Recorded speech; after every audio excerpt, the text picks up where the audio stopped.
three of us. Asterisk asterisk asterisk asterisk. This winter vacation. My phone is dog catalyzed to burst. A come to ask recognize do not know ye how. Angry I put them all scolded. And then directly changed a new card. Ye how. This is really a bit awkward. When he first crossed over, in order to jack up online loans for his parents' medical treatment, he didn't really know who to fill in the column of contacts. In addition to parents, teachers, on Yehao's cell phone, there are only 3 roommates calls. You can't fill in your parents' and teachers' phone numbers, can you? He had no choice but to fill in the 3. I can't imagine that the dog catches them on the phone after the east window. Ha ha, die laughing. Thinking of this, Yihao really couldn't help but smile. It's not over. That's a phone card I've been using for 5 or 6 years, and you'll have to pay for it when you have money later. Hao Qian glared at Yihao in a good-natured and amused manner. Okay, I'll pay for it. How do you want me to pay for it? When you're rich, treat the 3 of us to some modeling or something, preferably the fledgling kind. After all, we're fledglings too.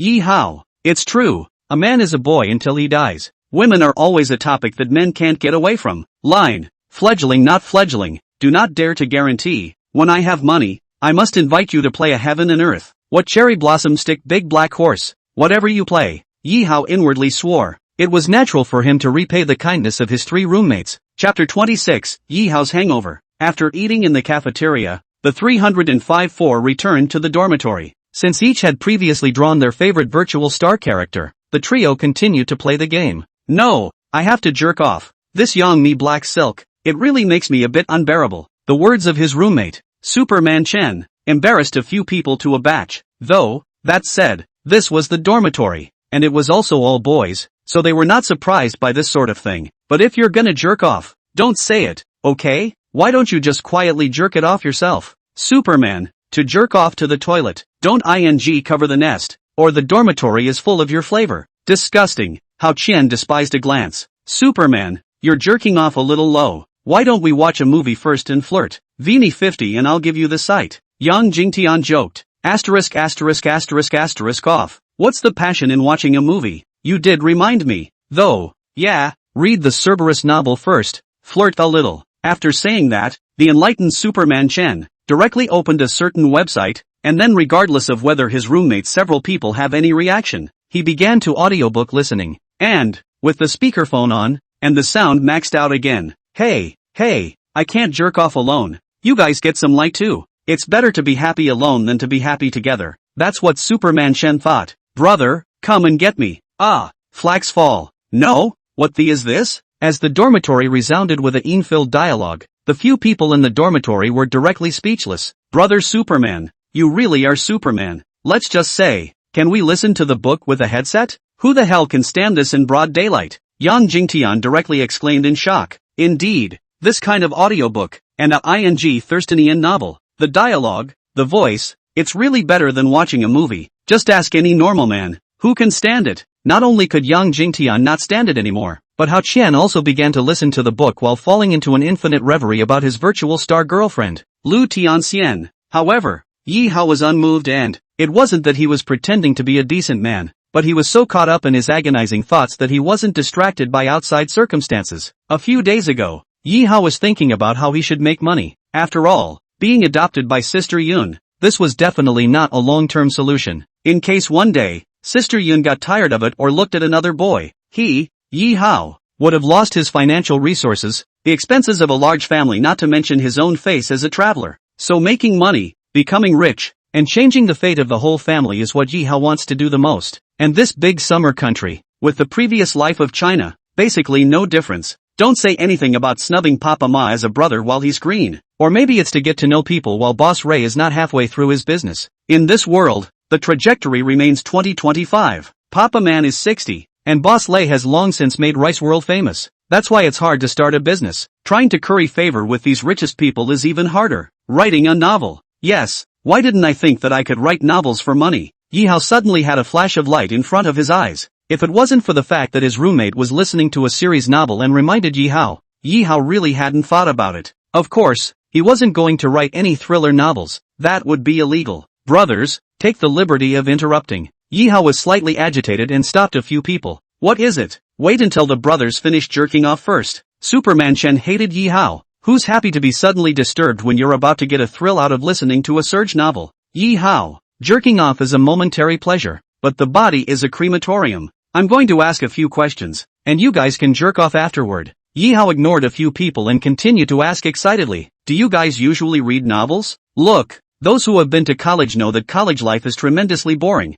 except for games as reading novels, and of course flirting with girls, but we don't have that face value. Hao Qian returned unimpressed. So what kind of novels do you guys usually read? Other than series, of course. Superman Shen, apart from series, I like to see the fight transform into a horse, and I don't know how to make a fool out of a young man. Yang Jingtian, I like to see it. Resurrect it, my love. How rich, I love it when a bully falls in love with me. Yi Hao. Sure enough, there was still a large audience for Double Star and Doluo, and it wasn't unusual for this world to have these novels. So you guys don't read Three Kingdoms? You don't watch Water Margin? No Journey to the West? Yi Hao had wanted to plan to write a brain-dead historical text on the Three Kingdoms, so he sidestepped and sampled. His words, however, confused a few of his roommates. No, Yi Hao, what the hell are you talking about? What Three Kingdoms? What Journey to the West? Never heard of it. Yi Hao confused. This is a household name of the four great masterpieces. Right, a few roommates have not heard of it? Really? The outrageous mom opened the door for the outrageous. Outrageous to the core. No kidding. Real men don't read Romance of the Three Kingdoms? Real men don't watch Journey to the West? Aren't these all familiar stories that we've grown up with? Yi Hao said in disbelief. No, Yi Hao, you've been drinking fake wine, right? Growing up with us, it was Pleasant Goat, and Baldy, and, of course, Porky Pig and the Black Cat. As for the ones you mentioned, never heard of them. Is it hard to believe that we didn't live the same childhood? Hao Qian gave Yi Hao a contemptuous look, thinking he was talking nonsense, and his words directly caused Yi Hao to frown. Sun Wukong, the great sage of Qi Tian, Zhuge Crouching Dragon, all of these are household stories from previous generations. It is even a classic that accompanied 80-90, even 0 years after growing up. Thinking that his roommate was teasing him, Yi Hao took out his cell phone and searched on Jitterbug. The four great masterpieces of Daxia. You don't know until you search. I'm surprised I didn't search. There are no movies, TV shows or novels about any of these masterpieces on Shake Shack. What is it? Is it hard to believe that Shakeology is poisoned?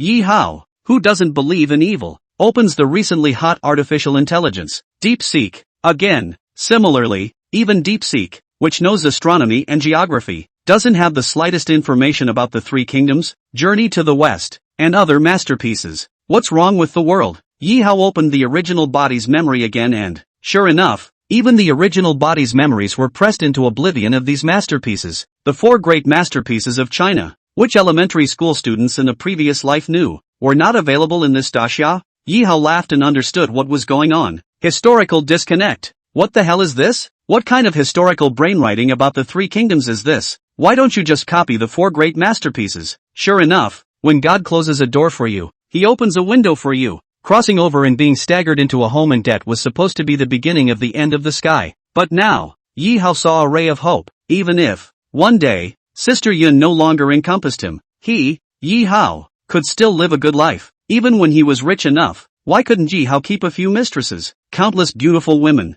Want them to wear black silk must black silk. Want them to white silk white silk. Luxury cars and mansions. Countless wealth. The peak of life. Yeehaw smiled and laughed heartily.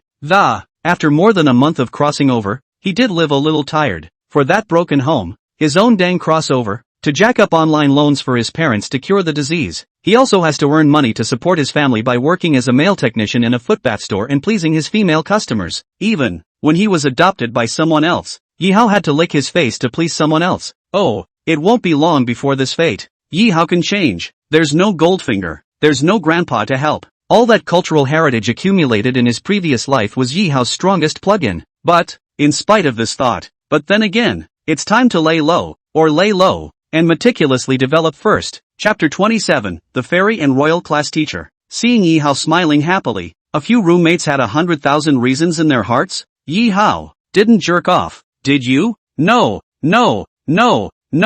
thank you guys, or I'd still be in the ing dark. No, Yeehaw smiled again and thanked. What's the situation? Sorry to interrupt. You guys carry on. Asterisk. Still continue a hammer? Superman Chen couldn't wait to eat Yeehaw. I was about to get a feeling, when Yeehaw suddenly asked a question. It's a good thing I'm not having sex with a girl and being approached by her elders. Really, it's probably going to be a no-show. Yeehaw no longer cared about a few roommates, and they continued to start playing the game again, after organizing the memories of the original body and learning more about it online.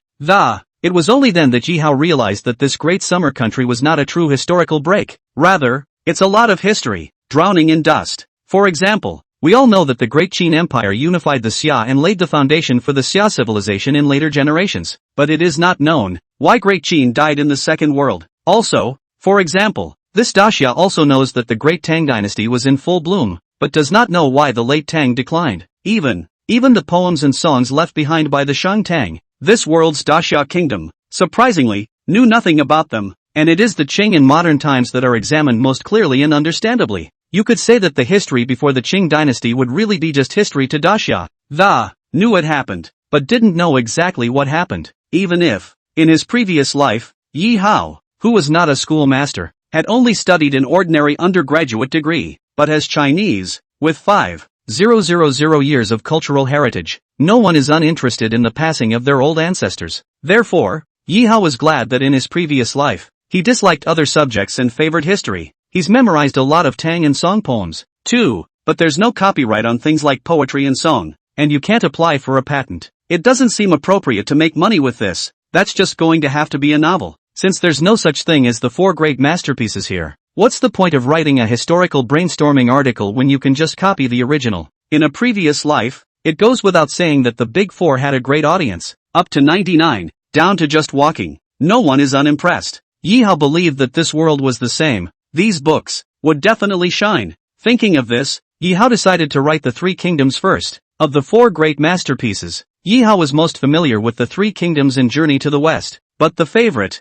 however, is the Three Kingdoms. Not to mention that history. It's really upsetting. However, interestingly enough, Yeehaw's favorite character in the Three Kingdoms, the Chow thief, wife killers. They prey on wives, and they're all beautiful wives. When I first read the Three Kingdoms questioning the Chow thieves, after reading Three Kingdoms understanding Chow's thieves, Seeing the movie and TV drama version of the Three Kingdoms, envious of the Chow Thieves. But when can we become Chow Thief? Or maybe surpass the Chow Thief? This Yi Hao didn't know if he could do it. Okay, since the decision was made, Yi Hao immediately decided to write novels to make money. Otherworldly Journeys. First novel, The Three Kingdoms. Yi Hao lay on the bed in his dorm room and roughly recalled the plot of The Three Kingdoms. The closest I've come to reading The Three Kingdoms was in my last life, during college. Even after 10 years or so, the story of The Three Kingdoms, Yi Hao still rolled on. It was engraved in his bones. Since there are no three kingdoms in this dasha, Yi Hao decided to respect the original without being pompous, bluffing, or trying to please any of the characters. With the eyes of the original author, I want to present an original romance of the Three Kingdoms to the people of this world. Do what you want. Yi Hao opened his cell phone and coded the first word of the otherworldly world, the romance of the Three Kingdoms. As for the synopsis, Yi Hao thought of a lyric that it is most appropriate to open with this lyric, and it also precisely illustrates the idea that the world's major trend of unity is bound to be divided, and division is bound to be united. The waves of the rolling Yangtze River have exhausted the heroes. Right and wrong turn out to be empty. The green hills are still there. How many times is the sunset red? White-haired fisherman and woodcutter on the river islet, accustomed to watching the autumn moon and spring breeze, a jug of cloudy wine to rejoice. How many things of the past and present have been put into a laughing matter? Okay. The opening synopsis was there, and Yi Hao directly started the content output. Cell phone coding is ultimately inferior. In half a day, Yi Hao only coded 20,000. In addition to the brain buzzing, the hands cramped. Writing a novel, it seems, really isn't for the faint of heart. It was also thanks to the fact that he was more familiar with the Three Kingdoms and was not stuck on the text. I can't imagine how much brainpower those who write original ones must have. However, novels have to be written and classes have to be taught. On Monday, Yi Hao ushered in the first class of the second semester of his sophomore year. High mathematics. As you know, attendance is important in college. This is directly linked to whether or not you can successfully graduate. So it's time to go to class, and Yi Hao has to take attendance. However, anyone who has been to college knows how boring college classes can be. It's like listening to a book from heaven. What with the high math? What with the calculus? The linear algebra? One's head goes straight to the floor when one hears it. It's not like Wei Shen is the kind of person who studies math. So for the math class, Yi Hao's class doesn't really have a few students who listen to the class attentively. Except, of course, for those going to graduate school, the high math teacher, a little old man, and also some well-known professor in the math department at JNU. Good thing the little old man doesn't care if the students are paying attention or not. As long as he doesn't cross his fingers or put his cell phone out, he doesn't care. All other cultural classes, one and the same. Classes were taught by either male or older female professors. Like what politics, English, law classes and such. Listening to it is boring, so you might as well play with your cell phone. While others play with their cell phones, Yi Hao is naturally coding. His plan was to slowly code 100,000 words before signing and uploading. A few days in a row of inconsequential public foundation classes. On Wednesday, Yi Hao ushered in the specialty class, Financial Management. Unlike the last college, where you didn't start your major until your junior year, and JNU, surprisingly, opened it in the second semester of his sophomore year. Perhaps because finance is too complex and esoteric, the finance department of JNU's major courses were opened in the second semester of the sophomore year. The teacher who took the specialized class was the classroom teacher? This, to the point that Yi Hao was somewhat surprised. Generally speaking, classroom teachers, like counselors, are administrative personnel who are only responsible for student ideological guidance and rarely participate in classes, but really did not expect. Yi Hao's homeroom teacher, actually is a female doctor of finance. The class teacher's name is Zhou Yixue. As the word suggests,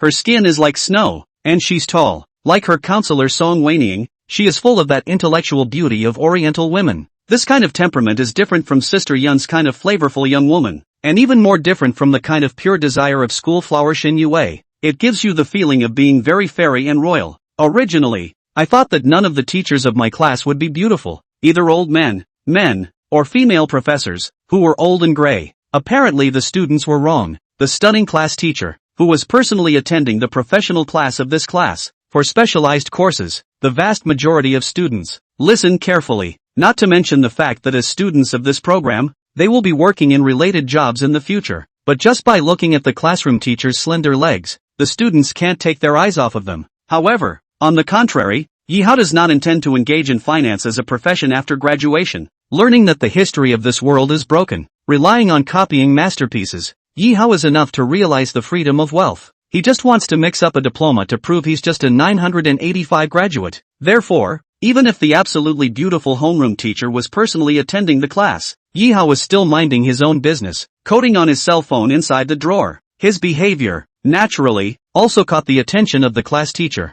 Zhou Shui. After 4 classes in the morning, the homeroom teacher called out to Yihao, who was preparing to go to the cafeteria with his roommate. Chapter 28, The Headmistress's Office. Yihao was directly confused. It's not like cell phones are banned in college. Why did the homeroom teacher call him out? Can't it be that the homeroom teacher is also in charge if you don't listen to the class? After the classroom was empty, only class teacher Zhou Shui and Yihao remained. Yihao looked a bit embarrassed. After all, it was a bit humiliating. Class of 60 students, only he, Yihao, was personally locked up in a small black room by the class teacher. Teacher, why are you keeping me here? If you're late, you won't be able to get in line at the cafeteria. Yihao frowned, looking aggrieved, but he's telling the truth. 2. There are tens of thousands of students in JNU, plus international students, crammed into 3 cafeterias, so if you are late, you will have to wait a long time before you can get a meal. Eating? Just know how to eat. You don't seem to realize the gravity of the situation? The homeroom teacher's face changed from joy to anger. Ah, teacher,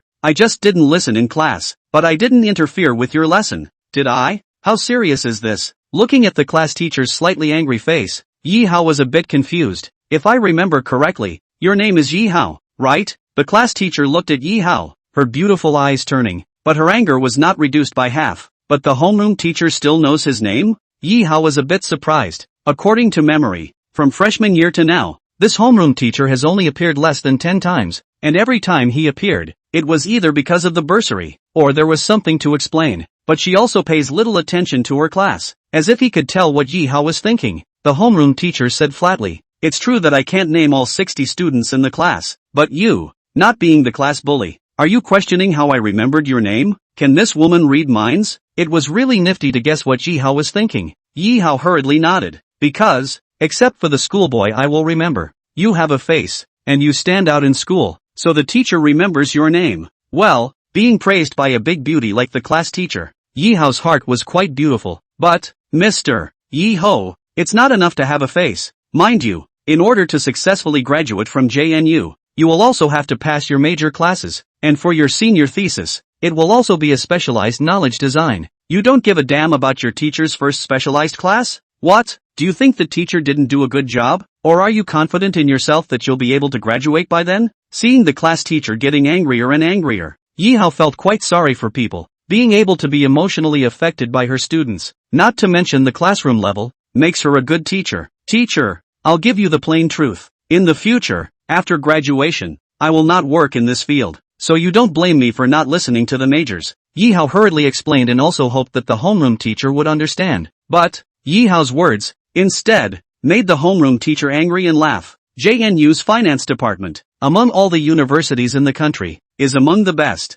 Anyone who can get into this program wants to work in this field after graduation, and you won't work on it? So tell me, what do you want? Yihao just wanted to ask, how many college graduates, engaged in the work of their majors, do you have to get a related job to get into the program? Funny, teacher, I want to start my own business as a boss, and do not want to be a cow or a horse. Yihao didn't want to talk about writing novels. There would be no more secrets to tell. It's good to have an idea for a business, but with so many people starting businesses these days, how many of them will succeed? The general environment is such that although teachers support you, they would prefer, first of all, for you to be able to graduate successfully. A thesis is not a teacher's call. It is only considered if it passes the test of the school's leadership. After all, your family conditions, the teacher has also known. If you do not learn the professional knowledge, cannot successfully graduate, will not it be in vain to study in the university? Speaking of which, Zhou Shui looked a bit hateful. Yihao's family is obviously that poor, but still not learning the specialized knowledge? Still thinking about starting your own business and changing your destiny? Even so, then you have to get your professional knowledge and graduate successfully first, right? Teacher, thank you for caring about me. In the future, I'll try to listen to your specialty classes, okay? Learning that the class teacher's heartfelt words were concerned about himself, Yihao was quite happy. In order to appease the class teacher, Yihao could only compromise first. Alright, the teacher has spoken. You don't have that inborn condition of other people's families, and I hope that you can change your destiny through hard work later in life. With that said, the homeroom teacher regained her composure and prepared to leave. As if she had thought of something else, she called out to Yi Hao once again. By the way, I heard from your counselor that you took over the job of cleaning out the principal's office. It happens to be Wednesday and you guys don't have classes this afternoon, so you remember to clean up. The principal will be in the office every Thursday, so don't fall on your sword, and I'll try to get you a bursary for this semester. Now, after explaining everything, the homeroom teacher just left. In place, Yi Hao was left fuming. Bursary? The original did not take the initiative to apply for. Every semester, grants have always been exclusive to a few bullies, but since the homeroom teacher had said that if he could fight for it, Yi Hao definitely wouldn't miss it. It's not a lot of money, but it's good for a couple thousand. He even took on jobs like cleaning the principal's office, so naturally he wouldn't mind a bursary that he could get for nothing. No classes this afternoon. After Yi Hao's lunch break, after learning that the counselor had gone to the office building, Yi Hao also decided to go over and clean the principal's office. After taking the key to the principal's office from the counselor, Yi Hao took the broom mop and went straight to his destination. Opened the door to the principal's office, and instantly a refreshing smell hits your nose. Smells like a woman's perfume. Wait, this perfume? Yi Hao had some déjà vu. He hadn't been up close to a woman either, except for his cousin who was wearing a semi-transparent nightgown that night, and only that day at Sister Yun's house. Apparently, cousin Zhangya, poor and stingy carbilamine, can't afford this kind of high-end perfume. The smell, then, can only be similar to the perfume Sister Yun uses. However, on second thought, perfume is just perfume, and it's normal for rich people to use the same brand. Sister Yun is rich, and the new female president of JNU is rich, so it's not a big deal to use two people with the same perfume. No longer bothering with perfume, Yi Hao surveyed the principal's office. Wide, big, soft leather sofas, tea sets, air conditioning, heating, ambient lighting, etc. Anyway, in a word, the principal's office, which is very luxurious and resembles a boudoir. Warm, and romantic. Truly, only a pussy would design an office like this. Without further thought, Yi Hao began to clean. It wasn't dirty at all, but subtle strands of women's hair were still visible to the naked eye. I could tell that the new principal had still worked in the office a few times. When Yi Hao cleaned up his desk, he accidentally touched the computer switch by mistake. The principal's computer, which he accidentally opened, originally planned to hurry up and turn off and look at the principal's computer. That was a big no-no, in case people have any top secret information in it, too. But, Yi Hao is the only one in the office. The computers are on. Do not look at white not to see, and there is no monitoring. Even if you look at it, Yi Hao does not leak as to go. Solely, curiosity drove Yi Hao to look at the female principal's computer desktop. He was disappointed, however, that the important files were encrypted on the principal's computer. Sure enough, it's not simple to be able to sit in the position of principal, and security awareness is certainly not low. However, Yi Hao saw an unencrypted file with the name Shin Mengyun. At first glance, it's obvious that it's a personal name, and a lot of people like to name things after themselves. Yi Hao guessed that the female principal's name was just Shin Mengyun. Immediately, Yi Hao was startled and, Shin Mengyun? Although he didn't know the exact name of Sister Yun, who had adopted him, but there's also the word cloud. Holy, it's not possible that Sister Yun is the principal. Shin Mengyun, right? The thought, however, was fleeting. Yi Hao felt that it was 100% impossible. A female president of a 985 college who was harboring a gigolo? Who would believe that? Yi Hao didn't believe it either. The president of a 985 college or university, that is a godlike being, would never have a private life of indiscretion. Therefore, there were so many women with the word Yun. Yi Hao thought it was just a coincidence. Inwardly, Yi Hao passed the idea that Sister Yun was the principal directly. Chapter 29 Happy Sister Yun. Click on the computer desktop. The file name Shin Mengyun. Yi Hao had thought that he should be able to witness the female principal, but disappointed again. There are no photos or other information about Shin Mengyun inside the document. It's just a folder. However, there were some contents inside the folder that caught Yi Hao's attention. For example, the first content is a research paper on the death of the great Qin II. After roughly reading the content, Yi Hao had to spit out a sentence. Wrong, all nasty wrong. The second Qin dynasty didn't die because of earthquakes, tsunamis and other natural disasters. Isn't that ing bull? It's really hard to read that concluding report on the death of Qin II. Yi Hao added a few sentences to her below. There are several main reasons why the great Qin died in the 2nd century. Harsh and oppressive rule. Centralized power is too weak. Second, the economy collapsed and social conflicts intensified, such as overcollection of labor, miscellaneous services, and exorbitant taxes that left people gasping for breath. 3. Cultural repression, leading to an out-of-control ideology. 4. the eunuch's dictatorship and Qin Tu's mediocrity and incompetence. After correcting the schoolmistress on the truth of the death of Qin Tu, Yi Hao continued to look down again, and the other element of the document is a historical study of a place of interest. Stork Tower is the history of Daxia, one of the 4 ancient buildings. Although it has long been dilapidated, but Aishan Mengyun research for many years found half a poem about the Stork Tower, so far unable to make up for it. Quite regrettable. The white sun ends at the mountains and the yellow river flows into the sea. The second half of the sentence, which I personally have been soliciting online for years, and have not found that I can match. Seeing this content, Yi Hao then looked at the verses added by those netizens, which could only be described by the word strange. However, this poem,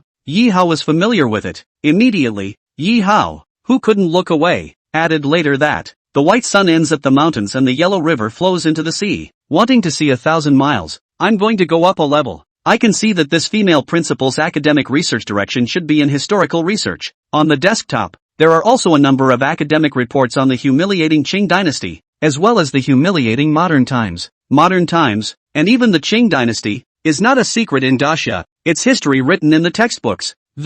So these files, the principal didn't encrypt them. Historical research? I see that you, the principal, are afraid that you are studying wild history. Yi Hao shut down the computer and continued to clean. As for adding the above few bits of knowledge to the principal, it was just that he really couldn't stand to see her scribbling. Yi Hao didn't think much of it. Anyway, the ones he added were things that had been written into the official history of China in the previous life, and they were definitely very authentic. As for the principal, it was none of his business whether he believed it or not. The next day, Thursday, Yi Hao was still in class. At noon, Shen Mengyun finished her meeting elsewhere and came to Jiangda, her office. She was really too busy when she became the principal. Too busy to go to his adopted lover these days. She was craving Yi Hao's body. She was craving it in her dreams. After all, it was a body full of youth. That 180 height. That clean, handsome face. Shen Mengyun couldn't wait to kiss every inch of Yi Hao's skin. On the day of the Lantern Festival, which was also the day she was most free, she could have gotten to eat, but who knew her parents were coming? Well, while being badgered by my parents. But what a blessing in disguise. Shen Mengyun didn't think much of it, and could only wait until she was free next time and let Yi Hao make up for it. Seeing his office desktop clean, not a hair left on it, Shen Mengyun knew that the school should have gotten someone to clean it. Whether it's a teacher cleaning up, or a school leader, it was normal for these people to want to curry favor with her as the new principal. Open the computer on your desk. Shen Mengyun was going to record the trip over the past few days. These days, it is the beginning of the school season. The province inside a variety of meetings. Really much. I'm afraid I'll forget. So a good memory is better than a bad one. The record is on top of the computer and is quite visible. No, my computer's not off? Apparently it's been opened? Shen Mengyun opened the computer, and before he could press the switch, the computer automatically lit up the screen. The scene startled her instantly. As a principal, she had a lot of secrets on her computer. Whether it was her work or some of her own academic research, that was naturally a lot. If it gets out, what's the point? Immediately, Shen Mengyun became angry and I was about to find someone to ask who had eaten the bear's heart and dared to touch her computer when it was only then that Shen Mengyun saw that on the desktop, all those important documents of his were all encrypted by himself. Seeing this, Shen Mengyun let go of her worries. It's a good thing I have a good habit. Never mind, the important files are encrypted anyway, and the guy looking at my computer didn't see anything. For the sake of cleaning my office, I'll let it go this time as to who touched my computer, lest people say I have a bad temper as the new principal. Thinking of this, Shen Mengyun's heart, which was about to get angry, quickly calmed down. However, seeing again that she named that file after herself without encryption, Shen Mengyun hurriedly opened that file. Oh, fortunately it's wild research and hasn't been reported yet. This is nothing to look at. Well, no, someone down there corrected me? Upon seeing the additions to the research that were not their own,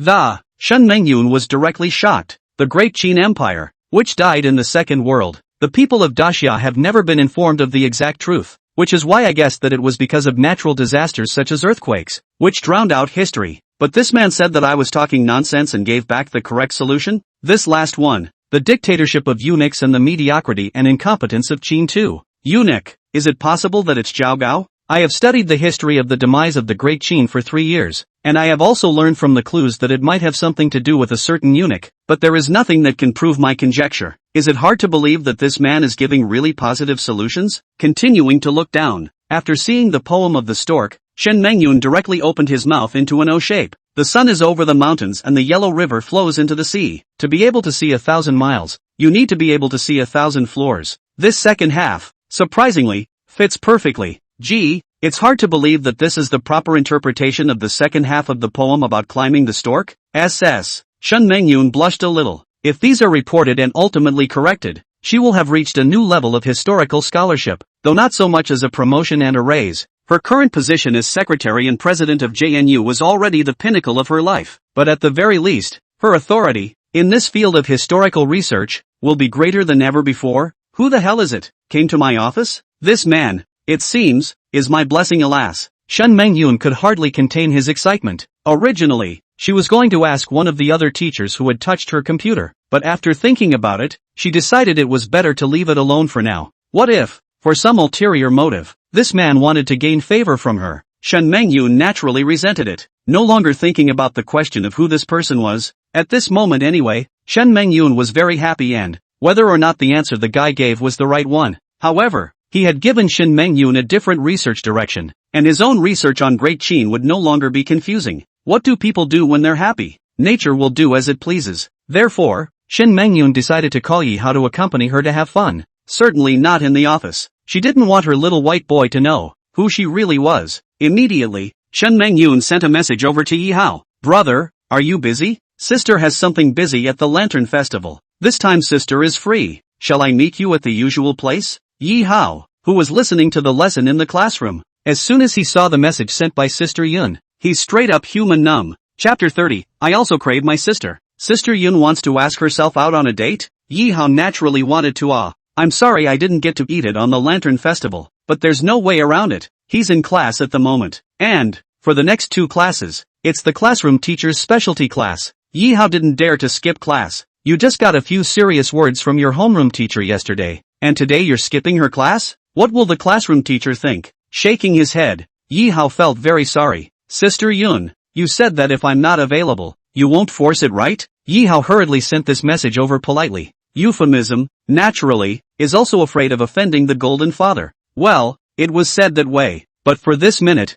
my sister wants you with me so badly. You don't work at Mundo anymore. What could you possibly be busy with? Yi Hao labors in class. However, Yi Hao naturally couldn't tell Sister Yun that he was a student and that he was in class. Sister Yun, I indeed can't come today. How about on the weekend? My brother will accompany you for the whole day. Is that okay? But I'm not free on the weekend. Shen Mengyun replied. Then what should I do? Sister Yun, my brother really can't do anything today. It's over. This might offend the Gold Master's father. Yi Hao was a bit speechless, but there's no way around it. Offended is offended. Now that he had the doorway to writing novels as a way to make money, he was fine even if he lost Sister Yun as his golden father. Of course, it would be nice to not lose it. After all, 50k a month. Why not? Originally, I thought that Sister Yun would be angry, but although she was a little disappointed, she wasn't really angry. Okay, forget it if you can't come and stay with me today, but you have to promise me one condition. Seeing the message from Sister Yun, Yi Hao hurriedly asked, what conditions? Before, didn't I say that I would stay with me no more than 4 times a month at most? But the West Lake was used once in front of us, and to the house where we went on a date. And again, if you promise me that these 2 times don't count, I'll let you go today. That's it? Yi Hao thought it was some excessive condition. The first 2 times, Yi Hao hadn't kept in mind that for the first time, Yun bought clothes for herself and her sister, each. The second time, on the day of the Lantern Festival, it was to repay Yun for getting her sister into a school in the city. Both times, Yi Hao took it as Thanksgiving and accompanied her for free, which surely wouldn't count as a number of times. Sister Yun, actually don't say up to 4 times a month. Now I'm willing to spend every day of every month with you, whenever I'm free. Yi Hao's reply made Shen Mengyun, who was across the cell phone screen, laugh heartily.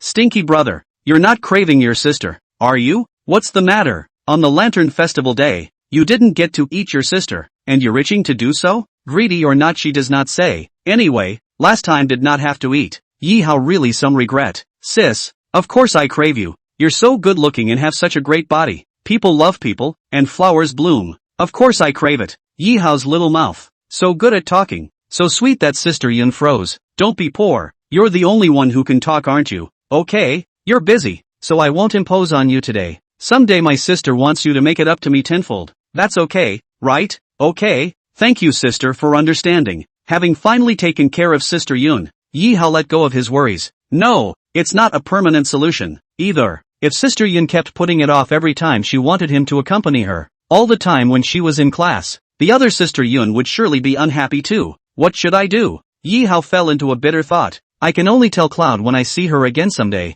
preferably on the weekend. Thinking of this, Yi Hao stopped rambling and continued to code in class. And over here, Shen Mengyun was happy because Yi Hao wasn't available to accompany her, but she couldn't find anyone to share it with. Fortunately, she set her sights on her own daughter. And I wonder if my daughter is in class? But I've come to be the principal of her school, so what does it matter if she attends or not? Do what you want. Sister Yun directly sent a Weibo message to her daughter Xin Yue. Daughter, come to mom's office and have fun with me. Mom, you're a pervert, aren't you? I'm a woman, not a man. How can I have fun with you?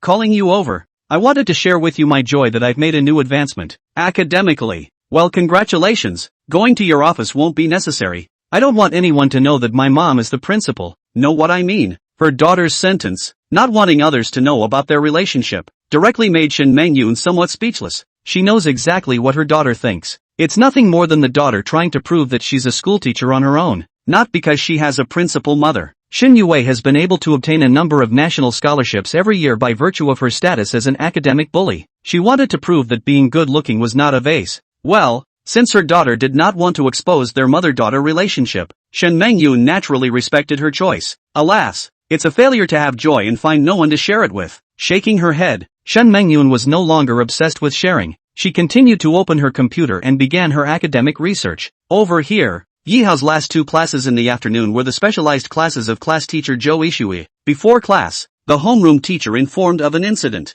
This semester, we have 3 spots for class grants. One of them, I would like to leave it to our classmate Yi Hao. The other 2, you vote on. As soon as the classroom teacher's words were out of his mouth, there was a murmur of noise in the class. Immediately, there were those who were not convinced that, Mr. Zhou, in the past, the bursary is always given to the top few scholars in the class. We won't have any objections. After all, they are good at studying and it's only natural for them to get some bonus. But Yi Hao, on what grounds? He's not a schoolteacher, so what's the point? The one who spoke, naturally, was a boy, and was not familiar with Yi Hao. After all, if they couldn't get it, why should Yi Hao, who wasn't a scholar, get it? Naturally many people are not convinced, because Yi Hao's family is really difficult. Both of his parents are sick, and his whole family is dependent on him for financial support. The teachers didn't know before, but now they know and want to give him a spot. The class teacher, Zhou Ishui, originally thought that after saying these words, the class should not have any objections. Who knows? Someone else has stepped up to the plate.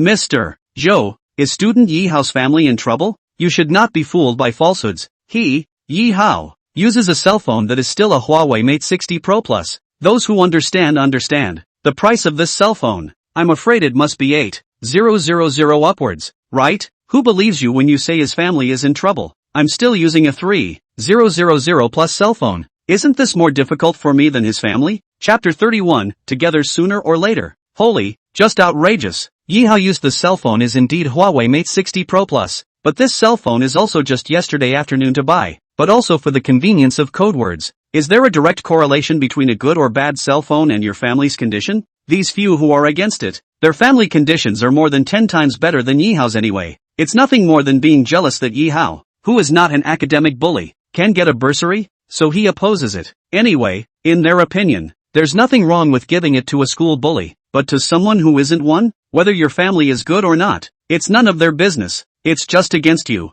regardless of whether or not they can get a bursary. These few opposing students, Yi Hao remembered in his heart. Yi Hao's cell phone, I gave it to him. His family is really struggling, which, as a roommate, I can attest to. As the class discussed Yi Hao's expensive cell phone, his roommate, Hao Qian, stepped right up and spoke up for Yi Hao. As a roommate, he naturally hopes that Yi Hao, who is poor, can get a scholarship to relieve a little pressure. Hao Qian, no matter that cell phone, whether you send him or not, but he, Yi Hao, has an expensive cell phone. That's a fact. What's the point of arguing? I'm Nima. Alright, anyway, these people who are against it are just holding Yi Hao's cell phone expensive and not letting go, no matter what the source of his cell phone, while moving his roommate Hao Qian to speak up for himself. But Yi Hao wasn't going to appreciate it. Bursary, can take the best, can not take, Yi Hao will not force. However, Bursaries, not state scholarships, are supposed to be for the least well-off students in the class. Immediately, Yihao looked at those few students who opposed him.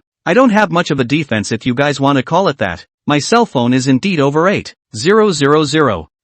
Yihao, don't expect this bursary to survive either. But, as far as I know, there are several other poor students in the class who come from rural areas and don't dress decently. This bursary, isn't it their right to fight for it as well? Yihao's words stirred up 1,000 waves with a single stone, causing Zhou Yixue, who was the class teacher, to be extremely embarrassed. In the past, she had just let her classmates vote, without bothering to pry specifically into the class. Learning about Yihao's family was still told to her by her counselor Song Weining. Now, again from Yihao, there are several poor students in the class? Zhou Yixue knew that she, as a classroom teacher, had failed too much. Looking to her class, she berated herself. And, I'm sorry, some time ago, the teacher was troubled by personal problems and didn't care about the class or get to know them. The teacher was wrong. Since it is my destiny to be your homeroom teacher, I am correcting it right now, and I hope it is not too late. In the future, the bursary, instead of being voted on who to give it to, will be designated directly by the teacher.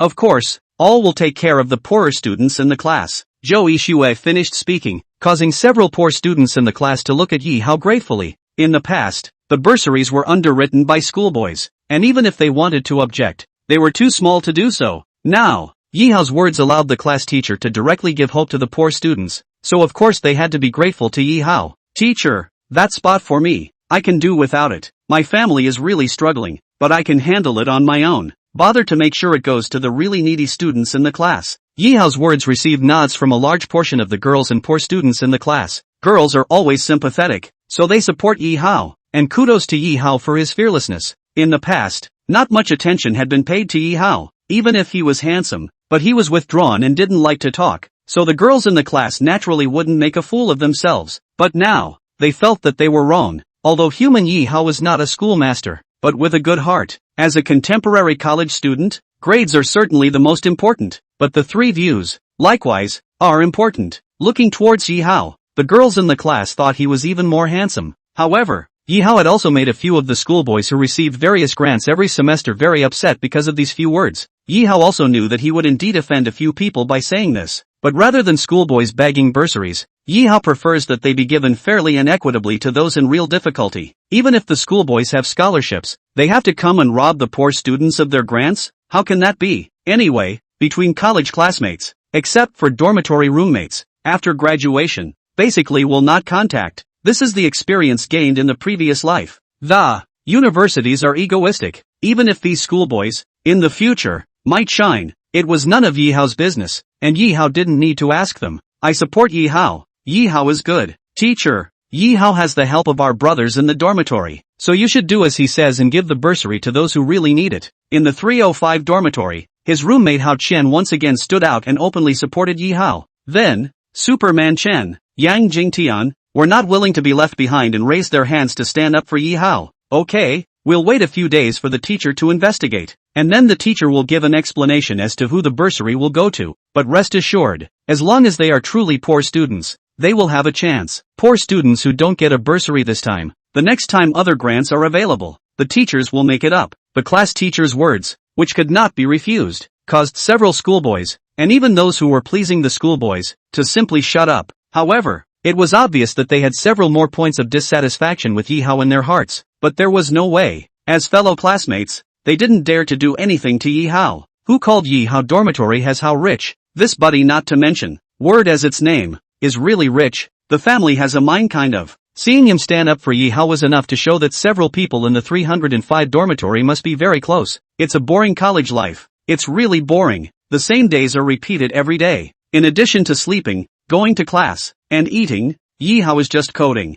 Of course, Yihao was happy. Happy because of the goal of making money. A couple of the other guys in the 305 dorm room are real tigers. In addition to playing the virtual girlfriend game, they made jokes about their homeroom teachers and counselors. It's understandable though, with such stunning classroom teachers and counselors, it's not too much of a stretch to think of them in black silk in your head, is it? No, can't you two leave the homeroom teachers and counselors alone? Don't they get tired of changing all kinds of outfits in your heads every day? Hao Qian watched Superman Chan and Yang Jingtian's actions under the covers every day and couldn't bear to watch. Then there's no one else to fantasize about. After all, the the reality is that they're the two best looking. Nope. There's also the school flower schoolgirl Shen Yue, but that is Yi Hao's brother's wife, not to be bullied. On Thursday night, Yi Hao, who was coding in his dorm room, heard his roommate come to such a sentence and directly rolled up his eyes. When did Shen Yue become his? He didn't know. Continue to pretend. In the cafeteria in the afternoon, Shen Yue, look at your eyes. Not right. Of course, you look at her eyes. Also not right. You two had better not fall in love at noon, because, sooner or later, you two are together. Yi Hao, speechless. I did meet Shen Yue in the cafeteria this afternoon, but the way Shen Yue looked at Yi Hao was full of disdain. Of course, Yi Hao gave her a disdainful look back. Yi Hao ha? It's gonna be together sooner or later? Chapter 32, Don't Let Me Know Your Address. In the blink of an eye, it was Saturday. As we all know, no college classes are held on weekends. Yi Hao 305 dormitory 3 roommates. In addition to how rich family is Jiangnan City locals, the other 2 are out of town. A few people learned that Yi Hao had a rental house near Jiangda University and that his parents were there, so they offered to visit Yi Hao's parents at his house. It was impossible to argue with a few roommates, plus a few of them were quite nice to Yi Hao, so Yi Hao readily agreed. On Saturday morning, accompanied by Yi Hao, the 3 roommates came to Yi Hao's rented room. Yi Hao informed his nanny cousin in advance that, so, my cousin had already prepared the meal. Today's cousin, Zhang Ye, was dressed as if she was trying to win honor for Yi Hao. Seeing their cousin, the 3 roommates were instantly attracted. Although not as beautiful as the schoolgirl, her cousin had a view all her own. No, Yi Hao, you have a sister at home? Hao Qian was the first to ask.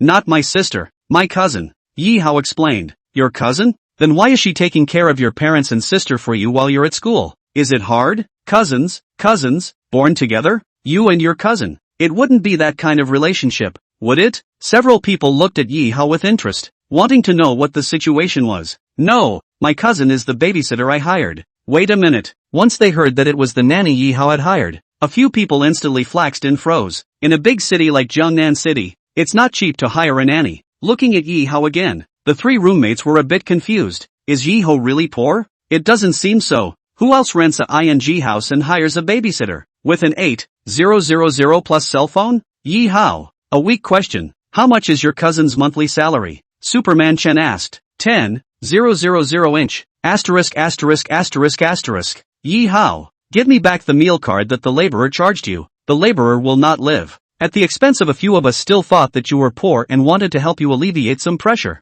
The clowns are ourselves. I'm jacked up on an online loan to hire a babysitter. Or else who's going to take care of my parents while I'm away at school? Ha! Yi Hao's explanation made sense. Well, anyway, you boys aren't allowed to cheat us out of our goodness. But weekly, is your cousin single? After learning that the cousin had nothing to do with Yi Hao and was just a nanny, several people turned their attention to the cousin. Ask her yourselves. It's not a good question for me to answer. Single, beautiful women are never far from a man's mind. I'm not single, so don't hit on me. A few students. Cousin learned that a few people were interested in her and hurried to explain with a smile. However, the way she looked at Yi Hao was somewhat fiery. What do you mean? Yi Hao was confused. Brother, my homeroom teacher learned that you're back and she wants to come visit my parents at my house as well. Did you allow her to come? While chatting with a few roommates, his younger sister Nuan hurriedly told Yi Hao about the class teacher Li Xin. Come on, it just so happens that my cousin has made a table for dinner. Li Xin. This is Yi Hao deceased. Once almost became a boyfriend and girlfriend with the original body, and now is the class teacher of his sister's 4th grade. Yi Hao also knew that his sister was at school, and Li Xin was taking care of her as if she was his own sister. As a matter of course, Yi Hao was welcome when people wanted to visit. When Li Xin arrived at Yi Hao's rented room, Yi Hao's 3 roommates had another eyeful. What the hell does that mean? Why is it that the women Yi Hao knows are all prettier than one another? Cousin, as a babysitter, looks at Yi Hao's hot eyes even if the Yi Hao's sister's homeroom teacher, looking at Yi Hao's eyes, and kind of like someone with a story. Also, Shen Yue, the high cool school flower of Zhang University, never takes the initiative to greet boys, but Yi Hao is an exception. Is there any justice? Hao Qian hurriedly and quietly pulled Yi Hao aside and asked in a whisper, your sister's homeroom teacher, do you know her well? Not bad. So does she have a date? If she doesn't, you'll have to introduce her to my brother, and if it works out, you'll be my brother's reborn righteous father. Yi Hao, I'm sorry, I can't be this righteous father. She's still really seeing someone. Even if Li Xin didn't have a boyfriend, introducing her to his roommate was something Yi Hao was naturally unwilling to do. Li Xin is different from her cousin, who is merely a babysitter. but Lee Xin is the original body's former white moonlight in junior high and high school. In the beginning, because of the saving grace of bonding, but Lee Xin, that beautiful figure, had accompanied the original body for a long time. If not when the original body is young, perhaps now Lee Xin really become Yi Hao girlfriend. Hao Qian was disappointed to learn from Yi Hao that Lee Xin had a date. Yi Hao, it won't bother you guys, right? Seeing that there were several other guests in Yi Hao's house, Lee Xin looked a little embarrassed. No, I also want to thank you for taking good care of my sister at school and keeping me out of trouble. This is a small matter, didn't I say? Compared to the gift of saving your life, this is not enough. Besides, if she is your sister, then she is also my sister. Yi Hao naturally heard the implication of Lee Xin's words, but Yi Hao didn't dare to look at her, and after all, he couldn't give any promises. He was not the original body. For Lee Xin could only say that she was very good looking, not hate, but there was no liking either. Today, it made Yi Hao's parents happy. After all, it's rare for the house to be so lively. It was kind of the first time they'd had a visitor in over a month since they'd gotten sick. Uncle and auntie, just get well. We as Yi Hao's roommates at school, a few of us will take good care of him. As they left, Hao Qian and the three of them admonished Yi Hao's parents. Auntie and uncle, I'm leaving too. Nui is at school, so don't worry. As her homeroom teacher, I won't let her suffer a single bit of wrongdoing. The parents thanked several people one by one. After a few people left, and after a short conversation with his parents and sister, Yi Hao opened his cell phone. This week, Yi Hao's Three Kingdoms already had 120,000 words in a novel platform. After registering a writer's account, Yi Hao passed it all on. The first time of the end of the Eastern Han Dynasty, the Yellow Turban Rebellion. The second time Lu Guanzhang's 3 reunions in the peach orchard. The third time Dong Zhuo enters the palace. In one breath, I've changed to chapter 50, where Guan Yu crosses the 5 hurdles and beheads the 6 generals. Since it was in the vernacular, Yi Hao described many of the details of the. For example, why Cao Cao became a thief. For example, why Cao Cao loved his wife. On Saturday night, Shen Yue, who had just finished practicing yoga, was pushed by a cell phone webpage, and she inadvertently clicked on 3 Kingdoms. Reading novels, too, is her hobby. Looking at it, the story of the 3 Kingdoms, surprisingly, attracted her, which is not much better than a romance novel. Shen Yue was instantly mesmerized. It is better for me to lose the world than for the world to lose me. The only heroes in the world are Envoy and Unconsciously, Shen Yue was attracted to the persona of Cao Cao. He has courage and he knows what he's doing. But then the picture changes. Cao Cao is quite a womanizer, isn't he? And he loves widows, young women, and wives, or even Cao Cao's wife because he looks down the center and just takes her by force? Nima, who wrote this book, Shen Yue, who basically didn't swear, directly exploded into foul language. It's rare to have a good book, rare to have a persona I like. Dog author, why are you messing around? Is it really good to write Cao Cao in such a horny way? Dog writer, don't let me know your home address. Chapter 33, I'll wear black silk for you to see. The more she thought about it, the more angry Shen Yue became, resulting in almost not sleeping for a night on Saturday. Cao Cao is such a heroic character that he is portrayed by the author as a womanizer. Early Sunday morning, Shen Yue woke up. When she thought about that book on the 3 Kingdoms, her favorite Cao Cao, and the collapse of his persona, Shen Yue was furious. Cao Cao, not the only, but favorite persona in all the years she's been reading novels.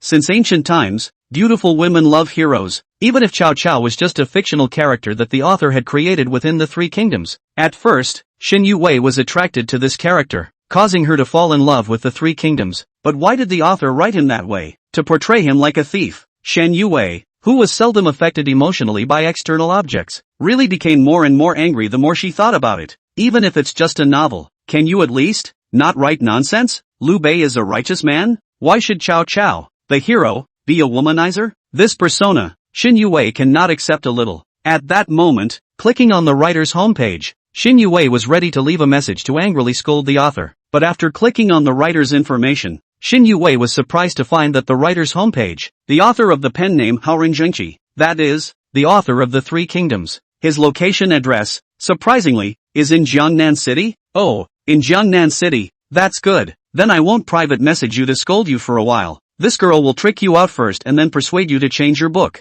If you don't change, don't blame this girl for being true to you. Destroy my favorite persona and I urge you to be kind. With this thought in mind, a poisonous plan sprang to Shen Yue's mind. She started by changing her book reading screen name from user 12856 to Wee Wee, who loves yoga. Then, Another sexy picture from the internet was found and replaced with an avatar. The goal was to create the appearance that she was a pretty female book lover. After this is done, Shin Yue once again clicked on the writer's homepage of the author of the Three Kingdoms, and then sent a private message to the author. Hao Ranjiang Qi. Hello author? I'm your little fangirl. Your Three Kingdoms, they really look good. It's rare to meet a good book and I was mesmerized by the author's talent. After sending these private messages, Shin Yue rewarded a little more pocket money, and then began to wait for the author's reply. At noon on Sunday, Yi Hao opened the writer's background. Originally he was going to upload a few chapters of content, but when he saw the background data, Yi Hao man went numb. The Three Kingdoms that were household names in his previous life,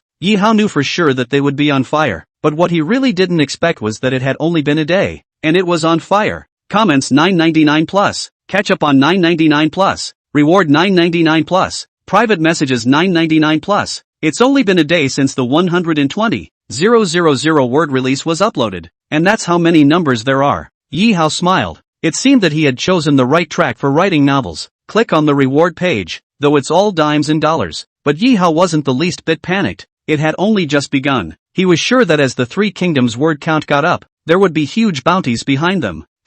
No. 3 hours ago, there was a $1,000 bounty. Seeing this 1,000 reward, Yi Hao was very happy. That at least counts as a good start. Click on the homepage of the book lover with the 1,000 bounty. It was only then that Yi Hao realized that her screen name was Yoga Loving Weiwei. Even her avatar is quite beautiful and sexy. I think it's a female book lover. Yi Hao thought so. A dime, a dollar kind of reward. Yi Hao does not matter, but people $1,000 reward. Yi Hao still had to send a private message to thank. Clicking on the private message, Yi Hao then saw that the book lover loved Yoga's Weevil, who had left him a message this morning.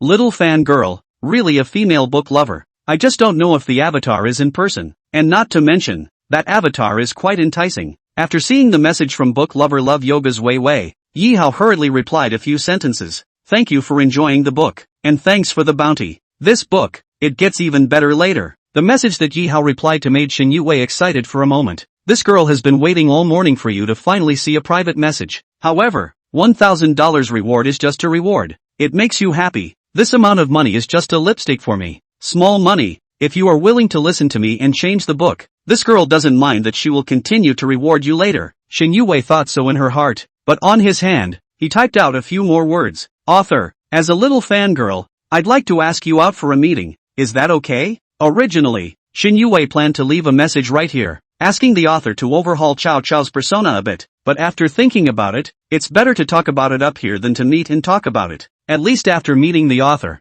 he can be true to himself in the future if he doesn't listen and rectify the situation. In Jiangnan City, Shin Yue was not afraid of anyone, not to mention that her mom is the president of Jiangnan University. Just her grandfather's energy, is enough to subvert the city of Jiangnan. So in Jiangnan City, she was not afraid of anyone at all. To get a disobedient dog author, that's all it takes to have hands. However, after Yi Hao saw the message sent by Shin Yue, others were numb. Is it going that fast? That's just where you are, and you're going to ask me to meet you? Is a book, really, so fascinating? Yi Hao was not quite convinced inwardly. With an attitude of disbelief, Yi Hao replied to the private message. Sister, it's not that much of a stretch, is it? You're going to ask me to meet you now? Yeah, the little fangirl loved your book so much that she wanted to meet you. The author, in person as well. It's not good. After all, we don't know each other either. Yi Hao still didn't believe it. Gee, big deal. I'll wear black silk for you. Just after saying that, Shin Yue sent over a picture, and it was really a picture of her black silk legs. Of course, just the black silk legs, not her upper body. However, in Yi Hao's opinion, these black silk legs were pretty damn tantalizing. Are you sure it's you and not Neto? I swear, if this is not my leg, I was born, okay? In order to trick the author out, Shin Yue really put her blood on the line. Then why did you prefer to see me? I'm not handsome, Yi Hao hurriedly replied. But at his words, Shin Yue wanted to laugh and, whether he is handsome or not, it is none of Shin Yue's business. Shin Yue asked him to meet with only one purpose, telling him to rectify the book. Shin Yue had no interest in men, even if the author was handsome. So what? She couldn't even look at them. I'm not a looker. I just appreciate your talent. And besides, I'm not in a relationship with you. Author brother, why don't you just come out and meet me? Seeing that the author was unmoved and wary of the, Shin Yue sent a direct voice. Gay, okay? This voice, Shin Yue herself couldn't stand it, but for the sake of the purpose vowed not to give up, she temporarily first commiserate. Who let her really like the Three Kingdoms? Really like Chow Chow? Holy, dead clamp. Yi Hao is still really niggardly caught in the crossfire. Is it really just a meeting? Yi Hao is willing to satisfy his little fangirl. Moreover, with those black silk legs and that voice, Yi Hao felt that this book lover's little fangirl was definitely not bad looking. Chapter 34, Being Made Real by the Schoolgirl. In a previous life, there were male celebrities who fired their fans.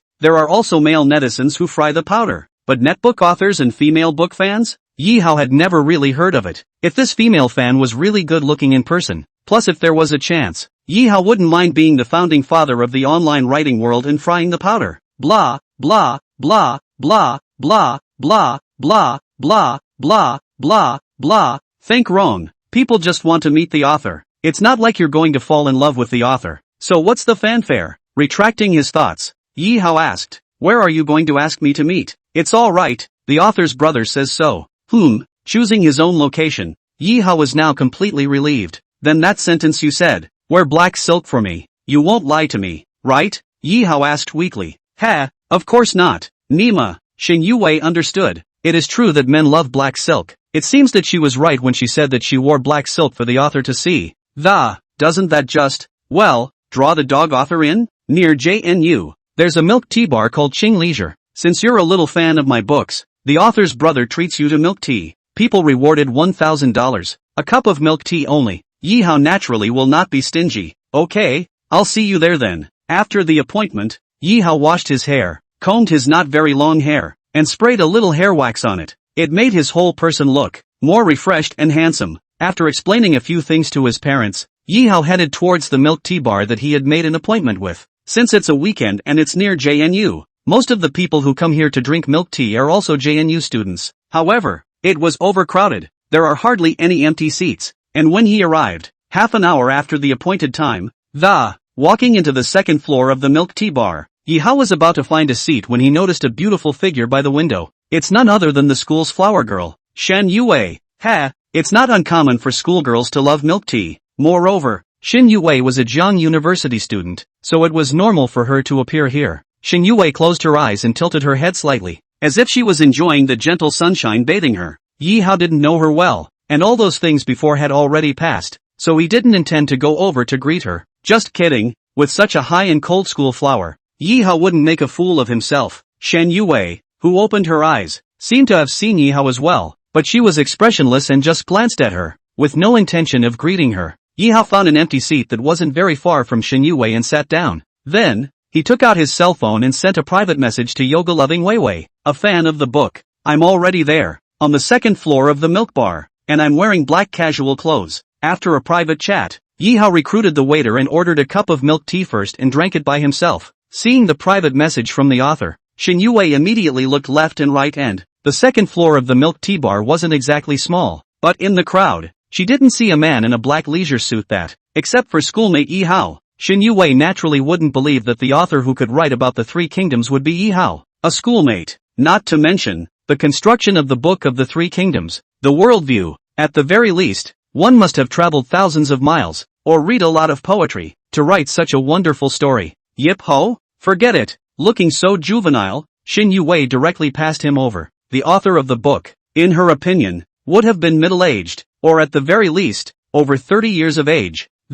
You can only write about the Three Kingdoms if you have that kind of experience. Didn't see the dog author. Shin Yue sent a private message. I had a high ponytail. I was wearing a beige JK outfit with black silk on the bottom half, and I was also on the second floor, by the window. Wait a minute. After seeing the private message replied to by yoga-loving weebs, Yi Hao man went numb. This dress, this position, is not the high cold school flower sister, Shen Yue? Holy, she's actually the bibliophile who's going to ask me to meet her? Shin Yue has always been the most supercilious schoolflower, never approachable. Why would she ask the author out for a meeting? If he had known that the book fan was Shin Yue, Yi Hao definitely would not have met that school girl. How high and cold she was, Yi Hao knew. A bad feeling instantly filled Yi Hao's brain. Shen Yue, asking to meet the author? Definitely not as simple as worship. The boys chasing after her at school can be lined up from Dasha to France, and there's no shortage of rich kids and the like. Hardly, she wants to be true to me? Thinking about this, Yi Hao directly shivered. Nima, Definitely. Should have been a character in the book, much to her displeasure. In the previous life of China, the character most criticized and discussed by female readers was Cao Cao. Cao Cao, who obviously has all the honors in one place, is disdained by female readers because of his love for another man's wife. Of course, male readers are envied by everyone. I see. Is it possible that I wrote Cao Cao too specifically and erotically, so that she, who likes Cao Cao, got angry? Thinking of this possibility, Yi Hao was 100% certain. Oh, it's a good thing Raoul lived two lives. Although I don't know what Shin Youwei's specific identity is, but I can see from the clues that she is not simple. Why else would those rich kids at school not dare to pester her? Yi Hao is ready to slip away. This book fan is a school flower sister. Yi Hao is better to not see it. Whatever she's up to, we'll talk about it later. At that moment, Yi Hao, who had made up his mind, directly left the milk tea bar. Nevertheless, he sent a private message to Shin Youwei. I'm sorry, little fan girl. I had an impromptu thing and lied to you. I didn't go to the milkshake bar. Why don't I see you next time? Instantly, the anger, the breathlessness, made Shin Youwei's face become ugly. Being stood up? Oh, really good. It was kind of a first in her life. However, after quickly calming down, Shin Youwei asked, Author, don't worry if you didn't come. I have a small request. I wonder if you can fulfill it. You first. That Three Kingdoms book of yours. Why did Cao Cao's persona become so horny? Is that how you boys like to write it? Who doesn't like that? Who doesn't love their wives? Isn't that an idiotic question? 4. Cao Cao is a true man, and a true man begins by liking another man's wife. Shin Youwei, author duh. Then I ask you again, Cao Cao as a persona, can you change it? I like him too much. I hope you don't write him so erotic. Can you? No way. Are you kidding me? It's written that way to honor the original. Can't I just give you an extra reward, just because I like the book so much? I'm sorry, Cao Cao is that kind of person and can't change a bit. As soon as he heard that Yi Hao was disobedient and had no intention of modifying these episodes of Cao Cao's good looks, Shin Youwei directly stopped pretending and showed her cards. She asked the author out. That's what this was supposed to be about. Dog writer, remember, don't let me know who you are. Ha, it's not that bad, is it? It's just a persona. Why do you have to be so mean? 1 second, it's still the author greatly. The next second, it's directly turned into a dog author. Women, as expected, turn upside down. Oh, I'll cut the crap and just ask, can the persona of Cao Cao in that book of yours be changed or not? Can't. Okay, there is nothing more to say. Don't let me know your home address, or see I really don't reel you finished. Damn, is the schoolgirl that mean? Yi Hao knew that it wasn't that simple for her to ask the author out to meet. Sure enough, it's because of Cao Cao's persona in the book. However, thinking that Shin Youwei could be swayed emotionally by the persona of a book, Yi Hao still wanted to laugh. The high and mighty schoolgirl had her day. In a previous life, a reader sent the author a razor blade that, in this life, it's amazing that readers still want real authors. Yi Hao was fortunate to run fast, but also fortunate to know in advance. That black silk book fan turned out to be the school flower Shin Youwei. It's not life-threatening, but it would be really awkward to actually meet and have a fight over a book there. It was estimated that he, Yi Hao, was counted as the first person in the whole school who dared to make the high and cold school flower angry. Chapter 35, Finally Nourished. Shin Youwei, who returned home, almost laughed in anger. I don't care if I don't get to meet the author. The author also disagreed with her request to change the book and the plot. It's so true that the more I think about it, the angrier I get. Looking at her indignation, her mother Shin Mengyun, who had just returned home from a meeting, was taken aback. What's wrong? Weevil, Mom's never seen you like this before. Who pissed you off? Mother's inquiry. Shin Youwei as if she did not hear. Directly lazy reply. Not talking? Then let Mom guess? Is it a love affair? Pissed off by your boyfriend? Shin Youwei didn't want to ignore her mother, but when it came to boyfriends, she naturally had to defend herself. No, how could I be in love? I haven't met anyone I can like yet, and I'd rather be single. Oh, and who pissed you off like that? Shin Mengyun was genuinely curious. It's just a book. What book? Ugh, it's curiosity that kills the cat. Curiosity that kills you got to be. The book is called Three Kingdoms. Oh, what kind of book is it? Mom, take a look. What's so amazing about it that it makes my daughter so angry? No longer paying attention to her mom, the angry Shin Youwei ran off to practice yoga. Good body. Practiced. I have to say, practicing yoga is fascinating with her focused look. Shin Mengyun, on the other hand, directly opened her cell phone, and driven by curiosity, she searched for Three Kingdoms. Upon seeing the opening lyric, she, as a veteran of historical scholarship, was outright shocked. The Yangtze River rolls on, and the waves sweep away the heroes. Right and wrong, success and failure. The head turns empty. the green hills are still there, and the sunset is red for a few times. White-haired fisherman and woodcutter on the river islet, accustomed to watching the autumn moon and spring breeze, a pot of turbid wine and happy to meet. How many things of the past and present have been put into a laughingstock? I don't need to read the story, the lyrics alone are enough to blow me away. Who wrote this? Such a good lyric, but it was only used as a synopsis for a novel? Shin Mengyun was excited inside. Tap on the content again. The Yellow Turban Rebellion, Lu Guanzhang's Peach Garden, the Three Kingdoms, the end of the Eastern Han Dynasty. Isn't this history, too? Always something that my great summer kingdom wants to study thoroughly? But my daxia lifted the strength of the whole country. For that period of history, can only know a little bit of skin, only no way.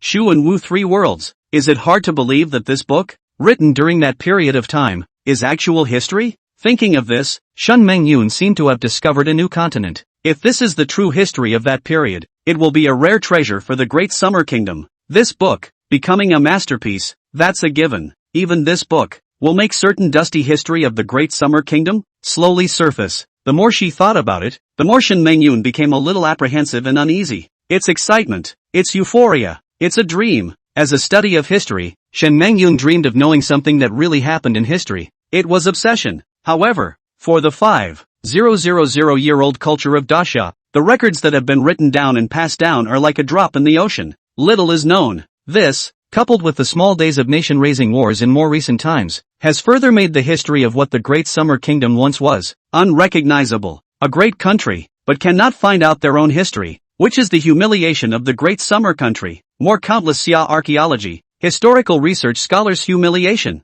But now, a book of the Three Kingdoms had actually made Shin Mengyun feel as if she had seen the light. Daughter, who really wrote this book? Shin Mengyun couldn't help but ask her daughter excitedly. I don't know. Did you read a few chapters and get angry too? Thinking that his old mom was like himself, Shin Yu smiled. Angry? No, I'm excited. Ha, Chow Chow went from hero to Chow thief and you're not angry? Oh, mom hasn't read the content yet, but what's there to be angry about? It's just a persona. Since my daughter doesn't know who wrote it, forget it. Immediately, Shin Mengyun took this book and reported it to the higher-ups of the Great Summer Kingdom. What? There really is a book like that? Shin Mengyun, you've made a great achievement. However, keep this quiet beforehand and don't go overboard with the tension, so as not to disturb the author's creativity. We just need to, just keep watching, never disturb the author. This book, when he finishes writing it and it becomes a famous book of my great summer kingdom, that's the package. After receiving instructions from the higher-ups, Shin Mengyun nodded.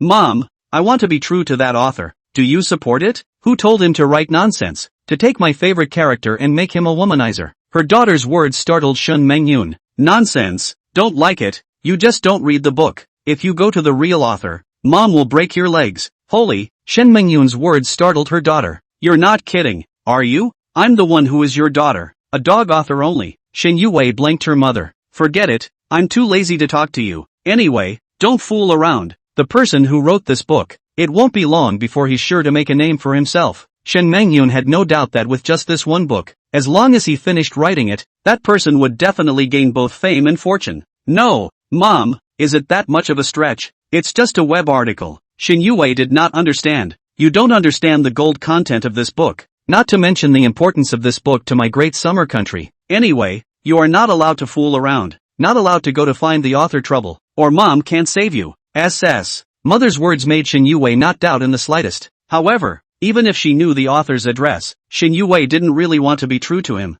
She was just scaring him. But Mom is in a high position. Never joke. Shin Yue no. To be true to this author's idea, certainly will not work. Originally, Shin Mengyun was going to go to another meeting in the city next, but she didn't want to go today. She has the right, the choice to go or not. The daily meetings left her a little speechless. There wasn't much she could do when she was in her position, but every day was either a meeting or on the way to a meeting, and that really upset her. But discovering such a treasure book as the Three Kingdoms put Shin Mengyun in a good mood again today. In a good mood in going to a meeting. In a good mood for what? She had to relax. Naturally. Immediately, she remembered Yi Hao. It's time to get some interest back on the baggy, stinky brother. Last time it was Thursday and he wasn't available. He said it would be better on the weekend. It just happens to be Sunday. And if I'm not available again, I really should let him know that I'm not very good with my temper, either. Thinking of this, taking out her cell phone, Shin Mengyun directly sent a message over. Sis is not busy today. See you at the usual place. Don't make excuses to excuse yourself, haha.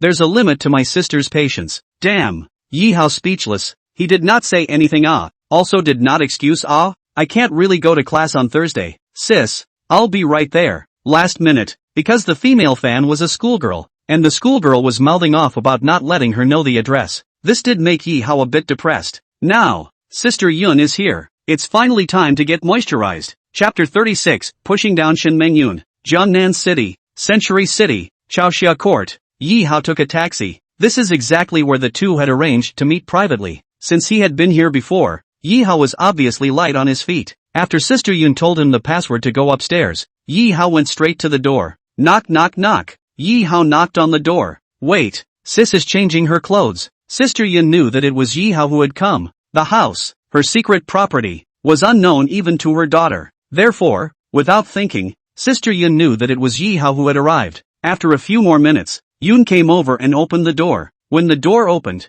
Yi Hao was directly stunned. Today, Sister Yun, wearing light makeup and changing into a loose black robe, the attire made her look even more attractive, and the robe was only fastened with one button, so that certain views were visible to the naked eye. Swallowing hard, Yi Hao remained unblinking. He didn't need to pretend to be a decent man in front of Sister Yun, because Yun preferred men who lusted after her. Therefore, Yi Hao could stare straight ahead. Gee, haven't you seen enough? Come in first, close the door and then take your time. Awkward. Looking at Yi Hao, he forgot that he was still standing outside the door. Sis, you smell so good and you're so white. In addition to the scenery visible to the naked eye, the scent of perfume that came to his nose made Yi Hao fall in love with it. The smell of the perfume could not be very similar to the principal's office. It was practically the same. But Sister Yun wasn't that principal Shan Mengyun, which Yi Hao had ruled out long ago. Different women, wearing the same perfume. No big deal. Brother, does my sister look good today? Good looking. So do you want to eat your sister?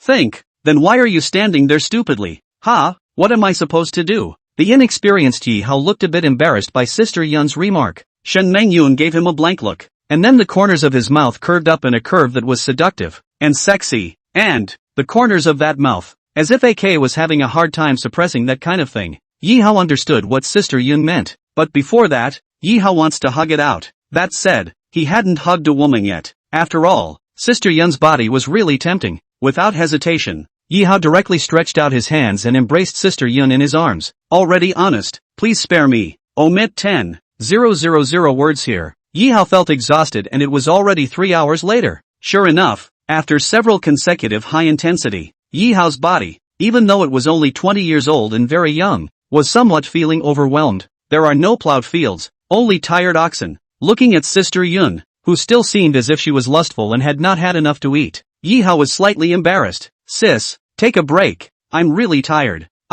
Sis didn't stop you from resting. Sister Yun was lying on her side, her eyes looking at Yi Hao obsessively. A taste of men she hadn't tried since her divorce from her daughter's father. It's been over 10 years. It was a feeling that really mesmerized her. It's also very topsy-turvy. Getting what you want, so to speak. Craving for days and days. Finally 2 words today. Gotta eat. The young woman is, indeed, a ing killer. I'm not afraid of a young girl at 20. I'm afraid of a young woman at 30. This Yun, who looked about 30 years old, was so nifty, the killer of killers. It nearly killed Yi Hao. It had to be really thanks to his Yi Hao's youth. Sis, didn't you say last time that you weren't available for the weekend? Why are you suddenly free today? Without much topic to chat about, Yi Hao could only find his own topic. You don't have to tell me. Talking about this made Yun even more excited on the spot. After she gave Yi Hao a kiss on the forehead, and then excitedly, because I discovered a new continent today. Sis happy, so I want to give myself a half-day vacation. New continent? Yi Hao was confused. Yes, a book. Sis recommends you to check it out too. This book, it's a potential stock. Sister Yin was talking so excitedly, so of course Yi Hao was a bit curious. Sister, what book makes you, a rich woman, so excited? Can't it be that the golden bottle is not? What gold bottle didn't? Ergo, Yi Hao remembered that the clearest history of the Great Summer Kingdom was just after the Qing dynasty. The golden bottle didn't is the middle of the Ming dynasty, so it's normal that Sister Yin doesn't know about it. The golden bottles didn't, that is, on the market, those books with colors. Yi Hao hurriedly explained.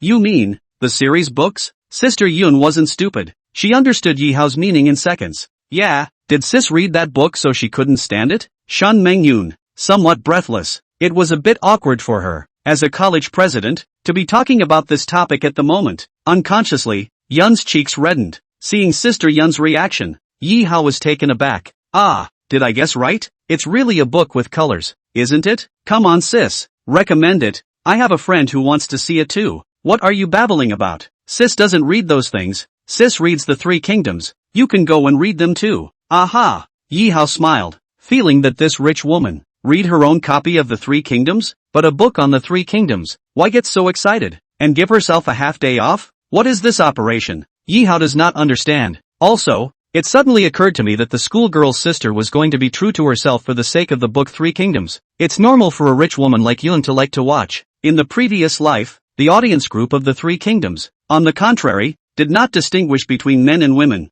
young and old. In order not to let Sister Yun know that she wrote it, Yi Hao pretended to be surprised. Okay, sis, some other time, I'll check it out too. Well, read it, but don't get on top of it, and don't curse the author. Thinking of her daughter's reaction of still wanting the real author, Sister Yun hurriedly reminded. Why am I scolding the author? Because, it's written in there in a very Thurstonian way. Sister, feelings are a book with colors? Gee, no, it's just that some of the drama, a certain thief, makes you blush to see it. Yi Hao smiled. It is the Chow thief in the book. So, sis, do you think I'm a thief? You, forget it, you're not even close. Sis, I'm not convinced when you say that. Having said that, Yi Hao seemed to be addicted to, started plowing the fields again. Chapter 37, Sister Yun's Goodness. The time is fast approaching the evening. Looking at the time, it's already past 8 o'clock. Yi Hao was contentedly lying down and really didn't want to move. Exhausted individual. Shen Mengyun was likewise,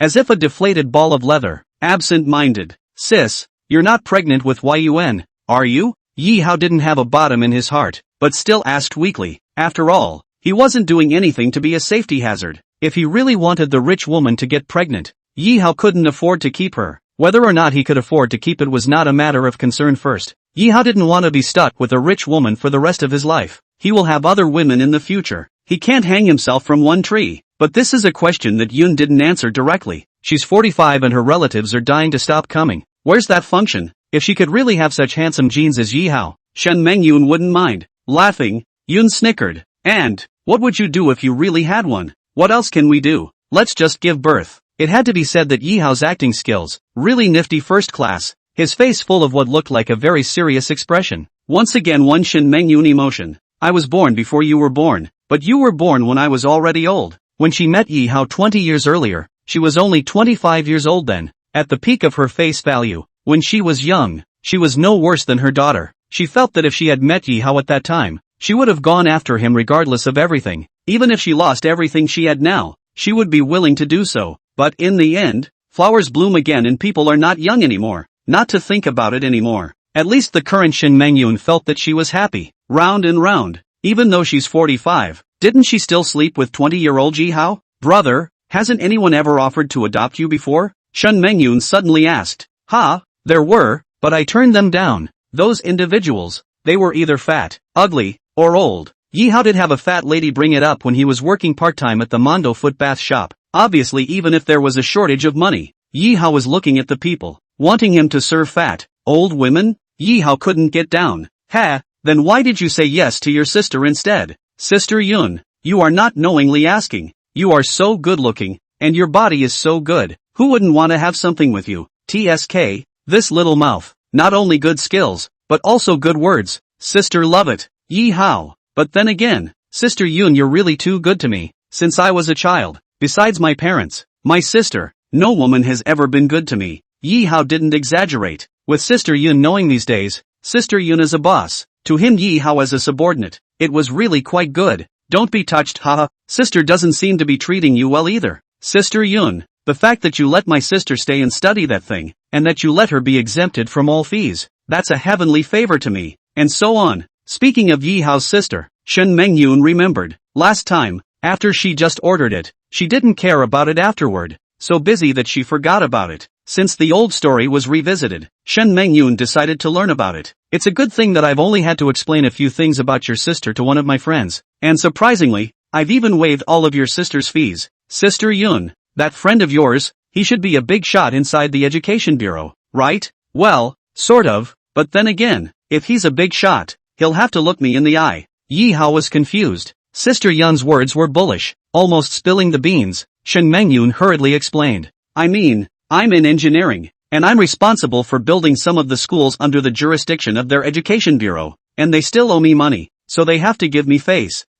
Okay. This explanation made sense, and Yi Hao didn't think much about it. Right, Yi Hao, I only know about your sister. What about your parents? Never heard you mention them? My parents are fine and there's not much to say. His parents were seriously ill and had trouble with their legs, and Yi Hao didn't intend to tell Sister Yun about this. Even if you tell, what's the point? Yi Hao, mentioning your parents. A hint of heaviness just flashed in your eyes. Sis, I can see that you're a sentimental person, working so hard in the footbath store before. It should be for them, right? Tell me, sister, is something wrong with them? Sister Yun was worthy of being a person with experience, and the slightest emotion in Yi Hao's eyes was captured by her. Sis, do I have to say it? Well, it has to be said. You're Sis's little man, and Sis doesn't want you to hide something from me. Sister Yun's tone of voice did not allow for rejection, and there was no harm in Yi Hao telling her. My parents were in a car accident that left both of them leggy and still recovering. The funny thing is that the old rural home, and there was no surveillance,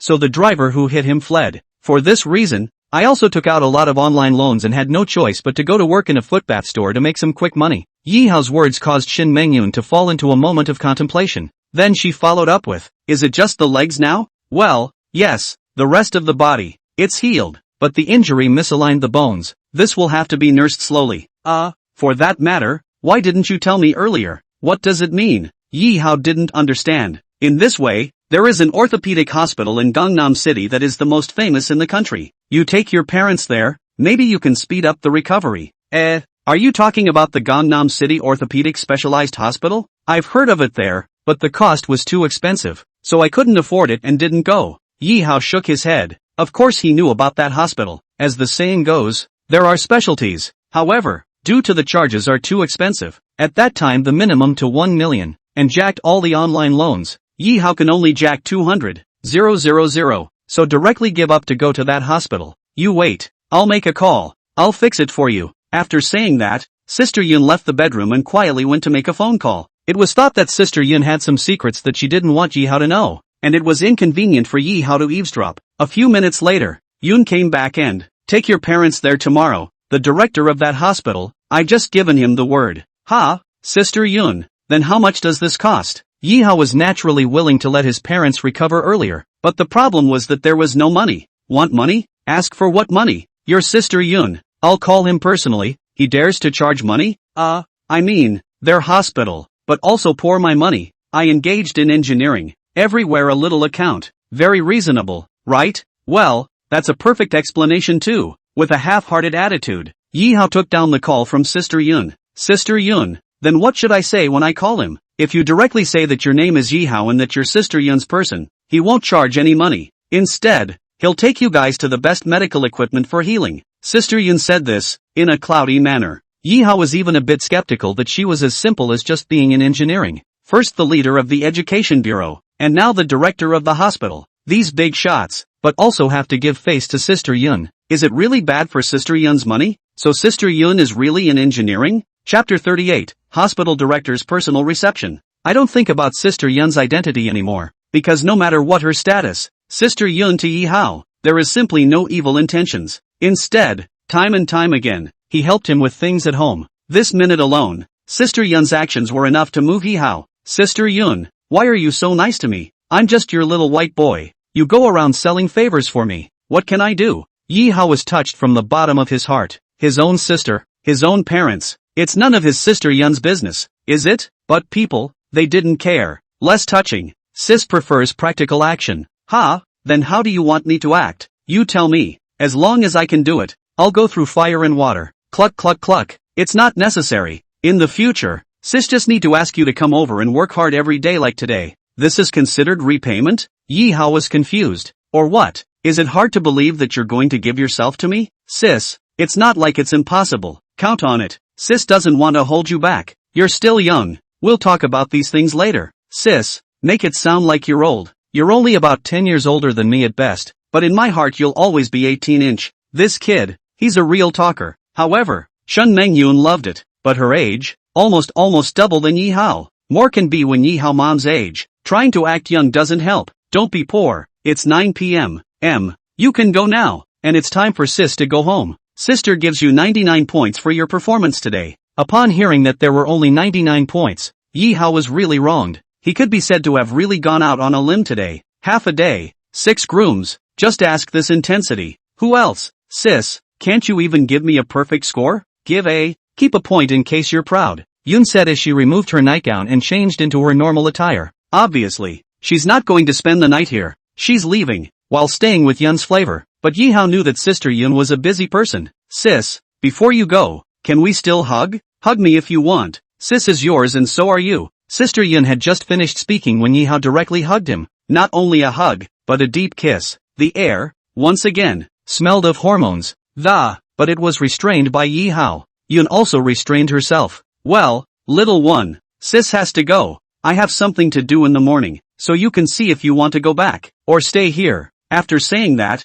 Sister Yoon waved her hand and reluctantly left. By the way, Yi Hao, remember, go back tonight and contact the director of that hospital. Then take your parents there tomorrow. Just send me a message if you need anything. I hope, too, that your parents get well soon. Also, that book, 3 Kingdoms, go check it out and next time nag your sister and we'll discuss the plot. After saying that, this time, Sister Yoon was really gone. After Sister Yoon's figure disappeared, Yi Hao also put on his clothes and prepared to go home. Sister Yoon's goodness was once again in Yi Hao's heart. When Yi Hao arrived home, it was already 10 p.m. Parents are still up. Cousin is washing her parents' feet. The hospital that Sister Yoon had mentioned. Even though Yi Hao was half convinced, he decided to give it a try. It would be Yi Hao's willingness to make his parents recover earlier. Immediately, Yi Hao dialed the dean's number in front of his parents. Hello, which one? On the other side of the phone, a middle-aged man's voice came. Hello, are you the director of the orthopedic hospital? Please? It's me. Hello,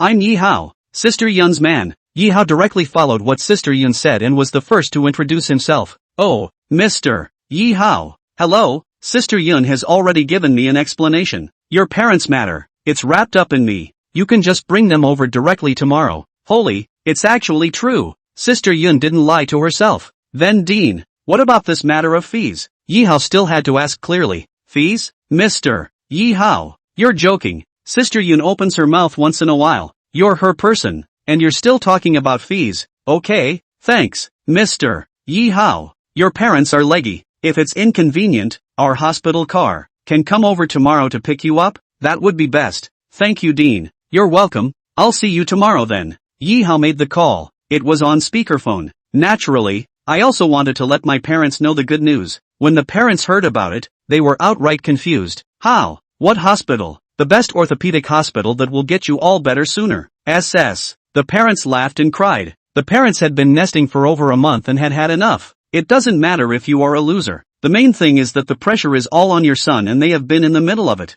If we follow the current progress of recuperation, it will take at least half a year or more before we can barely move. Nowadays, they would naturally be happy if they could recover sooner. How? Is it that Sister Yoon of yours again? Mother asked. Well, yeah, or she fixed it for us. That Yoon sister of yours, how old is she? Roughly? Father pursued. 30 or so. Xiao Hao is 20. Sister Yoon is 30. It's not too much of a difference. People are like regenerative parents to our family. This daughter-in-law, we'll take it. His mother's words embarrassed Yi Hao to a batch. You want her to be your daughter-in-law? They may not want to. Mom, what are you babbling about? She's just my boss. We're purely friends with each other. Nothing like you think. Xiao Hao, don't be in a blessed state. She's treating you like this. She must be interested in you. Interesting? It must be interesting. All sleeping together. However, Sister Yun's treatment of Yi Hao was just treating him as a gigolo, as a tool for pleasure-seeking, and whether there were any real feelings, Yi Hao didn't know. Alas,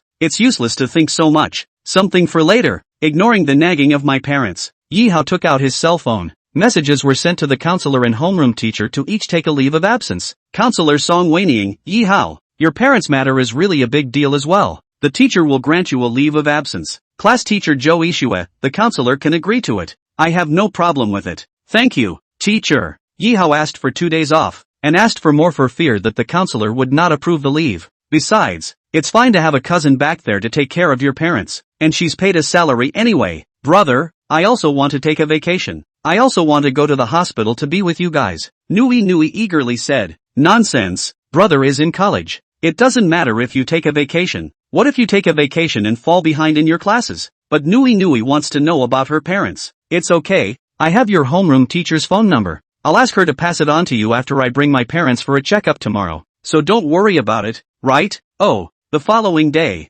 Monday, at 9 a.m., Yi Hao called the dean's number. The hospital car arrived in about 20 minutes. It was obvious that the dean still valued Yi Hao. Not only did the dean himself come, it also brought 2 attending doctors and 4 nurses along to pick up Yi Hao's parents. The director of the orthopedic hospital, about 40 years old, is a middle-aged Mediterranean man. Dean, it's a bit flattering to have you here in person. Mr. Yi Hao. No, I should. Sister Yun has done me a great favor. You are her person. It's worth me coming personally. At your age, you also call her Sister Yun? Yi Hao was a bit puzzled. Obviously this dean could look too much older than Sister Yun. Ha ha, Mr. Yi Hao. Sister Yun is just my honorific title for her. As for her status, she is also worthy of being called sister. What exactly is her identity? It seemed that this dean should know. Yi Hao to also want to pry. Mr. Yi Hao, you're his man. You should know better than me, right? Ha ha, of course I'm clear. Yi Hao hurriedly snorted and, this dean doesn't want to talk about it. Forget it, big deal for himself. Don't ask.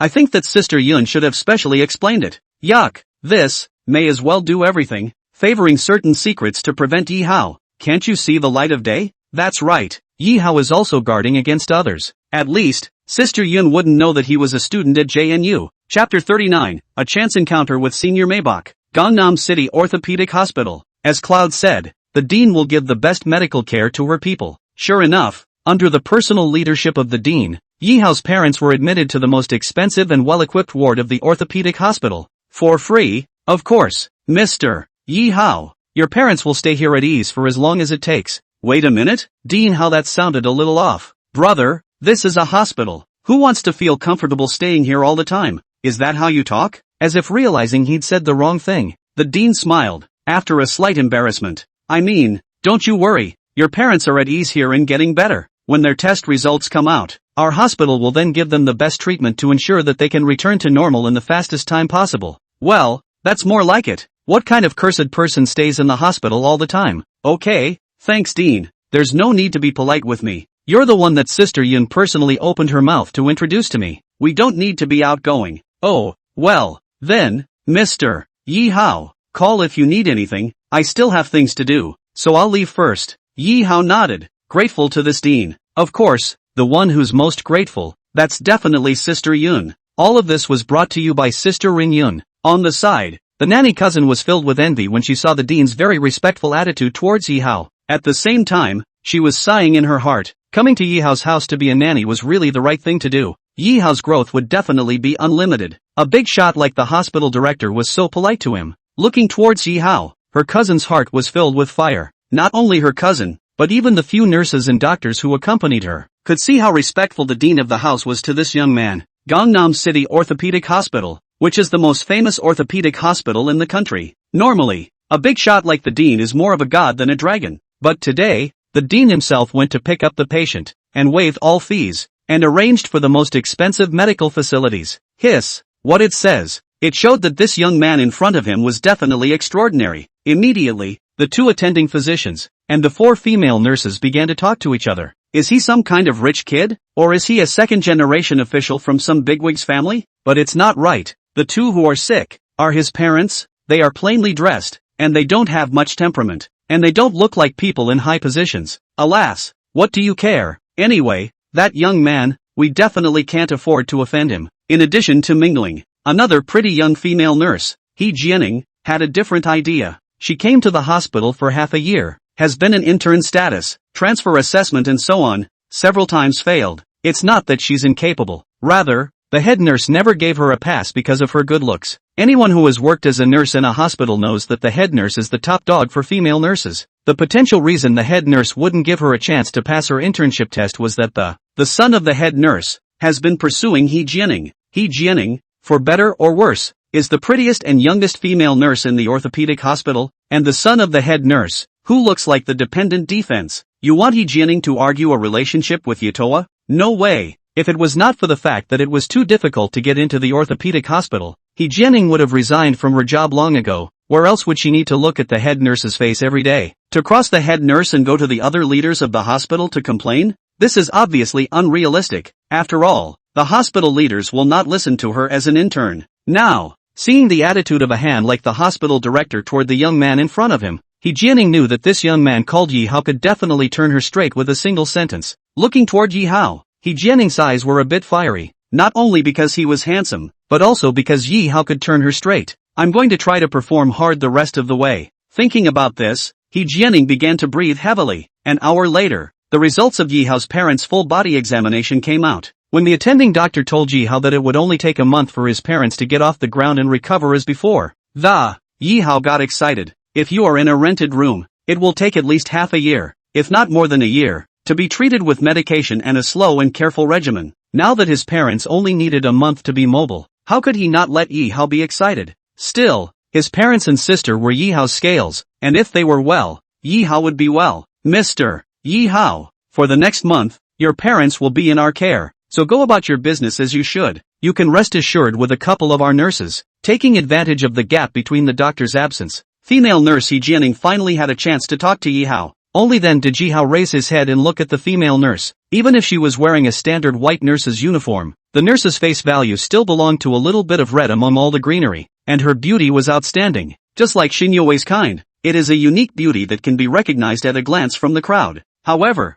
although he was surprised that a nurse possessed a stunning face, Yi Hao didn't think much of it. Looking to the pretty female nurse, he nodded and, "Then I'll trouble you." "You're welcome, it's what we should do." After saying that, the female nurse looked still a bit pouty. What? Briefly confused for a moment, Yi Hao didn't bother with her. Since there were nurses taking care of the place and there was a cousin as a nanny, Yi Hao could not stay here. When Yi Hao told his parents about the situation, they were once again agitated. "A month? Just 1 month and we'll be back?" "Well, the attending physician said so." "Thank God, and thank you for that, boss." Sister Cloud, too. After explaining a few things to his parents and his cousin, Yi Hao was ready to go back. With a nurse for everything and a babysitter for meals, it would be redundant for him to stay here, and his parents have told him to go back to school so he doesn't interfere with his studies. However, going back to school is impossible. Otherwise those 2 days of vacation, not in vain. From the entrance of the hospital out, it was already 11 o'clock. Yi Hao was ready to stop a cab. He decided to go home and code properly for 2 days, write the 3 kingdoms out sooner,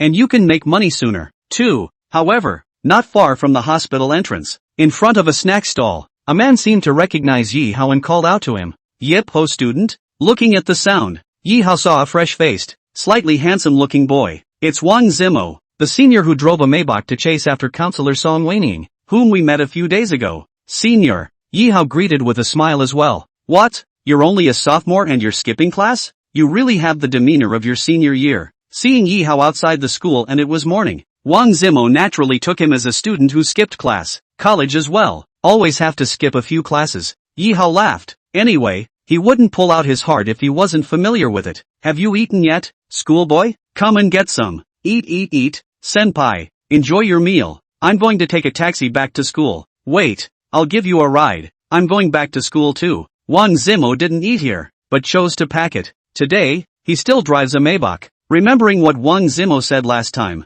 that the Maybach was his cheapest car, Yi Hao could guess that this senior was definitely a rich second generation. When people were so enthusiastic, Yi Hao was too embarrassed to refuse. That would be pretentious instead. Anyone who's been in a Maybach knows how cool it is. However, the senior's car was a bit cluttered with all sorts of women's inner coolness, almonds, black silk, white silk, and the like. "Ha ha, it didn't scare you, did it?" Wang Zimo laughed. No. Senior is handsome and rich. Playing with women is like changing clothes. Normal. TSK. This schoolmate, last time, he was quite understanding, and had already left a deep impression on Wang Zimo, and now that he was still talking so well, Wang Zimo felt that Yi Hao was good. "Senior Yi Hao, are you familiar with your counselor Song Weining?" Chapter 40 Xin Yue's background. The senior was chasing the counselor. Yi Hao was aware of that, but the senior asked if he knew the counselor well. Definitely not familiar. To put it bluntly, Yi Hao didn't have much interaction with the counselor at all, and it was nothing more than looking for her to take a leave of absence. The longest contact, the last time, was just a few words. "Not familiar? Then forget it." Wang Zimo was slightly disappointed. "Senior, chasing women, I don't know much about it either, but throwing yourself at them, That's definitely the most important thing. Oh, pitching in? How? Wang Zimo suddenly became interested. Like, what a woman likes, you can satisfy her, and what she doesn't like, you should never turn her off. Yi Hao was supposed to be talking nonsense, and he didn't know anything about this, but to the ears of the senior, it made sense. I usually flirt with girls, a worst Maybach is enough, that's Song Waning, but she doesn't like luxury cars. No wonder several times, when I drove a Maybach to pick her up, she refused. The feeling was that she didn't throw in the towel. Hokage, I have realized. Thank you. Wang Zimo looked at Yi Hao and said gratefully, Senior, I'm guessing that you have a lot of women outside, right? There are 10 or so. That's still because my body can't handle it. Otherwise there would be more. Wang Zimo laughed. Senior, let me say my personal advice don't be angry if you hear it. You say, the Hokage isn't that petty. I think, chasing Counselor Song Waning this kind of woman, cannot be philandering. After all, she is not a simple little girl. You are so handsome, and rich. She refused. Think it is supposed to know that you are flamboyant. That's a problem, but I'm a man. I'm a flirt by nature. If I'm asked to give up other women in order to chase after a Song Waning, I don't think I can do it. Yi Hao. No wonder the multi-golden and handsome senior can't chase the counselor. The main reason is that he has a lot of women. Forget it. Let's not talk about Song Waning. If I can chase after her, if I can't, I'll pull it off. I just want to sleep with her anyway. Wang Zimo really didn't treat Yi Hao as an outsider and directly stated his purpose of chasing the counselor. But yeah, there's no such thing as pure love in this world. The end of the relationship between a man and a woman is all about sleeping and getting to eat. Senior Yi Hao, you are more handsome than me. Do you have a target in your sights? No longer talking about herself, Wang Zimo steered the topic to Yi Hao. Senior, you're joking. I don't have that condition of your family. I can only look at it. Where would I dare to have an idea? Yi Hao laughed at himself. Senior, don't be self-effacing. Senior is just a good cast. Your finance department, however, has produced a few beauties. Shen Yue, Song Waning, and a teacher called something like Zhou Ishue, the 3 golden flowers of the finance department. I envy you students of the finance department. You have the blessing of the eyes. It seems that this senior really knows the finance department well. Also, isn't a man's greatest interest in a beautiful woman? Senior, I'm a little curious. Why don't you go after Shen Yue? By all accounts, she's more tender than the counselor, right? Speaking of Shen Yue, Wang Zimo reminded, as if he had remembered something. Hokage, you don't want to make her a target. That woman, not only is she high-strung and not close to men, she has a strong background. I drive Maybachs and Cullinans and all these multi-million-dollar cars. That's cool enough for you? But once, I overheard that Shin Yue's car was a Pagani. That car, not to mention expensive, mainly, is not something you can buy with money, so after I overheard it that time, I just gave up on the idea of chasing her. The senior's words directly startled Yi Hao. Pagani? It's a limited edition car that's at least $20 million or more. Shin Yue's ride, surprisingly, is this car. It's really awesome. It was also enough to show how powerful her background was. Thinking that Shin Yue is usually very low-key, eating a seafood buffet of $100 or so, and eating in the school cafeteria. The lower the profile, the more uncomplicated the woman, the more uncomplicated she is. When he thought of Shin Yue's various things again, Yi Hao, however, wanted to laugh. For example, she's so self-righteous that she thinks Yi Hao's stalking her. Also, because of the book 3 Kingdoms, Shin Yue still wants to be true to herself? The high-strung schoolgirl, too, could be emotionally moved by herself, so how is this not another kind of victory? Blah, blah, blah. Beggars can't help themselves. Yi Hao shook his head and thought no more. Schoolboy, am I really right? Shin Yue is your target? Looking at Yi Hao's unconscious bad smile, Wang Zimo was surprised. No, I'm not interested in high-maintenance women. However, if school brother can handle Shin Yue, I'm willing to call you my righteous father. Senior is joking. How can I be in someone's eyes? As the two chatted, without realizing it, Zhongde arrived. Yi Hao was ready to get out of the car and go back to the rented room. Thank you, Senior, for sending me back. Yi Hao sincerely thanked this senior. Even though he was a rich second generation, he was not at all high and mighty like other rich second generations, but instead, he was approachable. It was also thanks to the fact that last time, Yi Hao saw the situation clearly and wasn't used as a shield by the counselor. Senior Yi Hao, Senior met you at first sight today. In the future at school, if there is anything you can find me, if you can help, Senior is obliged to do so. Okay, bye-bye Senior. After returning to the rental house, Yi Hao laid down on the sofa, then opened the writer's background. I didn't code yesterday, so it wasn't uploading chapters at this moment, but Yi Hao wanted to look at the data. However, Yi Hao saw another private message from his book clubmate, the yoga-loving Wei Wei. There's no way Xin Yue is going to be true to herself again, is there?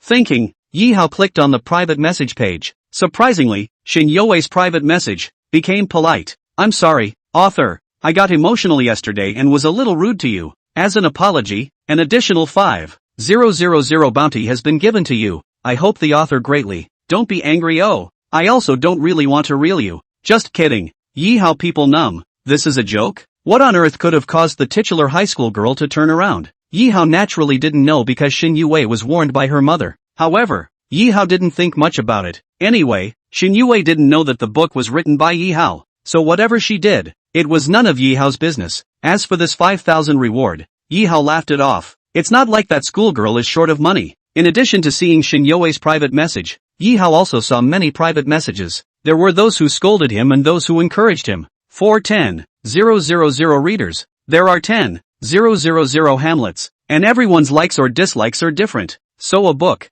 it can't be all favorites, but if you don't like it, you don't have to curse. Yi Hao didn't bother to click in to see it, but he found something else interesting. A book lover's name, Shan Mengyun, who loves to read books, followed him. Shan Mengyun. Of course Yi Hao was familiar with this name, because that's the name of the new female president of JNU. Although there are thousands of people with the same name in the country, but Yi Hao had a feeling that this Shan Mengyun, perhaps, was the female president of Jiang University. The principal, too, is reading my book? Interesting. It's just that the principal is too stingy, isn't it? And doesn't spare a penny for the reward. Hootie. Chapter 41, The Counselor's Secret. In the blink of an eye, the 2 days of vacation Yi Hao had taken came to an end. The time has come for Wednesday. Yi Hao went back to school. Back when he took his leave, Yi Hao was afraid that his roommates would be worried, so he had briefly informed them that he was going to take his parents to the doctor. Seeing Yi Hao come to the classroom for the lesson, the roommates were relieved. Wednesday,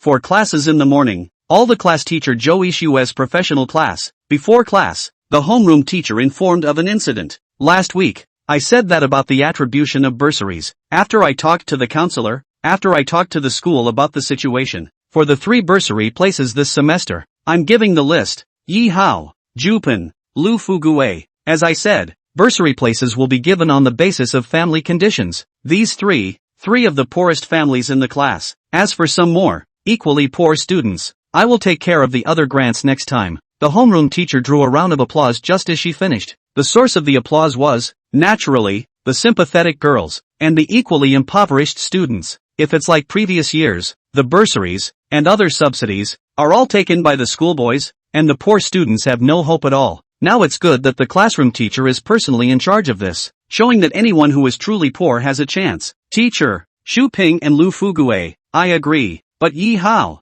I still have an opinion. After the applause fell, someone stood up in disbelief. Yi Hao looked at the man. His name was He Lang. Among those who opposed Yi Hao the most last time was this man. However, from memory, Yi Hao didn't seem to have offended this person, did he? Even if they were classmates in the same Finance 2 class, but the two of them didn't have any interactions at all, and they didn't even speak a single word. He opposed Yi Hao as if Yi Hao had dug up his family's ancestral grave. Today, he is again dissenting. Then tell me the reason for your objection? Class teacher Zhou Yishue asked calmly. Still, the cell phone Yi Hao used, more than 8,000. How many people in the class can use such an expensive cell phone? Still talking about cell phones, Yi Hao was a bit speechless. Anyway, it doesn't matter if the bursary is 1 or not. Yi Hao, it's just $8,000. Yi Hao got up and was about to say, let the homeroom teacher not give him the bursary, just give it to the other poor students in the class. But the homeroom teacher didn't give Yi Hao a chance to speak. She directly waved her hand,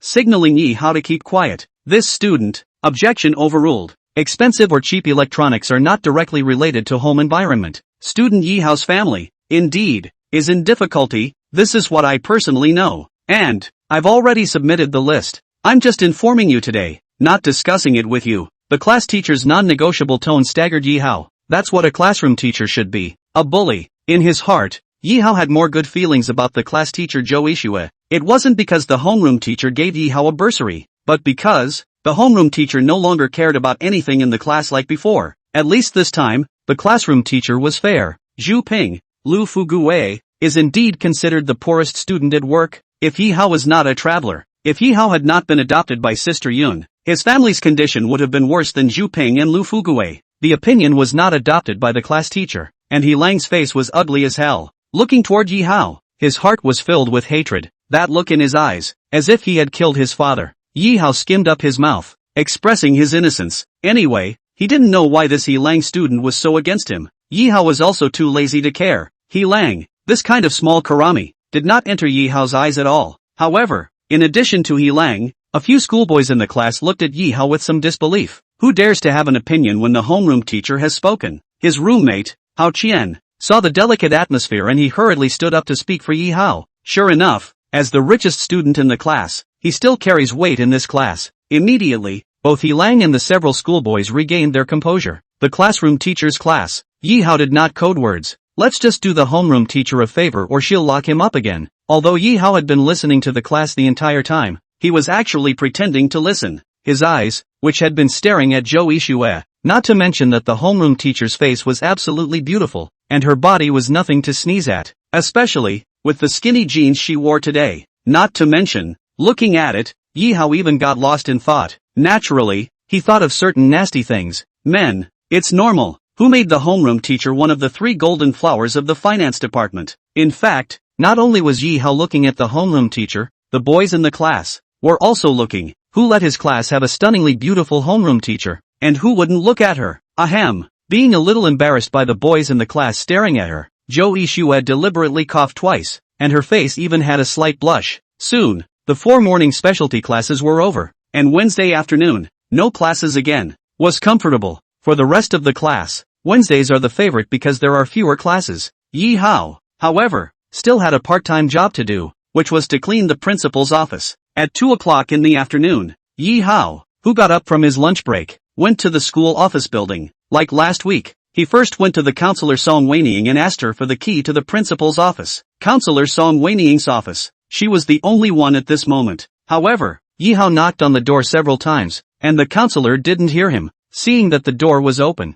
and standing outside it, Yi Hao could see that the counselor was inside. Guess, it should be the counselor listening to the song? After all, the door looked like she had a Bluetooth headset on. So Yi Hao walked in. Walking up behind the counselor, Yi Hao was about to call her and, however, Yi Hao found that the counselor was playing with her cell phone, and on the screen of the phone, there were secrets. It's not the counselor who's watching some passionate movie. Rather, she was shopping, buying nothing else but adult products. Holy, immediately, Yi Hao was startled. Is this something he can see without paying for it? How can a counselor be so absolutely beautiful and play so fancy? Yi Hao was depressed, favoring him to bump into the scene. Awkward. But having come, Yi Hao really didn't know what to do. You say walk out at this moment. He's coming for the keys again. It's not good to keep staring if you don't go out. Solely, Yi Hao coughed twice. Only now did the counselor turn his head and see Yi Hao behind him. Ha, Yi Hao, when did you come in? Instantly, Counselor Song Weining's cheeks unconsciously reddened a great deal.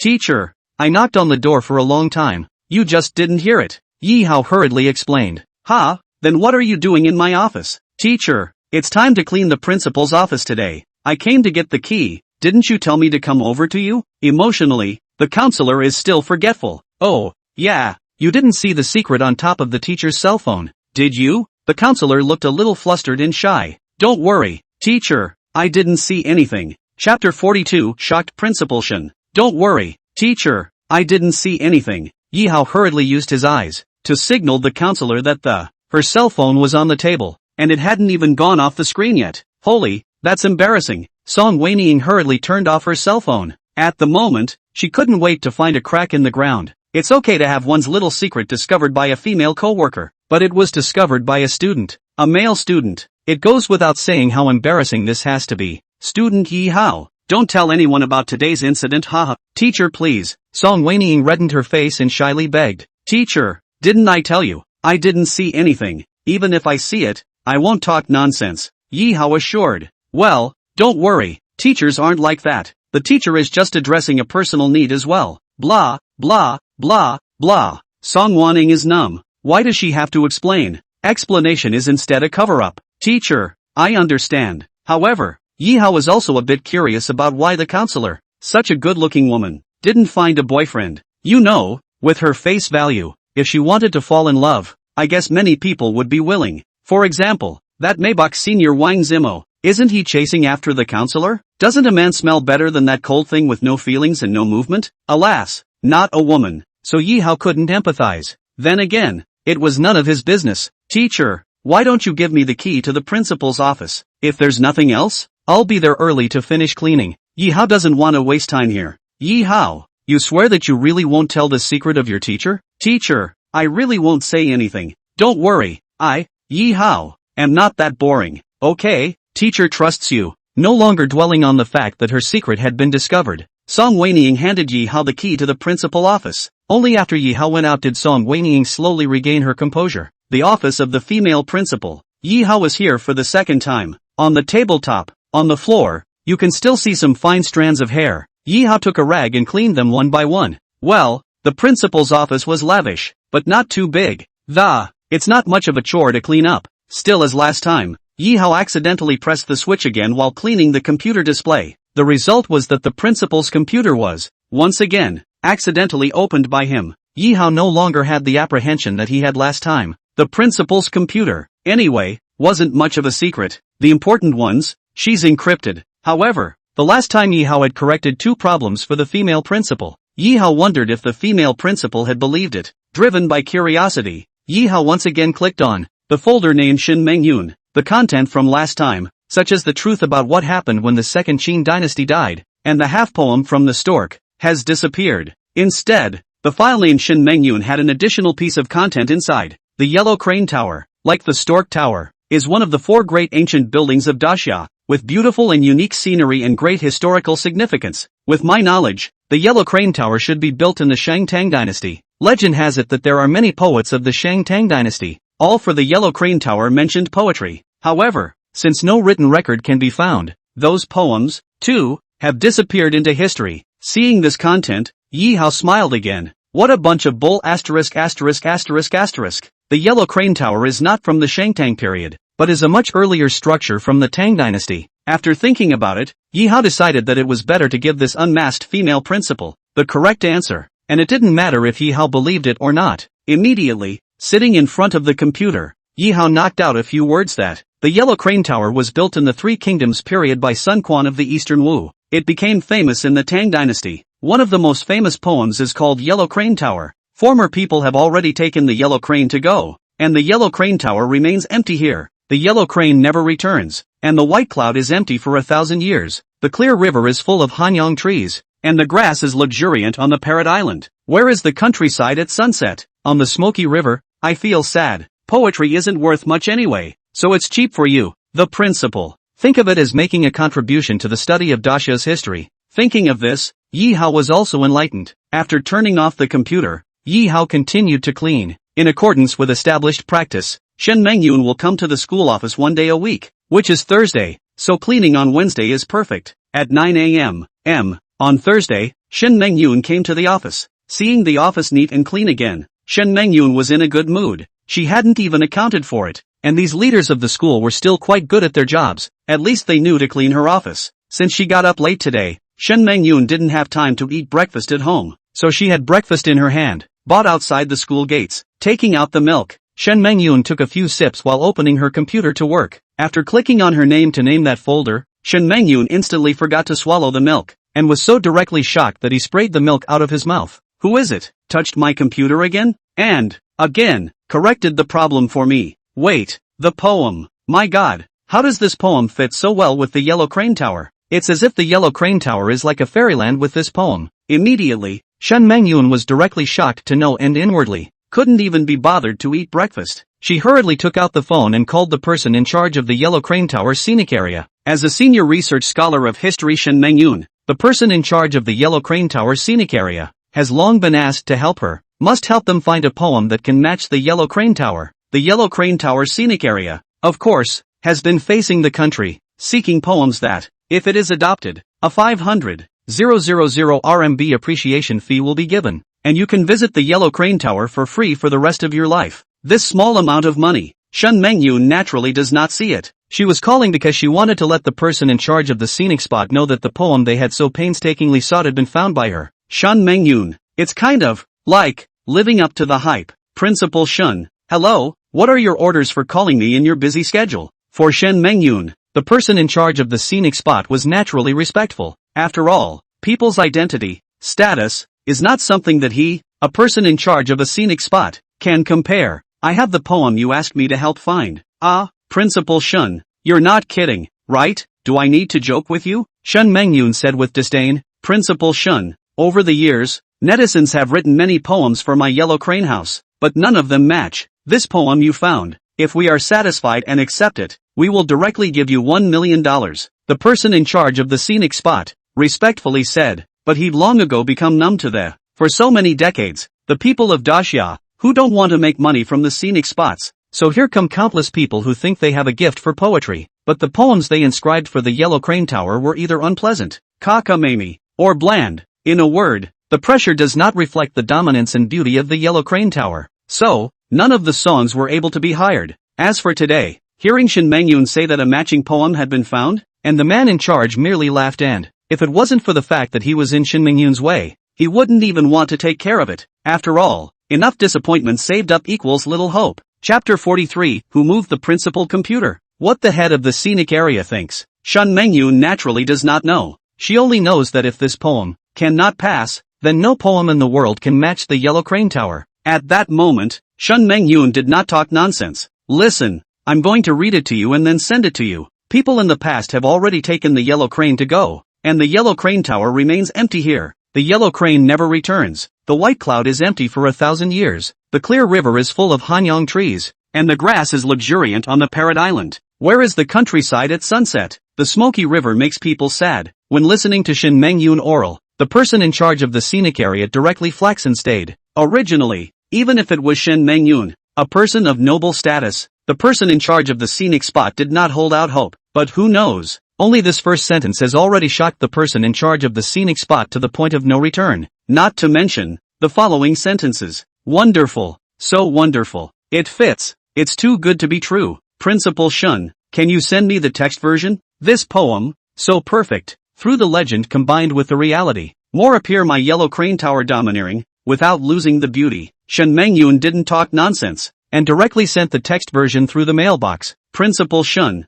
thank you so much. The poem, we'll take it. We, Scenic, will remit the money to you immediately. Immediately, Shen Mengyun received a transfer of $1.5 million from there. As for why you're giving so much, Shen Mengyun could also understand that this poem was enough to make the Yellow Crane Towers even more famous. The tourism revenue that could be generated by this poem would be many times what it is today. However, looking at the $1.5 million, Shen Mengyun did not intend to keep it all to herself. She's really not short of that kind of money. She doesn't see it either. The money, I shouldn't take it. It should go to the person who touched my computer and left this poem. The last time I was pointed out to me the truth about the death of the Second Qing dynasty, and coupled with today's poem, I'm really a bit curious as to who, exactly, is so talented. More than anything, I want to know what his purpose was in leaving this on my computer. I want to see him and find out who he is. With such a thought in her heart, Shen Mengyun immediately sent a message over to the Zhang University Senior Management Group.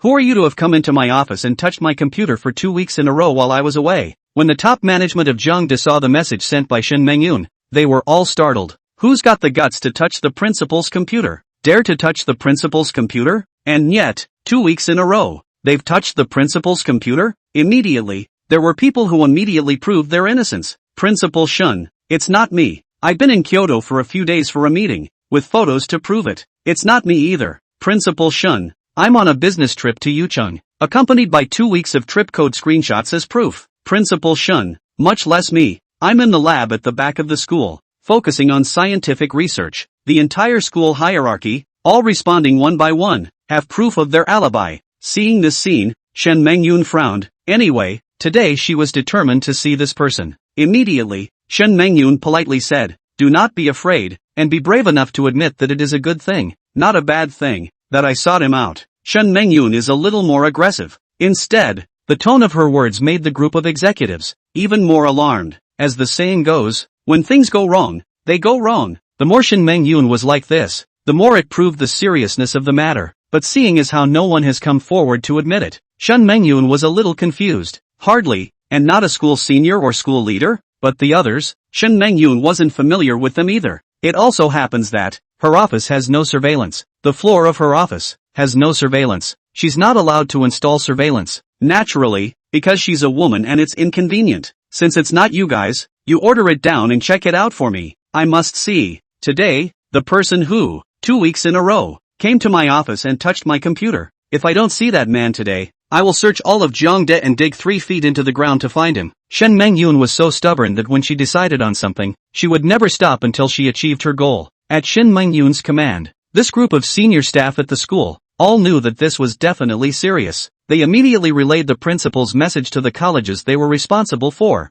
and the notice went down. What? Someone had the audacity to touch the principal's computer? It's over. The principal must be some kind of secret that's been made known. Or, perhaps, the principal had some important documents stolen. Man, who the hell is it that dares to go over the head of the principal? The teachers of the various colleges were all terrified. To prove it wasn't them, so they had to help find it. The story, the more it spread, the more it was blackmailed in the circle of teachers, and it was rumored to be the theft of the principal's secrets. What? Someone stole important documents or secrets from the principal's computer? When the counselor, Song Weining, learned about it, she was outright shocked. The keys to the principal's office, of which there are several, are held by the counselors of the various colleges who help keep them. Naturally, they are also responsible for the hygiene of the principal's office. It's hard to believe that it's Yi Hao. Impossible. Yi Hao is just cleaning. He's a student. What secrets can he steal and what secrets does he know? Counselor Song Weining directly dismissed the idea that Yi Hao was the thief. But a series of self-checks down none of the colleges, none of the teachers, have ever been to the principal's office? Not even to the floor. Even every counselor who had a key to the principal's office became a key target of the investigation. But they both vigorously denied it. It's all there, too. Evidence that the keys are well kept. Oh, I know. The sophomore counselor of the finance department, Song Weining. The person who cleaned the principal's office was her choice. She'll have to be asked about that. A counselor, thinking of this, immediately informed several leaders of the school who were responsible for investigating the matter. When they arrived at Song Weining's office, Mr. Song, various evidence points to the fact that the person who entered the principal's office may have something to do with you. After all this, you're still harboring him? Say, is it you, or who? The words of several leaders of the school directly made the counselor Song Weining pale. She herself, naturally, had never been in the principal's office. That meant that there was only one possibility, and it was Yi Hao. Yi Hao, the teacher had thought of helping you lighten your burden. That's why she took the initiative to find you this part-time job. But why? Did you touch the principal's computer? And for what? To steal the principal's secrets? Yi Hao, you victimized your teacher. It's over. It's really over. It'd be a great job to be a counselor at JNU, too. But now, Song Weining knew that she was going to be dragged down by Yi Hao. Not to mention the fact that she can't be a counselor. You can even be punished as an accomplice for stealing secrets. Who made Yi Hao her choice? Song Weining's eyes lost their luster and she had already seen no hope. Chapter 44, The Counselor's Decision. But there are no pills for regrets. No matter how much Song Weining regretted it, it wouldn't help. What to do? Should we tell these leaders that it was student Yi Hao who entered the principal's office? He stole secrets from the principal's computer. He was fired, that's for sure. But I still have secrets in his hands. Will he fish out of water and reveal my secrets? That secret of mine. Although it's not so bad that I'll lose my reputation. But if Yi Hao tells it, being labeled as a horse-forked insect, this label should be doomed. Song Weining was regretful and speechless. Yi Hao, who cleaned the principal's office, was her choice. But on the contrary, Yi Hao also discovered her secret. Now, Song Weining was a bit conflicted. Should she tell the leader that it was Yi Hao? If she spoke out about Yi Hao's consequence would definitely be expulsion. No doubt about it. As for her, she would be scolded by the principal all over again, or she would lose her job at JNU. It's not easy for Yi Hao, a child from a poor family, to get into Jian University. Forget it, Yi Hao. The teacher took it on himself. I hope you study well and don't let your teacher down. Song Weining had already made up her mind inside. As a counselor, this consequence, she took for Yi Hao. Seeing Song Weining's gaze staring blankly, she didn't know what she was thinking. Several of the leaders in charge of the matter roared that Song Weining, still not telling the truth? Was it you, or whoever, who went into the principal's office, looked at the principal's computer, and stole the principal's secrets? This roar from the leader made Song Weining's heart iron, biting her lip and, Leader, it's me. I'm the one who went into the principal's office. It was me that moved the principal's computer. After saying these words, Song Weining's heart was as dead as water and her face was ashen. What? She wondered. would be the coming punishment? Is she the one who lost her counseling job? Or will she face jail time? But, since he was ruthless and decided to take up for Yi Hao, even if there were 1,000 obstacles ahead, she could only take them on. Song Waning, it's really hard to tell.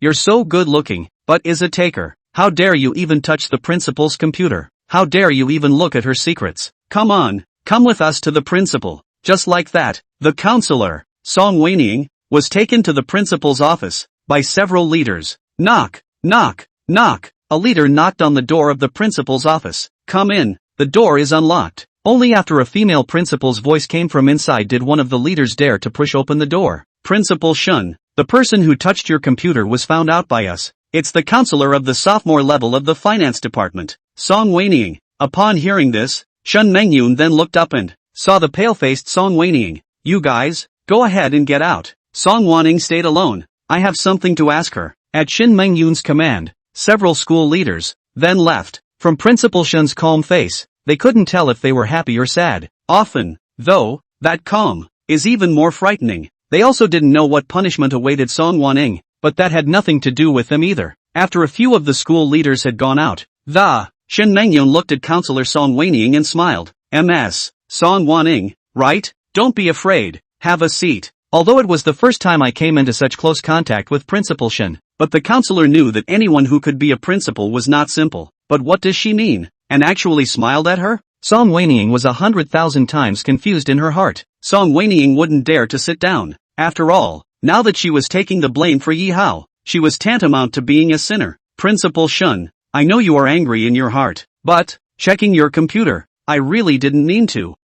Song Waning, swear that I haven't revealed any of your secrets either. In fact, on the principal's computer, there was something that Song Waning didn't know at all, but it couldn't be helped. Now she could only say so, as a way to alleviate a little the anger of the principal. Angry? Do I look like I'm angry when you look at me? Shin Mengyun didn't know why she said that. Song Waning, let me ask you this. Last week, you left a message inside my file that there are 4 truths about the death of Qin Tu. Do you have any factual basis for what you're saying? And, this time, this poem you left behind, the Yellow Crane Tower. Did you write it yourself or where did it come from? What was your purpose in leaving this on my computer? After saying that, Shen Mengyun looked at Song Weiniang with anticipation. If Song Weiniang can give a reasonable explanation, Shen Mengyun didn't mind giving this counselor a promotion and a raise. After all, such a talented person, Shen Mengyun decided to keep it for himself. But apparently, Principal Shen asked several questions in a row, and Song Weiniang was directly confused.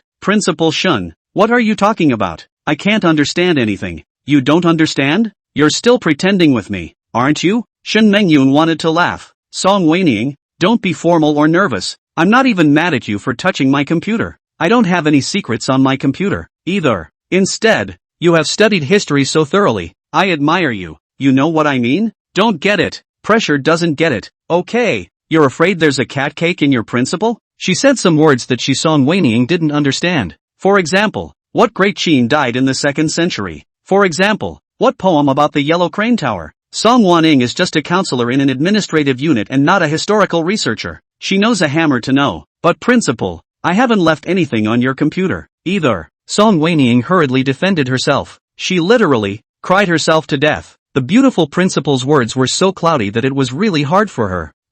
Not you? Looking at Song Weiniang's reaction, Principal Shin knew that she wasn't pretending. Principal, what isn't me? I said, the person who touched my computer. It wasn't you. Principal, it's me. Song Weiniang continued to nod her head. Anyway, this pot. She decided to take the blame for Yi Hao. She could only admit it with a hard head. You can't even understand what I'm saying, and you're pretending. Song Weiniang, tell me, who is the person who came into my office and touched my computer? Don't say it's you. Say it's you again and I'm going to be pissed. Shen Mengyun's face, all of a sudden, became ugly. That aura of superiority she had blossomed instantly, pressing down on the counselor and nearly taking her breath away. But Song Weiniang seems to see it, too. The principal is looking for the guy who moved her computer, not to make an accusation. Rather, it really seems to appreciate him. Principal Shun, can't it be that you're looking for this person and not blaming him for stealing your secrets? Song Weiniang asked fearfully. I told you, I don't have any secrets on my computer, and even if I did,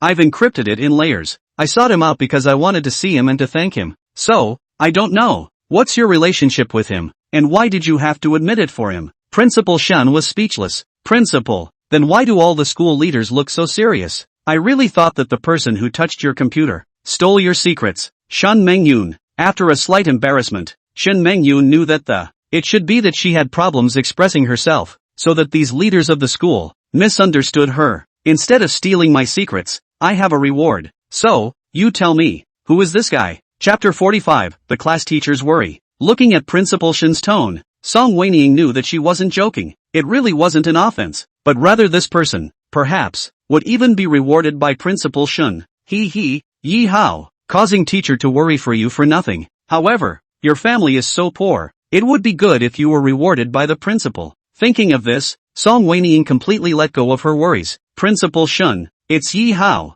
a sophomore in my finance department. His family is poor, that's why I applied for him, to clean your office as a part-time job. As to whether or not he touched your computer, I don't know, you'll have to ask him. When she finished speaking, Song Weining was as relieved as ever. Wait a minute, the name Song Wanning said, Yi Hao. It made Shin Mengyun directly startled. What did you say his name was? Shin Mengyun asked again. Leaf of leaves, 3 points of water that ho, SS. Is this a coincidence? Or is it the brother? Shin Mengyun naturally thought of the little white boy she maintained, and that was exactly the same name. If this Yi Hao is the same Yi Hao, Shin Mengyun, that would be embarrassing. However, on second thought, there are so many people with the same name in the country. It's not a big deal to have the same name. The brother I'm keeping is a footspot technician, and this Yi Hao is a student of my Jian University. 985 college students, that all have a backbone. How can they go to work in a foot bath store? Yeah, it's definitely just the same name. The mind,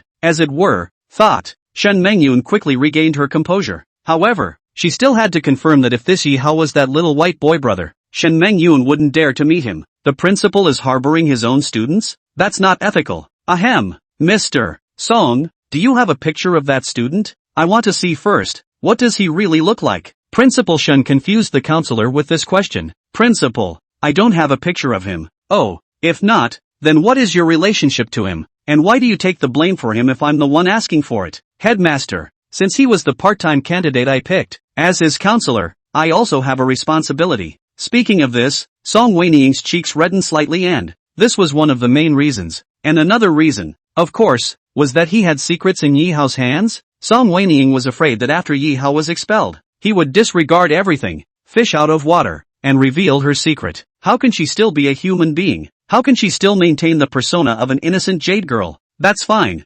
Contact that student of yours, Yi Hao, and tell him to come to my office. I want to meet him. Shen Mengyun thought that there weren't that many coincidences in the world. School this Yi Hao, 99% probability, will not be her maintenance that brother. When the counselor Song Weiniing sent WeChat to Yi Hao, she left the principal's office. Since it's not an inquiry, Yi Hao won't be expelled. Song Weiniing didn't have anything to worry about. Over here, 2 periods in the afternoon, is the class teacher Zhou Ishue's professional class. Yi Hao was startled after receiving the message from the counselor. The principal wants to see me? Is it hard to believe that it's because, well, I left a message on her computer? Yi Hao knew that this should be the case. After taking a leave of absence from his homeroom teacher, Yi Hao prepared to meet the principal. Wait, Yi Hao, what did you say? The principal wants to see you. Immediately right away kind of thing? Zhou Yishue hurriedly asked. Yeah, the counselor said right away, and the principal is waiting for me in his office. Yi Hao, then do you know that the principal is looking for you because of what? Mr. Zhou, I don't know. Yi Hao's answer made class teacher Zhou Yishue think of something. It's the same thing that's been spreading like wildfire in the school teacher's circle from morning to afternoon today. Someone tampered with the principal's computer and stole principal secrets. It's Yip Ho? Thinking of this, Zhou Yishue was startled. After all, she was aware that Yi Hao was in charge of the part-time job of cleaning the principal office. Yi Hao, answer me honestly, did you touch the principal's computer when you were cleaning? Looking at the class teacher's face full of seriousness, Yi Hao nodded uncertainly. It's over. Yi Hao, you're in big trouble. Mr. Zhou, what's the situation? Yi Hao was confused. Today the principal is furious. The whole circle of teachers are spreading like crazy. Even the school has sent out several leaders in a thorough investigation of the matter. Ugh, look at you. Cleaning is cleaning. What are you doing touching the principal's computer? And what are you doing stealing the principal's secrets? No, what does the homeroom teacher mean? It's not true that he touched the principal's computer, but stealing secrets? Yi Hao wouldn't dare admit that. There's nothing confidential on the principal's computer, okay? That's no way to make blind accusations. Who the hell can afford to do that? Mr. Chow, I did touch the principal's computer, but to say that I stole secrets, I'd kill myself to admit it, because I didn't do that. Is it hard to believe that the principal is looking for me because of this? Yi Hao is numb. It's just a lot of work. If he'd known, he wouldn't have corrected those problems for the principal of the school. Now, instead, the principal is falsely accused of stealing secrets? Just outrageous. Is the principal so rude? Instantly, Yi Hao, in his heart, labeled this few principals as trash. Seeing that Yi Hao didn't quite believe it, the class teacher, Zhou Yixue, took out her cell phone and showed it to Yi Hao. Sure enough, inside the finance department's teachers group, the story spread like wildfire. All are asking, who, exactly, moved the principal's computer and stole his secrets? Yi Hao, do you want Mr. Zhou to accompany you to meet the principal? If you haven't stolen secrets, this is something you can never admit to. It wasn't easy for you to get into JNU, and the teacher doesn't want you to be expelled because of it. Teacher will accompany you there and plead with the principal. Teacher also believes that you are not the type to steal any secrets. Seeing the class teacher's face full of seriousness, Yi Hao was very moved. But how could he even get the homeroom teacher involved? If the principal wants to blame herself for moving her computer, she will blame him. Yi Hao, alone. As for stealing secrets, what's the worst thing you can do? Big deal. This JNU. No more studying. After thinking it through, Yi Hao looked at the homeroom teacher and, Mr. Zhou, I'm very happy to be your student. Don't worry about me if you continue your lessons. If it is a graceless schoolmaster who wants to wrong me and use this as a way to fire me, I have nothing to say. Yi Hao had already made up his mind. Other than not admitting to stealing secrets, the principal can do whatever he wants. Yi Hao, when you go to the office, make sure you explain to the principal. If you haven't stolen secrets, you must never admit it. Teachers wait for you to come back to class. Zhou Yixue looked at Yi Hao's determined attitude, and her heart was reluctant to give up. She is really trying to be a competent classroom teacher this semester. Love and care for students. What's more, she didn't want Yi Hao to be expelled because of this. Although Yi Hao is not a school bully, but at least he is filial to his parents and is a child with a positive outlook, which is a point that Zhou Yixue quite appreciates. Okay, Ms. Chow, I'm going. The principal is waiting for me. Don't worry, I'll be fine. As for whether anything happened, Yi Hao didn't have any idea in his heart. Chapter 46, Sister Yun is the chancellor of Jiangnan University. Still, if the principal wanted to make any random accusations against him, Yi Hao will do as she pleases. Big deal. Jiang is not studying. With a heavy heart, Yi Hao arrived at the office building, outside the door of the principal's office. After organizing his emotions, Yi Hao gently knocked on the door. Come in. A clear and pleasant female voice came from inside. Ha! Why did Yi Hao feel a sense of déjà vu with this voice? Yes, it's too much like Yun's voice. However, Yi Hao just smiled. It must be an illusion. After all, he was in a depressing mood and wanted a release. So naturally he thought of Sister Yun, the woman who was so good to her. Well, it should be an illusion. Yi Hao shook his head and calmed down. Then he gently pushed open the door to the principal's office. When the door opens, standing outside the door looking in, the scene in front of him directly caused Yi Hao Yama to freeze. Because, wasn't the figure sitting on the sofa in the principal's office the same woman who treated Yi Hao the best of the best? Sister Yun? This woman. Not only was she nice to Yi Hao, but she also took away Yi Hao's first kiss and first night after crossing over. Therefore, Yi Hao naturally had different feelings towards her. Of course, Sister Yun also saw Yi Hao. When she saw the student Yi Hao, is their own maintenance of Yi Hao? Yun's sister is also directly people numb. True Nima. Even though the mind had already determined that there was a 99% chance that the two people just had the same name and would not be the same person, but this 0.001% probability was also bumped into by her Shin Mengyun. Off the big spectrum, both of them smiled at each other, neither of them saying anything. In Yi Hao's mind, naturally everything was clear. Sister Yun is the new principal of JNU, combining the same perfume scent of the two, and both with the word Yun, Yi Hao came to a sudden realization. It was also true that only a 985 principal like JNU could casually make the leaders of the Education Bureau swoon over her, so that her sister, a rural household, would be exempted from all fees and be able to study in the city. Only a big shot like the president of Jiang University would have the energy to get his parents into such a good hospital. No wonder, Sister Yun wanted to hide her identity in front of Yi Hao. After all, the president of the 985 University, maintenance of the white boy. This is a real shame. Yi Hao instantly understood Sister Yun's reason for not revealing her true identity. Yi Hao, You brat, hiding deep ha.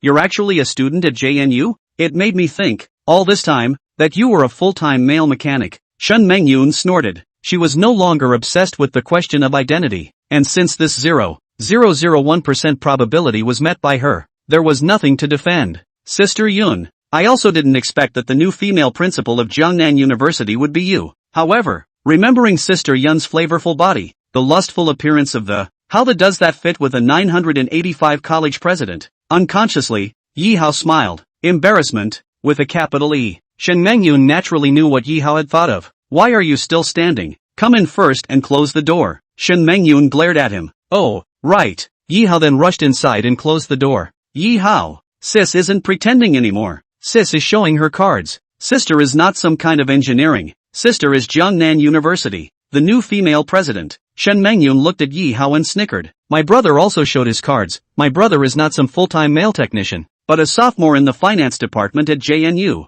Ha ha. The two men laughed in unison. However, Shen Mengyun wasn't catching up with Yi Hao right now, but rather, she wanted to figure out if the person who moved her computer was Yi Hao. Yi Hao, twice in a row on my computer. Leave a message that person. Is it you? Having said that, Shen Mengyun was filled with anticipation that, it's me, Sister Yun. You're not going to say that I spy on your secrets, are you? Yi Hao flirted. Upon learning that Sister Yun was the principal of Jiang University, Yi Hao knew that his previous worries were all gone. Yi Hao, you peeked at the secrets on President Jiang Da's computer. Sis punish you. Give sis a kiss or you're fired. Yi Hao, sis, you're not kidding, are you? If you're going to say it somewhere else, I'm going to really kiss it. This is an office ugh. Ha ha, just kidding. Sis is really happy right now. Before, I was skeptical that the person who left a message on my computer would have ulterior motives, but now I'm not worried at all. Your whole being is sisters. What else could you be up to? Yi Hao. After a short period of speechlessness, Yi Hao smiled and said, Sis, actually, I just have ulterior motives because I already knew that you were the president of JNU. Ha, obviously. Shen Mengyun was startled. Did she reveal her identity a long time ago? In front of Yi Hao, the few times they met, she had hidden it well alas? Even for the people in the education bureau, and that director of the orthopedic hospital, she had instructed that her true identity should not be revealed. So, she doesn't believe it. Okay, sis, lied to you. Just like you thought I was a full-time male mechanic, I really thought of you as a boss who was in engineering, and it never occurred to me that you would be the principal of my school. Let's just say that you've hidden yourself seamlessly, but it didn't matter. Now that the two knew each other's true identities, Yi Hao, you seem to have a different opinion about the history of the Grand Xia. I'm a professional in history, and I'm not even as good as you. Quickly tell your sister, those messages you had before, such as the death of the Great Qin Tu and so on. How did you come to these conclusions? And that song? The Yellow Crane Tower. Did you write it yourself, or how did it come about? In response to Sister Yun's barrage of questions, Yi Hao naturally wouldn't tell her that he was a traveler. After all, it's a world that honors science. Crossing over is something that is supposed to be a pipe dream that no one will believe in. Sister, those are the ones I read from a handwritten journal. I knew you'd ask where that handbook was. The handwritten journal, however, was badly damaged and weathered long ago. Hearing Yi Hao's explanation, Shen Mengyun really believed it. She was kind of sorry though, but, for the most part, I keep it in my head. 1 second. It was quite disappointing, but the next second, Yun was once again excited. Suddenly, a thought came to Yun's mind. That book, 3 Kingdoms, was it you who wrote it? Sister Yun thought of Yi Hao's message that said that the Yellow Crane Tower was established in the 3 Kingdoms period, so she asked this question. Well, and I won't hide it from my sister. I did write it. Ha ha, Yi Hao, you're really surprising your sister. Unable to hold back her excitement, Sister Yun directly got up and hugged Yi Hao. Chapter 47, Favor from the Headmaster. It was only with excitement that Shen Mengyun couldn't help but hug Yi Hao. After all, the surprises Yi Hao had given her weren't really few. As for the other actions, Shen Mengyun did not do them. After learning that Yi Hao was a Jiang University student, it was a bit of a letdown for her to kiss him. Only after a long time did Shen Mengyun release her hold on Yi Hao's hand. Yi Hao, the relationship between us? Don't let anyone know haha, or your sister will fire you. Yi Hao, Nima, you're addicted to threatening expulsion, aren't you? Of course he could see that Sister Yun was joking. Sis, don't worry, you've been so good to me, I won't let you lose your name. Just, from now on, do we come to your office, or do we still go there? Shen Mengyun naturally understood what Yi Hao meant. He's just asking where the date is. Shen Mengyun thought about it. We'll talk about that later. depending on where it's convenient for you. Sister. Today's Sister Yun, in an exquisite professional outfit, emphasizing her noble temperament even more, sitting next to Shin Mengyun, and then looking at her bumpy and perfect figure. Yi Hao breathed a little sharply, but he restrained himself, not thinking about the nasty things. Yi Hao took the initiative to change the topic and made a joke. Sister, I am your little man and your student, and you're the principal, so let's just say, is there any benefit to the brother in the future at the school? Benefits? Speaking of benefits, Yun immediately thought of something. Immediately, she took out her cell phone and transferred 1.5 million to Yi Hao. Seeing such a huge amount of money, Yi Hao was directly dumbfounded. No, sis, what do you mean? Why did you give me so much money? 1.5 million. Even Yi Hao's last life, when he lived to be 30 years old, he had never seen so much money. But Sister Yun, at this moment, directly gave him such a huge sum of money? Don't get me wrong, it's not what sis gave you, it's what you deserve. That song you left on my computer about the Yellow Crane Tower was viewed by Scenic, so the money amounts to them buying the poem. One poem, 1.5 million? My god, isn't this faster than writing a novel? Yi Hao's heartbeat accelerated, as if he saw the hope of getting rich overnight. But Shin Mengyun's next words dispelled Yi Hao's thoughts again. Not all poems sell. It just so happens that the Yellow Crane Tower scenic area is struggling to find poetry. Originally, the price they offered was $500,000, but after my hands passed it on, and with this poem of yours, which is really good, they gave it an extra $1 million. Okay, Yi Hao also understands that even if this poem is very good and can be sold for money, if it were him Yi Hao, it would be 500,000 at most. If Yun hadn't passed it on, he wouldn't have been able to sell it for $500,000, not to mention that he didn't even know that the Yellow Crane House was begging for poems, giving an extra $1 million.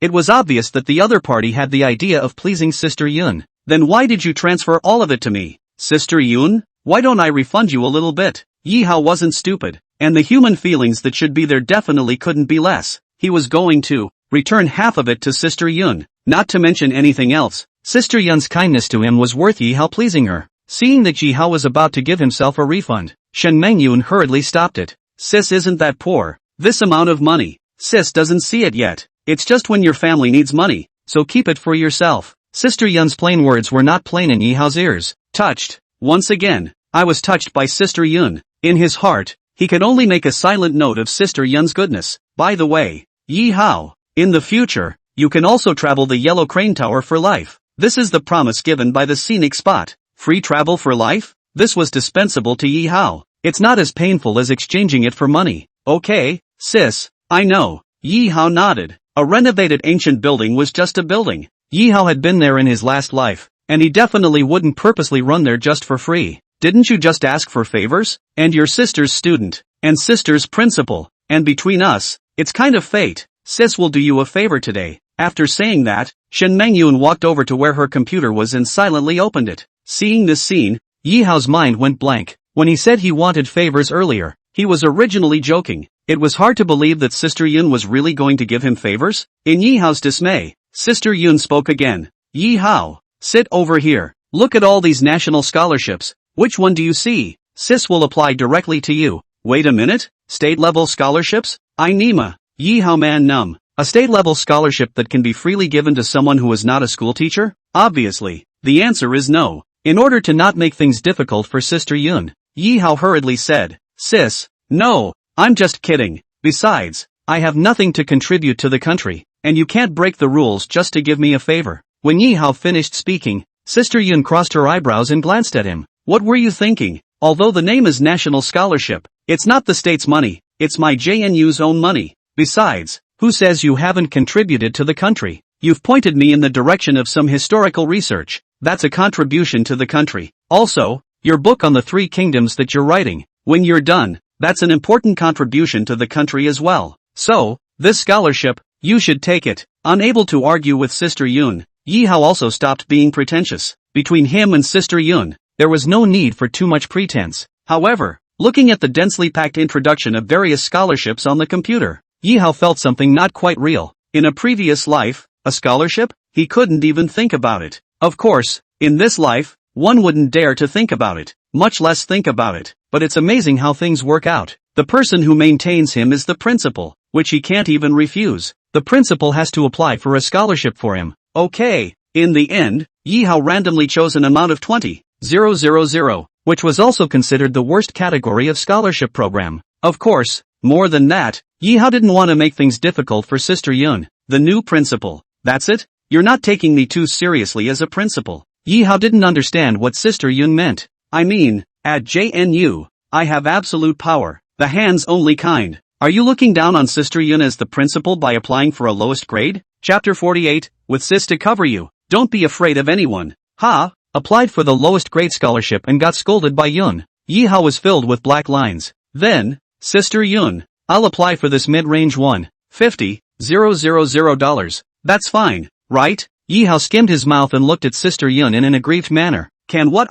Here is a 100,000 entrepreneurial scholarship. And here is a 100,000 JNU's most outstanding student scholarship. These two, I'll get it for you. Send me your information. Not to be discussed, Shin Mengyun directly gave an operation. Sis, this isn't good, is it? I also didn't start a business and I'm not the most outstanding student at JNU. Will others have a problem with you getting me these two? Yi Hao had just finished speaking when he was again despised by Shin Mengyun with a glare. Who is sis, Chancellor of JNU? Who dares to have an opinion? Shin Mengyun's aura at the moment was so domineering that people didn't dare to look directly at her radiance. Of course, Shin Mengyun gave Yi Hao these two scholarships for a reason. The historical handbook that Yi Hao held in his mind. It was a matter of great importance to her, Shin Mengyun, and even the Great Summer Kingdom, and the book Yi Hao was writing on the Three Kingdoms. It's been posted above that this book will definitely become a masterpiece in the future. If it wasn't explained from above that Yi Hao couldn't be rushed and couldn't be disturbed in his creation, Shin Mengyun would have wanted to hurry up and shout at Yi Hao to finish his book. All these kinds of things were worthy of Yi Hao's scholarship at the highest level of Zhejiang University. What are you waiting for? Send me the information. Oh, Yi Hao didn't have the right to refuse at all. I can only let Shin Mengyun do whatever he wants. Of course, Yi Hao thought so. He doesn't know, yet, just what he's worth. Just like that, Yi Hao got benefits from the female principal. 5 million, plus this $200,000 scholarship. Yi Hao was also considered to have the first huge sum of money in his life. As for how to spend this money, Yi Hao didn't think that much at the moment. These two scholarships, I don't expect to be paid for a week or something like that. That's kind of the first favor sis gives you as principal. Second benefit, what do you want? What? You want to give me a favor? Yi Hao's heartbeat accelerated. Those huge sums of money, it was enough. What else did he dare to ask for? Sister Yun, should we slow down? I don't really have anything else I'd dare ask for. You are giving too much. Yi Hao knows how to advance and retreat, understands the trade-offs, and even understands the world of human affairs, and these few advantages of his have made Shin Mengyun appreciate him somewhat. Okay then, later, but, besides not revealing our relationship, you can try to be bolder and less humble in the future at JNU. In all things, you have sister to back you up, so don't be afraid of anyone, except for Shin. Sister Yun almost let it slip, except for her daughter, Shun Yue. That was after all her own daughter. Shin Mengyun, no matter what, was definitely on her daughter's side. Yi Hao was just her little man. Therefore, in Jiangde, as long as Yi Hao didn't mess with her daughter, anything, anyone, Shin Mengyun, could handle it. That's the bottom line from the female president of JNU. Because, she wasn't simply a JNU president. Sister Cloud,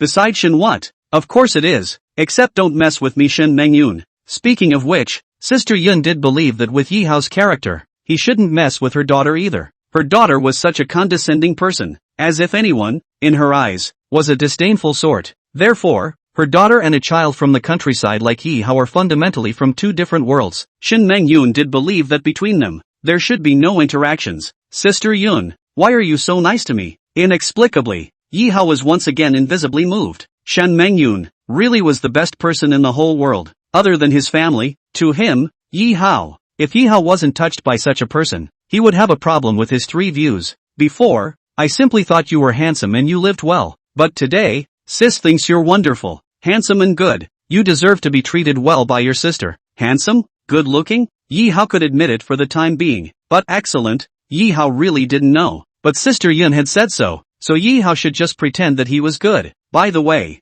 Yi Hao, what's your relationship with your counselor? Why does she favor you so much? Thinking of this at once, Shin Mengyun hurriedly asked.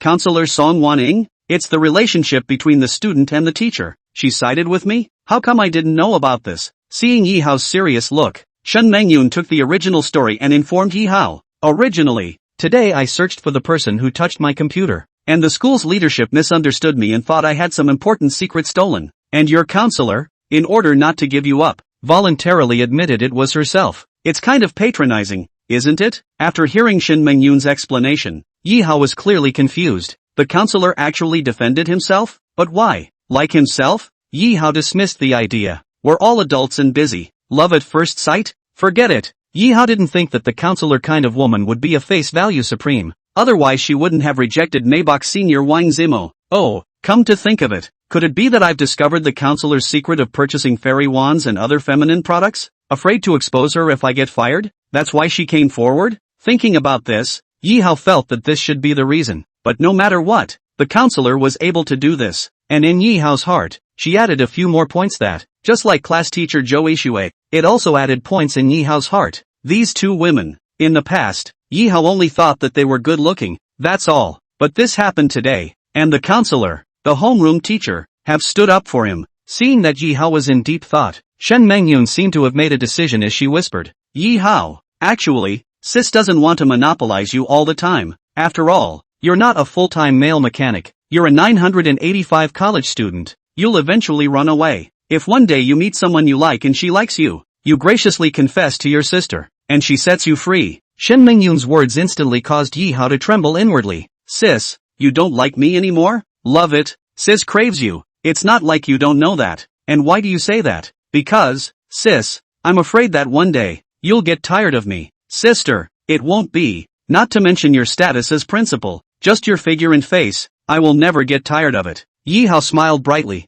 with the intention of pleasing his golden father, but there was also genuine emotion. In the past, he had thought about getting rid of this rich woman who had encumbered him one day when he was rich enough, but until, with Yoon's slowly contact down, Yoon's good to him, has long been slowly soaked into the bone marrow, not to mention the matter of his sister going to school and his parents staying in a top hospital. Just based on her Shin Meng-yoon's series of words today, it was enough to make Yi-hao develop feelings for her. Your family is exactly the time when you are short of money. This amount of money sister can't see. At school, try to be bold and not so humble. You don't have to be afraid of anyone when you have sis to back you up. How could these words not move Yi-hao? Perhaps that's the difference between humans and animals. People have feelings, and they develop them over time. Yi-hao inexplicably, toward Shin Meng-yoon, still really had feelings. Alas, let's talk about it later. Sighing, Shin Meng-yoon didn't want to talk about this again. Anyway, sis doesn't mind if you like someone else, or if someone else likes you. Sis doesn't mind either.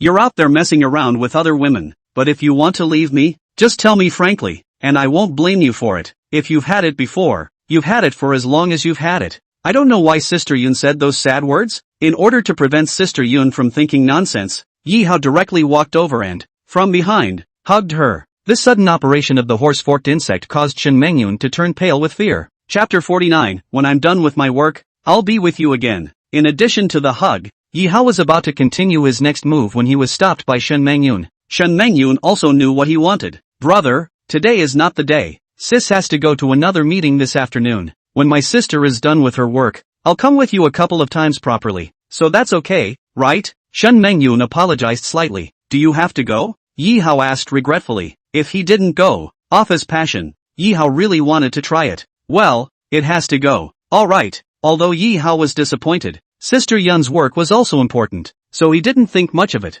Looking at the time, it was already after 3 p.m. At 5 p.m., there was an important meeting in the city that Shin Meng-yoon was to host, so she really had to go. Tidying up her hair, which had been messed up by Yi-hao's kisses, Shin Meng-yoon went to the bathroom and washed her face. By the way, Yi-hao, sis took back all the other keys to the office and only left one for you. As for cleaning or not, feel free to do whatever you want. Also, the password to Sis's computer, and the school principal's password. Sis will send that to you later as well. Sis is really busy. There are some papers that I need you to take care of for me. Yi-hao was one of his own and knew her identity, so Shin Meng-yoon had nothing to hide. Fortunately, letting Yi-hao help her with some school matters would relieve her of a lot of pressure. This is something that Shin Meng-yoon has approached her daughter about before, but it was directly rejected by Shin Yue, who didn't want others to know that they were mother and daughter, and Shin Meng-yoon didn't force it. Sis, I'm a student. How would I know how to handle important school documents? It wasn't that Yi-hao wasn't willing to help, but he really didn't understand those. It's very simple.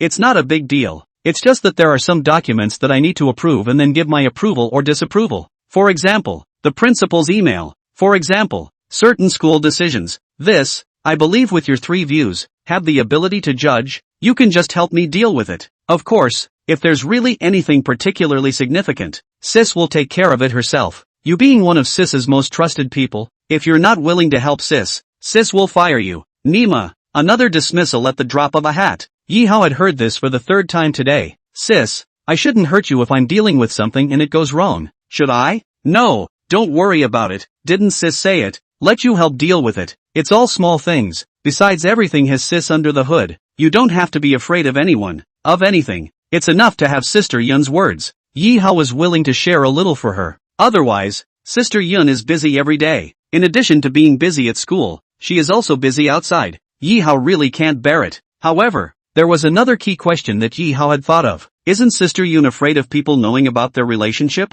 If Yi Hao often ran to the principal's office, would someone with a heart think of something? Sis, if I have to run to your office every now and then because I'm helping you with the paperwork, will people guess our relationship from that? It's not a good thing for you if you spread gossip, is it? When Yi Hao said this, Shen Mengyun realized that this was really a problem. Why don't I tell the school teacher that I'm promoting you to my secretary? Sis, it's not right. I'm a sophomore. It won't work. What kind of principal hires a current student as a secretary? Isn't it obvious that there's a special relationship? Oh, that's right. There's no rush on the secretary thing. So I'll let the group know then that my office needs to be cleaned often. So that should be fine, right?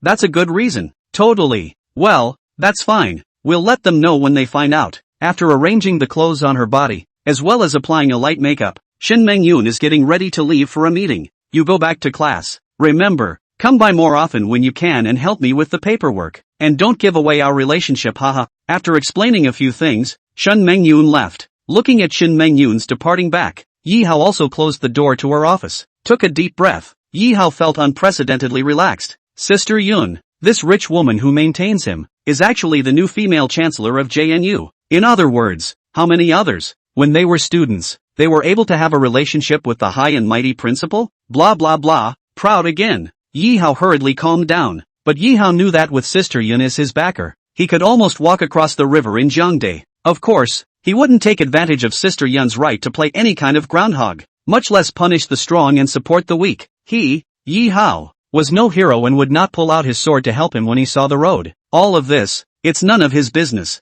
Still, universities, it's all about egoism. Yi Hao just wanted to live his own life, as well as take care of the people who were good to him. Like, for example, the dormitory roommates, these brothers who poured their hearts out to him. No matter what, he was safe and sound. Yi Hao decided to go and say thank you to his counselor Song Weining. Arriving at the door of the counselor's office, Yi Hao knocked on the door. Seeing that the visitor was Yi Hao, the counselor hurriedly called him into the office. Yi Hao, at first it was really scaring me to death. I thought the principal was going to raise hell, and then the teacher let go of her worries when she learned later that it was a good thing. It was obvious that Counselor Song Weining was really sweating for Yi Hao. Thank you, Mr. Song. Why are you thanking me? Thanks for volunteering to take the fall for me.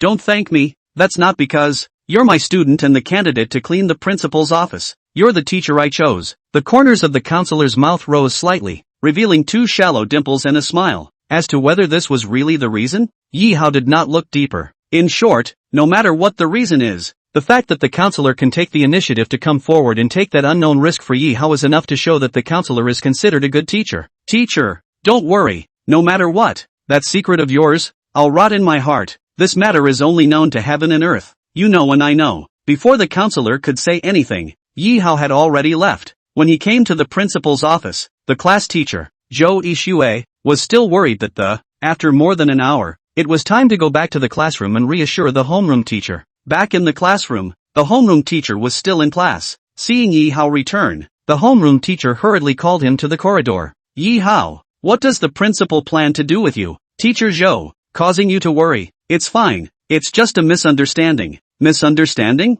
Well, the principal isn't missing any important documents. Oh, then the teacher is relieved. So hurry back to the classroom and listen to the lesson. With that said, the homeroom teacher prepared to continue the lesson. However, the moment Yi Hao turned around, the homeroom teacher called out to him again. Wait, Yi Hao, why is your neck red? What has bitten you? Red? Yi Hao was startled. It was only the beginning of spring, and the city of Jiangnan had not yet bred mosquitoes. there's only one possibility. Then, it's the strawberry mark left by Shin Mingyun. Chapter 50, Female Nurse Yi Jianing. No, leaving Strawberry Prince in broad daylight. Yi Hao was also speechless to the extreme regarding Sister Yun's operation. Fortunately, after Yi Hao explained to the class teacher that it was a mosquito bite, Zhou Yixue didn't think much of it. After all, Yi Hao went to the principal's office. The principal can't grow strawberries for him. Yi Hao, can he? In class, the homeroom teacher continued to talk about specialized knowledge, while Yi Hao pretended to be listening to the class. In truth, he had a lot on his mind. With 1.5 million in hand, plus the 200,000 scholarships that will come down in a few days, that's 1.7 million whole. The money? Invest it? Money for money? Yi Hao didn't know much about investing, so he vetoed the idea. In the bank? That little interest Yi Hao also do not see. He was torn between buying a car and buying a house. Buying a car? Yi Hao doesn't like to pretend. Thinking about it, Yi Hao decided that after saving a little more money, he would buy a house of his own. In this way, parents and sister, but also from the countryside into the city account, but also convenient for the future sister in the city to study. Time is always fleeting. Soon it was Friday. Anyone who has been to college knows that college ends on Friday and no classes are held on the weekends. In the afternoon, after Yi Hao finished his last 2 classes, he picked up his sister and went to the hospital. The parents have been hospitalized here for 5 days now, and they are recovering fast. When I used to be homesick, my parents couldn't move at all. But after coming to the orthopedic hospital, after a few days of treatment, the parents' legs have begun to feel more able to slowly lift their legs. The changes visible to the naked eye made Yi Hao very happy. He also believed what the attending doctor had said before, that in a month's time, his parents would definitely be able to recover as before. How? Besides thanking that Yun sister of yours, and the dean, we recovered quickly thanks to a certain nurse at the hospital. That girl, taking care of us, is meticulous, pressing on us, carrying our and wiping our bodies, treat us as if we were our own parents. Hearing his parents say that, Yi Hao was indeed a bit curious. Caring for the sick, while it is the duty of nurses to, but it's not in a nurse's job description to take care of and piss and wipe the body. More than that, it's not for the average person. Being good to his parents was the same as being good to him. Yi Hao, I should indeed thank people properly. Yi Hao's words made his cousin, the babysitter on the side, a little embarrassed. She hastened to explain that, cousin, I could have done all this, but I'm not as attentive as the nurse, so I'll leave it to her. Yi Hao nodded and didn't say anything more. In a hospital, a nurse does have to know how to take care of a patient better than a cousin. A babysitter. Cousin, I didn't say I didn't approve of you, haha. Don't think too much. What was the name of that female nurse? I still need to say thank you to her. Looking toward his cousin, Yi Hao asked. I think it's called He whatever. Oh yeah, He Janine, the best looking female nurse on the floor. That's her. Although she didn't really want Yi Hao to go and thank the nurse, her cousin knew that Yi Hao should really go and say thank you to the person as well. In the past few days, Yi Hao's parents were taken care of by that female nurse, but instead, it seemed that she, the nanny, was a bit redundant. The best looking? Have cousin you look good? Yi Hao asked with interest. Geez, stinky cousin, just don't tease me. Cousin is as inferior to her as a glowing fire is to the white moon. Hearing his cousin say that, Yi Hao even came to be interested. How good looking it must be. Cousin isn't so bad looking anymore. That nurse is even better looking than her? He was going to thank people anyway, so Yi Hao would like to see how good looking she was. He Jianing, the best looking female nurse on this floor, right? That's fine. I'll go over there right now and say thank you. After saying that, Yi Hao walked out of his parents' hospital room and headed towards the nurse's station. When I came to the nurse's station, when I looked around, there were no best looking female nurses as my cousin had said. They were all a bunch of ordinary nurses who weren't really ugly, but weren't outstanding either. Therefore, Yi Hao knew that these were not He Jianing. Was about to go over and ask the female nurse at the nurse's station who He Jianing was. Yi Hao heard a loud noise coming from not far away, inside the nurse's lounge. Head nurse, I just want to make the switch. Do you have to keep giving me a hard time? It's been half a year, and I've passed every aspect of the test, but you're the only one who can't pass? I know that you want me to have a relationship with your son, but I'm really sorry. I don't like him. If you want to make things difficult for me because of this, the worst thing is, I'll quit my job. This voice, putting aside the emotional component, sounded pleasant to the ear. Yi Hao commented inwardly, then you resign. As the head nurse, I'm your top dog. If I don't let you convert, you really won't be able to convert. Another case of the head nurse making things difficult for her subordinates. This kind of thing, in his 2 lives, Yi Hao had seen a lot, but because the female nurse doesn't like the head nurse's son, The head nurse won't give the person a chance to pass the transfer test? This was something Yi Hao had never seen before. Let's just say that the world is a big place. However, Yi Hao didn't intend to mind his own business. How does a nurse practitioner embarrass a female nurse? It's none of his business. He just wanted to come to He Jianing and say thank you. Yi Hao stopped listening to the noises inside and went straight to the front desk of the nurse's station. Miss, may I ask, is Nurse He Jianing in? Looking at the female nurse on duty at the front desk, Yi Hao asked politely, who are you? What are you looking for her for? The female nurse looked at Yi Hao with great caution. I'm a family member of a patient she's in charge of and just wanted to say thank you. After hearing Yi Hao's explanation, the female nurse at the front desk didn't think much of it. She pointed to the nurse's lounge next to. She's in there, being lectured by the head nurse. What? That pleasant female voice just now. Was it the female nurse He Jianing's? At once, Yi Hao didn't want to be nosy, but he also got up to be nosy. Anymore, Nurse Hejnan was kind to her parents. Thinking of this, Yi Hao walked towards the nurse's lounge. Who are you? What are you doing here? At the first sight of Yi Hao, a middle-aged fat woman asked with glaring eyes. Obviously this person was the head nurse, and Yi Hao already knew it. Seeing the beautiful female nurse standing on the side with moist eyes again, Yi Hao also knew that she was He Jianing. Sure enough, his cousin didn't lie to him. He Jianing is really good looking, even in a nurse's uniform. Can't stop her beauty. Wait, this beautiful nurse, haven't we met before? Yi Hao remembered that on the first day of sending his parents to the hospital, this female nurse had told Yi Hao that your parents are in the hospital and we are taking care of them, so you can rest assured that you should go about your business. At that time, Yi Hao had also marveled at the fact that there were such beautiful female nurses, but he didn't think much about it at that moment. Now, when she saw the pretty female nurse again, she didn't have the same kind of smile that she had the other day, but instead she was made to cry by the head nurse.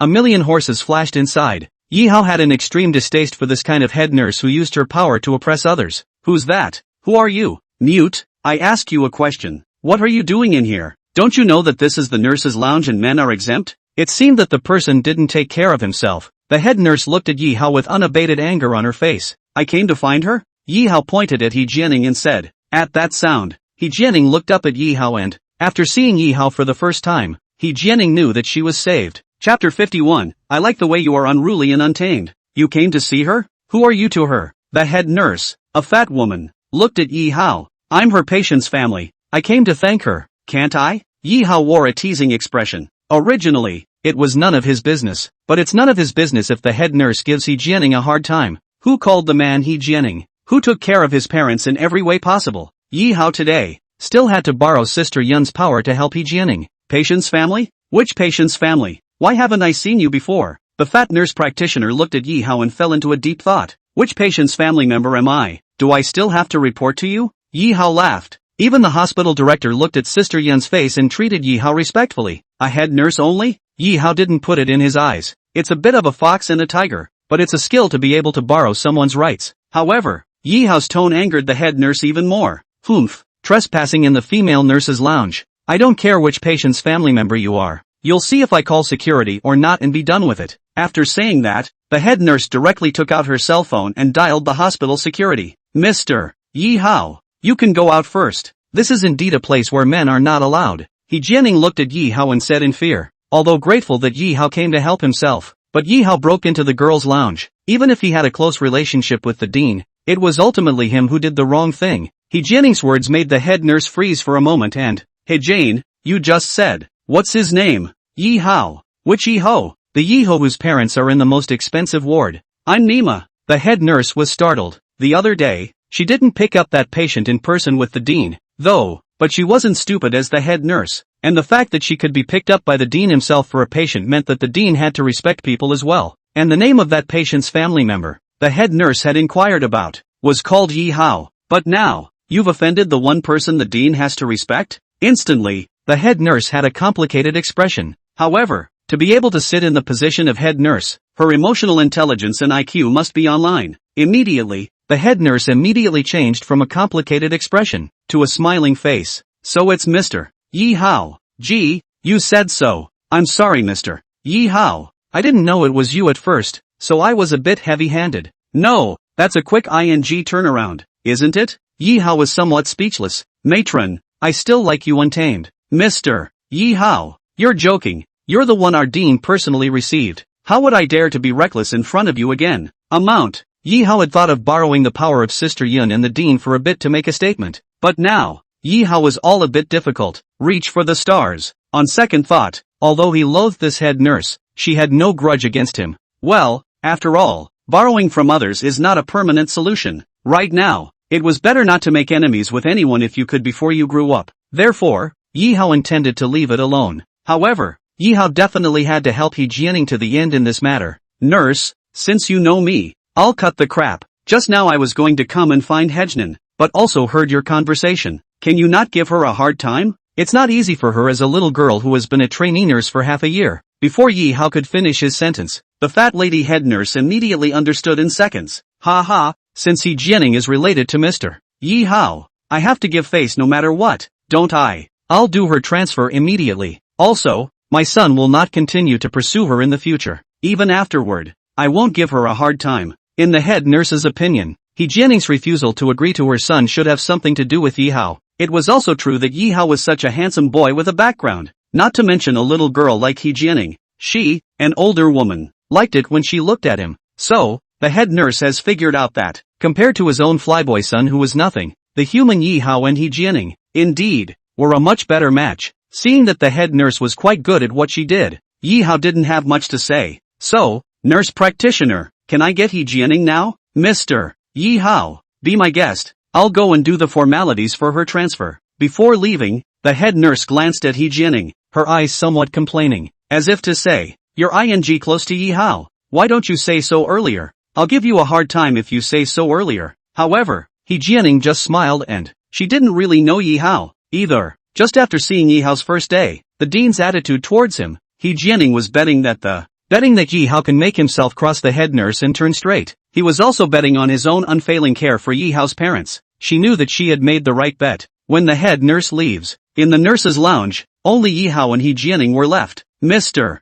Yi Hao, Ms. He Jianin. The two spoke almost simultaneously, then looked at each other awkwardly. You're the young lady, you go first. Mr. Yi Hao. Thank you, just call me Yi Hao. Adding a sir makes me look old. Okay, Yi Hao. Thank you, I should be the one thanking you. You took such good care of my parents. I really appreciate it. That's all part of my job. He Jianing's sadness from being forced to cry by the head nurse earlier was swept away, and at this moment, she finally had a smile on her face. Have to say, as if born with a nurse's holy body, the fair-skinned He Jianing, when she smiled, was so charming that it made Yi Hao tremble. Nurse uniforms has always been a man's dream. Love clothes. This culture, naturally, from the island educational film, many men have even been glued for it. Now, a living, breathing, and extremely beautiful-looking nurse uniformed lady, standing right in front of they. Although he wasn't a good person, Yi Hao wasn't a decent person either. To the nurse uniform absolutely beautiful young lady, there is no idea, that is false. However, that nasty thought in his mind only flashed by, and Yi Hao regained his composure. Yi Hao is not stupid. Combined with the first time to see He Jianing, her attitude and tone of his own, Yi Hao also guessed out the reason why He Jianing to parents without any trouble, but also to please the suspicion of using their own. But then again, who would bother with such a good-looking nurse lady? Yi Hao, why don't you ask me to treat you to dinner tonight? Ha, that's not good. If you want to invite, it's also me, Yi Hao politely said. Yi Hao, the reason why I took such good care of your parents is actually for a purpose. It's because I want to turn through you. I hope you won't be angry. You who? He Jianing said it himself? Instead, this kind of her still impressed Yi Hao. It's okay, I already know. Ha, you saw that? He Jianing was surprised. Am I that stupid? My parents are not related to you, and it's not a nurse's job to carry, and yet you still do it. But, I'm kinda thankful for that. Really, that babysitter at my house would probably not be as meticulous as you are if I had to do this. Yi Hao didn't get angry about it. Instead, he was still polite. Even if He Jianing had a purpose, this purpose of hers was just a matter of words to Yi Hao, and it wasn't a big deal. Yi Hao, if it wasn't for your appearance today, I might have left my job of my own accord. It's a good thing you showed up in time, too, or else I'd be packing up and getting the hell out of here by now. It was hard to get into the orthopedic hospital. If not for the head nurse making it difficult and delaying the transfer, I actually wouldn't want to lose this job. So He Jianing, from the bottom of my heart, am grateful to you and touched that you showed up in time. As he spoke, He Jianing's eyes changed as she looked at Yi Hao. It's dark and windy and you're alone? What does she want? Chapter 52, Yi Hao, do you have a date? I don't blame Yi Hao for thinking the wrong way. Such a nice-looking nurse uniform lady. Who in their right mind wouldn't think that? But, true to Hodgkin's words, she was also merely thankful, touched that. That's why I want to invite Yi Hao to dinner. As for looking at Yi Hao, perhaps it was just the girl's fleeting admiration for him. Mouths say thank you,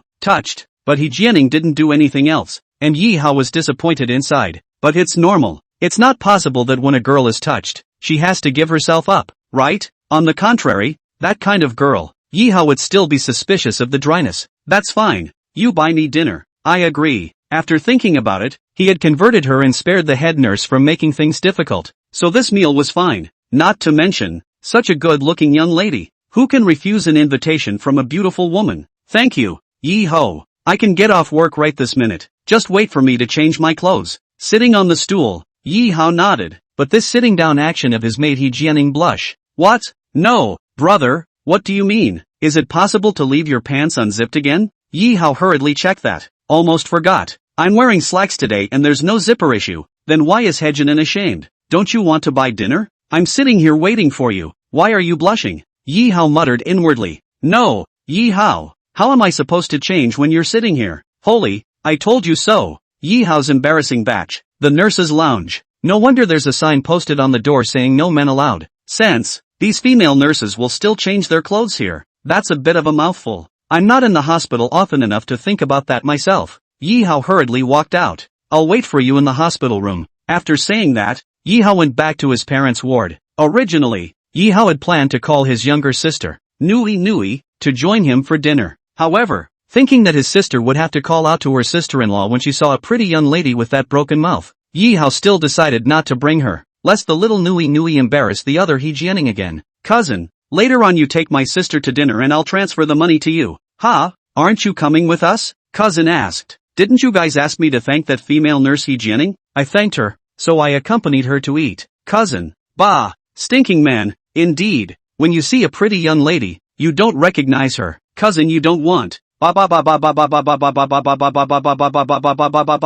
No, you don't even want your own sister. The babysitter's cousin chimed in. Ha, where is there a pretty young lady? My sister hurriedly pursued the question. Cool off on the side, curious about everything. Yi Hao glared at his sister. It's only right for how to thank people, so you guys shouldn't go and join in the fun. It was only after his parents spoke that his cousin and sister didn't say anything else. It'll be 10 minutes before I see He Jianing again. She's out of her white nurse's uniform, changed into a pair of super short jeans and a white short-sleeve top half. It's normal to dress like this in early spring in Gangnam City, when it's over 20 degrees. However, He Jianing, who is already about 168 centimeters, wearing super short pants, it was obvious to the naked eye that her big smooth white legs, thin and long, together with her white jade-like skin, were really beautiful. Yi Hao couldn't even help but look a few more times. Coming to the ward, He Jianing greeted Yi Hao's parents. Some more fruit was sent. Girl, this can't be allowed. You're a trainee nurse and it's not easy. The parents love the house and know that He Jianing is a trainee nurse with a low salary. It was rare for people to take such good care of the two of them, so they don't want people to buy them fruits. Uncle, auntie, it's the right thing to do. Besides, as of today, I'm not a trainee nurse anymore. He Jianing's words made his parents tremble inwardly. Girl, is it hard to believe? You're not going to work here anymore? Alas, the world is unjust, and there is might without justice. After a few days of attentive care, the parents had already treated He Jianing like their own daughter. Therefore, they had heard something about He Jianing being embarrassed by the head nurse. But they can't help. There is nothing to do but rage inwardly, but to rage impotently. No, uncle and auntie, I converted. Ha, conversion? Is it hard to believe that you agreed to go out with your head nurse's son? Well, if that's the case, uncle and auntie would prefer it if you didn't work here. The parents felt a little sorry for themselves. It's a shame that such a beautiful, caring girl did what she didn't want to do for her job. If it were not for their own son Yi Hao, with the Cloud sister relationship is very shallow, and their own family, and many times to take care of the Cloud sister, they have never met the Cloud sister, as a daughter-in-law. Otherwise, parents high and low will have to introduce their son to this girl, letting such a good girl be spoiled by someone who doesn't like her. The second old man thought it would be better to introduce her to his son. My son is a 985 student at JNU. He's handsome and not bad looking. He's good enough for this girl, right? But there was no way. The first choice of daughter-in-law in their hearts was the unseen sister Yun. Look at Yi Hao's parents' very sorry expression. He Jianing hurriedly explained. Auntie and uncle. No, If I really want to fall in love with the son of the head nurse's family for the sake of my job, I'd rather quit my job. I switched because, before He Jianing could finish, Yi Hao interrupted her. Ahem, are you done? It's time to go. Yi Hao didn't want his parents to know too much about himself. It's better to have some privacy, especially since he knew that Sister Yun was the chancellor of Zheng University. Yi Hao felt that it was even more important to keep Sister Yun's secret, as well as the relationship between them. Fortunately, He Jianing wasn't stupid, and she didn't continue on. Well then, uncle and auntie, I'll see you tomorrow. I'll come to work tomorrow and continue to take care of you as I always do until you are discharged. After saying that, He Jianing followed Yi Hao and walked towards the outside of the hospital. However, the two of them made their way out of the hospital, causing a passing doctor or nurse to start gossiping. What's going on? The most beautiful nurse in our orthopedic hospital has a date? Who is that guy? Walking together with He Jianing. It's really quite a match. I've long heard that the son of the head nurse's family in that section of He Jianing's has been chasing after He Jianing, and she hasn't said yes. The sentiment is that there's been a date for a long time? If I had such a handsome date, I wouldn't say yes even if the dean's son chased me. Listening to the murmurs of her hospital colleagues, He Jianing's face instantly turned scarlet. Do they look good together? Quietly raising her head to look at Yi Hao, He Jianing found that he was really handsome and had a temperament that, add to that the fact that he got the head nurse to turn himself around with one word, and it was full of emotion and security. Suddenly, He Jianing realized that she had fallen somewhat in love with this boy she had met for the second time. Wasn't her ideal boyfriend the kind of guy who was handsome and secure? Looking towards Yi Hao, He Jianing gathered her courage and asked, Yi Hao, do you have a date? Chapter 53, Pagani owner Xin Yue. Are you seeing anyone? Yi Hao froze for a second when He Jianing suddenly asked this. Looking at He Jianing's eyes again, Yi Hao was startled. It couldn't be that this pretty nurse liked herself, could it? Naturally, when he walked out of the hospital, those exchanges of words were heard by Yi Hao. Not to mention, He Jianing is indeed very good looking, and being a nurse, she can take care of people. It would be good for his parents' recovery to have a pretty nurse girlfriend like her. But there's no way. Yi Hao has Shen Mengyun, so be loyal to the woman you like? No, Yi Hao is certainly not an innocent man. It's just that Shen Mengyun is the boss who maintains him and the principal. Wait, thinking of a certain sentence that Shen Mengyun had said, Yi Hao seemed as if he had a light if. Sis doesn't mind if you like someone else, and she doesn't mind if someone else likes you, but if you want to leave, you have to be honest with sis. The words that suddenly came to mind gave Yi Hao hope. Leaving Shen Mengyun's lap? Yi Hao didn't have that thought right now, but, for other pretty girls, Yi Hao seems to be able to appreciate them too, right? Besides, Shen Mengyun was only Yi Hao's boss, and wasn't considered a girlfriend or object. Seeing that Yi Hao didn't answer himself, thinking that Yi Hao wasn't interested in himself, He Jianing was absent-minded and had a slight loss in her heart. She thought she wasn't too bad looking, and when she was in nursing school, she was also recognized as the school's flower, and there were a lot of people chasing after her. But you can't even get into the eyes of the boy in front of you? Okay, forget it. Just when He Jianing was lost, Yi Hao spoke up. I don't have a girlfriend. Yi Hao's reply caused He Jianing's eyes to light up immediately. You're so handsome, but you don't have a girlfriend? He Jianing asked tentatively. You're so pretty, don't you have a boyfriend? That's because I didn't meet anyone I liked before and I didn't want to be in a relationship. But now, I think I have. Then congratulations. No, He Jianing was a bit speechless. She had alluded to it. Okay, straight? He Jianing labeled Yi Hao as a straight man of steel. After a long time, meeting someone who could make her heart flutter a little, He Jianing decided to take the initiative. Yi Hao, so what do you think of me? Very pretty and in good shape. There's no woman who doesn't like it when a guy compliments her. Even though these words, He Jianing had heard them n times, she was happier when they came out of the mouth of a boy she had feelings for. Yi Hao, you don't have a date, and neither do I. Why don't we go out? After saying that, He Jianing looked at Yi Hao with expectant eyes. Her directness startled Yi Hao. For a moment, Yi Hao didn't really know how to answer. To be reasonable, Yi Hao was merely interested in her looks and figure, and he didn't know anything about her as a person, and not interested in knowing. You're not kidding, right? Yi Hao was surprised. No kidding, Yi Hao, I like you. Yi Hao, why don't we go eat first? Yi Hao hurriedly changed the subject. Just say yes to her? Become boyfriend and girlfriend? Yi Hao couldn't do it, but you have to say ambiguous words. Yi Hao does not mind, directly into that kind of male and female friendship, which is a little bit sorry for Yi Hao's super good Yun sister. Seems like, we're not even really familiar with each other, so why don't we get to know each other first? Oh, yeah, blame me for being too direct. Yi Hao didn't directly refuse, to the extent that it also let He Jianing see hope. As long as there was hope, He Jianing believed that she would succeed in taking down Yi Hao. At least, Yi Hao's parents were hospitalized in their own section. As for Yi Hao's comment about not being familiar, to get to know it, He Jianing immediately smiled and made a self-introduction. Yi Hao, let me solemnly introduce myself. My name is He Jianing. There are good people in the south, serene and far-reaching. This is the name my parents gave me. I'm 22 years old, local to Gangnam City, undergraduate nursing program. Hearing He Jianing's self-introduction, Yi Hao smiled. Her introduction, it was quite interesting. Yi Hao, Yi as in leaf, Hao as in Hao Ran Jingqi. Yi Hao also casually replied back. Ha ha, I know, your parents have mentioned it. I heard them say that you're a student of 985 University, JNU? Aha, that's really nice, but I'm a little curious. How did you get our hospital director to treat you with so much respect when you're a student? Sorry, you're asking a bit too much. Yi Hao was getting a little disgruntled. It's not your boyfriend. Why do you ask so many questions? It's none of your business. As if realizing that she had indeed talked too much, He Jianing hurriedly apologized. I'm sorry, don't be mad. I'm just curious. Curiosity killed the cat. Don't be too curious. Yi Hao's suddenly fierce eyes startled He Jianing. She hurriedly changed the topic. What do you want to eat? I just got my 6,000 paycheck a few days ago. I'll buy you. Okay. Thought the big orthopedic hospitals paid more. However, when she thought of her previous internship, no performance, no assessment, only dead wages, can get 6,000 is almost the same. It's better if I treat you. Seeing as He Jianing was taking care of her parents, Yi Hao didn't want to make her break the bank.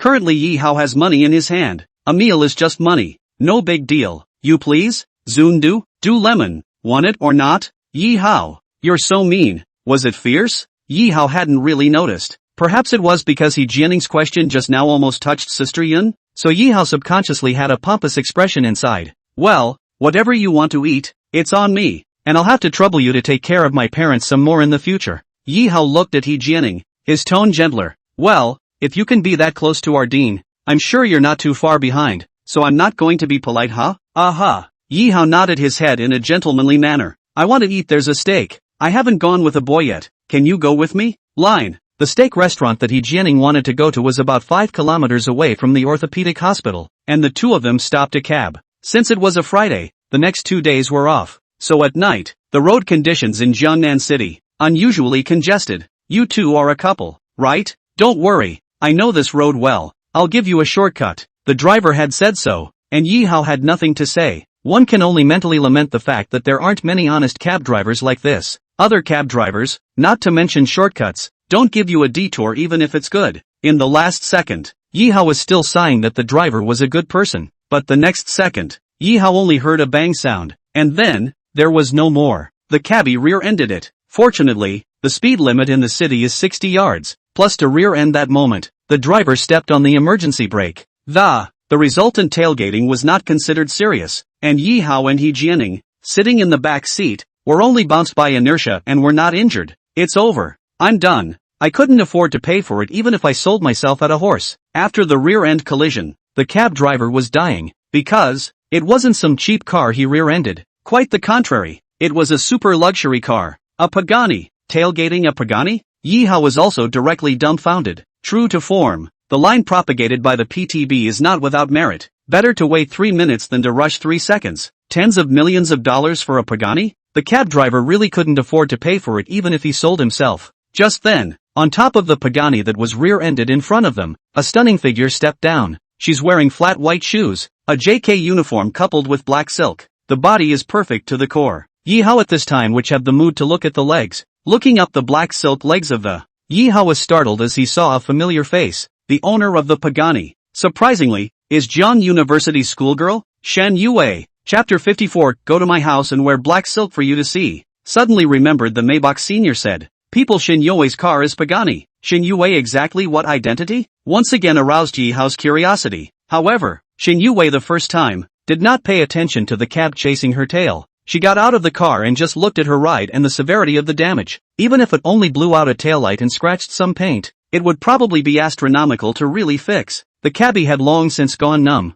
and sitting in the main driver's seat, his eyes went straight to dull and bleak. He even forgot to get out of the car and go say hello and apologize to the Pagani owner. After checking the extent of the damage to his car, Shen Yue came to the main driver of the cab and knocked on the cab window. The driver then woke up, hurriedly opened the door, and walked out. What? Chasing tail? You know you're scared? I just have to ask, how do you drive? Are you blind? Can you afford to pay for hitting my car on such a wide road? Shin Yue's angry scolding words made the driver directly pale. I'm sure he can't afford it. But, after rear-ending someone else's car, it's a sure thing that you'll pay for it. I'm sorry, beautiful, but I really can't afford to pay for your car. Can't afford to pay for it. Can't afford to pay for it, then you don't have eyes when you drive? Shin Yue crossed her eyebrows with a fierce expression. But, in her heart of hearts, she wasn't going to ask the cab driver to pay for it. Shin Yue also knew that those who drove cabs were all bottom feeders. But, she still has to teach these people a lesson, or they won't learn from their mistakes. So,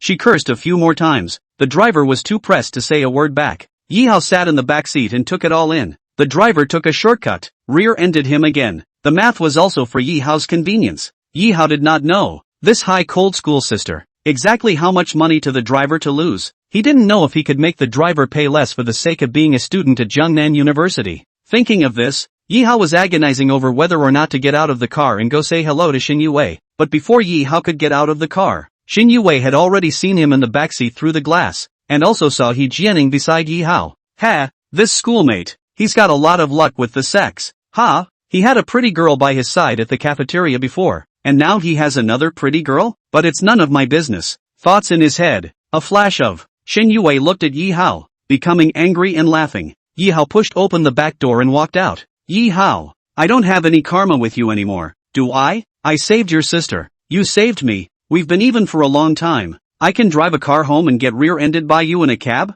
I'm wondering if I owe you something from my past life. Shin Yue's words caused Yi Hao to be embarrassed for a while. Yeah, it's not like the two of them crossed paths too much, but it's just that fate is so magical. From the moment Shin Yue saved her sister, it's not really uncommon for the two of them to encounter each other afterward. Plus, on the side, Shin Yue was reading a book written by Yi Hao again, and almost real Yi Hao. These kinds of things, Yi Hao was speechless when he thought about them. Good thing, Shin Yue didn't know that the Book of the Three Kingdoms she was chasing was written by Yi Hao. Sister, karma is not karma. I don't know, but it's true that the driver was wrong about this today. I know, you're in a different position. Can you get the driver to pay less? As soon as Yi Hao's words fell, Shin Yue looked even more furious. You're the one who wants to be the good guy, aren't you? Originally, I didn't intend to ask him to pay for it, just to teach him a lesson so that he doesn't lose his memory. Okay, you guys can go now. Save me from getting angry when I see you, Yi Hao. Speaking of this, Shin Yue glanced at He Jianing next to Yi Hao again. She got even more pissed off and, as for why angry, Shin Yue couldn't say. You don't like Yi Hao, do you? She shook her head hurriedly. How was that possible? This schoolmate was just handsome, not up to her standard of liking. What? Not leaving yet, are you? I'm going to change my mind in a minute. Looking toward the cab driver, Shin Yue glared at him. Thank you, beautiful. Good things come to good people. How dare the cab driver stay when people let him off the hook? After getting into another cab, the driver intended to drop the duo off at their destination and call it a day. It was a scary day for him, and he was lucky to meet a good car owner. However, from this incident, Yi Hao also somewhat appreciated Shin Yue. This woman, not to mention her stunning good looks, apart from being superficially high-strung, I didn't realize that her outlook was quite positive. It would not be an exaggeration to describe her as having a knife's mouth and a heart of gold. It was like that the time I saved my sister, and it's still like that this time. Unconsciously, Shin Yue unexpectedly began to add points in Yi Hao's heart. In the cab, looking at Yi Hao walking away, He Jianing asked, Yi Hao, who is that rich beauty? Jiang University's most super cool schoolgirl. Yi Hao said back, high and mighty? But I can see that she seems a little jealous to see me around you. Ha, how is this possible? It's not like I'm familiar with her. I haven't even said a few words. Yi Hao didn't believe that Shin Yue would like him. Oh, I perceived it by virtue of a woman's sixth sense. Believe it or not, Yi Hao School, there is a rich, good-looking beauty, really let He Jianing feel a sense of crisis. But so what if that black silk beauty is jealous? She wasn't with Yi Hao either. I still have a chance. A true woman is never inferior or presumptuous. Although He Jianing was not as rich as the others, she thought to herself that she didn't look bad, and her black silk-wearing self was not even worse than that beauty. Thinking of this, He Jianing decided that she would speed up the process and make Yi Hao her boyfriend. The only way she would be comfortable with the person she had her heart set on was if he became her boyfriend. The more she thought about it, the hotter He Jianing became inside. At the same time, an idea grew in her mind. Come to the steakhouse where He Jian wanted to eat. By the time the two had finished their meal, it was after 8 p.m. Yi Hao, thank you for treating me, and for eating steak with me. It kind of fulfills a small wish of mine. You're welcome. In the future when my parents are in the hospital, I'll still have to trouble you. Yi Hao smiled back. So where are you going to go next? Definitely back to the hospital. Stay with my parents for a while, then go home. Yi Hao, there's your family's nanny at the hospital, so why don't you not go back? Ha? He Jianning's words confused Yi Hao. If I don't go back, then where do I go? Why don't you go sit at my house? No, we don't have a relationship, and it's not good for me, a guy, to go to your house. I don't mind if I'm a girl. Are you still a man? Of course it's a man. Just because it was a man. Yi Hao didn't dare to go. If I go to your house, I shouldn't get drunk by you and ga my waist, right? Yi Hao flirted. Yi Hao, just tell me if you're going or not. If you go, I'll wear black silk for you. Chapter 55, later. He Jianning's initiative really startled Yi Hao. Are all the girls in this other world so proactive? The answer is clearly not. But speaking of black silk, Yi Hao glanced at her slender thighs, and there was no need to doubt that she would look better in black silk. Why are you trying to make me have to go to your house? Yi Hao was puzzled. Because, I like you. There's one more thing that He Jianning didn't say. That is, through Shen Yue, she felt a strong sense of crisis. I thought that the girls who could get into a 985 university like JNU must not be good looking. There's a law of nature. After all, girls who read lines are not always good at face value. Because, good-looking girls are scourged as early as high school, thus delaying their education. But seeing Shen Yue's presence, He Jianning felt that she was wrong. For so many years, to be honest, Yi Hao was really the only boy she had ever had her heart set on. So, He Jianning didn't want to miss it. Offering to let Yi Hao go to her house was also a decision she made after careful consideration. If you don't initiate, you don't get a story. If you do it first, you won't get any soup later. Yi Hao, is it possible? You go to my house and I'll really wear black silk for you. You wouldn't have the heart to turn down an invitation from a beautiful girl, would you? Yi Hao, what's this? Nurses are crazy? Seeing that Yi Hao remained unmoved, He Jianning was on the verge of tears. These words, for the first time in her life, and yet the other person was not appreciating them? But there's no turning back. He Jianning has already decided to take the initiative to chase after Yi Hao. She's not giving up. Yi Hao, you don't want your parents to be in the hospital with no one to take good care of them, resulting in a slow recovery, do you? He Jianning revealed a strange smile and looked at Yi Hao. Ha, what does that mean? Yi Hao shuddered inwardly. No offense. I just wanted to invite you to my house. By the way, I'll let you comment on my black silk. And who's prettier compared to that black silk schoolgirl at your school? You're pretty. You win, okay? Yi Hao said back. Yi Hao, it's too fake. You're evaluating it before even looking at it. He Jianning said with a blank stare. No, why do you want to compare yourself with that black silk schoolgirl from our school after seeing her? Yi Hao was puzzled. Because there's such a good-looking beauty at your school and I'm jealous and I don't want you to be with her. Yi Hao, what the is this? He and Shen Yue will be together? I'm sorry. Yi Hao had never really dared to think about this. Seeing He Jianning's face full of aggression, Yi Hao really didn't want to upset a beautiful woman. It's really just so I can go to your house and look at black silk, isn't it? Yeah, I want to show you the most beautiful side of myself. He Jianning whispered. Actually, your nurse's outfit, and these super short pants, are the most beautiful to me. I don't. It's not even the prettiest until I wear black silk once to show my favorite person. So just give me a chance, okay? Amount. This beautiful sister was so persistent that Yi Hao didn't know what to say. I'm going to go to your house. And if I do something excessive, you won't be afraid, right? Yi Hao returned a bad smile. At most, you'll eat me. How dare you split the body? This pretty girl, who looks like she's watched too many crime movies, even knows how to split a body. You're not afraid if I eat you? What's there to be afraid of? I really don't believe you have the guts. Speaking of this, He Jianning's eyes narrowed slightly, the corner of her mouth hooking up into an arc, like a provocation. Yi Hao, I've seen initiative. I've never seen such initiative. It's always been only guys who can't wait to push the girl they like countless times in front of her. Do girls hate to give themselves to guys even when they like them? Woohoo! Take off! Putting aside Hejnan's initiative, the meaning of her words that, it didn't seem to mind if Yi Hao ate her? Shy with a female nurse like He Jianning. I guess it's a different taste again, isn't it? You don't say. Yi Hao really wanted to experience it. Otherwise, it's not a good idea to apologize for people taking the initiative. Yi Hao, are you still a man or not? Grinding away? I'm a girl, and when I say that, I don't know what you're worried about? He Jianning said this, immediately pulling Yi Hao's thoughts back to reality. Nima, of course it's a man alright. People have said so. Yi Hao decided to eat first. Others, we'll talk about it later. However, Yi Hao still had to confirm the environment. Your parents aren't home, are they? I don't live with my parents. I live in public housing next to the hospital. Okay, You initiated it, huh? I'll go with you to see how your black silk compares to Xingyue? That's the man. He Jianning's public housing is located just a few hundred meters next to the orthopedic hospital. Come downstairs and pass a supermarket. He Jianning called out to Yi Hao. You wait, I'll go get something. It's the first time I've been to your rented room, so I'd better buy it for you. Ah, it's not like you know what to buy. Saying this, He Jianning's face instantly turned red. You say, I'll buy you whatever you need to buy. Yi Hao asked in a confused manner. Didn't you want to see me in black silk? I don't actually have any of those things at home. Why don't you go get it this moment? Emotionally, the sister is lying to Yi Hao. Her family is not at all, and said something about wearing black silk for him to see. However, having come all the way here, Yi Hao of course had to buy it. Anyway, it was the other girl who initiated it. Alright then, wait here, I'll get it. Good. Not daring to look up at Yi Hao, He Jianning felt ashamed. She's being so proactive, and she's doing it for someone she likes. Put your best foot forward and show him. She wondered, was it worth it? But there was at least one thing she didn't think she'd regret. After Yi Hao came out and saw what he was carrying in his hand, He Jianning instantly blushed again.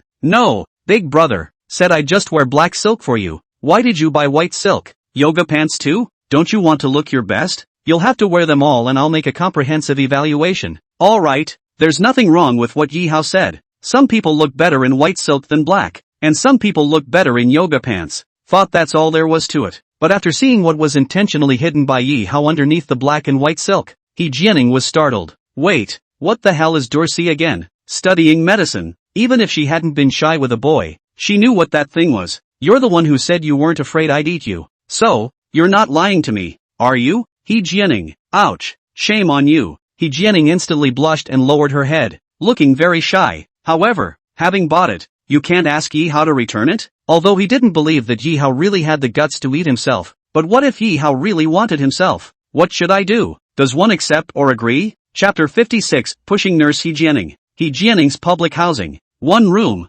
not too big. It was enough for her to live in for a single girl. Yi Hao, take a sip of water first. After arriving at a cup of water for Yi Hao, He Jianning looked a little nervous. It was kind of the first time she brought boys to her rental. Yi Hao's eyes quietly surveyed her room. It's cozy and smells good. Pretty women, with their quest for beauty, are presumably all alike. Just like Shin Mengyun, whether it was her home or office, it was all set up okay. Picking up the water He Jianning handed over, Yi Hao took a sip and then went straight to the point. You didn't ask me to come just to yell at me to sit down, did you? Geez, don't be so hasty. If I said I'd wear black silk for you, my sister will definitely do it. After saying that, the blushing He Jianning went into her bedroom. You don't say. Yi Hao is really looking forward to what the stunning nurse who changed into black silk will be like. It was 30 minutes later when I saw He Jianning again. Originally Yi Hao was still complaining that it took so long to change just to black silk, but after really seeing He Jianning at this moment, Yi Hao felt that the wait was worth it. Since they work in a hospital, nurses usually don't wear makeup, light at best. It took so long to change to a black silk. He Jianning had obviously put on her makeup carefully, but to be reasonable, at this moment, He Jianning, with that exquisite makeup, plus the white suspenders, and the black silk, how can I describe it? There are good people in the South, who are absolutely unique. She could really only be described as absolutely beautiful. Yi Hao's comment was that she didn't lose the slightest bit to Jiang University's school flower Xinyue. Yi Hao, do I look good? Standing in the bedroom doorway, He Jianning leaned on the doorframe with one hand, and with the other hand, unnaturally placed on her black silk thighs.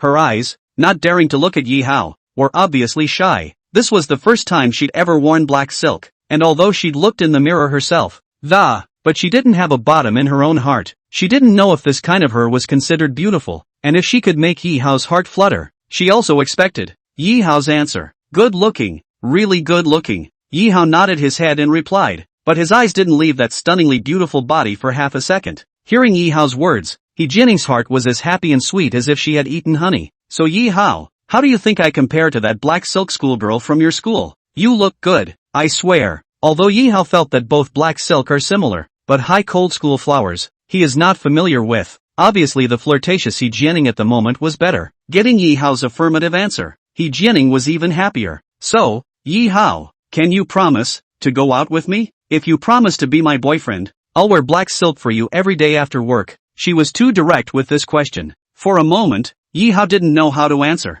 If there was such a stunning beauty as a girlfriend, Yi Hao was willing, but still that sentence, Directly become a boyfriend and girlfriend? Sorry for Sister Yoon. For Sister Yoon, Yi Hao has feelings. Well, again, I'm to blame. I was in too much of a hurry. I'm sorry, I shouldn't have been so eager for your answer. But I can already see that you still have an appreciation for me in your eyes, don't you? Looking towards Yi Hao, He Jianing was a bit shy, and she was also full of anticipation to hear Yi Hao's answer. To be reasonable, besides Sister Yoon, He Jianing was considered the second stunning beauty to come into such close contact with. It would be a lie not to be impressed. What kind of man is a man who doesn't want to push down a beautiful woman? Let's flirt with it first. It would be a shame to miss such a good-looking beauty. Thinking so inwardly, Yi Hao hurriedly nodded his head and, indeed, your face, your body, stuns me, but boyfriend and girlfriend, I think it's too soon. How about more bonding later? Yi Hao's answer satisfied He Jianing. This showed that her beauty had still gotten into Yi Hao's eyes.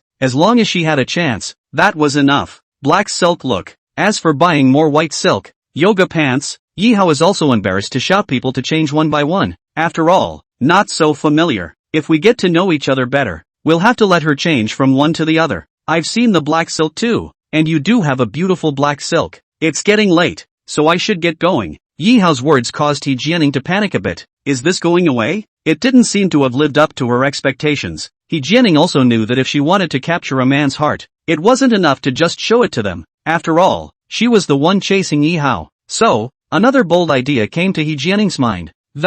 Thinking of this, He Jianing directly walked over and from behind, took the initiative to hug Yi Hao, her slender hands, as if they were tightly bound.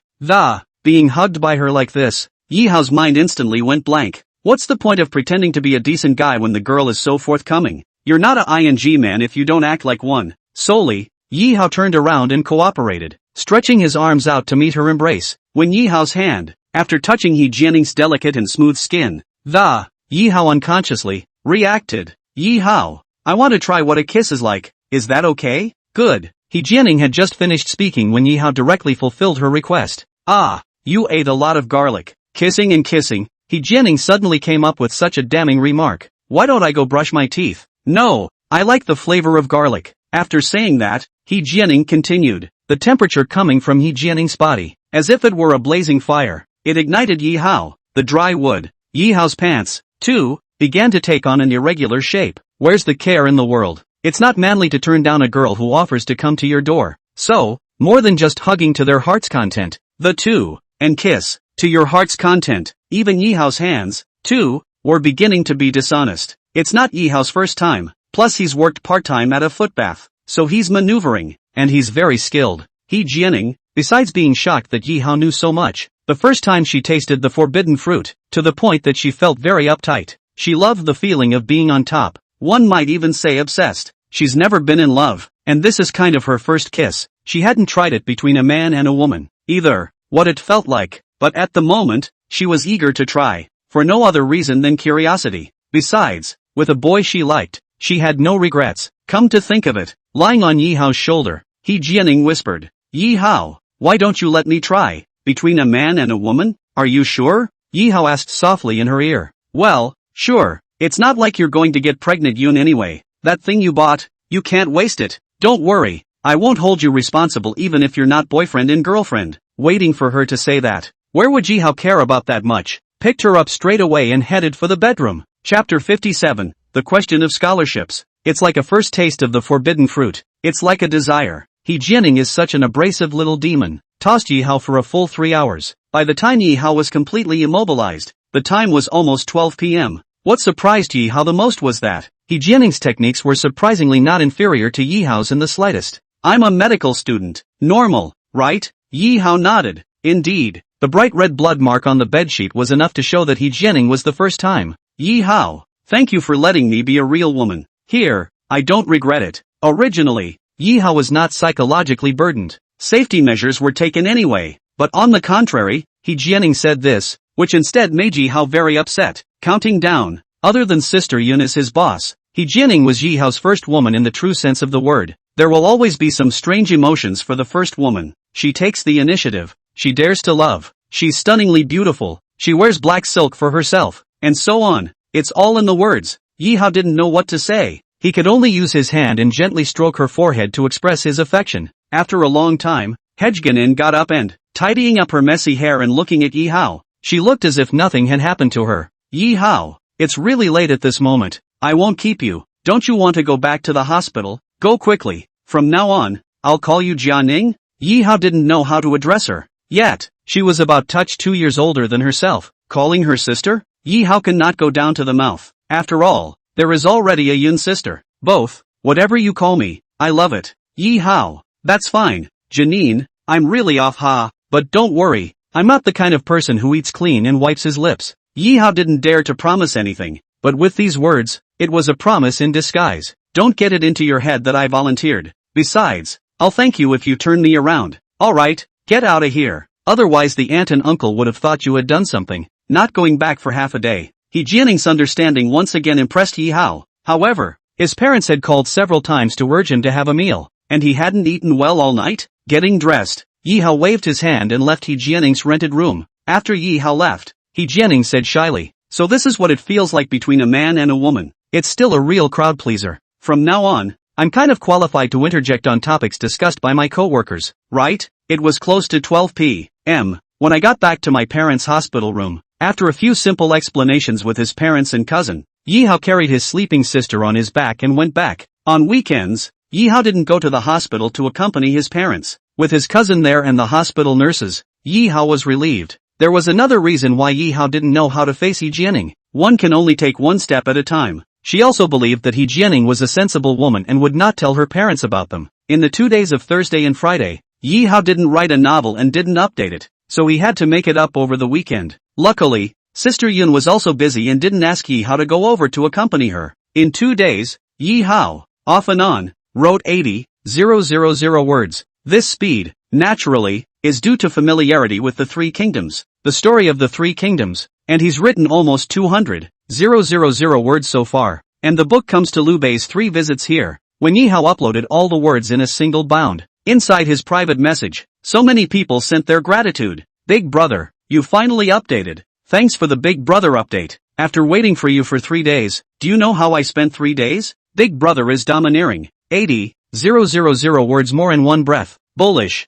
After casually reading a few private messages, Yi Hao didn't bother. Anyway, focusing too much on these numbers can be a mood killer. The Three Kingdoms will be on fire. Now it's just that the word count is too low. Yi Hao doesn't doubt it in the slightest. In the blink of an eye, the second week of the university's opening ended, and Yi Hao ushered in the third Monday of the second semester of his sophomore year. At noon, Yi Hao, who had eaten, went to Shin Mengyun's office, promised to help her with some simple paperwork, so Yi Hao came. Upon opening Shin Mengyun's computer and then entering the principal's password, Yi Hao saw the principal's mailbox jumping again. Inside the mailbox, apparently, there were so many new emails. This was only 3 or 4 days past from Thursday, when Shin Mengyun came to the office, and there were almost hundreds of emails. True to form, college and university presidents are really busy with their business. Again, I'm busy with outside meetings and a lot of school stuff. Opening the documents one by one, Yi Hao probably looked at them. Most of them had the same content, all from student reports. In every college, there is a mailbox set up for communication between the president and the students. It's better to say it's communication than it is to say it's a reporting email. That is to say, something happens to a student, and the classroom teacher, the counselor, the director, the vice principal, etc., from the bottom to the top, can't solve the problem of then the student will email the principal to take care of it. And most of these emails are about bursaries. For example, anonymous student, principal. I want to report our class teacher. Favoritism and fraud. Year after year to the class of scholarships are distributed to the school bully. We these poor students. The pressure is simply with the scholarships do not have a chance. Anonymous classmate 2, dear president, can you come out to do justice? JNU is everyone's JNU, not just the schoolboys. We are not convinced that the bursaries are unfairly distributed. Anonymous classmate 3, Mr. Principal, please, in your busy schedule, take care of the school. If you don't, there will be no fairness in the school. A series of questions, all reported by anonymous students about the distribution of grants. As a college student and a poor student, Yi Hao is very empathetic. Well, in their class, this semester's homeroom teacher, Zhou Yixue, is starting to be fair. The phenomenon of distributing scholarships for poor students, unconditionally, to schoolboys, happens in many schools across the country, not to mention JNU, a college that's more than just schoolboys and teachers. Other students are human beings, too. Often, it's really not always the schoolboy who ends up with a career. For example, Papa Ma, Boss Lei, Brother Tung, and other successful people. They were not the top students in their class in college, but many teachers, who only take care of the schoolboys, regardless of the situation of the poor students, is really a bit unfair. Thinking about it, this issue with schools is not really a trivial one. It's about the prestige of the school. After all, JNU is a 985 university. Yi Hao decided to report this to Sister Yun. Chapter 58, Treatment of International Students. When Sister Yun learned of this, she was a bit bursting with anger. She can't control other schools, but now that she's the president of JNU, she has to control JNU. I can't believe there's such a thing. You really think I don't exist as a principal, don't you? Yi Hao, I'm currently out of town, and it's not convenient for me to go back to the meeting, so log on to my account, and inside the school's senior management group, notify them. The list of bursaries initially submitted will not be counted and all will be resubmitted. Make sure you do, and prioritize grants for needy students. Anyone who keeps giving schoolboys indiscriminately without considering poor students should simply not serve in my school. When Yi Hao passed Shin Mingyun's meaning, through the high-level group, through Shin Mingyun's account, he passed it out. The school hierarchy blew up. The bursary allocation is known to them. However, they are just not fond of such trivial matters and often leave it to the class teachers to distribute the lists. There have been students who've taken offense and gone to them, the higher-ups, to report it, but they're all over the place. But this, it even reached the principal's ears? No, how come Principal Shin, who is so busy, still cares about such trivial matters? Those students who thought it was unfair, and we explained it, did they hardly tell the principal? What a farce. These students are really something. It's just a bursary. It's less than $10,000. So obsessive? These school executives really do not know the suffering of the poor. Often, sometimes $10,000, or a few $1,000s, is all a poor family has. Headmaster, why don't you not worry about such trivial matters? A group of executives at Shin Mengyun in the group. However, the account was being logged in by Yi Hao, and Shin Mengyun had given Yi Hao carte blanche to handle the matter. Yi Hao, once a fellow poor student, naturally had to manage. Immediately, through the group chat, Yi Hao sent a message that, this bursary thing, you guys think it's trivial? At Shin Mengyun, Principal Shin, is this a big deal? It's not like the bursary is a lot of money. A certain senior's reply made Yi Hao a little angry. They are really full of people who don't know how hungry they are. For the really poor students, sometimes a penny is the last thread that breaks the camel's back. Immediately, Yi Hao replied again. As a principal, it's something I really have to be in charge of. Jiangde will be destroyed in your hands sooner or later if you allow this to go on. You have been poor too, and you should know that a penny is hard to come by. Now that you have money, you put poor students at risk? Looking my eyes, tell me, I just ask, can it be done fairly and impartially? A group of senior management, looking at this tone of Principal Shin account, they know, this is the principal will definitely want to intervene. Can. According to what the principal said, we will resubmit the list and be absolutely fair and impartial. The crowd rushed to state their replies. That's fine. I'll just look at the results. I'm not asking you to be absolutely fair, but at the very least, relatively fair. The bursary thing? The next time a poor student reports injustice, which college is out of line? The leader and classroom teacher will just get out. It had to be said that Shin Mengyun's authority as the principal was pretty good. Yi Hao just borrowed her account and sent a few words to terrify the top management of Jiangde. However, this matter of bursary, Yi Hao also wants to be really fair and just, and use it to the most needy students. Principal Shen intervened in the scholarship in about 10 minutes time, through the school senior, after layers of transmission, each class teacher. Also know this, most classroom teachers are scared. After all, they really don't give the bursary places to the truly needy students, but to the schoolboys instead. Fortunately, Principal Shen only asked each class to resubmit their lists to be fair and impartial, and did not look deeply into the matter. That was a relief to these classroom teachers. At least there was a chance to make up for the mistake. Inside the class group that Yi Hao was in, the class teacher Zhou Ishua sent out a few messages. The principal himself has given the word that the bursary should be implemented for poor students. The three lists given by our class, Yi Hao, Zhu Ping, and Lu Fuguwei, are all students from the most difficult families in our class. So, I'll leave the list unchanged. The class didn't say much after seeing the message from the homeroom teacher. A couple of schoolboys wanted to say something, but shook their heads. However, a student named He Lang suddenly had an idea. Yi Hao, I'm not convinced. You can get a scholarship even with a cell phone that's over 8,000, but the homeroom teacher is determined to give it to him, so I can't say much. Since the new principal of the school is meddling in this, I still have to report it to the principal. Thinking of this in his mind, He Lang's classmates unconsciously revealed a bad smile. Of course, Yi Hao was still in the principal's office and didn't bother to look in the class group. Yi Hao continued to browse Principal Shin's report email.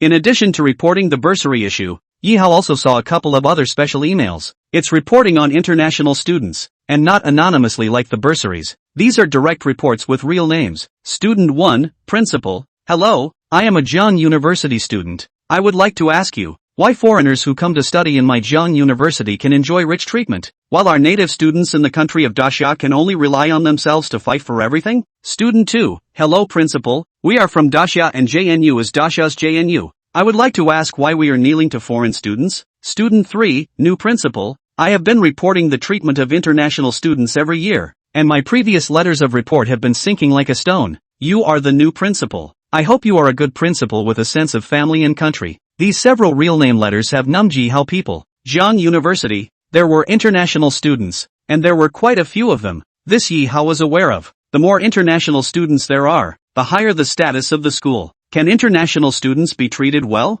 This was something Yi Hao really didn't know. In his last life in China, Yi Hao had heard of the Daxia of this world, still exists. Fortunately, he took out his cell phone and searched the webpage, treatment of foreign students coming to Daxia. You don't know until you search. Not only Jiangda University, but even Qingbei and other famous universities in the Great Summerland have especially generous treatment for international students. For example, foreigners can come to Daxia to study if they want to and finish high school, as long as they are not too bad. For example, colleges and universities, such as Qingbei, give international students 200,000 yuan a year in living subsidies, including round-trip air tickets, and JNU, although not as good as Qingbei, but international students who come to JNU can also get 100,000 living allowance per year. You think it's over? In famous universities such as Tsinghua University, international students live in standard apartments with one room for each student, and the same applies to Jiangnan University. Seeing the treatment of foreign students searched on the internet, Yi Hao froze. Is that even humanly possible? On the contrary, the native students, who fought so hard to get into these colleges, not to mention the fact that tuition and living expenses are self-supporting, but you also have to compete for the few grants and scholarships available. International students, come to have it all. Instantly, a word came to Yi Hao's mind, foreign admiration. Surprisingly, it also exists in the top colleges and universities in the country of Daxia. Chapter 59, Yi Hao's decision. Yi Hao has never been a saint, but what he disliked the most was the hook thing like reverence for foreigners. We were never born in a peaceful world, just in a peaceful country. The forefathers threw their heads and spilled their blood and never bowed their heads in exchange for today. Is our generation going to waste the efforts of our forefathers? Thinking about this, Yi Hao had a headache. For this kind of foreign pandering wind, Yi Hao is heartily despised. Why? By birth, should foreigners who come to study in Daxia enjoy priority treatment hundreds of times over native students? Other schools, such as Qingbei University and so on, Yi Hao has no right to interfere. But Jiangde, it was Sister Yun's Jiangde, and it was also the Jiangde of millions of local Daxia students like Yi Hao. Although he hadn't spent much time with Sister Yun, Yi Hao could see that Shen Mengyun was a dignified Daxia person with a positive outlook. So this was something that Yi Hao still planned to inform Sister Yun about. Immediately, Yi Hao sent another message to Sister Yun. Sister, that matter of the bursary, I have already given an account of it, as you commanded. But there's a bigger issue than bursaries with your principal's whistleblower email. What question? Yun sent a question mark. Yi Hao didn't talk nonsense, and directly took screenshots of those emails that reported the favorable treatment of foreign students, one by one, and sent them to Sister Yun. In Kyoto City, Shen Mengyun, who was having a meeting in an academic research lecture hall, when she saw the screenshots sent by Yi Hao, Shen Mengyun was silent. Treatment of international students? This Shen Mengyun, as the principal, knew. The decision to give preferential treatment to foreign students can be taken a few years earlier. Not only Jiangda University, a lot of colleges and universities in the Great Summer Country are doing this. After all, the foreign student population is one of the most important indicators that allows a school to increase its international visibility. And if you want to retain foreign students, you naturally have to give them a generous package. Only after a long time did Shen Mengyun send a reply to Yi Hao. It's a thing, I know, but there's no way around it. It was a decision made by the previous presidents of JNU, and the favorable treatment of international students is the most important condition to improve the ranking of JNU as an international university. Shen Mengyun's reply made Yi Hao a little cold. So it's like saying that Shen Mengyun, the new principal, is also going to continue to keep the decisions of the previous principals and give preferential treatment to international students? But if it was something else, Yi Hao would just forget about it, and didn't intend to look into it deeply. But with Daxia blood flowing in their bones, for foreigners to be prioritized, foreigners are more valuable than Daxians? This practice, Yi Hao really did not dare to agree with. Daxia, with a long history of more than 5,000 years, why are the people of Daxia not proud of this, but will go to curry favor with foreigners,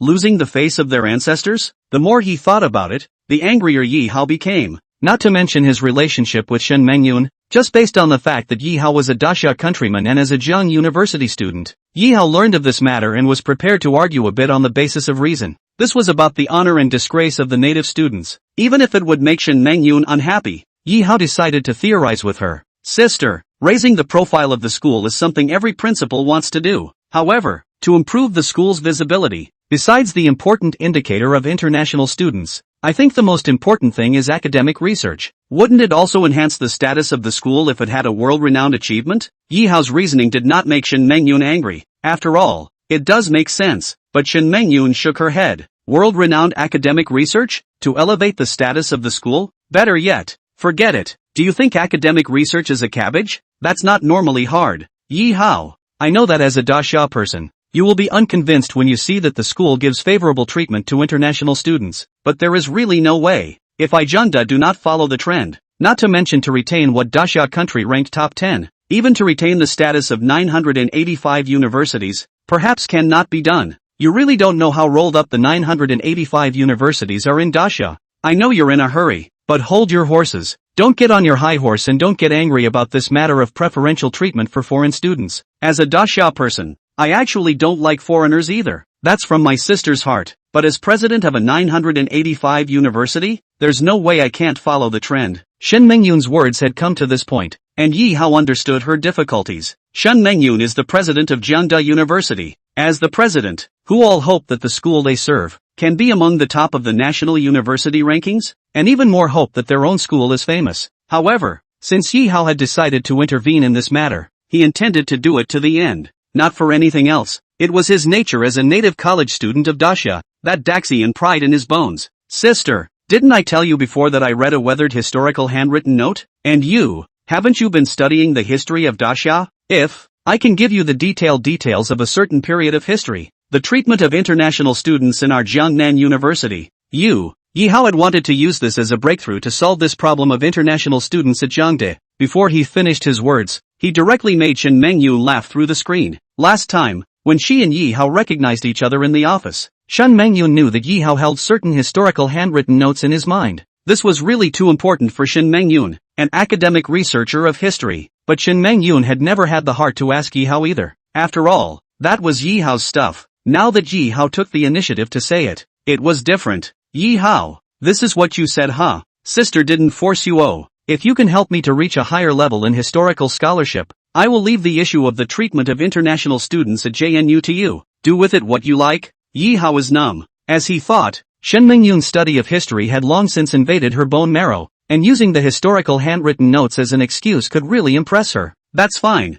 Sister Yun. In a day or two, I'll sort it out for you. The history of the great Qin's demise that you were obsessed with before. I will try to be more detailed and tell you the details of that history. Yi Hao is happy. Still, other schools, how to treat international students favorably, he now has no power, cannot control. But Jiangde, with Yi Hao's relationship with Shen Mengyun, to also still be able to insert a foot or two. Yi Hao, this matter of Jiang University's foreign students, as the new principal, I haven't bothered to inquire about it carefully. If you are going to deal with this in my name, you have to get the details first, not hearsay. Okay, Sister Yun, I know. After getting permission from Shen Mengyun, the principal, Yi Hao was as if he had an exemption card. Walking out of the principal's office, the time had come to 2 p.m. And the time for classes. However, instead of a classroom specialization, the afternoon is a large classroom with 2 classes together. Therefore, Yi Hao intended to let his dormitory roommate give him a point of arrival,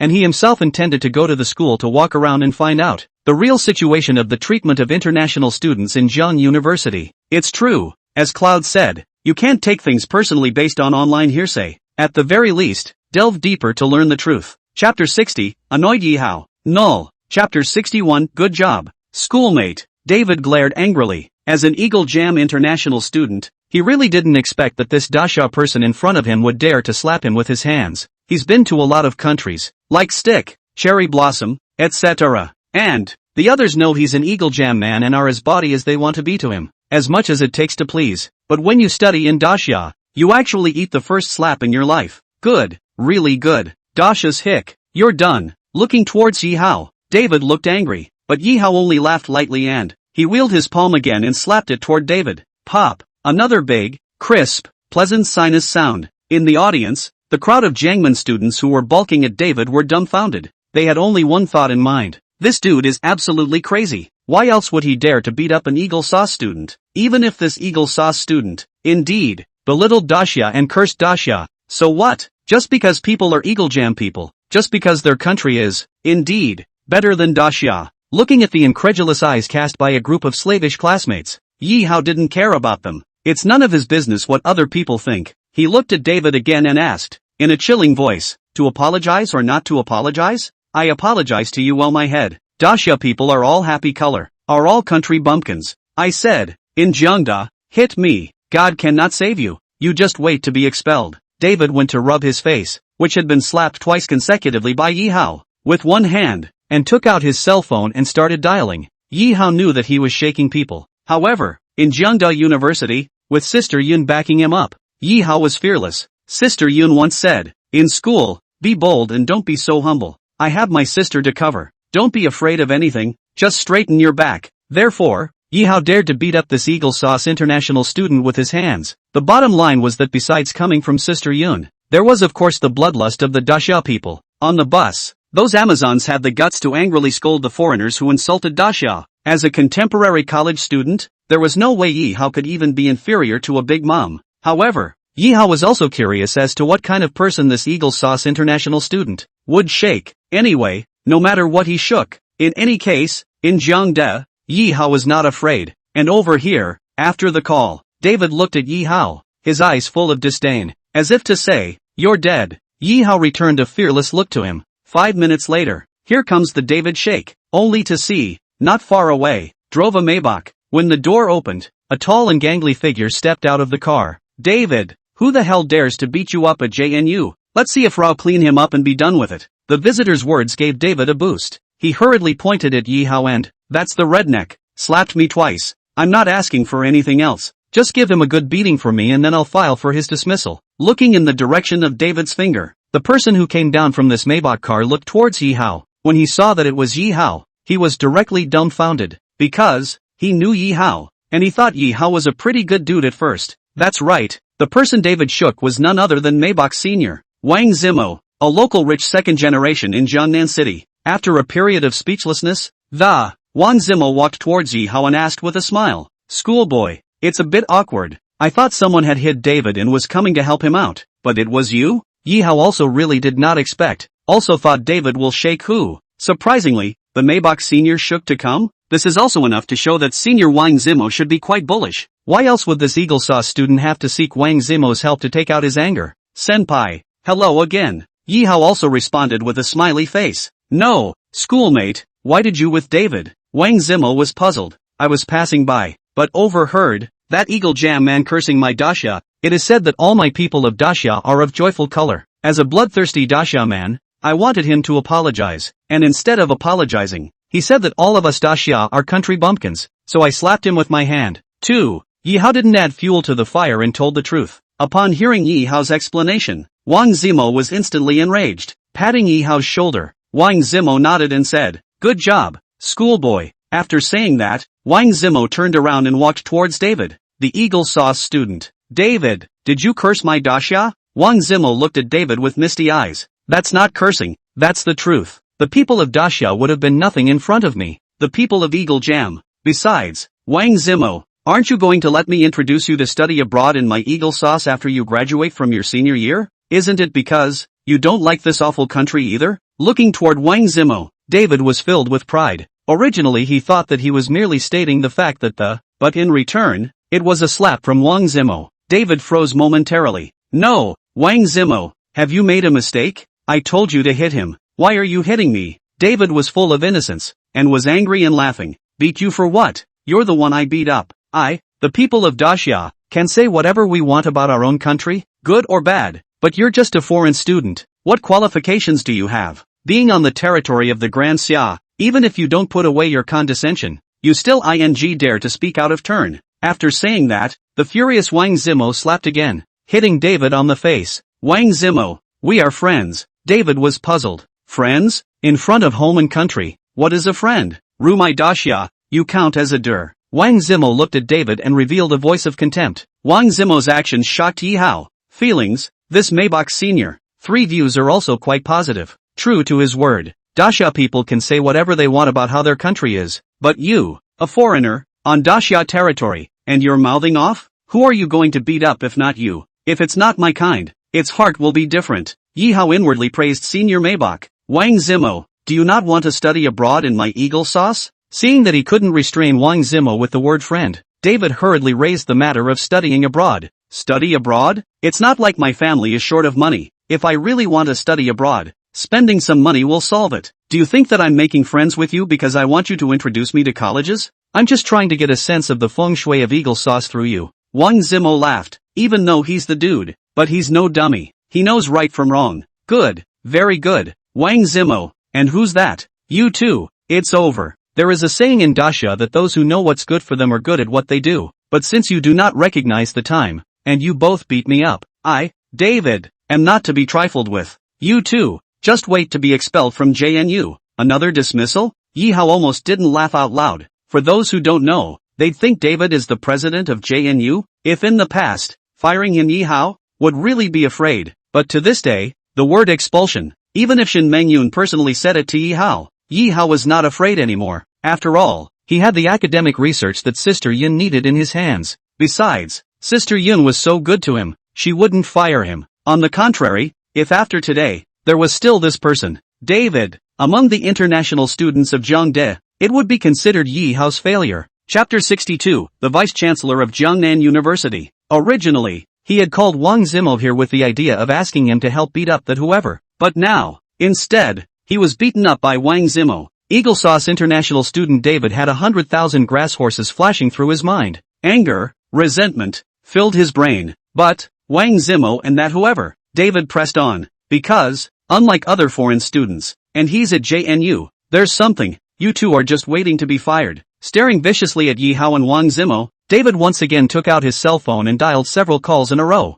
This scene made Wang Zimo smile. Looking towards Yi Hao, he asked in a joking tone, "Schoolboy, he said he's going to expel us. Are you scared? Senior, are you afraid?" Yi Hao smiled and asked rhetorically, "Scared? I'm so scared. Ha ha. Afraid of being expelled? Labor is not Wang Zimo. As a local rich kid, Wang Zimo naturally has connections. However, the students surrounding the onlookers, after learning that he was Wang Zimo, didn't say much else. After all, Wang Zimo was one of the people who couldn't be messed with at Zhengde, and many Zhengde students had heard of him. They couldn't afford to mess with Wang Zimo, so they instead turned their gloating gazes towards Yi Hao. Alas, that who? People Wang Zimo has a background and is not afraid of expulsion. What's your background? Still laughing there. You won't be laughing when you're fired. That's just it. You deserve to be fired. How dare you beat up an Eagle Jam international student with your hands at school in broad daylight? You think your father is the principal? Listening to the mingling of voices of a group of students around Wang Zimo glared at them. Bunch of softies. Shut Uranuses. Remember, he's not called that whoever. His name is Yi Hao. He's my Wang Zimo schoolmate. Senior brother Yi Hao. I, Wang Zimo, will guarantee it. Facing the crowd, Wang Zimo announced this matter in public. With Wang Zimo standing up for Yi Hao, the rest of the people had to shut up and didn't dare to say anything bad about Yi Hao. Yi Hao nodded towards Wang Zimo as if he was grateful. He knew that senior Wang Zimo was helping him. However, even without Wang Zimo, Yi Hao was fearless. Yi Hao, right? Wang Zimo, right? We'll see. David sneered inwardly, anger still on his face, because, a few of the people he called this time, were JNU executives, and these few JNU executives are inextricably linked to him. David, let's all disperse. Senior brother Yi Hao, you can leave as well. I'll stay and give you a ride. I'd like to see how an Eagle Jam international student can fire me. Wang Zimo started to drive people away, especially Yi Hao. After all, he also knew that Yi Hao didn't have much of a background, and staying wouldn't help, but would instead aggravate the evolution of the situation. Anyway, today, Yi Hao he must protect. not for any other reason, just because Yi Hao, this schoolmate, the more Wang Zimo looked at him, the better he looked at him, and it was worth it. However, Yi Hao shook his head at Wang Zimo's words. Senpai, it's okay. It's because of me at this point. Wouldn't I be less than a friend if I left? Seeing that Yi Hao insisted on staying here, Wang Zimo couldn't argue and could only let Yi Hao's nature take its course. Go? Where are you going? Did I tell you to leave? Nobody leaves. David, the international student, came to the duo, thinking they were going to bolt. But seeing that the duo pressed on with no intention of leaving, David let go of his worries. 10 or so minutes later, a blonde, middle-aged white man, and a slightly obese Daxia man, came this way. Wang Zimo immediately told Yi Hao who they were. The person who came was actually the second in command of Zhangde, and Wang Zimo instantly lost his heart. Thought the international students would call in some counselor, teacher, or something. Who knew that the highest echelon of JNU had been called? And upon seeing the visitor, David smiled. The white guy was Eagle Jam's professor at JNU. The other Daxia man, on the other hand, is the vice-chancellor of JNU. Upon seeing a bruised and swollen David, the duo rushed to inquire about the situation. First it was that Yi Hao, who couldn't stand to see me as an Eagle Sauce man, so he beat me up. And then, that Wang Zimo, also helped him beat me up. David spoke briefly to the duo and, just because you don't like Eagle Jam man, you're gonna beat him up? This white professor was green with anger. Wherever you go, it's always the Eagle Sauce guy who beats up the other guy, and it's the Big Dipper? Vice-Chancellor, this is something that you have to give me an explanation for. Otherwise, who will dare to come to you to study in Daxia in the future? Your Daxia has always claimed to be peaceful, and these two students, with their bad nature and extremely arrogant attitude, you know what to do if you dare to beat up on my Eagle Jam man, don't you? The white professor looked to the vice-chancellor as if giving an order. Don't worry, I'll take care of this. The people of Daxia, have always been friendly to Eagle Sauce. I don't want assholes in my school either. The vice principal nodded his head in a sincere manner, but this scene, in Yi Hao's eyes, Yi Hao really felt sad for this vice principal. The vice-chancellor of a 985 university in Daxia needs to look at the face of a white professor? This is not a foreign country. This is Daxia. What's not sad about that? It is obvious that this vice-chancellor is another senior intellectual who worships foreigners. If the upper beam is not straight, the lower beam will be crooked. No wonder there are so many Daxia students who curry favor with international students in the international student area of Jiangnan University. Feelings that have roots. The vice principal came to Yi Hao and Wang Zimo. He had a stern face and looked at the two of them. Wang Zimo, for the sake of your father, there's nothing more for you here, so hurry up and leave. As for the other one, the name is Yi Hao, right? What's going on with you? It's serious. The vice principal glanced at Yi Hao. In his heart, Yi Hao had been sentenced to death.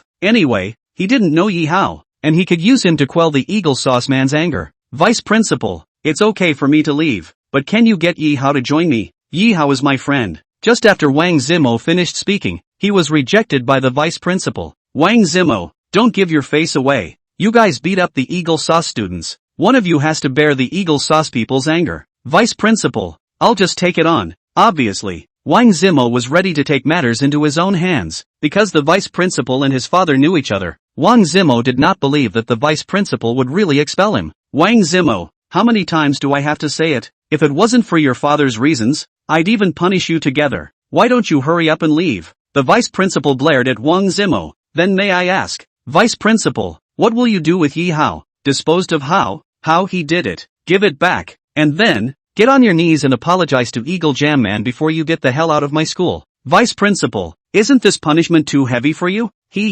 Heavy punishment? If we don't kill one to warn the others, and everyone follows his Yi Hao's example in the future, who else would dare to come to study at my Jiang University? The vice principal's face grimaced as if he had an iron grip. Wang Zimo was about to say something. However, Yi Hao made a move to stop it. Looking toward the vice principal, Yi Hao calmly asked, as vice principal, you don't even ask me why I punched him? You're just going to punish me directly? Chapter 63 Vice Chancellor, what an official authority. The vice principal is going to directly punish Yi Hao without asking questions? This practice made Yi Hao beg to differ. No more pretending. No more acting. Straight up. The word knee-jerk comes across. Even if you're a lickspill, don't you have to ask what's going on beforehand? It can't be whatever the hawk sauce students say it is, can it? Ask why you punched him. Do I need to ask? Whatever the reason for punching the Eagle Jam student, you're making a mistake. The vice principal's face was hideous. Anyway, in his opinion, even if the Eagle Sauce students hit Yi Hao first, even if Yi Hao fought back, it was still Yi Hao's fault. In short, you're not allowed to hit back when the hawk jam people hit you, and voluntarily hitting an eagle jam man? That's even more of a mortal sin. It's natural pandering, born slavery. Well, it's sad that John University has a vice-chancellor like you. It seems that I don't need to explain anything to you. Yi Hao shook his head, very emotional, but his words, in the ears of the vice principal, directly made him laugh out a pig squeal. Explain? Did I ask you to explain? You have to stand up straight when you're beaten, and besides, you're the one who hit the eagle sauce student, and you're still trying to explain? Alright, just do as I say. Get down on your knees and apologize to the eagle sauce student, then have him return the favor with 2 slaps. After that, I'll give you the expulsion penalty. As if he were recounting some trivial matter of no consequence. The vice principal appeared to be at ease. Then he looked over at Prof. White Eagle Jam and fawned. And, I wonder what your excellency thinks of this punishment of mine. Line, this is very suitable for me. As for that Wang Zimo, is the son of your late friend, in your face? This person I cannot pursue. Finished, Wang Zimo panicked a little. He was originally determined to protect Yi Hao. Who knew that the vice-chancellor himself would come to settle this? The vice-chancellor of Jiangnan University, that is also a high-powered big man. People do not give him face. Wang Zimo really cannot do anything. Even the words of threat, Wang Zimo did not dare to say to the vice principal. If it was another teacher, or a counselor or something like that, Wang Zimo was confident that he could keep Yi Hao safe. But vice principal, Wang Zimo doesn't really have that ability. People are already burned if they don't pursue him. What should we do? Can't we just watch our schoolmates get expelled? Wang Zimo was so anxious that he lost his mind for a moment. Seeing the senior's anxious look, Yi Hao laughed and said, Senpai, it's okay. It's enough if they don't pursue you. As for me, don't you worry. I'd like to see what this vice principal actually dares to do to me. Yi Hao's lightheartedness not only made Wang Zimo dumbfounded, it also made the surrounding crowd of onlookers dumbfounded. Of course, the most clueless were the vice-chancellor, and David, the international student, the white professor. They didn't know where Yi Hao got the confidence to be so calm when he was on fire. Oh, hillbilly, is it hard to believe that you would dare to disobey the punishment of your vice principal? David gloated and laughed. At this moment, the pain on his face had long since been replaced by Yi Hao, a joyful man. Comply? Why should I comply with an unreasonable request? Just because he's the vice principal? I have to do whatever he says. Yi Hao's expression, which was still not red in the face, left the crowd dumbfounded. The vice principal's face was ugly to the extreme. And after organizing his emotions, he looked at Yi Hao and said, Mr. Yi Hao, this is JNU, and I am the sky. You have the guts to beat up an Eagle Sauce international student, but you don't have the guts not to accept the punishment, right? I accept a hammer. You are not the judge. What right do you have to ask me to kneel and apologize to him? Yi Hao snorted. Good, Yi Hao, given your sightless attitude, not to mention the Eagle Sauce people wanting to retaliate against you, this vice principal of mine can't stand to watch. Just ask you to get down on your knees and apologize or not. The vice principal's eye was leering as if he couldn't wait to swallow Yi Hao. If you want to kneel, you kneel yourself. I'm not in the habit of kneeling to foreigners, and apologizing is out of the question. If you want to apologize, it is also him who will apologize to me. Holy, this guy's not afraid to die, is he? How dare you talk like that in front of the vice principal? It's a long time to live. A group of melon eaters had to admit that Yi Hao was really iron-headed. Even Wang Zimo, who was on the side, hurriedly gave Yi Hao a look, telling him to stop talking nonsense. After all, every word of Yi Hao's was full of gunpowder flavor, which would ignite at any random point. The situation exceeded Wang Zimo's expectations. However, for the sake of the schoolmate he could see, Wang Zimo had to harden his heart and speak for Yi Hao again. Vice principal, can you punish Yi Hao lightly for the sake of my father? I'll just apologize to the international students on his behalf. Don't really expel him. Wang Zimo, you still want to meddle, don't you? Do you have to force me to punish you together? The vice principal glanced at Wang Zimo. His eyes were very sharp, instantly scaring Wang Zimo and causing him to tremble inwardly. He also saw that the vice principal at the moment was determined to punish Yi Hao. Not only was it as simple as Yi Hao punching the foreign students, but also the vice principal was not used to seeing Yi Hao's character of not bowing down and not giving in. Senior, leave it alone. Yi Hao stopped Wang Zimo once again. I said I won't get on my knees and apologize. Instead I want the foreign students to apologize to me. No, is this dude out of his mind? You hit a foreign student, and even if you don't apologize, you want the foreign student to apologize to him? It's true that there are all kinds of birds in the forest. The crowd couldn't understand what amazing brain circuits Yi Hao had to say such a sentence. Can't he see the current situation? It's so obvious that the vice principal has stepped in. What chance does he, Yi Hao, have of winning? Unless Of course, the principal is his own mother, and only the principal can outweigh the vice-chancellor by stepping in. Otherwise, it's a dead end. In fact, Yi Hao thought the same thing. In this situation, the only good thing to do was to take out Shin Mengyun. He was also considering how to use her name to smooth out the matter without exposing his relationship with Shin Mengyun. Yi Hao, kneel down and apologize. Don't force me to get security to force you. The vice principal was once again aggressive and, what should I do? Is it hard to really expose his relationship with Principal Shun to make the vice principal change his decision? Yi Hao's mind quickly thought about the pros and cons. If he only said that he knew Principal Shun, the vice principal would never believe it, and neither would these people. After all, which school's principal is not a godly presence? Not to mention the president of a 985 university like JNU, unless he can prove it. And to prove it, that would be the only way to take the chat logs, but the chat logs were too revealing and would obviously show people that they were having an ambiguous relationship. Perhaps another way was to call Shin Mengyun in front of the vice principal. Yi Hao was torn. Should he say that he knew Principal Shin well? It's too late. Just then, a pleasant voice came from behind Yi Hao. Vice principal, what a great official. Ha! How dare they indiscriminately ask a bloodthirsty student to kneel down and apologize to a foreigner who insulted my dasha, and expelling students? Do you really think that JNU is run by your family? That voice, why does it sound so familiar? Yi Hao turned his head and looked. The visitor turned out to be the school flower Xin Yue. Chapter 64, The Identity of a High-Cool Schoolgirl. Xin Yue dislikes the vice-chancellor? The scene looks a bit incongruous at first glance. After all, everyone knows that the highest coldest school flower of Jiangda University, usually basically nothing will not care. But at this moment, she was even in the international student area, and she even stood up to speak for Yi Hao? Not to mention what exactly Xin Yue's identity is, but just based on the fact that she backed up Yi Hao, it was enough to set off an earthquake in Jiangda University. Ah, the tallest and coldest school beauty. Is it hard to like Yi Hao? Or is Yi Hao some super rich second generation? What the is this with that? Shen Yue, my goddess, why would she offend the vice principal for a Yi Hao? Isn't she afraid of being implicated? The onlookers were directly uncertain. Even Wang Zimo, who was on the side, was shocked, although he didn't know what Xin Yue's specific identity was, but to be able to drive a Pagani? Xin Yue is definitely not simple, and it is not something that he, Wang Zimo, can compare to. Is it possible that they are having an affair? Why else would the most beautiful, tallest and coldest black silk schoolgirl in the whole school help Yi Hao out? Wang Zimo was a bit puzzled inwardly. Then he remembered that once he had told Yi Hao that if Yi Hao could take care of Xin Yue, he would be willing to honor him as a righteous father. It seems that I really should call this righteous father. Wang Zimo was directly convinced, and he guessed that it was definitely Yi Hao who had an affair with Xin Yue. Otherwise, why did Yi Hao not show any expression of fear at all from the beginning until now? Even if it was the vice-chancellor himself, Yi Hao was on cloud 9. Feelings, Yi Hao, this pussy brat, took care of Xin Yue? Also, Shen Yue, who can drive a limited edition Pagani, is definitely not an ordinary person. Yi Hao embraced her thighs and might not really be afraid of this vice principal. In this world, there is no justice. It just depends on whose backstage is hard. Having figured this out, Wang Zimo knew that Yi Hao was saved.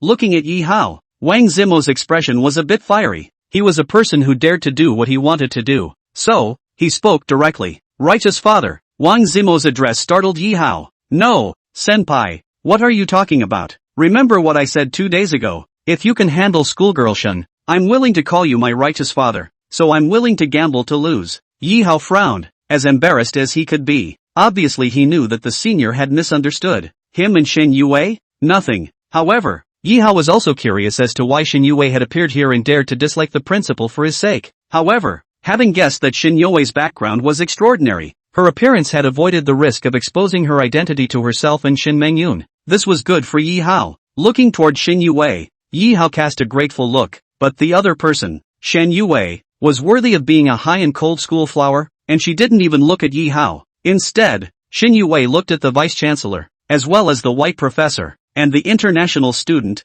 David, with interest. Shen Yue? Those words you just said to me? Obviously, Shen Yue's sentence, what a great official authority, made the vice principal angry. At this moment, his face became extremely ugly. It's okay to be disliked by Yi Hao, now disliked by one of the school's schoolgirls. Do you think he's the vice principal? You think he has no temper? Although the vice-chancellor did not know Shen Yue's specific identity, he had also paid attention to this one school flower of Jiangnan University, and also guessed that Shen Yue is not simple. But so what? This is JNU, and apart from the chancellor, He vice chancellor is the sky of JNU. No matter how powerful you are, you can't be able to tell a second in command what to do at JNU, can you? So, the vice chancellor is fearless. Yeah, that's what I'm telling you. Vice principal, your official authority is a bit big. Hey, those who don't know, think you're the heavenly king of JNU. You want people to kneel before you move? Are you so servile? Why don't you just go directly to the eagle sauce side and kneel? This is Daxia. Isn't it a bit disgraceful to the Daxia people for you to kneel and lick the eagle sauce people? Shin Yue didn't give the slightest bit of face and poked the vice principal's pain point in a few words. It's true that he's licking the eagle sauce people, but what's that got to do with you? Shen Yue? The vice principal licked the corners of his mouth and became grim once again. Good. Very good. Shen Yue, you've completely pissed me off. The vice principal isn't stupid. He's angry, but since Shin Yue dared to speak like this, he thought that he should have a bottom line. So, the vice principal thought about it and eased up again. Shen Yue, vice principal, I'm not the kind of person who's petty, either. Though I don't know what relationship you have with this Yihao, but if you stay out of this and leave, I can pretend nothing happened. Although the vice chancellor was giving steps, who was Shin Yue? The daughter of the president of Jiang University. She didn't need the vice president to give her steps at all. Although she, Shen Yue, was high and cold, her 3 views were still online. Plus it was the foreign student's fault. Who told him to scold Daxia? But instead of standing up for a Daxia person, the vice principal had to make things difficult for a righteous student who was taking the heat for Daxia. This matter, of course, Shin Yue had to manage. If it wasn't Yihao who got into this mess today, but some other student I didn't know, would I have cared? It should and will. A quick thought flashed through Shin Yue's mind. However, she couldn't figure out why she and this schoolmate, Yihao, were always inextricably linked. It's cut and dried. Not being able to figure it out, Shin Yue simply stopped thinking about it. Anyway, no matter what, her mother's Jiang De, she, as a daughter, had the duty and responsibility to help maintain it. Looking toward the vice principal, Shin Yue disdainfully said, now that I've come across it, I really need to intervene in this matter. Otherwise, those who don't know will think that my JNU is the JNU of international students, the JNU of you, the vice chancellor, who has one hand in the world. Good, that's fine, Shen Yue, this is you asking for it, so don't blame the vice principal for being ruthless. You don't know what you're talking about? Deep down, the vice principal also put this Shen Yue on death row. Sister, it's none of your business, so why don't you just leave it alone? Yihao is not afraid. If it will involve Shin Yue, it will be too much. But Shin Yue glanced at him and indifferently said, Daxia people, you're the only one with a backbone, aren't you? Can't a schoolgirl be a woman? Alright, Shin Yue said so. Yihao said anything more, it would seem pretentious. But at this moment, Shin Yue's image added points in Yihao's heart, whether it's the last tailgating incident or today. In short, Yihao looked at Shin Yue, not purely because she was extremely beautiful, but rather more. Yihao felt that this schoolgirl had a heart that was as good as it was beautiful. Her heart is quite worthy of her stunning face. Seeing the two of them there chatting as if nothing had happened, the vice principal hurriedly interrupted them. You two need to stop talking about what's going on there. Today, both of you will have to get the hell out of school for your labor. That said, I said it, and the King of Heaven can't change it even if he comes here. The vice principal's words have been said to this point. Shin Yue also do not want to continue to sell any secrets. She directly pulled out her cell phone and showed the vice principal the account book inside the cell phone album. When the vice principal saw what Shin Yue showed him, the vice principal was straight up humanly stupid. I'll be damned. Shin Yue is the daughter of the new principal? Is up. The vice principal instantly. 10,000 grass horses flashed inside. Are you kidding me? If he knew Shin Yue was the daughter of the principal, would he dare to speak harshly? Dare he not give face? Student Shin Yue, why didn't you say so earlier? I'm sorry, I was wrong. What? The vice principal's attitude, a 360-degree turnaround, left the crowd directly confused. 1 second, he was leering and furious. In the next second, he was directly like a deflated ball. What exactly did Shin Yue show the vice principal? Why should the vice chancellor be allowed to admit his fault directly? A crowd that wants to know. Chapter 65, The Overbearing Shin Yue. Not only were the onlookers curious, but Wang Zimo and Yihao were curious as well. After all, Shin Yue had caused a 360-degree change in the vice principal's attitude just by giving him a glance at his cell phone. Shin Yue also didn't want to expose the fact that the president of Jiangdao was her mother. So, she admonished the vice principal, saying, now that you know who I am, I hope you will keep my secret for me and not tell anyone. Yes, I'll never mention it. The vice principal hurriedly nodded his head. The earlier arrogance had long since dissipated and instead became flattering. Vice principal, Then is there a problem if I say now that I want the foreign students to apologize to Yi Hao?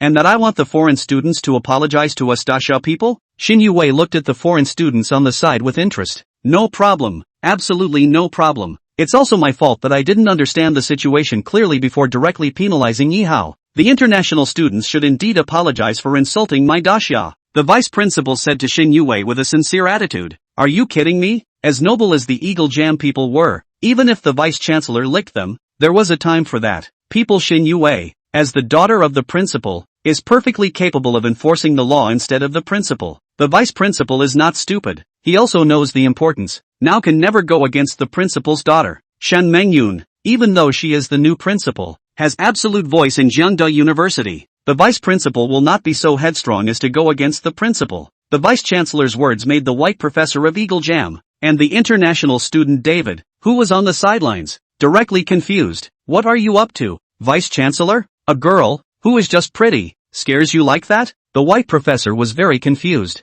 Shut up. If you ask any more ING questions, you won't be able to do your job as a professor. Just get the hell out of JNU. The vice-chancellor hurriedly gave the white professor a constant wink, meaning that he was told not to ask why at this point, not that he was actually going to fire him. However, the white professor got it and quickly shut up. But David, a foreign student on the sidelines, doesn't get it. Obviously the vice-chancellor is so powerful. Why is he afraid of a woman? So David spoke up in exasperation. Shame on you, vice principal. The vice-chancellor of JNU is scared like this by a woman? Women, even if they are beautiful, they are just crotch playthings. You fire them for me. In the future go to my eagle sauce. I'll introduce you to 10 women who don't lose to her. David had just finished speaking when he was greeted with a slap from the vice principal. Snap. The vice principal looked at David with hatred. Is there a cat cake in this eagle sauce? Can't you see the current situation? What the is that supposed to mean? The vice principal was speechless. David was slapped directly into confusion. What the hell is going on today?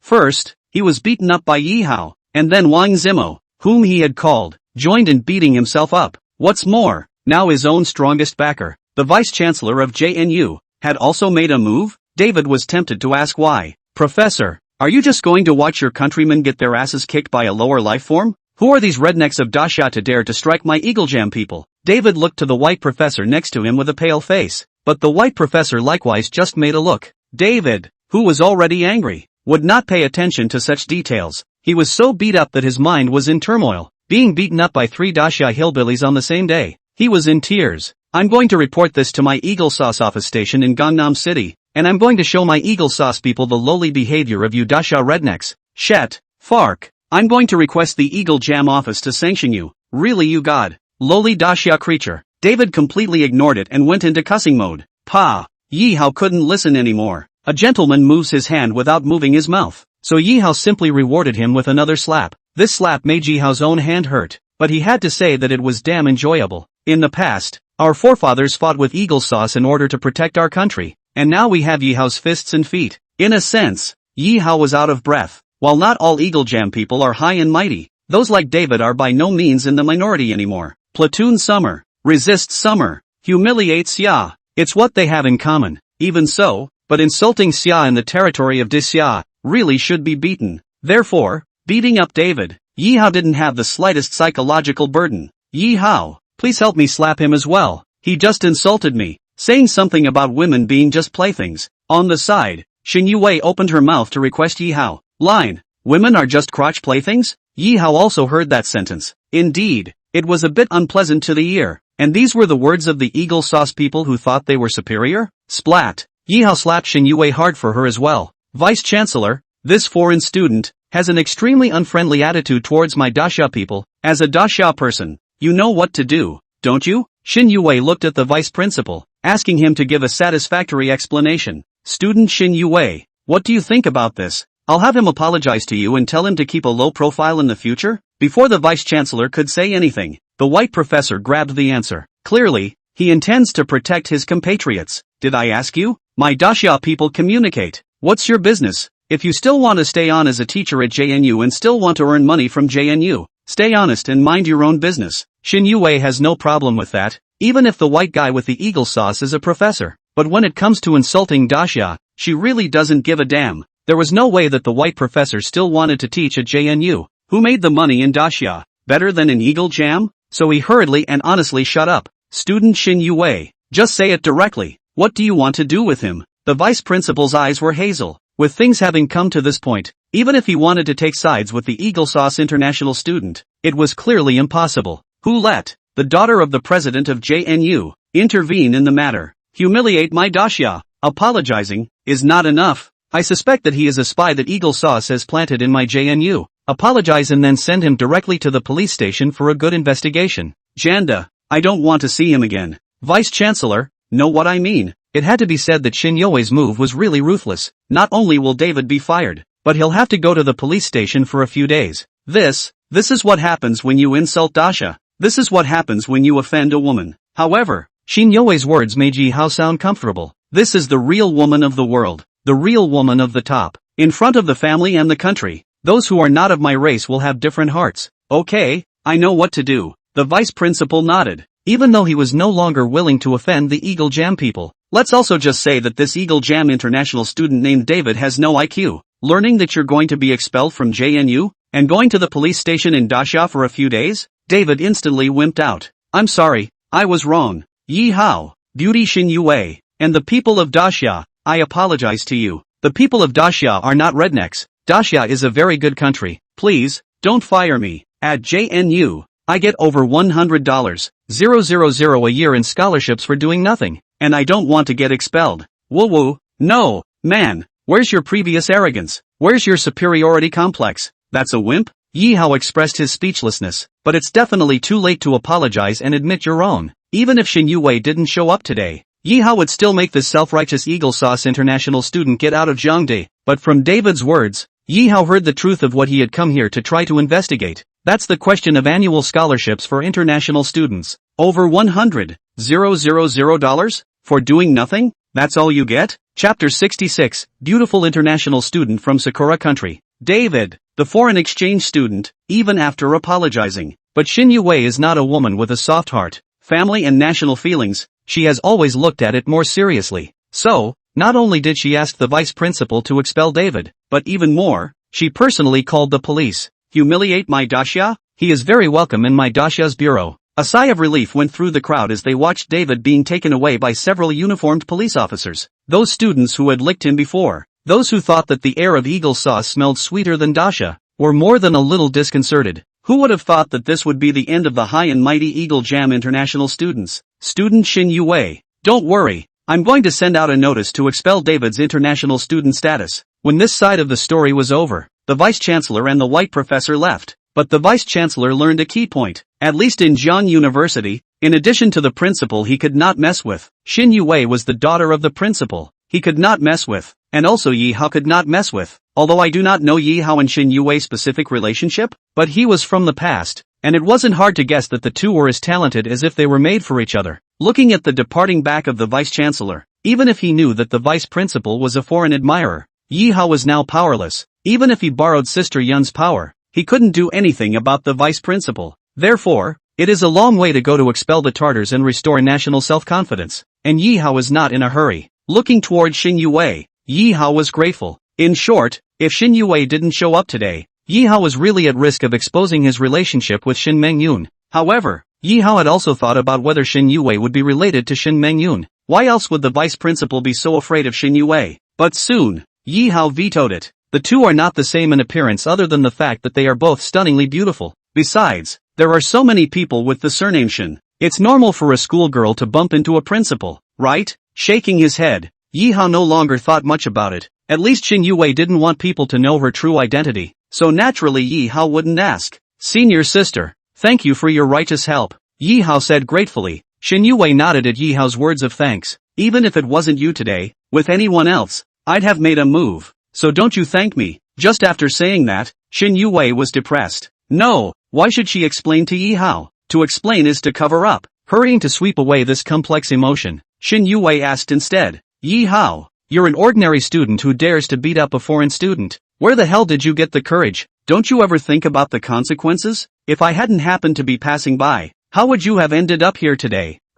This. Yi Hao naturally couldn't tell her that his bottom line came from Shin Mengyun, the president of Jiangnan University. Anyway, when I heard him call me Daxia, I didn't think that much about it and didn't care what the consequences would be. As for courage, it should be from Julia Leung. Yi Hao explained gently. He really can't see through you. Xin Yue shook her head. Sister, a lowly position does not dare to forget the country. Aren't you the same? Okay, but I'm a little impressed with your behavior today. Xin Yue had just finished speaking when Wang Zimo beside Yi Hao hurriedly interjected. Schoolgirl Shun. And me, I'm a cynic too. Why don't you compliment me? You are? Embarrassed. Wang Zimo thought he was a celebrity of Zheng University, but the other schoolgirl Shun didn't recognize him at all. My name is Wang Zimo. I'm Yi Hao's good friend. Wang Zimo hurriedly introduced himself, not interested in knowing or recognizing. Okay, Yi Hao, I'm leaving. After saying that, Xin Yue turned around and left. Looking at her extremely beautiful black silk back,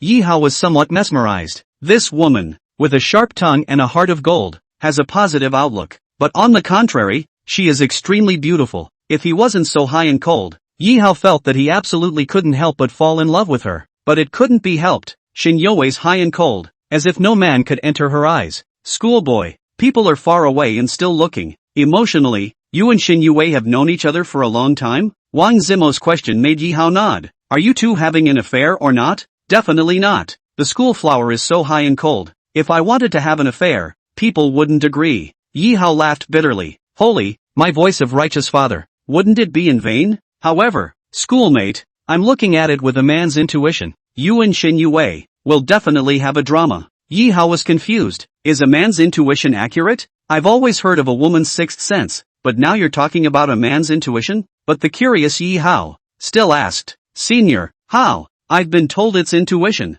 You can only mean what you see and not what you say. Cut. Yi Hao blankly glanced at Senior Wang Zimo. I can see that any man can't get into Xin Yue's eyes, but the way she looks at you is different. Aha! Yi Hao was quite happy in his heart after being told this by Wang Zimo. The love interest, and so on. The nurse, He Jianing, seemed to have said something similar before. That time when she chased Xin Yue's tail, He Jianing said that with her woman's sixth sense. Xin Yue had a different look at Yi Hao. Is it hard to believe? Xin Yue and we will really have a story? This thought merely fleetingly passed. Yi Hao was a realist, and he did not fantasize about the unknown. If you can have a story with a high cool black silk schoolgirl, naturally, you'll be more than happy to do so, but just go with the flow. No longer thinking about Xin Yue, Yi Hao's thoughts returned to reality. After all, the purpose of his visit to the international student area was to investigate the issue of the treatment of international students. Since Shen Mengyun had promised to let him handle this matter, Yi Hao naturally had to do it. Why should international students be treated hundreds of times better than local students?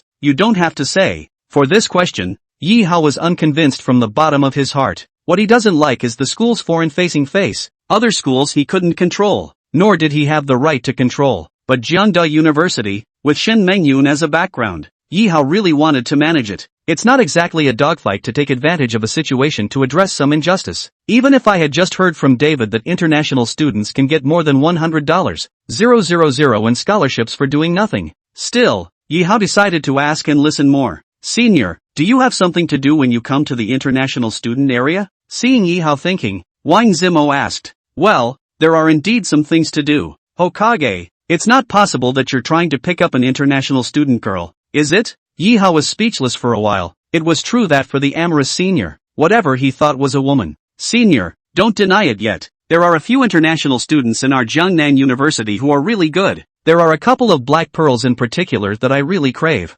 Nima, is this senior horny? The black pearl, too, went down. Hootie. Yi Hao begged to differ. Though, say, it's all the same with the lights off. But the black pearl, with the lights off, scares the out of people. Senior, I'll continue to pick up girls. Remember to give Senior a squeak if there's something wrong. Senior is obliged to do so. After saying that, Wang Zimo drove away in his Maybach. Yi Hao didn't bother with the group of native students who were kneeling and licking David before. He continues to walk slowly through the foreign student area. Just then, a girl with a beautiful figure and extremely beautiful appearance walked over towards Yi Hao. She's wearing a kimono and clogs, walking with grace and grace. Originally, I thought, it's Sakura Man, a Daxia beauty cosplayer, but as soon as she opened her mouth, Yi Hao knew that it should be a real Sakura girl. Empty you a few wow. Yi Hao-san. P.S. After going into a small darkroom for 7 days and coming out with no traffic, I can really say that I didn't earn a penny. The one thing that sustains me to write is you 200 plus brothers who follow me can catch up to the present brother, our iron powder.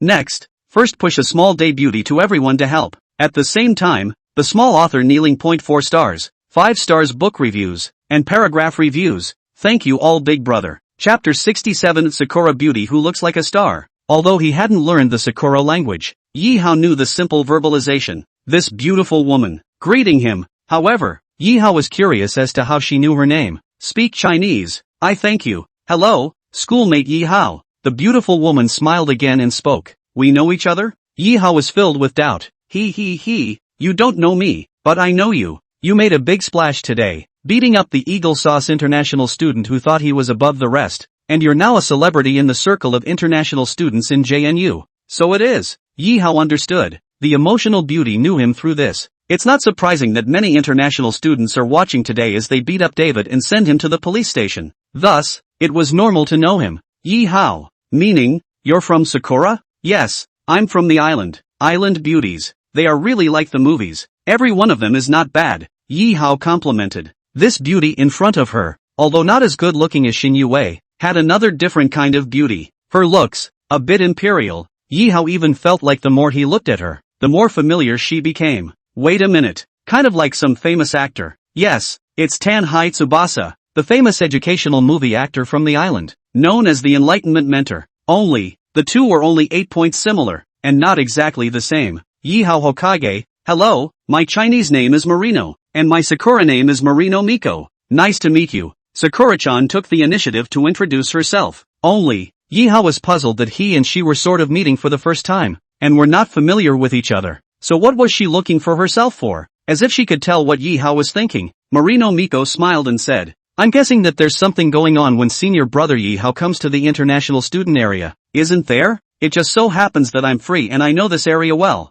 Why don't you let sister show you the way? Yi Hao had come here to investigate the treatment of foreign students, and having met such a passionate foreign student beauty, Yi Hao certainly wouldn't refuse. Thanks then. Yi Hao nodded. No need to thank you. I just don't know what exactly senior brother Yi Hao is going to do, or who he is looking for. I would like to inquire about certain things, such as scholarships for international students, accommodations, etc. Anyway, Yi Hao had come here for this matter, so there was no need to hide it. Oh, I see. I just don't know what you guys are inquiring about this for. Many Daxia students have come here to ask before, but it's no secret how Jian University treats us international students. Why don't you, senior brother Yi Hao, come with me to the dormitory and I'll tell you one by one. Going to the dorm with her? Is that good? After all, a lone man and woman, and such a charming cherry blossom beauty. Senior, you're afraid that senior sister will eat you. Ha! Seeing Yi Hao's hesitation, Marino snickered and, this smile of hers was as flirtatious as it could be,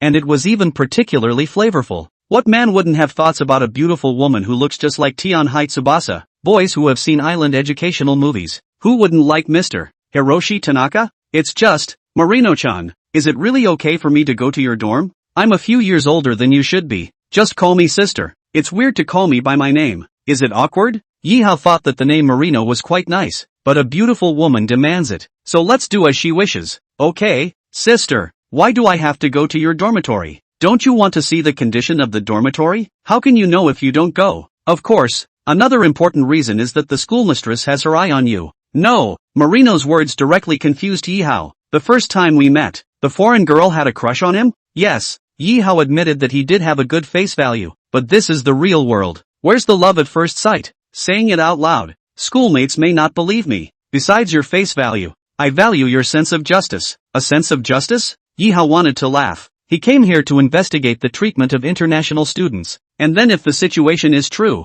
he will just cancel their treatment. That's not a ing sense of justice. Instead he's the bad guy for the foreign students. Because, you beat up David, the Eagle Sauce student we all dared to say and dislike. David didn't do much bullying in the international student circle. Okay, got it. Feelings are still because of this, but I punched David just because he insulted my country. Nothing to do with you foreign students. Yi Hao laughed. Anyway, it's a fact that you beat him up and told him to get the hell out of JNU. Not many people in the international student community like the high and mighty Eagle Jam people, so you're a hero as far as I'm concerned. Seems like the word hero is a bit cheap. He himself had punched David out of self-interest, and instead he had become a hero in the eyes of the Sakura girls. What the can you say? Just ask if it's marvelous. We, Sakura people, have always dared to love and hate, and we are also particularly proactive. My inviting you to my dormitory is also an expression of fondness. Maybe the culture is different, so you might find my approach a bit abrupt. By this point, Yi Hao also understood. The Sakura nation, historical legacies aside, their culture, which is heavily influenced by the West. So like the West, it's proactive, open, and daring. That's fine then. How can I have the cheek to refuse when a beautiful schoolmate invites me? That's the man. Getting a nod from Yi Hao, Marino was happy. Miko Marino's dormitory, which is in the international student area. The luxurious building with the appearance of a five-star hotel is the dormitory for international students prepared by JNU. Of course, the men's and women's dormitories are separate, but the dormitories do not prohibit men and women from visiting each other. However, walking into Marino's dormitory, Yi Hao directly flaxed and froze. The dormitory is more than 60 square feet, with one room, one hall, one kitchen and one bathroom, and it is extremely luxuriously decorated, with everything that should be there, all of it, and it's a standard one-person room. Sure enough, what the internet says is true. International students, it's pretty damn comfortable, while local students are crammed into a 40 square meter dormitory with 4 or even 6 people. International students live in a luxurious house that is even bigger than that of local students. This comparison really doesn't treat native students as human beings. Make yourself at home, schoolboy, I'll clean up the room. With Miko Marino saying this, Yi Hao then noticed that you don't say, her room is a bit cluttered. But what is that on the sofa? Yi Hao people numb. A bunch, adult products? And there are quite a few of them. It seems that movies aren't always all lies. At the very least, people have physical needs, and it's not a big deal to buy these. An island culture, that's what it's all about. Hokage, I didn't scare you, did I? Marino blushed. No, small scene. Oh, you've been here before, too? No, I saw it inside your island movie, Yi Hao explained. So, do you ever think that I resemble a star? You mean Mr. Hiroshi Tanaka? Yeah, a lot of people say I look like her. Very similar indeed. You're both just as beautiful. Yi Hao knows about Hirokazu Tada? That's good for Marino. So, schoolboy, do you like Mr. Tsubasa? Love it. He's kind of my enlightened teacher. Yi Hao nodded his head. There was no euphemism. After all, Sakura people, they know more than you. So, schoolmate, do you like me for resembling Mr. Tsubasa's god? Sister is a few points better than MS Tsubasa in terms of face value. Like, Yi Hao didn't dare to say, but without desire, it was definitely a lie. Getting praised by Yi Hao, Marino Miko couldn't be happier. She forgot to continue tidying up the messy room and instead stopped and, then, the way she looked at Yi Hao began to change. P.S. Harmony Tianhai Tsubasa, I don't know if you guys know this, but it's one of my favorite teachers anyway. Seriously, don't make me beg you guys, get on your knees and give some book reviews or I'm going to lose my grip. Woo woo. Chapter 68, Pushing Marino Miko. A sliver of sunlight, through the window, spilling onto Marino's face, reflecting her to perfection. As if, Yi Hao saw that heroine in the movie once. MS. Tianhai Tsubasa. Marino was flirtatious as she removed her kimono, revealing her perfect body while lightly biting her lips. The air seemed to freeze. At this moment, all that could be heard was the sound of clogged shoes, ticking. Marino stopped what he was packing in his hands and walked slowly towards Yi Hao. Hokage, we, Sakura Nation women, have always been very proactive and want to give ourselves to whoever we see. Sister admires you and would like to discuss your life aspirations with you. Senior sister, what is the ideal of life? Yi Hao deliberately asked. That is, between a man and a woman. Do you want to try it, Hokage? Marino's voice. Don't mention how seductive that. If Yi Hao didn't want to try, it would definitely be a lie. After all, what man doesn't have fantasies about cherry blossom women? But Yi Hao's brain, too, was not dominated by the lower half of his body.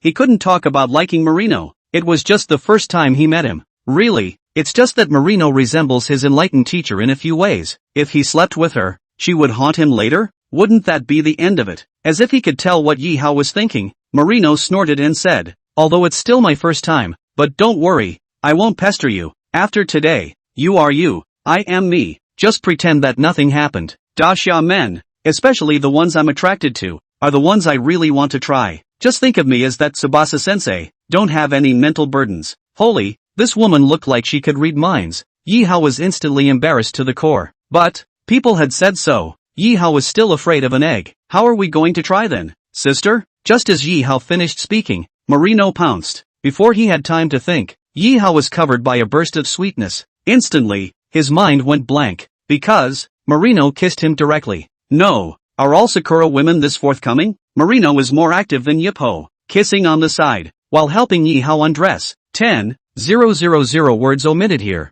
The whole time, it was Marino taking the initiative. Yi Hao was instead like a toolman. Life, like being QJ, is like being good and enjoying it since you can't resist. The scene inside the movie, real, figuratively happened to Yi Hao. Everything is dreamy. Yi Hao never thought that one day, he would have that something with Sakura woman. But it was that fantastic, and he really pushed the Sakura woman. No, he didn't push. Instead, he was pushed backwards by the Sakura woman. But I have to say, Marino deserves to be from that amazing country. She is really quite knowledgeable when it comes to this. At this moment, Marino really looked like Tsubasa-sensei from the movie. Active, flirty, sexy, lustful. Aside from lamenting the softness of Sakura's women, it was surprising that Marino knew quite a bit about how to behave in that area. You can say that you are good at everything. The big battle was over, and it was more than an hour later. Marino's body, her sweet scent, her softness, plus her skill, one could really say, impeccable. Whether it's doing that with Sister Yun, or with Nurse He Jianing, none of them knew as much as this Marino. Since it had been Marino taking the initiative, Yi Hao hadn't wasted much stamina. At this moment after the great battle, Yi Hao, however, was a bit unfulfilled. Do you want to come back again, sister? Yi Hao's words startled Marino. She ruffled her sweat-dampened face and blushed as she said, Flaxed, I'm out of stamina. I could tell that Marino was really exhausted. It was her first time, and besides the pain, she was simultaneously making since she was the one doing all the moving, there was some sense of physical exhaustion. Sister, you were the one who just moved. Now just lie still. Replace me. Being pushed backwards by a woman. Yi Hao more or less lost face. So, anymore, you have to behave yourself. Otherwise, in the future, this cherry blossom woman will spread the word that Dacia men are not good. Won't it be a disgrace to the male compatriots? Oh, you can come if you want, but I don't want to move. I'd like to see how much you've learned inside our country's movies. Marino bit his lip. Even if there was pain coming from the body, the feeling was really up there, and it would certainly be a lie if you didn't want to continue. With Marino's consent, Yi Hao had no reason not to continue. Anyway, that with Marino, Yi Hao didn't have any psychological burden. Not to say that Marino doesn't want him to be responsible. Even if he's responsible, we'll talk about it later. Get comfortable first. It's another hour since the end of World War II. At the moment the time was past 5 p.m. Yi Hao gasped. Almost exhausting personally. This ing, no less, woman from that country really has something. Marino was lying on her side in Yi Hao's arms, still dainty. The hair that was messed up by Yi Hao made her look even more attractive. 2 great battles in a row. Yi Hao's body was young again. That would be more or less unbearable. Good thing Marino didn't keep teasing him, either. The pain wasn't easy for her either because of the first time. Looking at the scarlet stains of blood on the sheets, Yi Hao was puzzled. It stands to reason that Sakura thrives on that whatever culture. So how did a beautiful woman like Marino manage to keep her first time? Not to mention the Sakura country, even the current Dacia. There aren't many girls left who can remain intact. However, Yi Hao would not ask her. That's none of his business. Anyway, in a word, Yi Hao kinda earns on the line. After a long time, Marino seemed to be somewhat pain-free, and she, who had gotten up from Yi Hao's arms, looked seriously at Yi Hao and said, Hokage, I won't be back home for a few days. When you have a chance, visit my Sakura country. The cherry blossoms in my hometown are blooming again. Ah, isn't Marino a foreign student? It's only been a short time since school started and she's going back to the island? You don't say. Yi Hao was really a bit lost. No matter what, Marino was a woman who had sex with Yi Hao. I don't know when I'll see you again after all these years. Or perhaps, never to see each other again for the rest of their lives. A lot of people, when they turn around, it really is forever. Ha, you're going back so soon, senior? Yi Hao was full of surprise while helping Marino organize his messy hair. Well, my father is very ill, and as the only daughter, I have to go back and take over the family business. Holy, the feelings of this beauty, it's quite powerful. Inherit the family business? Without thinking about it, Yi Hao knew the gold content of the word. Yi Hao, you're the first Dacia man I've laid eyes on. If I wasn't in a hurry to get back home, I'd really like to have a sweet cross-country romance with you. But there's nothing to be sorry about when you can take your first time and leave it to someone you like. It is enough to prove that. Dacia, Marino, have also been here. Marino's sensationalism made Yi Hao momentarily, not knowing what to say. Alright, let's not talk about that. Blame me for talking too much. Didn't you want to ask about the treatment of foreign students? I'll tell you what I know. All of it. Marino stopped being affectionate and hurriedly digressed. Chapter 69, Zhengde on the hot search. I don't know about anything else, but the international students in my class, no matter which country they are from, are not treated badly at JNU, except for the single luxury dormitory you see here. Every month, the school has 3,000 living expenses, and every year, the school has 100,000 scholarships. I,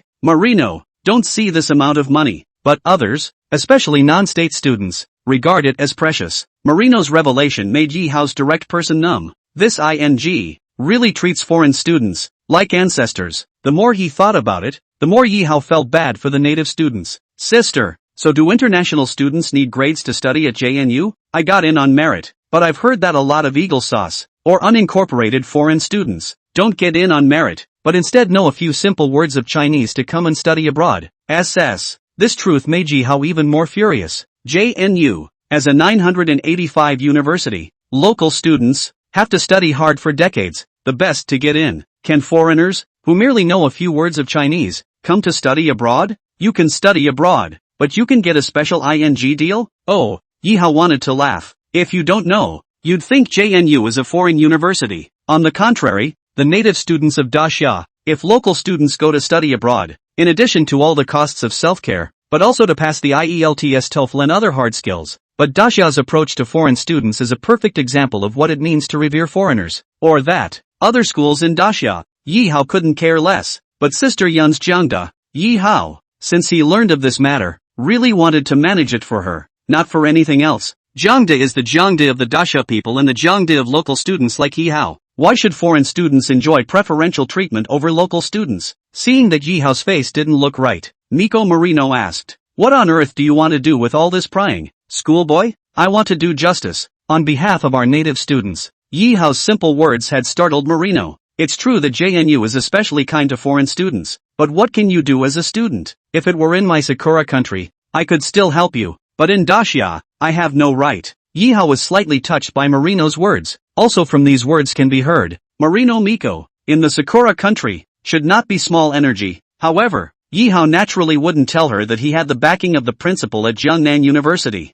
What can I do? He certainly wants to abolish these unfair treatments and return justice to the native students. Yi Hao, I'm also particularly puzzled. In your country of Daxia, many of the native students are poor to death, and the school doesn't bother to care about it, but instead gives all the benefits to us international students. As a foreigner, I can't really see how your school operates, not to mention that Marino as a foreigner didn't understand. Yi Hao as a native, he couldn't figure it out either. Yi Hao suddenly thought of the National Defense Science University, that school, not accepting any foreign students, not accepting any foreign teaching assistants, and putting all the benefits, all the way to the students. National Defense University, not to compete for rankings, but only to serve the country and the people. On the contrary, the less it is contested, the more the position of the National Defense Science University in Daxia, the more no one can replace it. That school, in the true sense of the word, can be called a school of the heavens and the earth, a school that belongs uniquely to Daxia's own people. Although JNU can't do what the National Defense University did,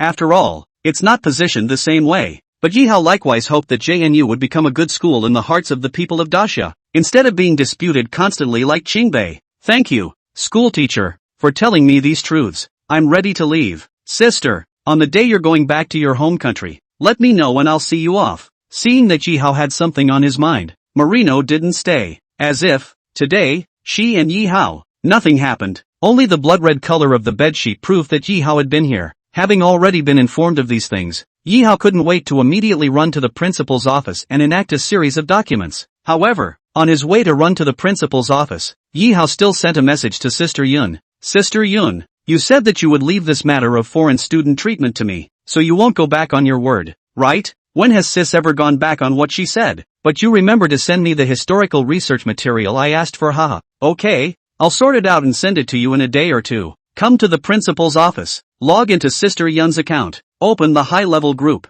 Yi Hao at all the top brass. I have received a lot of reports on this matter of the treatment of international students, and now I am ready to make several decisions. I cancel all grants and scholarships for foreign students. Second, to come to my Jiangda University to study abroad, in addition to the hard power of grades, the character of the international students must pass. The kind of xenophobia, insulting China, the door do not even let in. Starting in the third or second semester, International students are just like native students, 4 or 5 crammed into a dormitory. Fourth, all school incentives for international students are divided equally among poor native students. When Shin Meng-yoon's account sent out these few messages in the high-level group, Jang Da's senior group directly exploded. At Shin Meng-yoon, Chancellor, if these few decisions of yours were implemented, who would still come to study at my JNU? At Shin Meng-yoon, President, these few requests of yours are not difficult to do, but the consequence is that offending the international students, the ranking of my JNU, will definitely fall down. Immediately, there were a number of questions from the top brass. Do rankings matter, or are hearts and minds more important? If the local students can't be taken care of, can I,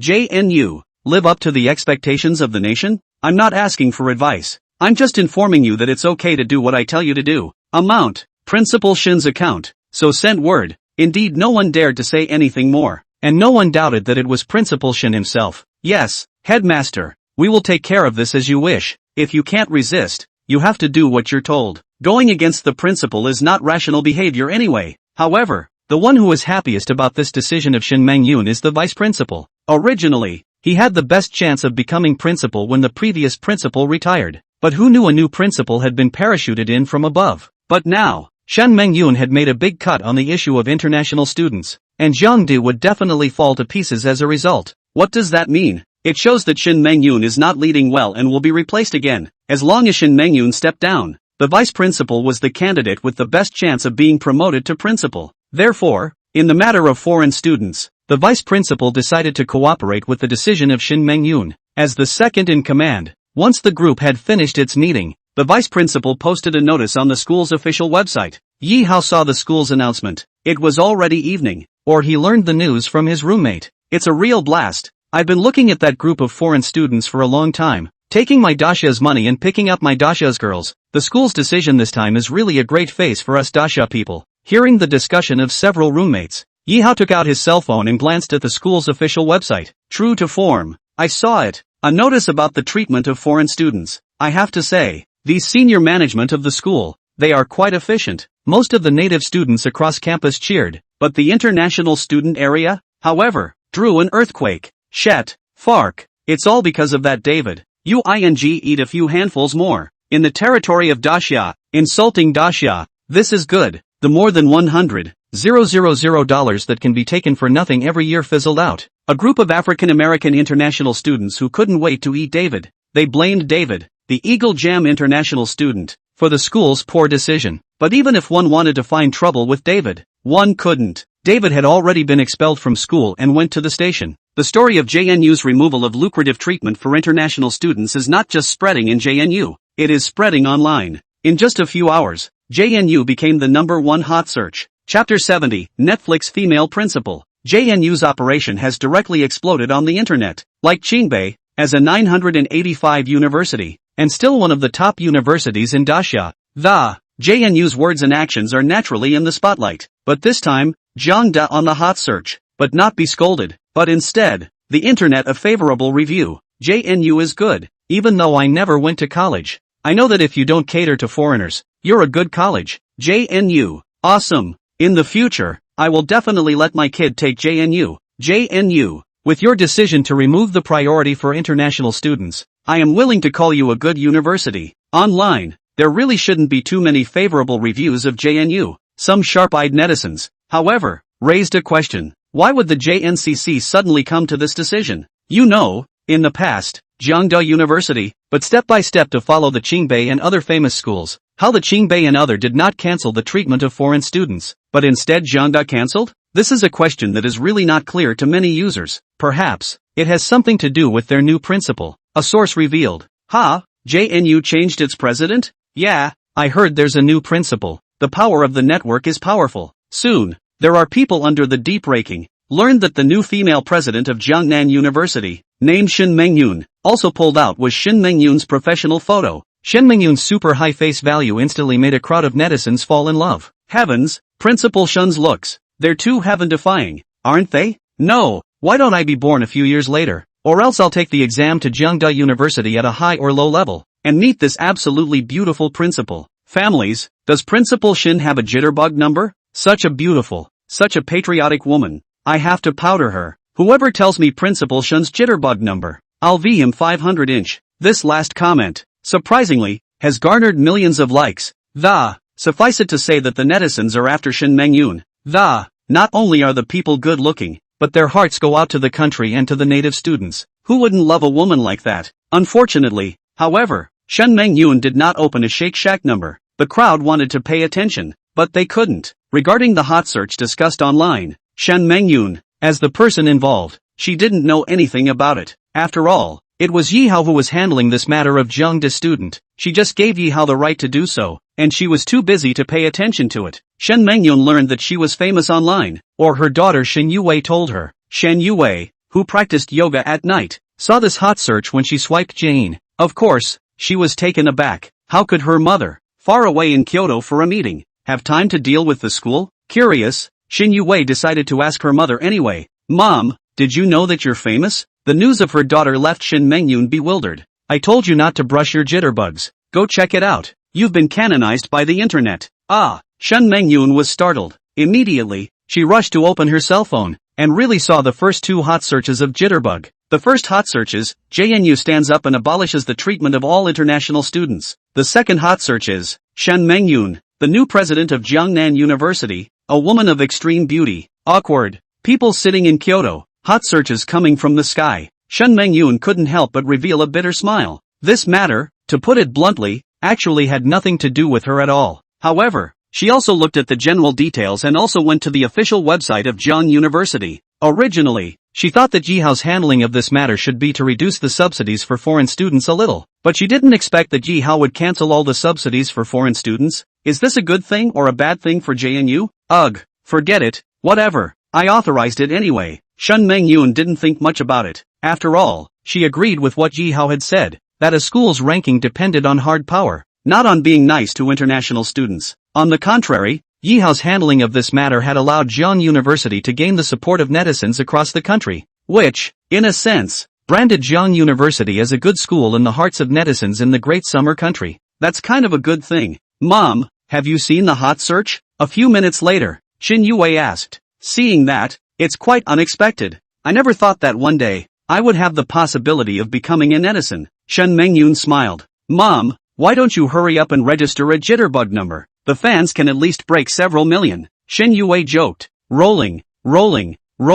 This status of mom, to go and steal the rice bowl with Netflix? Forget it. People are afraid of being famous, and pigs are afraid of being strong. Shin Meng-yoon, as an educator, and besides, she didn't lack money. She naturally didn't want to go and show her face and become some kind of netizen. Mom, I have a question. You're in Kyoto. Did you really come up with the idea of canceling the foreign student treatment? Shin Yue was a little less convinced. As a daughter, she knew her mother well enough. For example, before he came to be the president of Jiangda University, Shin Meng-yoon was also a big shot in a certain 985 university. But she never cared about anything at school. Shin Yue didn't believe that her mother would change her previous habits when she came to Jiangda. Well, what's wrong with me being in Kyoto? Can't you find time to manage the school when you're in Kyoto? In order to keep her daughter from knowing Yihao's existence, Shin Meng-yoon could only pretend to admit that she was the one who operated this. Okay, so why do you suddenly want to cancel the treatment of foreign students? Is it hard to believe that it's because you knew about the insults to Dasha by the Eagle Jam foreign students during the day today?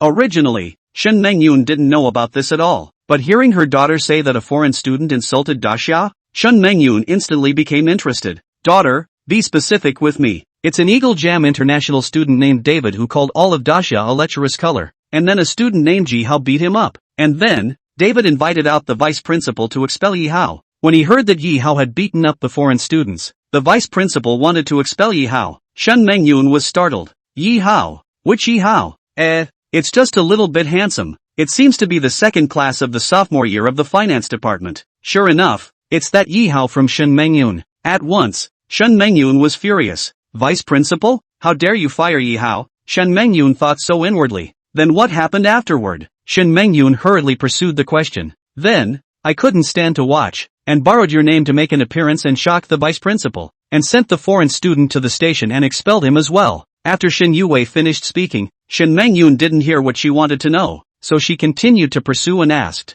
Is that Yihao okay? It's okay, I told you. I borrowed your name to come out and shock the whole place. Oh, that's good. Yihao is fine. Shin Meng-yoon breathed a sigh of relief. No, Mom, do you know Yi Hao? No, don't know. I'm a principal. Where would I know a student? Under panic, Shen Mengyun hurriedly explained. Don't know? Then why are you so nervous? Chapter 71, Shen Mengyun vs. Xin Yue. *******.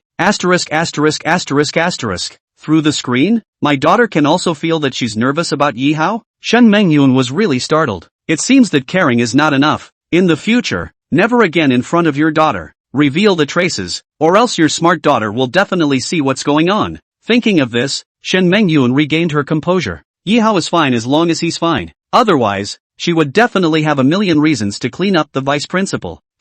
No. Not only does my daughter think Yi Hao is handsome, she also knows his specific class? And hasn't she always been reluctant to let people know their mother and daughter? My daughter went out of her way to expose her identity and stand up for Yi Hao this time? Can't it be that your daughter is familiar with Yi Hao? Or maybe, the daughter likes Yi Hao? This thought startled Shen Mengyun. Daughter, don't ever like Yi Hao. Otherwise, she couldn't explain it to her daughter. After all, Yi Hao was her little man. What if your daughter is with Yi Hao? Just ask you, is it awkward for a mother and daughter to like one another? I didn't sit down. Of course I'm embarrassed. This is a very serious issue. At that moment, Shen Mengyun hurriedly asked, Yue, you don't think you like that Yi Hao, do you? Dislikes. So how do you stick up for him?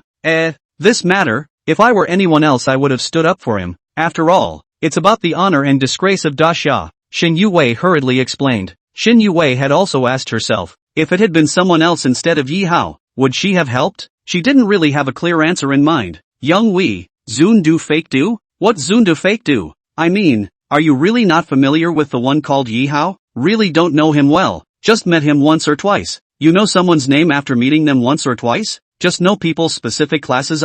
Shen Mengyun decided that she would ask clearly if she wanted to avoid embarrassing images in the future. No, Mom, why are you so nosy? Yi Hao is my junior in the finance department. It's reasonable for me to know his class, right? If her mother was there, Xin Yue would definitely give her a big blank stare. Just speechless. What's so unusual about that? Name, class? It's not unusual to know. Oh, well, blame Mom for talking too much. As long as her daughter didn't have any thoughts about Yi Hao. This reassured Shen Mengyun. Mom, mentioning Yi Hao, why are you asking so many questions at once? Still saying you're not nervous about him? It can't be that you actually knew Yi Hao long ago, right? No wonder Xin Yue asked rhetorically. After all, she found it counterintuitive. It's just one Yi Hao, yet mother asks so many questions? What do you like about him? Do you know him well? Roll on, you set me up? I'm pulling out your monkeys. Like I said, where would I? A new principal? No, an ordinary student? Mom is just afraid. You're in love and you don't tell Mom. Shen Mengyun hurriedly explained. I'm glad my daughter wasn't around to see her reaction, or else her expression would have revealed the clues. In love? Oh, forget it. I, Shen Yue, am not interested in handsome-looking men. Unless, of course, handsome and talented. Xin Yue disdainfully said. In short, she felt that Yi Hao, this schoolmate, was not related to talent at all, so she would definitely not fall in love with him. Hearing your daughter talk about talent? Shen Mengyun was a little scared. Daughter, read the Three Kingdoms. Is Yi Hao wrote? And Yi Hao can make poetry. No history. This he can too talented. But, the good thing was, her daughter didn't know this, and Shen Mengyun wouldn't tell her daughter this. It was also good that her daughter had said that she didn't know Yi Hao well, and had only met him once or twice. Being in the same finance department, it's not unusual to have met them once or twice. It's normal to know the name and class of your junior if you're in the same finance department. For the time being, there was no danger. However, if one day, his daughter really fell in love with Yi Hao, would she withdraw and fulfill her? The more Shen Mengyun thought about it, the more chaotic her heart became. The unknown, when it comes to that. Shen Mengyun hurriedly forced herself not to think wildly or worry about the sky. It's just a matter of soldiers coming in and water coming out. 9 p.m. Dormitory 305. Yi Hao was organizing for Shen Mengyun, promising to send her a certain piece of historical information. History of the rise and fall of the Qin Empire. The origin and early development of the Qin, the ancestors of the Qin people, was a horseman beside the emperor of the Great Zhou, due to the merits of horse breeding, was sealed in the western frontier, present-day Gan and Shanxi areas, the spring and autumn and warring states periods. The Qin state began to grow stronger and stronger. This history, well, Yi Hao was very familiar with it in his previous life. After all, he had seen quite a few movies and TV dramas about the Great Qin Empire. That was why Yi Hao dared to promise to organize the details for Sister Yun as well. Of course, even if there were some mistakes, Yoon wouldn't know about them. Who made this other world? With its broken history, too awesome. Yi Hao, what are you doing? So serious? See Yi Hao sitting on his bed, back against the wall, holding a cell phone in a meal output, and did not join the roommate's chat, so the roommate is unknown. You guys chat about yourselves, don't mind me. Yi Hao simply replied to a few people. Yi Hao, next we talk about women. Are you interested in listening? Roommate Hao Chin Xian said with a bad smile. Talking about which woman? A couple of the roommates may be single, but they don't have bad eyes. You could say that they have a good eye for women, and the women they usually talk to are basically beautiful women. For beautiful women, Yi Hao was naturally interested. Anyway, just as a pleasure to listen to. Yi Hao, have you watched Jitterbug yet? Roommate Superman Chen asked. Didn't look. Then hurry up and look at the hot search. Yang Jingtian reminded. Alright, just watch. Yi Hao opened Jitterbug. After seeing the first hot search, Jiang University cancelled all the treatment of international students. Jiang University is a good university in Daxia. Yi Hao was directly shocked. JNU, surprisingly famous? Yi Hao was really surprised that it was him who did this. Originally, I just wanted to ask for justice for the local students of JNU, but I didn't expect that it would fester on the internet. Seeing countless netizens supporting Jiang De, Yi Hao couldn't mention how happy he was. Yi Hao, look at the second hot search. With his roommate's reminder, Yi Hao continued to look down the Jitterbug hot list. The second hot search was about the new president of JNU, Shan Mengyun. No, how come Sister Yun is still on the hot search? Curious. Yi Hao clicked in and, oh, the feeling is that the netizens have credited the decision of JNU to cancel the treatment of international students to the head of the new president, Shan Mengyun. Principal Shun did a great job, Yi Hao complimented. In this matter, although Yi Hao was the one who was operating, without Sister Yun's authorization, there was nothing Yi Hao could do. Therefore, attributing it to Sister Yun was fine with Yi Hao at all. Yi Hao, I'm not asking you to look at this. Look at the point. What's the point? Yi Hao was confused. Jiang De had 2 hot searches in a row, directly dominating the jitterbugs, and this wasn't the point? Can't you see? Principal Shan's professional photo? Roommate Hao Qian continued to remind. Professional photo? Yi Hao continued to scroll down the contents of the hot search. Indeed, inside a certain video with tens of millions of likes, he saw what netizens had deep-sixed. Sister Yun's professional photo. It's ing. It's really good.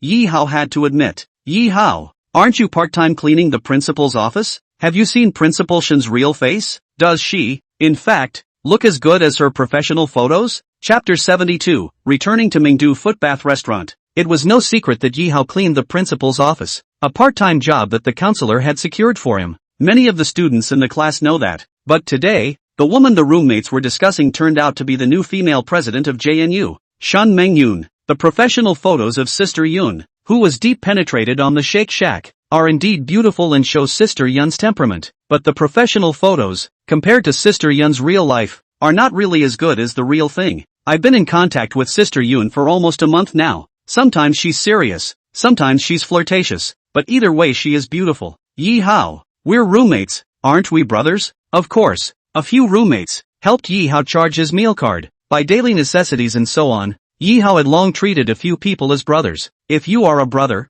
come and cut me. Hao Qian was embarrassed. He hurriedly continued. It's a brother. So tell us if you've seen Principal Shin when you cleaned the principal's office. Have you seen it? Of course Yi Hao has. Not just seen, but touched, kissed and slept with. These, Yi Hao would definitely not tell his roommate. After all, his relationship with Sister Yun had to be kept secret. It was for Yun's good and his own. Never seen it. How can I possibly meet a busy man like the human principal? Yi Hao could only lie. Hearing that Yi Hao had never seen the real face of the principal, several roommates were slightly disappointed. Well, we thought you were close enough to have seen Principal Shin's real face. However, Yi Hao, next time you clean the principal's office, can you bring a few of us along? We'll go help you clean up. He. Yi Hao wouldn't believe the words of a few colorful batches. No, the counselor and the school leader explained that only the people who clean can enter the principal's office. The rest are not allowed. Yi Hao hurriedly balked. What kind of hook-8 joke is this? There are a few roommates who have nothing but an agenda.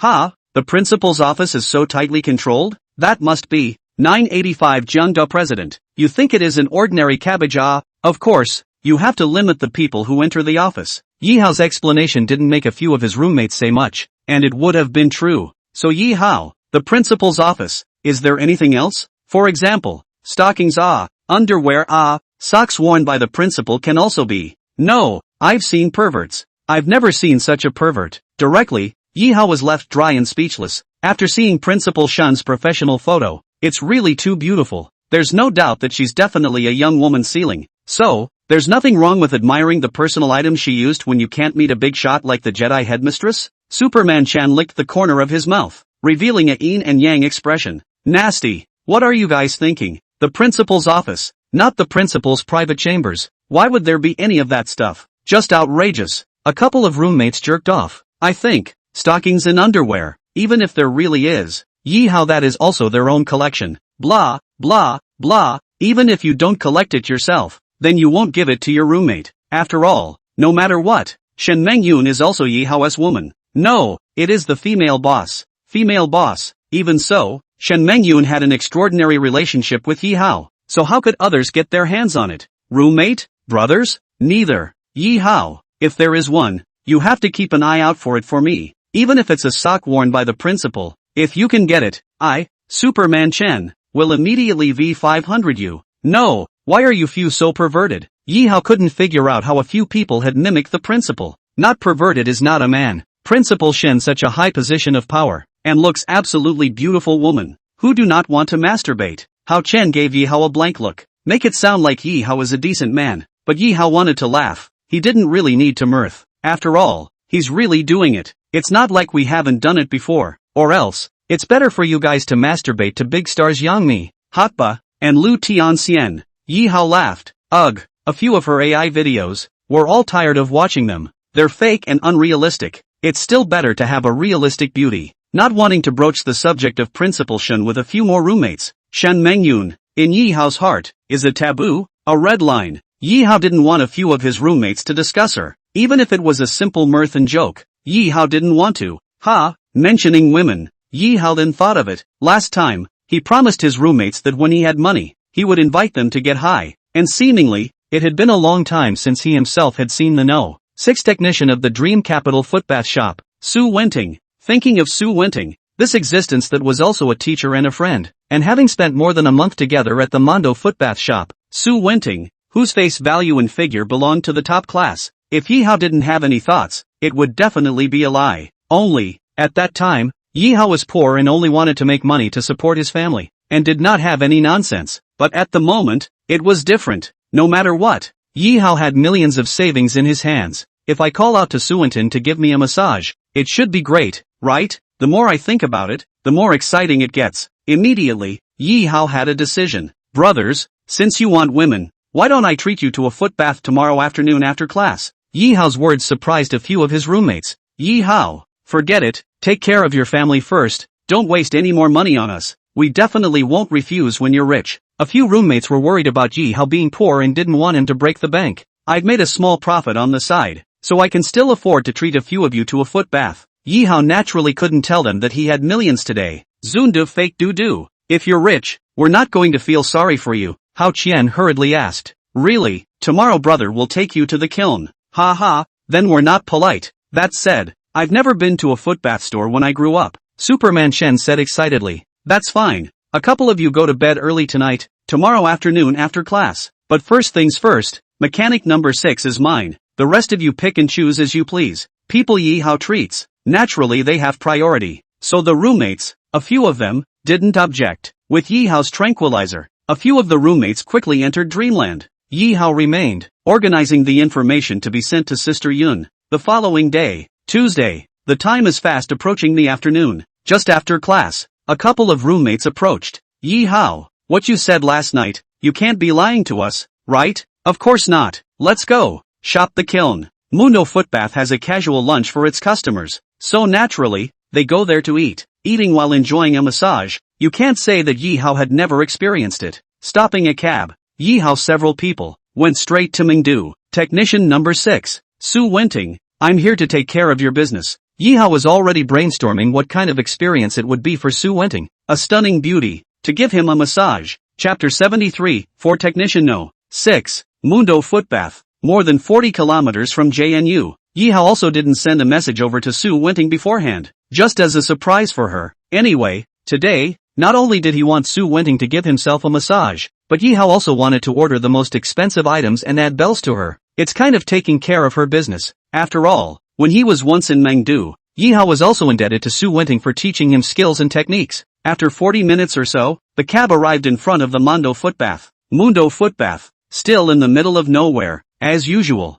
This street, the pedestrians coming and going, is not a lot. Even fewer go into the Mundo Footbath. However, this did not affect Yi Hao's mood, but rather better could let his roommate enjoy picking the best-looking female technician besides Su Wenting. However, when his roommate, Superman Chen, saw that Yi Hao had brought a few people to such a remote foot bath store, it was hard for him to avoid a pang of fear. Yi Hao, what you said about visiting a kiln, is it really visiting a kiln? Nima, I'm still a chick, my first time, is it hard to dedicate it here? Superman Chen was the most flirtatious one in the 305 dormitory, so when he spoke, he was also extremely out of tune. But I'm willing to give my first time. The female technician of the Dream Capital Foot Bath Shop, Master is here. Suffer death. Superman Chan added another sentence. Yi Hao was speechless and could only give him a blank look, except for Superman Chan, who was the first to react. Hao Qian and Yang Jingtian, too, began to carefully survey their surroundings. Ah, Yi Hao, such a remote foot bath store.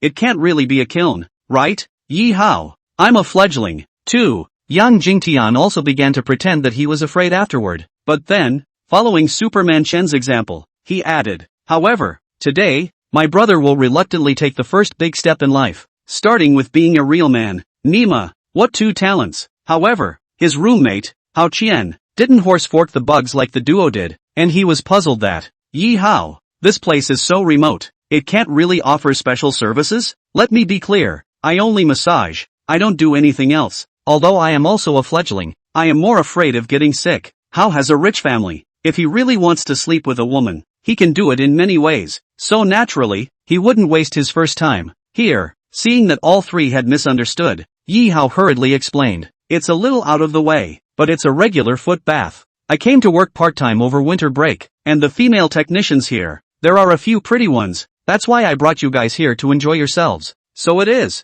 No wonder. Yi Hao brought them here. The feeling was that Yi Hao had worked part-time here during his winter vacation, so he was familiar with Mundu. Hao Chen nodded without saying much. However, Yang Jingtian and Superman Chen rolled their eyes. It made me think I would end my boy life and become a real man. Asterisk.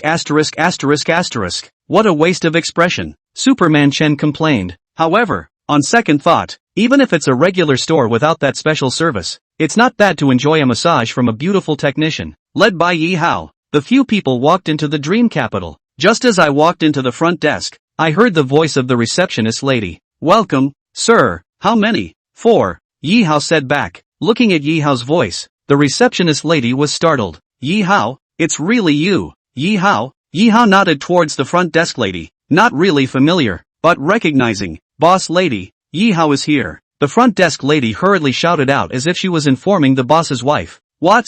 Yi Hao? Is no. 8 technician Yi Hao. The boss's wife's office. Learning that Yi Hao was back, the boss's wife hurriedly walked out excitedly. Yi Hao, you finally returned. Hey, you've got 3 more male technicians with you. Ha, that's a good sentiment. Ever since you left Mundo, all those female customers you used to serve, they don't come anymore. Suffice it to say, business is dismal. The boss's wife seems to have misunderstood something. Yi Hao didn't come back to work. Boss lady, I came to spend money instead of coming back to continue working. Ha, consumption? Apparently, the boss's wife misunderstood. However, the visitor was a guest, and it was good that Yi Hao could take into account that he had once taken a class here and brought a few people to support the show. Yi Hao, if you agree to stay here and work, I'll pay for your spending today. Not only that, in the future, your clock, I will directly give you a 50% commission. Are you still willing to come back? The boss's wife seduced with anticipation. If it was before, the boss's wife could give 50% commission.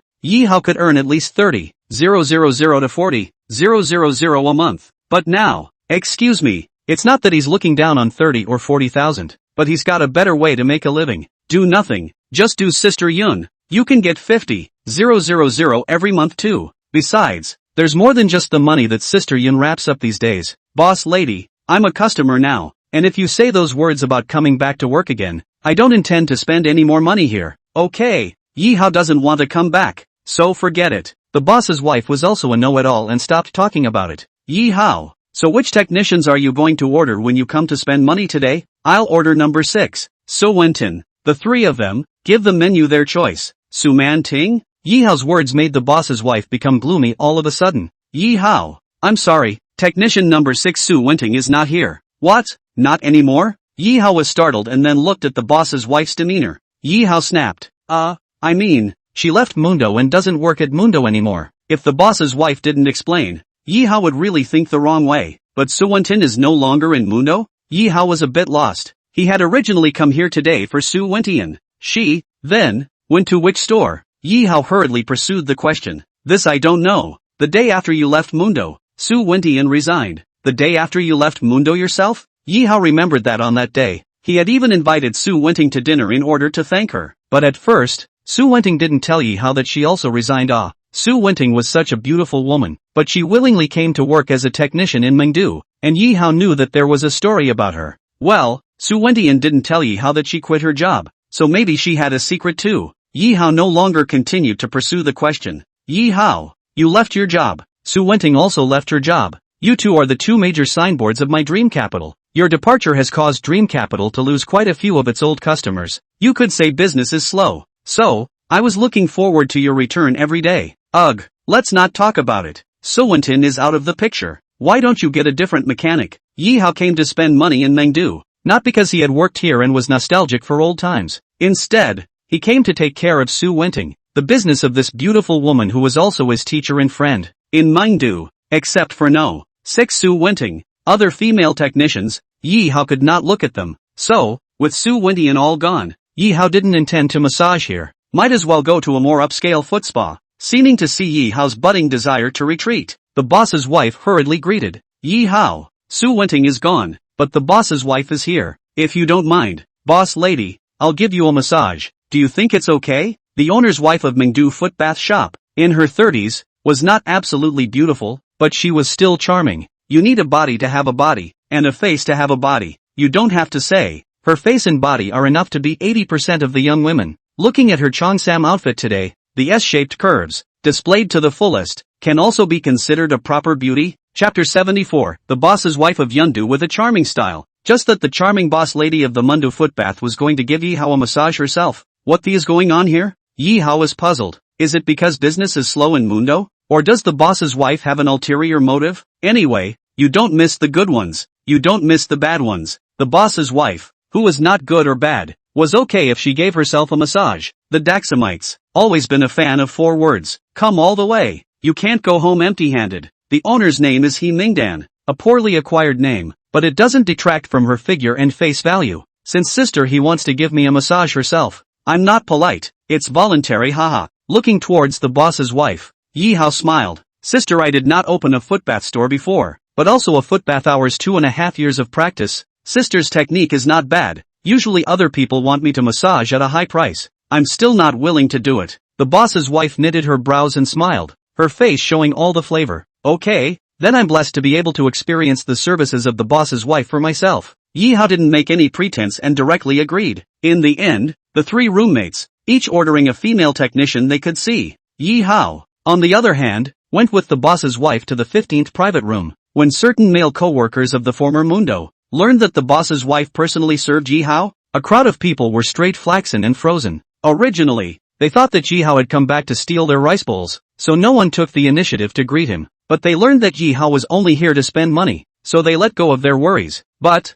it's also backwards to the Big Dipper. You, Yi Hao, even if you've become a customer now, you were once a wage earner in Mundo, the boss's wife of Mengdu, although not a big shot, but at the very least a rich woman with a few $1 million in savings. She personally gave a massage to Yi Hao. A wage earner? What's the picture? Holy, can't it be that just like those female customers in the past, the boss's wife also has her eyes on Yi Hao? Yi Hao's life is really good. Born with a face that eats soft food. Nima, the boss's wife is a woman we can't even think about. Yet Yi Hao can personally experience her services? Colleagues exchanged words, shocked beyond words, what these former male co-workers were thinking. Yi Hao didn't know and didn't want to know. These people hated him anyway, and Yi Hao had no feelings for these people. The 15th private room, where once Yi Hao was, met Sister Yun. When I look back now, everything is different. The male lead was still him, Yi Hao, but the female lead wasn't Sister Yun and was replaced with the boss's wife, Sister He. Moreover, the position had changed,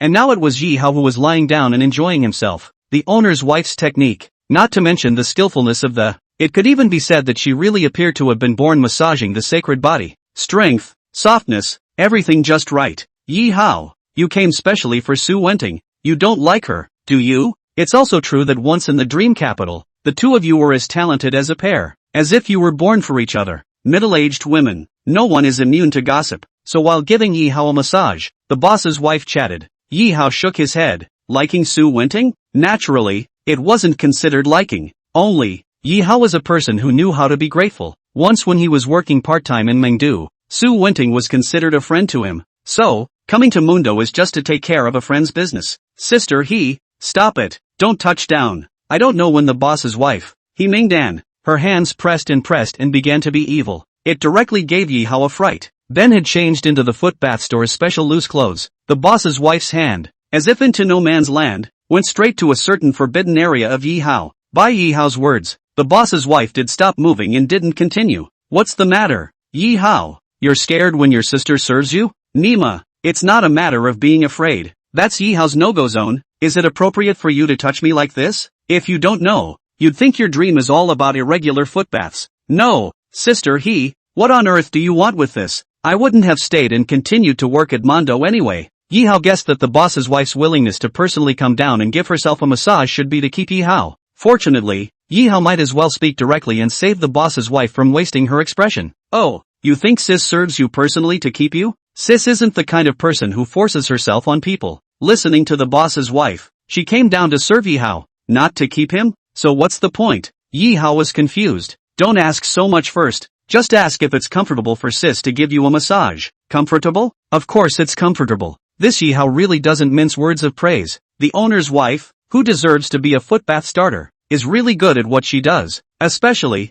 when it's close to touching the penalty box. The tingling of the whole body, that feeling, don't even get me started. Getting compliments from Yi Hao, the boss lady's hands, so bold, were ready to attack Yi Hao's restricted area. Sister it's better not to. It's cool though, but Yi Hao still refused Sister He's next service. After all, Yi Hao always had the feeling that this boss's wife wouldn't serve him for no reason. Just for a moment, he couldn't think of exactly why. Cluck cluck cluck cluck cluck cluck cluck cluck cluck cluck cluck. Honest little guy with an honest mouth but a dishonest heart. Look, the pants are getting irregular shapes. What? Are you afraid that sis will eat you? Yi Hao was speechless. It's enough to provoke with your hands, but Sister Ho is still teasing with her mouth? If it weren't for the fact that this is a regular footbath, and the fear of a sudden police raid. But if you change the hotel, you see if Yi Hao is afraid of being eaten. Sister you might as well say the purpose. I can't guess what you really want? Yi Hao asked bluntly, and could be said to be unceremonious. Now, the boss's wife,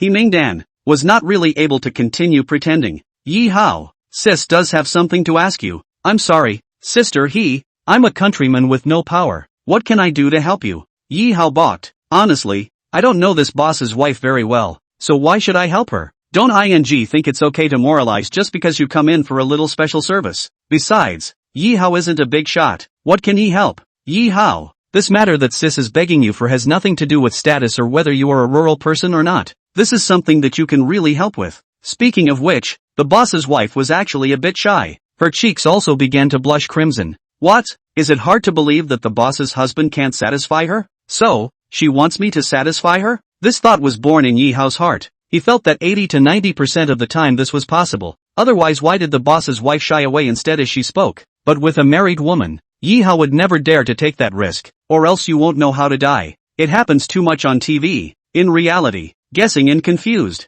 Yi Hao looked at the boss's wife, hoping that it was better for her to say it explicitly. Yi Hao, sis said it straight. Sis wants to borrow your seed and have a second child. Borrowing seeds? Chapter 75, Shen Mengyun who worked seriously. No, it's not. It's amazing that what happens on TV can happen in reality. Just outrageous. No, sister does your husband know about this? Husband? If my husband knew, I wouldn't have this idea. The feeling is, borrowing the idea of Yi Hao having a second child. The boss's wife is hiding it from his husband? Sister let's not talk about whether your husband knows or not. Even if your husband knows, I can't help. Yi Hao has a principle. Even if a good-looking woman, as long as she has a husband, Yi Hao will never get his hands on her. Love was once precious, but life is worth more. Value your life and start by staying away from married women. Some people may ask, how can you turn down a gift? Are you still a man? You're the man. You go. Anyway, Yi Hao wouldn't joke about the safety of his life. He wasn't horny enough for that. He's got Yun. He's got the nursemaid.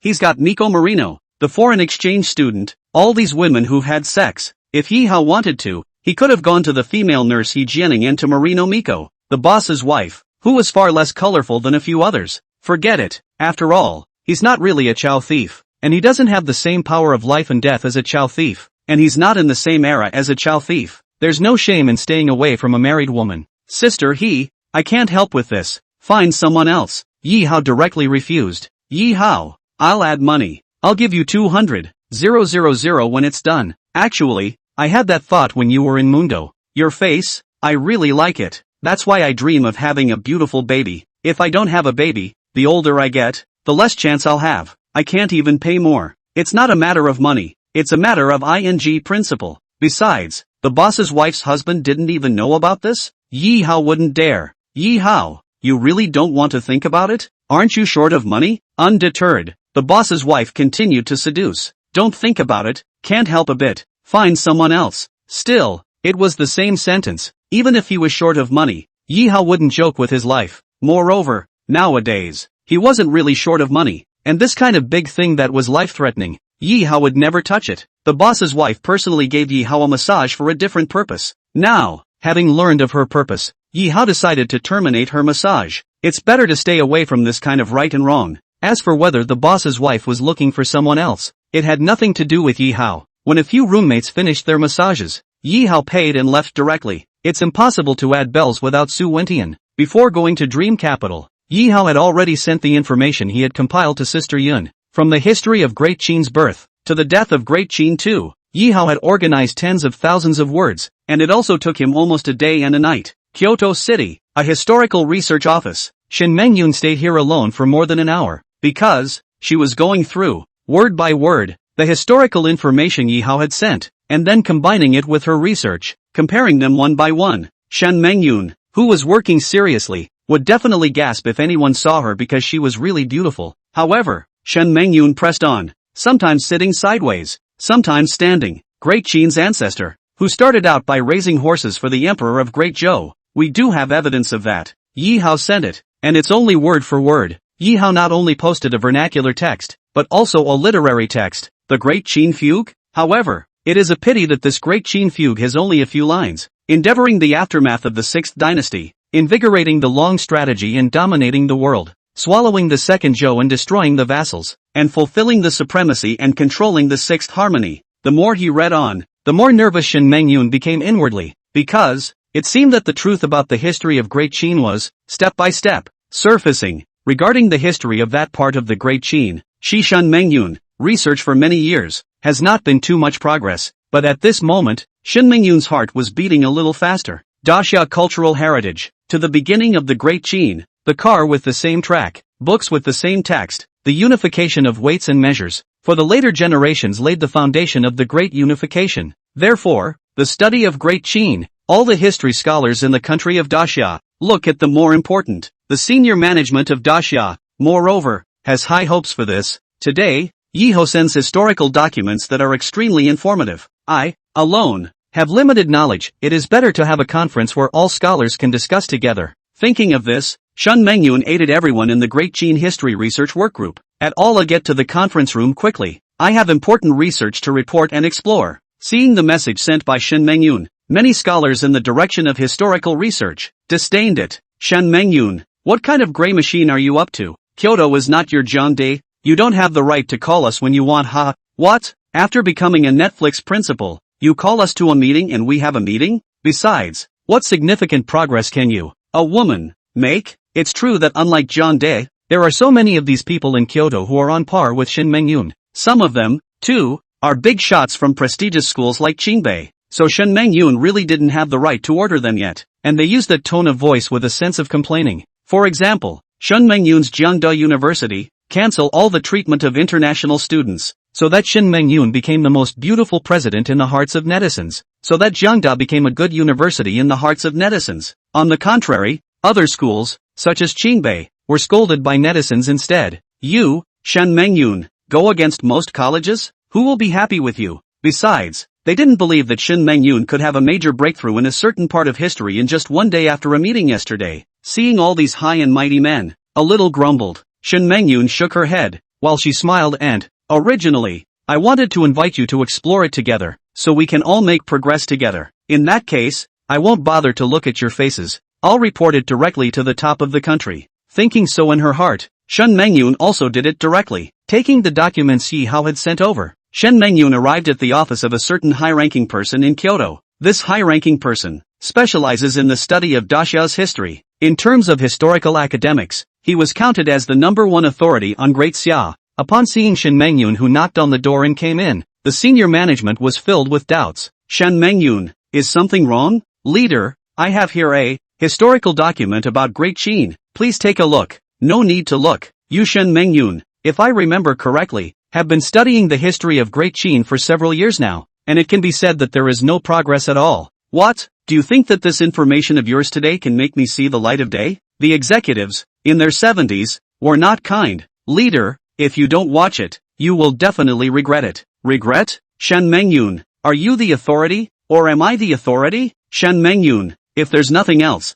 you can go back. Assistant, see off the guests. The leader was a little impatient. Shin Mengyun immediately did not nonsense, directly read a few sentences, and to the first emperor, to fight the 6 times of the aftermath of the martyrdom, vibration long policy and royal palace, swallowed the 2 weeks and the death of the vassals, to fulfill the supreme and control the 6, to hold the knocking poker and whip the world, the might of the 4 seas, south to take the land of Baiyue, as Guilin, Xiang County. Upon hearing Shin Mengyun recite these lines, the executives who were originally disdainful of Shin Mengyun were directly shocked and stood up from their chairs. Shin Mengyun, if I'm not mistaken, these lines you recited are the Great Qin Fugue? Shin Mengyun nodded. Ha ha, it's really the Great Qin Fugue? Shin Mengyun, please take a seat. What kind of tea do you want? I'll make it for you myself. Chapter 76, Shin Mengyun takes a vacation. A 180-degree turn in attitude at the top? Shin Mengyun had already seen it all long ago. That's the reality. For those of them who stand on absolute high ground, if you have a use for it,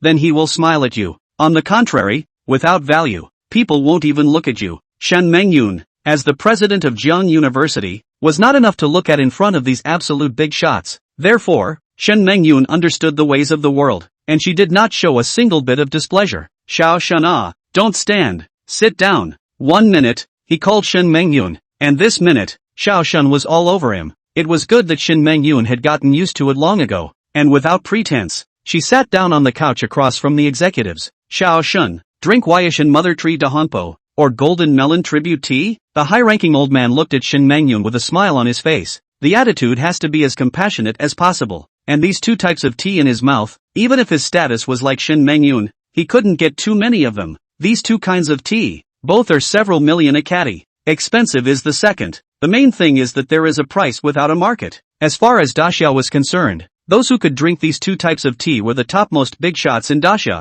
those who stood at the top of the Daxia biological chain to be qualified. Both. Shin Mengyun returned. Even better tea leaves. Shin Mengyun was not interested, mainly because it was rare for such a big senior to personally make tea for her. If it got out, it would definitely be enough for her. Shin Mengyun, to blow it for a few years. That's fine. I'll make you a cup of big red robe. Thank you, leader. The high-ranking old man smiled and walked over to make Shin Mengyun a cup of tea. Then, back to his main concern. Xiao Shun, I have only heard of the Great Qin Fu, a narrative literary text that records the rise and fall of Great Qin. In only a few words, I really didn't think you'd be able to restore it? Your ability, it's quite strong. The senior elder nodded, satisfied. Obviously, he misunderstood, and he thought that Shin Mengyun had restored the entire De Qin Fu. Leader, you misunderstand. In fact, that's all I have to say. Oh, just a few sentences. That's much better than the others. Other people, with huge grants from the state, can't research anything. I can see what you're capable of. Although the lack of a complete Great Qin Fu made the old man slightly disappointed, he was not disappointed to the core. A few sentences are better than none.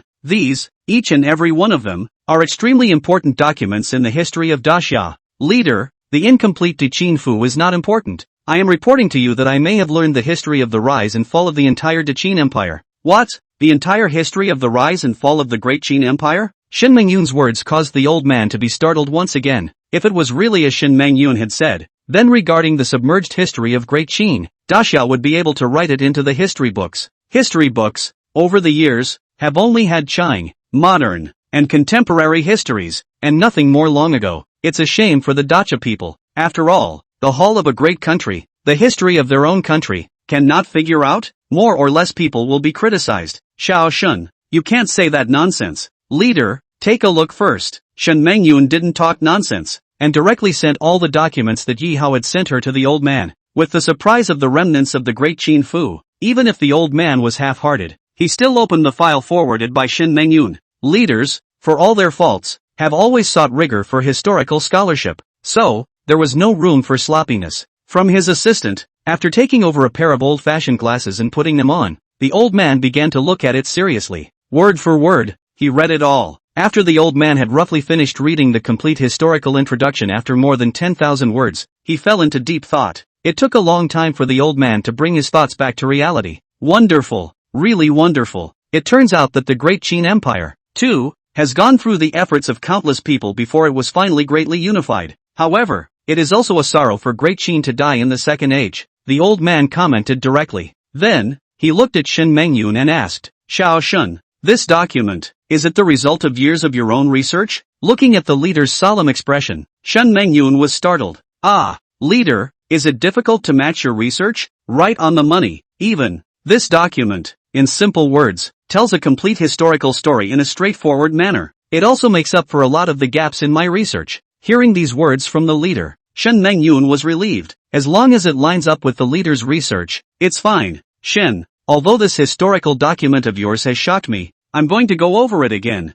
with a couple of my old buddies, properly. After all, there's no room for sloppiness in this business of confirming proper history. There's nothing wrong with the old man's words. It is only by learning from history that we can know the rise and fall. History can't just be made up. That's disrespectful to the ancients, to the old ancestors. To put history in the history books, there must be real evidence. It needs to be double-checked that it's correct before you can let this history into the textbook. In this case, Xiao Shun, given that you have outstanding merits in the history of great Qin research, on behalf of the above, I will grant you a week's vacation. These days, you can go back to Jiangda University or stay in Kyoto. You don't need to have meetings or report to the institute. You can do whatever you want. When the results of confirming the positive history come out, I will give you all the rewards that are due to you, no less than a penny. The old man sometimes had a bad attitude towards his subordinates, but he was still quite attached to those who were useful to the country. No, he just directly granted Shen Mengyun a vacation. Good, thank you leader. What if this document is confirmed to be the official history of the Great Qin? Given the importance the country attaches to history, a few $1 million in rewards won't go amiss. Even Shen Mengyun, as a research contributor, would receive other additional rewards. Shen Mengyun doesn't care about money, even if, at that time, the money from the national reward came down. She would still give it all to Yi Hao. This was what Yi Hao deserved. On the contrary, compared to money, Shen Mengyun valued status, which would give her more authority in this field of historical research. Even as her voice and status rose, the benefits were not comparable to a few dollars alone. And all of this, although it hadn't come yet, Shen Mengyun knew that that day wasn't far away. Judging from the expression on the old man's face, Shen Mengyun didn't doubt for a second that the document Yi Hao had given her was the official history. It's just that there's a bit of a process to go through to confirm the authenticity of a particular piece of history. According to state regulations, Yi Hao, you've really surprised sister. You, boy, are so talented. When Yi Hao was mentioned, Yi Hao's silhouette couldn't help but appear in Shen Mengyun's mind. Seems like, it's been a while, too, since I've dated that little guy. It was rare for the top to give her a vacation, so she was naturally happy. At least, for the few days of vacation, she could do nothing, and it wasn't even impossible for her to linger with Yi Hao every day. Thinking of this, Shen Mengyun decided to return to Jiangnan City tomorrow, not for Jiang De, not for her daughter, for Yi Hao, for her own Xing Fu. Chapter 77, A day without seeing you is like 3 years apart. On Wednesdays, 4 classes in the morning remain specialized for classroom teachers. Before class teacher Zhou Ishue notified a piece of good news. As you should all know, the school has cancelled all scholarships for international students, so this year's treatment of international students has been spread evenly over each class. Our class, this semester, has 10 more spots where we can get grants. Together with the previous trio of Yi Hao, Zhu Ping, and Lu Fuguwei, it equates to 13 places in our class. As soon as the class teacher's words fell, the class immediately boiled over. After all, there were never more than the initial 3 truly impoverished students in the class. Now, 10 more places are available, which is indeed good news for poor students who did not get the grants. Principal Shin is really a good principal. We are definitely better off at JU under her leadership. We will stand firmly behind President Shin and support him. Immediately, there were students who got excited and directly patted Principal Shin's ass. Yes, it was all Principal Shin's decision. Principal Shin is the most beautiful woman I've ever seen and the best principal for local students. Not only were the students praising Shin Meng-yoon again, but Ms. Jo Ishue, too, was not stingy with her praise. For someone like her who was motivated to be a good teacher, a leader like Principal Shin deserved her praise. However, some of the students in the class heard a key point in Jo Ishue's words. So, she complimented Principal Shin on her beauty? The same woman, and the class teacher, Jo Ishue, was already stunningly beautiful, and yet she praised Principal Shin as the most beautiful woman she's ever seen? How good-looking must Principal Shin be? In person? It was only then that Jo Ishue, who was also a stunning beauty, complimented her? Some of the students, with active minds, thought of this immediately. Jitterbug about Principal Shin's professional photo. The class has seen it before. She does look beautiful in her professional photos, but no one has ever met Principal Shin in person. And in today's society, there is already a lot of photoshopping. Immediately, a student asked, Mr. Jo, you said that Principal Shin is beautiful. Zoon da fake da? I've seen professional photos online, and they are indeed beautiful just for professional photos, but it's not supposed to be photoshopped, is it? Facing this student's sudden question, Jo Ishue instantly frowned and hurriedly said, No, the conversation was about the bursary. Why did it involve the principal's face? Silence. Principal Shin is my idol and I can't discuss her in class. Jo Ishue hurriedly stopped her classmates from discussing it. Teacher Jo, you were the one who first said something about Principal Shin's face value. We're just curious. Is Principal Shin as good looking as you are as a teacher? Embarrassed. Thinking back to the previous few sentences, it seems like it was really her Jo Ishue who said it first. Principal Shin is better looking than me. Jo Ishue had met Principal Shin in person at one of the all-school staff meetings at the beginning of the school year. Shin Meng-yoon has a strong aura, is naturally beautiful, and is in a high position. Compared comprehensively, Jo Ishue was somewhat ashamed of herself. Teacher Jo, is it because Principal Shin is your leader that you went against your heart and complimented her on her beauty? Some students didn't believe it. After all, Jo Ishue was already a stunning ceiling in their hearts. Don't believe me. However, Mr. Yihao is cleaning the principal's office on a part-time basis. He should have met Principal Shin. He has the most say. You can ask him. Last time, Yihao was personally received by Principal Shin because of that matter of moving the principal's computer. Therefore, Jo Ishue knew that Yihao had met Principal Shin in person. No, what does class teacher Jo Ishue mean? Yihao was left speechless. Isn't that a ing problem for him? Even if you praise Shin Meng-yoon yourself, you have to drag him, Yihao, into the evaluation? No matter who is judged to be good looking, another person will be offended. Principal Shin is just as good looking as the homeroom teacher. Yihao could only blurt it out, but he wasn't exaggerating. Whether it was Jo Ishue or Counselor Song Wei-ning, in terms of face value, Yihao felt that it was similar to Shin Meng-yoon. Of course, when it came to aura, it was definitely Shin Meng-yoon who finished. However, Yihao's words once again caused the class to boil. Not to mention anything else, to be as good looking as class teacher Jo Ishue? That'd be pretty unbelievable. Throughout the entire JNU, it is recognized that women in the finance department are the best looking. Shen Yue, the first school flower, Counselor Song Wei-ning, class teacher Jo Ishue, known as the three golden flowers of the finance department. Now, there's another stunningly beautiful Principal Shin at JNU? In person, some of the class really wanted to meet her, but a big shot like the principal, who is a god, it's not easy to see him in normal times. Yihao, can I discuss something with you? I'll go and clean the principal's office for you from now on, and you'll get the paycheck. I don't want a cent. I just want to find a chance to see if Principal Shin is really good looking. Asterisk asterisk asterisk asterisk off. I know you well. Although this classmate was joking, Yihao was showing no mercy. He was rejected by his dormitory roommates, not to mention his regular classmates who usually couldn't even speak a few words. Shen Meng-yoon was the bottom line of his heart. How could he let these people masturbate? Many students originally wanted to say a few words, but seeing Yihao inexplicably fierce, they directly shut up. No more going on about Principal Shin's face value. After Jo Ishue notified the bursary, she began to take her professional classes again. On this side, Shen Meng-yoon took an airplane early in the morning and returned to Jiangnan City from Kyoto, and she came directly to JNU. To be reasonable, it had probably been more than a week since she had seen Yihao, and she oddly missed him. Whether it was Yihao's talent, face value, or fighting prowess in that area, Shen Mengyun was quite fond of it. Inside Shen Mengyun's office, she paced back and forth. It was 10:30 in the morning and Yi Hao was in class. Shen Mengyun was a bit hesitant.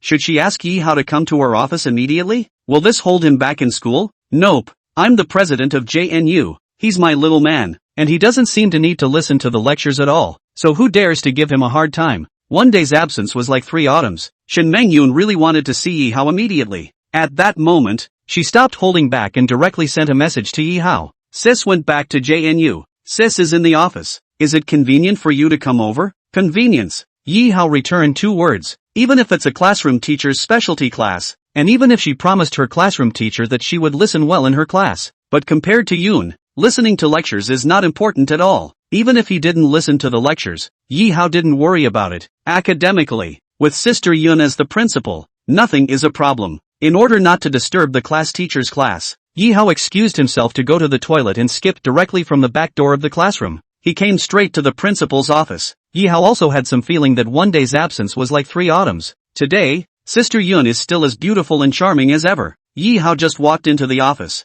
Sister Yoon then revealed a bad smile before banging the office door and unlocking it. From Sister Yoon's face, Yi Hao could see desire, could see that she wanted to be satisfied. Chapter 78, Battle in the Principal's Office. Yi Hao, you've missed your sister to death. After unlocking the office door, looking towards Yi Hao, Shen Mengyun expressed her heart straight. Yi Hao was directly startled by Shen Mengyun's expression. Unable to help himself, he took a step back. Are you serious about the half-step back? A little action hurts so much more. Aha! Sister Yoon even went straight to the lyrics. However, Yi Hao could tell that Sister Yoon was joking with him. Sis, weren't you in Kyoto recently? Why are you back all of a sudden? Yi Hao was a bit scared. During this time, he had eaten 2 women behind Sister Yoon's back. Female nurse He Jianing, international student Miko Marino. Although Shen Mengyun had already said that she didn't mind, but Yi Hao was always a bit weak when facing the Gold Master's father. Seeing a trace of dissimilarity flashing in Yi Hao's eyes, Shen Mengyun deliberately asked, What?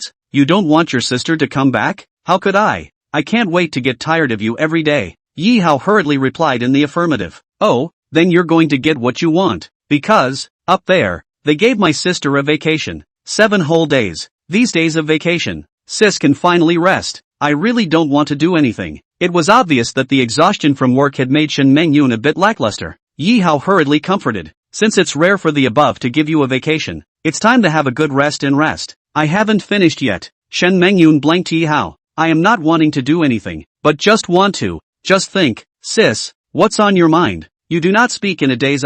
You are a big man. How still Sella closed? Yi Hao speechless. Who did you learn that from? How come she's swallowing too? However, Shen Mengyun's next words directly rendered Yi Hao speechless. Just want to. You, Nima, really? Yi Hao couldn't help but shiver in fear. Shen Mengyun's 7 days of vacation? What if you have to come for all 7 days? Will Yi Hao's Jing die because of this? Looking again at Shen Mengyun's flavorful expression at the moment, Yi Hao couldn't help but shiver. Sis, it's not like you're going to need your brother to stay with you for 7 days, is it? Yi Hao complained. Really, if he came all 7 days, he'd definitely have years less to live. After all, there is no fear of a young girl being 20 years old, but there is fear of a young woman being 30 years old. Shen Mengyun's power was something Yi Hao knew well. Anyway, last time, Yi Hao almost didn't get stunned by her star-sucking technique. Look at Yi Hao's expression of hindsight. Shen Mengyun crossed her eyes and said, What? Is there someone else out there? Not interested in sis anymore? It's really not about interest, and it's a matter of life and death. Yi Hao's kidneys aren't made of iron.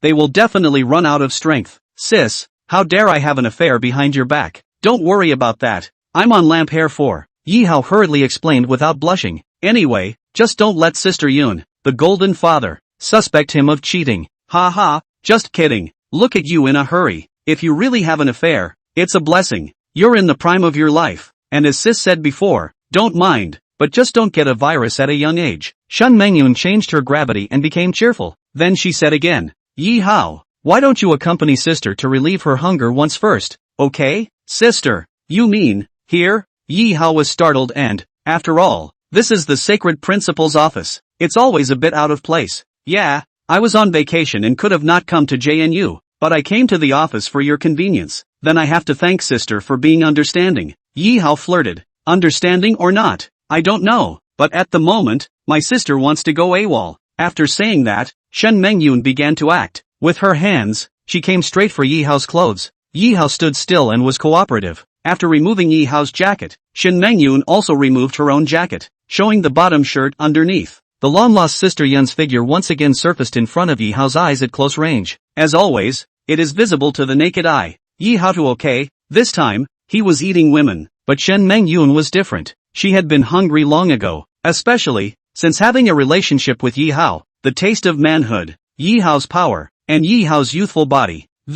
Every time she thought about it, Shen Mengyun had an inexplicable urge. Hate it, hard. Seeing that Shen Mengyun was so non-committal, Yi Hao was afraid that she would be dominated by her body over her mind. So he hurriedly reminded again. Sis, why don't we go outside and get a room? Or go to your suite? No, there's no surveillance in my office. I'm not afraid. What are you afraid of? Okay, Sister Yun has said so. There's no point in saying one more word of nonsense. Fortunately, Yi Hao also began to act. Even if, again, he wasn't hungry. Yi Hao was hungry, only vaguely visible. On the couch, two figures. Omit 10,000 words here. As if she had been starving for a long time, and as if she had just been released from prison as a female prisoner. This time, Shen Mengyun really explained what it meant to be a young woman. The big battle lasted over an hour. It took the two of them to get dressed for each other. In the office, it's exciting, though, but you can't tell. It's a bit of a letdown. Yi Hao, take a bath and give me a massage on the way. The principal's office, like a luxury apartment, is with its own bathroom. There's nothing wrong with taking a shower when you're done with your business. It's just,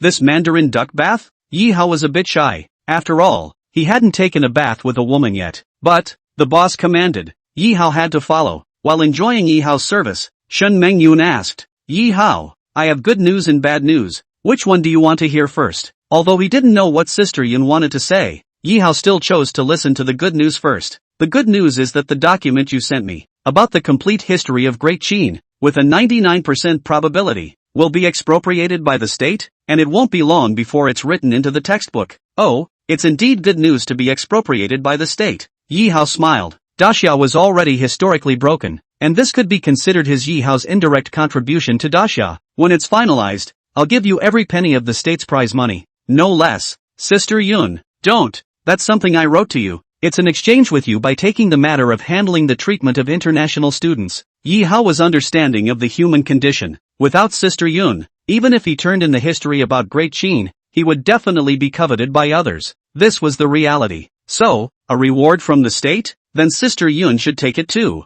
Don't worry, I will also be in this matter, and gain great benefits, and besides, I can't see the country's little bonus. Sister Yun, at the risk of asking, how much bonus can I get? Millions at the very least. I don't know exactly. Upon hearing millions, Yi Hao's eyes instantly reddened. No one would have a problem with money, especially someone like him who was scared of being poor. It was just that Yi Hao was curious that, by all accounts, even if Sister Yun was acting as the principal, even if she had other positions besides the principal, well, that's someone on a state salary. She shouldn't be rich, either. Why is it that Sister Yun couldn't look at the 1.5 million for the poem on the Yellow Crane Tower last time, and she still can't look at the millions of dollars in rewards today? As if he could tell what Yi Hao was thinking. Shen Mengyun laughed. Because I'm not short of money. My fortune, if you really want to do a detailed calculation, can be ranked in the top 1,000 of Daxia. Hiss, the gold content of the top 1,000 of Daxia is not normally high. That's, at the very least, more than a couple hundred small goals. Chapter 79. Jealous of your daughter? Yi Hao was directly confused, especially after he learned that Sister Yun was the president of JNU.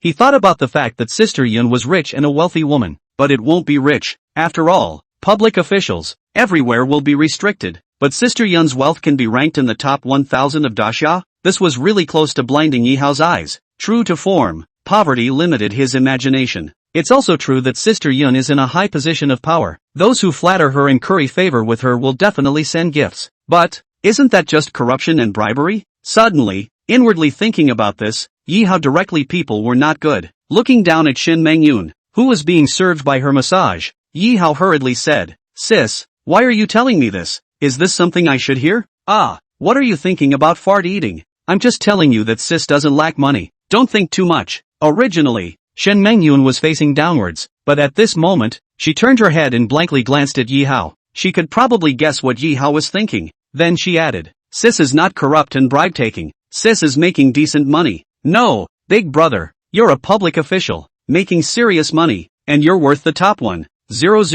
of Dacia's richest people? That's at least a ing 100 little goals. Serious money. Who believes that? Anyway, Yi Hao didn't believe it. What is sister's specialty? Shen Mengyun asked rhetorically. Researching history. Isn't that right? What's the most valuable? Antiques. Of course. So, get it? Once Shen Mengyun explained this, Yi Hao seemed to really understand. For example, in the last life, the old Beijingers, the natives of the capital, were all very rich, and the old Beijingers, who don't need to work at all, can have the wealth of the sky. Why? Because people have lots of antiques at home. Not to mention that their housing alone, any old residential quadrangle, would be worth several lifetimes of effort for 99% of the population. Yi Hao also sort of understood that Sister Yun's wealth came from her profession. As a senior scholar in the direction of historical research, she certainly has a poisonous eye. It makes sense to have a collection of old antiques. Well, let's not talk about it. Anyway, when Sis gives you favors, don't think about giving back to Sis. Sis isn't that far behind you. On the contrary, if you really want to repay, just sell yourself short on shy things. Just ask, what can you say when the lady boss says so? Yi Hao could only nod. Sis, you said the good news. Don't you have the bad news? Well, the bad news is, do you want your sister to help you take revenge? But after taking revenge, I don't necessarily care what the repercussions will be afterward. Revenge? Revenge for what? Yi Hao directly froze. Didn't you beat up a foreign student 2 days ago? That attracted the vice president of Jiangnan University, who almost expelled you. When Sister Yin said this, Yi Hao remembered. However, this was something that Yi Hao didn't even put on his mind. Even if the vice principal was foreign and indiscriminate, Yi Hao had no intention of borrowing Sister Yun's power to deal with him. After all, the right is not his own, and the vice principal kind of person is also considered to be in a high position of power. In their own powerlessness, did not grow up before, Yi Hao does not want to prematurely make a grudge. Moreover, on that day, there was the school flower, Shen Yue, who helped him angrily dislike the vice principal, which was also considered to be out of the blue. Seeing that Sister Yun was a bit grumpy about this, Yi Hao hurriedly comforted. Sis, I didn't really get fired by him either. It's not a big deal. You don't need to worry, and press on about helping me get my revenge. There is also a more middle-aged sentence that Yi Hao did not say. Even if he wants to engage in the vice president of the foreign worship in the future, it is also him Yi Hao himself, not borrowing the rights of others. Seeing that Yi Hao was indeed full of concern, Shen Mengyun nodded, appreciating him once again. Yi Hao, it's right that you can think like this. The vice principal is targeting you, and I'm going to get him, and it's just a matter of words. But I can't be there for you forever. What if I'm not there and afterwards he targets you and your family? So, sometimes, don't get carried away by hate. Sister is pleased with you for having this realization. Emotionally, Sister Yun is still teaching Yi Hao how to behave, afraid he'll be impulsive? But you don't say that. Yi Hao, who had been a man for 2 lifetimes, might as well die if he still didn't have this kind of realization. This is reality, not a novel about pretending to fight in the face and not having the strength to tough it out. Yi Hao wasn't that stupid. Sister Yun, I thought it was some kind of bad news. That's all. It's not bad news. I don't hold a grudge against the vice principal, and I don't intend to ask you, or borrow your name, to help me get back at him. You don't have to worry. I'm not that stupid. Shen Mengyun was relieved that Yi Hao could say so. Good. Then this matter.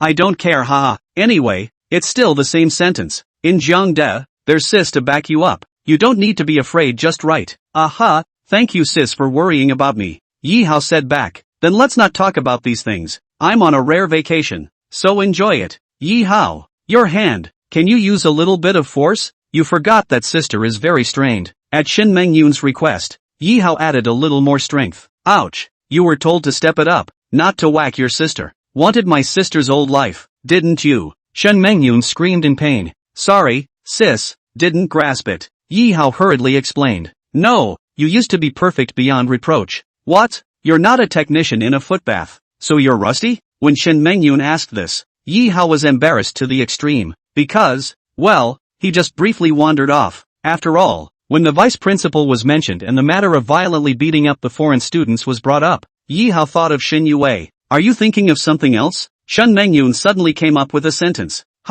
No. Say, what are your doubts? And see if your sister can help you with 1 or 2 of them. Really? Then I'll say it, haha. Aha. Sister, do you recognize Shen Yue? Yi Hao's question violently made Shen Mengyun tremble. Shen Yue, what's wrong with her? Because last time, the vice principal of that matter, she helped me to solve the siege. The vice principal seems to be quite afraid of her. I am just curious. What exactly is her identity? Curious? It's not like he's in love with her, is it? No matter. I only like you, Sister Yun. I'm not interested in other women. I send for. You don't have to say. Shen Mingyun's greatest fear was that her daughter and Yi Hao would have a relationship. After all, that would make the relationship between the three of them awkward as hell. Yi Hao, be honest, do you have any feelings for her? To whom? Shen Yue.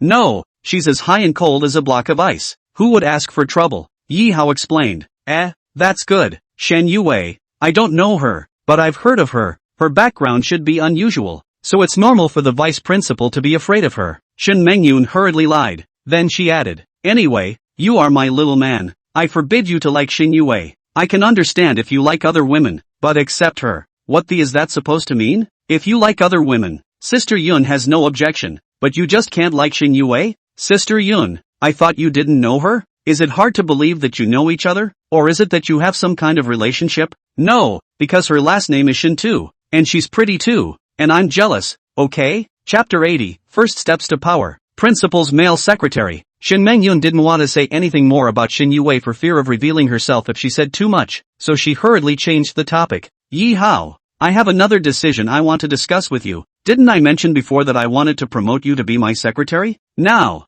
I'm ready to follow through on this. This decision of Shen Mengyun's was made after she had thought about it again and again. Besides Yi Hao being her little man, she valued Yi Hao's talent. But hearing that Shen Mengyun was preparing to promote herself to male secretary, Yi Hao was instantly startled. Sister Yun, I'm a school student. To be the principal's secretary? Not to mention whether or not there is such a qualification. Others will definitely thus guess our relationship. Aren't you most afraid of exposing our relationship? Why did you suddenly make this decision? Yi Hao frowned, somewhat confused. It's not that he doesn't want to be the secretary. After all, the principal's secretary, that represents the principal, can be said to be completely one person under 10,000 people in Zhengde University. But the problem was that Yi Hao wasn't qualified, and it would also be speculated by people who were interested in their relationship, which would only be bad for Shen Mengyun. Looking toward the confused Yi Hao, Shen Mengyun solemnly said, the decision was made for two reasons. One of the things is that you are very capable of taking my place and helping me with the school. The second is that by giving you the secretary position,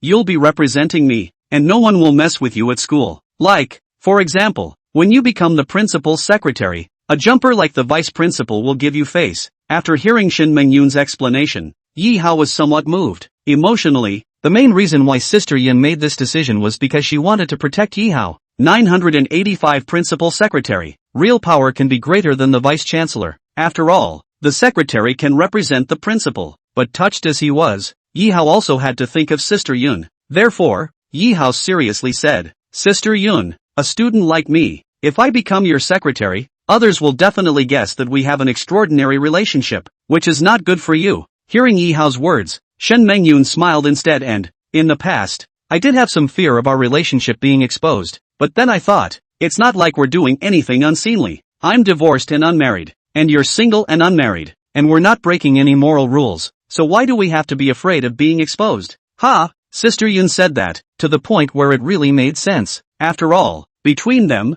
it's not like anyone is cheating or being a mistress. The two of them are single and both adults, and it's most normal for a man to have sex with a woman. And the case of a college student with a teacher is really nothing new for Daxia. Sister Yun, even if you're not afraid of people knowing about our relationship, but I'm a student, and I'm not qualified to be able to be the secretary of the president of a 985 university, leaving aside the relationship between them. But in terms of seniority, Yi Hao didn't seem to be qualified. After all, the secretary of the president of 985 universities, at the very least that has to be a PhD student from a prestigious university. Yi Hao, you don't have to worry about this. I don't care about other schools. I'm the president of Zhengde. Who I want to be my secretary, that's up to me. Even if others have opinions, they have to hold them back for me. Suddenly, Shen Mengyun was so domineering that people didn't dare to look directly at her. Sister Yun, are you sure that I won't bring you trouble after becoming your secretary? Yi Hao was still a bit scared afterward. It's not that I'm afraid of anything else. I'm afraid of inconveniencing Shen Mengyun. Don't worry, there won't be any trouble. Seeing Shen Mengyun's expression of conviction, Yi Hao couldn't say anything more. Anyway, by giving him the position of secretary to the principal, Sister Yun was, to put it bluntly, protecting him. How could this not move Yi Hao? Sister Yun, why are you so nice to me? being nice to me over and over again has caused me to want to give my body in return. And don't flatter yourself, I have my reasons for giving you the secretary position. Shen Mengyun blanked Yi Hao. Then she continued, the most important thing about asking you to become my secretary is actually to make it easier for us to meet. That way, I can date you later in the name of work. Although Shen Mengyun spoke selfishly, was that really the case? Definitely not. Even if he didn't give Yi Hao the post of secretary to the principal, it wouldn't delay the two of them from dating at all. Yi Hao, after becoming the principal's secretary, besides having a 30,000 salary every month, you don't have to look at anyone's face in Jian University. Naturally, that's Xin Yue. She has a strong background. Just don't mess with her, or I can't help you. Without Shen Mengyun saying it, Yi Hao would definitely not take the initiative to mess with the high and cold schoolgirl. But who is Xin Yue? Even the powerful principal Shen won't mess with her? It was difficult to guess. Yi Hao didn't intend to keep guessing either. He and Xin Yue, anyway, wouldn't have any conflicts. Yi Hao, this matter, then, is finalized. I'll enter your information right away, Shen Mengyun said as she began to maneuver around. After entering Yi Hao's information, Yi Hao is also considered to have the first resume in his life that can really be blown for many years, the secretary of the principal, and it was appointed by the principal himself, officially available. How many people, racking their brains, want to be the principal's secretary? But Yi Hao could do it even if he just ate a soft meal, which was indeed a bit dreamy. Okay Yi Hao, in the future, apart from the Jian University students, you'll be considered a person with status. With your talent, you will eventually make your way to the pinnacle of power, and for this first step, start as a secretary. Shen Mengyun had no doubt that the future Yi Hao would be frighteningly strong. She was also glad that she had befriended Yi Hao, putting aside the relationship between the two. Nowadays, it looked like Shen Mengyun was accomplishing Yi Hao, but it was also an investment in the future. In this aspect of investment, Shen Mengyun's vision has never been bad. Sister Yun, since I've become the principal's secretary, do I still need to go to school and listen to classes? Of course you do. You're only a sophomore. What big man have you seen who has a low education? It seems so. Yi Hao nodded awkwardly. Even if he didn't want to study, at the very least, he would have to mix and graduate from Jiang University first. This business of you becoming my secretary, I'll have another meeting when I get a suitable opportunity to introduce you to the school hierarchy. Okay, sis, that's fine. It's not even 12 o'clock yet. Yi Hao, you can go back to the classroom now. Shen Mengyun is starting to kick people out, but Yi Hao was reluctant. Originally, after the big battle just now, Yi Hao did not have much physical strength left, but having become the secretary of the high-powered principal, Yi Hao seemed to be full of strength again as if he had shot chicken blood. Sis,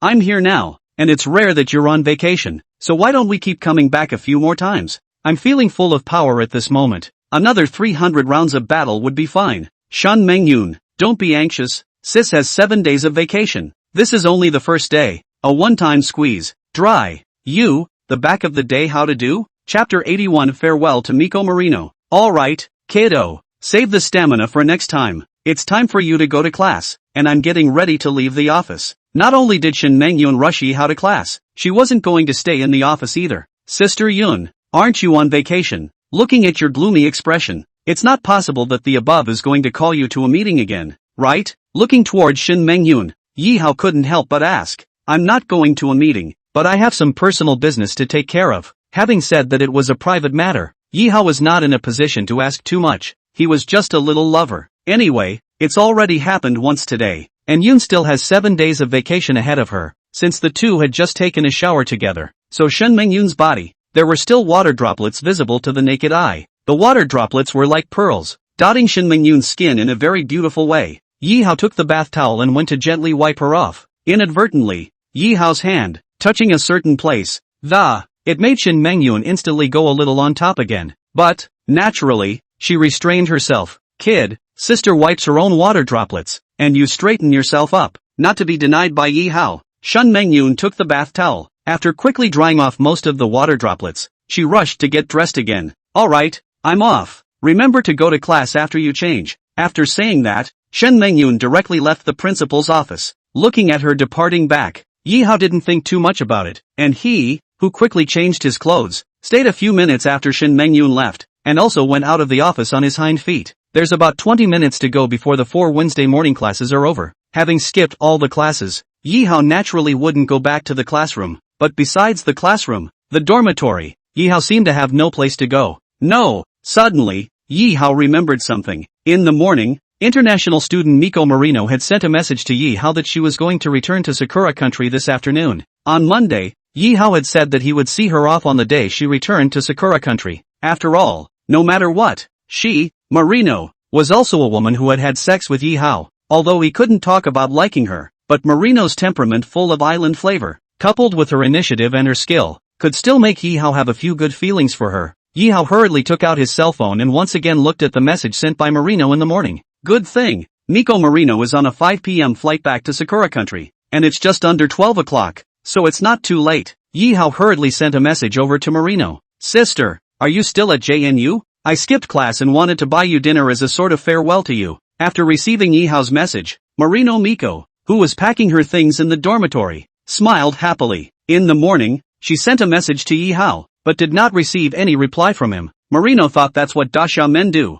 eat up the whole thing and then deny it? Although she didn't want Yi Hao to be in charge either, she was still a bit lost in the end. But at this moment, Yi Hao sent a message, and Marino was naturally happy, especially Yi Hao's sentence, skipped class and came out, made Marino see that Yi Hao seemed to value her as well. Otherwise, who would dare to skip classes for no reason in the highly regulated Jiangnan University? The smile on his face was unabated, and his heart was instantly as sweet as honey. Marino hurriedly replied, Hokage, I'm in the dormitory, come straight over. Okay, it's fine that Marino is still at JNU, otherwise Yi Hao would really regret not being able to see her off in person. After all, no man is an animal, no man can be unfeeling. Yi Hao had been to the international student area and to Marino's dormitory, so he was familiar with the area. Arriving outside Marino Miko's dormitory, Yi Hao knocked on the door. When the door opened, Yi Hao saw a different Marino. Today, instead of wearing a kimono like last time, she had changed into yoga pants, a punching bag, and a high ponytail. Her delicate and flattering attire made Miko Marino look even more full of flavor. Since Marino Miko originally resembled Yi Hao's enlightened teacher, Tahiya, and at the moment, she has even more of that enlightenment teacher make a search officer movie kind of flavor. Hokage, thank you for remembering to come and see me off. Marino pouted, and the two shallow dimples at the corners of her mouth were enough to show that her joy was beyond words. Hokage, you're welcome. Yi Hao nodded his head while walking into the dormitory. Sister, do you have to go back to your country? Marino really wanted to leave Dasha and go back to Sakura Country. Yi Hao actually had a few feelings of reluctance inside. After all, it's been a long time coming and we may never see each other again. There are some people, some things, that when you turn around, it's forever. Not to mention the fact that the two are in different countries. It has to go back. Didn't I tell you? I'm going back to inherit the family business, even though I don't want to, but my father is very sick, and as the only daughter, I have no other way. Speaking of which, Marino was also slightly sad. The emotion of parting is always something you don't want to deal with. It's sad. If, before meeting Yi Hao, he had gone back, he would have gone back, and Marino would not have any nostalgia for Dasha. But it's only been a few days since I met Yi Hao, and it's so hard to like someone, but then I have to part ways. It's the kind of emotion that's most difficult to deal with. As if seeing the change of emotion on Marino's face, Yi Hao hurriedly comforted. Senior sister, don't worry, when there's a chance, I'll definitely go to the Sakura Country to look for you. I would like to visit your country too. Yi Hao said so, violently making the lost Marino, as if there was light. Zune de fake doo-doo? You're not going to lie to me, are you? Naturally not. Yi Hao smiled. As for whether he would go to Sakura Country in the future, Yi Hao did not know. Anyway, at the moment, amusing Marino was most important. Yi Hao, I want to make a deal with you in the way of the Dasha people. Let's pull a hook and agree that in the future, when you have the chance, you must look for me in the Sakura Country. Good. Yi Hao nodded. It was just an unobtrusive agreement. No big deal. Go ahead. Stick out your little finger. Pull the hook and hang myself. If Yi Hao doesn't go to Cherry Blossom Country to look for me, I'll curse him to be 10 centimeters shorter. Originally, the opening sentence, Marino was somewhat naive, but this latter sentence is 10 centimeters shorter. Nima, just outrageous. Do you really have to be so vicious? Yi Hao frowned, his face full of contempt. What? Scared? So you must have lied to me? Marino blinked his eyes. No, I won't lie to you. 10 centimeters shorter is 10 centimeters shorter. If I have the chance, I will definitely go to Sakura Country to find you. I'll send 4-inch. Good. With Yi Hao's promise, Marino stopped thinking about parting. Instead, she said, with some regret, that is, it's a pity that time was rushed and I didn't get to have a sweet cross-country romance with you. Fall in love with her? Yi Hao asked himself. he couldn't do it for the time being. After all, she's all set to return home. If I don't go back, I wouldn't mind being ambiguous for a while. Wait, it seems that even if she goes back to Sakura Nation, it's still possible to be ambiguous. If one is not ambiguous, wouldn't one miss out on such a powerful beauty? Inwardly thinking as he did, Yihao hurriedly opened his mouth and said, "Senior sister, even if you go back to Sakura country, we can still contact each other often and enhance our feelings, just in case one day, I can't resist the urge to run to see you?" Meaning, there's still a chance that we'll be together? Marino's mouth opened into an O, obviously a little surprised. Yeah, unless schoolteacher doesn't like me, then forget I said it. Of course I like it. You're the most handsome dasha man I've ever seen, and the first to make me want to fall in love. Sakura women, who have never been fond of talking, are very direct in the way they express their liking. This time, Marino stood on her tiptoes, and towards Yihao's face, she kissed him. The sudden tenderness is instantly endearing. Chapter 82 Marino is a Yakuza's daughter? The body odor coming from Marino was faint but pleasant. Only after a few minutes of kissing did Marino release his hands from holding Yihao tightly. After all, any more kisses and something will happen. Yihao, this outfit of mine today, does it look good? Marino hurriedly changed the subject. Good looking. It fits your temperament. Yihao complimented. Hey, if you like it, alright, you sit on the couch for a while I keep cleaning up. Okay, can I help you? No, I don't have much to pack, just certain documents. The last time he came to Marino's dormitory, Yihao saw a lot of adult toys on the messy sofa. I came back today and it was gone. Even Marino's room. She cleaned it. It's also true that people are going back to the Sakura country, so it's natural to throw those things away. While Marino cleaned up his room, Yihao was bored and swiped Shakeology. Before he even opened his cell phone to shake, Yihao vaguely heard a few sounds of the bed shaking, crunching, sounds, sometimes clear, sometimes muffled. In addition to the voices, he vaguely heard a couple of women's cries. Asterisk. Me. Flax get. Yihao was confused. Where the hell did this sound come from? It was exactly the same as inside the movie plot. Not only did Yihao hear it, but Marino Miko likewise heard it. Stopping her hands from gathering her things, looking toward Yihao, Marino complained that, "Yihao, why don't we just stop showing the movie? Today, I'm going back home and don't want to limp around and show up in front of my family. Wait for the next time, when you go to Sakura country to look for me. I'll make sure to accompany you properly." Apparently, Marino misunderstood. It really wasn't that Yihao was watching a small movie. "Sister, it's not me. Look, I haven't even turned on my cell phone yet." Yihao was so innocent that he hurriedly proved that it really wasn't him playing the movie. "Ha, it's not you playing a little movie? Oh, I see. It's next door." Next door to Marino lives an unincorporated Black Pearl International student. Black Pearl International student with a dasha boyfriend. The two would often fight in the dormitory and didn't care if their neighbors could hear them. Anyway, they were as loud as they needed to be when they had their big fight. Originally an international student dormitory, the soundproofing is quite good, but you just can't help the fact that people are flashy and loud. This is really kinda embarrassing, even, hearing Marino blush a little. "Look, senior sister, do you want me to go over and shock them and tell them to keep their voices down?" Shrugging his shoulders, Yihao once again innocently said, "After all, but anyone in their right mind couldn't stand that sound. Forget it, you have a saying in Dacia that it is better to tear down 10 temples than to ruin a marriage." Marino shook his head. People are loud, and that's their hobby. Since she didn't want to hear other people's voices, thus affecting herself, Marino looked at Yihao and said, petulantly, "Yihao, why don't we come too? It's outrageous." What else can Yihao say? It's ing thanks to the Black Pearl next door. Otherwise Yihao hasn't had a chance to eat Marino today, even if, in the morning in the office, he had only fought with Shin Mengyun. But at this moment, hearing the sound next door and looking at Marino's stunning yoga pants, Yihao was still a bit horny. "Sister, are you sure? Aren't you going back to your country this afternoon? It really won't affect you?" Yihao asked with feigned reserve. "Gee, it's alright. Consider it, for once, a parting eve. That's something." Biting her lip, Marino blushed, a little shy. It wasn't really in her plan to have that today, but if you want to blame it next door. Who let it be broad daylight and they don't restrain themselves, thus affecting Marino. Marino, as a Sakura woman, has always done what she said she would do. Therefore, having made up her mind, she didn't care whether Yihao agreed or not. She had already started to shed her clothes. Omit 10,000 words here. It's true, Marino's solution worked. She came with Yihao as well, and it really covered the sound from next door. For a long time, there was no sound next door, and on Yihao's side, it was over. Marino looked at Yihao with satisfaction, and then began to drive people away. Yi Hao, you should go. It's almost 1 o'clock now. No, is there such a thing as a woman? You don't recognize a clean meal?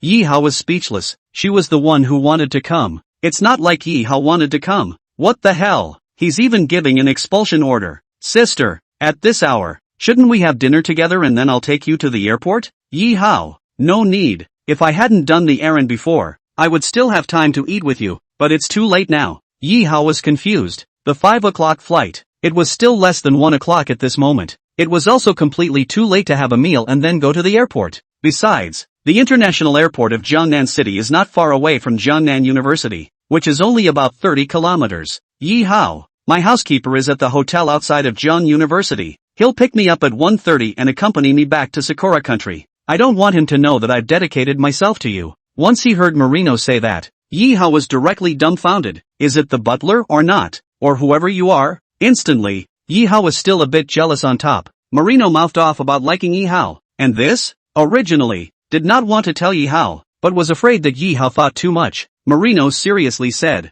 Yi Hao, you know the Yamaguchi organization in our Sakura country, right? I'm the Yamaguchi organization, the heir to the first family, so me and you. I don't want the butler to know for now. It won't be good for me to go back to my country to inherit the family business. After a short period of brain blankness, Yi Hao was directly scared flaxen and frozen. Yamaguchi organization? Who the hell doesn't know? It was the #1 Yakuza organization in the Sakura country and was known worldwide. And Marino, the pretty girl who had a male-female relationship with Yi Hao, was the first family heir of the Yamaguchi organization? Instantly, the news that Marino was a Yakuza's daughter made Yi Hao unable to digest it for a moment. Himself actually slept with the Yakuza daughter of Sakura country? But if he were in the Sakura country, Yi Hao would definitely be hacked to death by a random knife, or even chopped into meat paste. Kinda glad that this is Dacia. Ha ha, Yi Hao. Scared? You slept with the Yakuza's daughter. You'll be castrated in Sakura country. Marino snickered. Senior sister.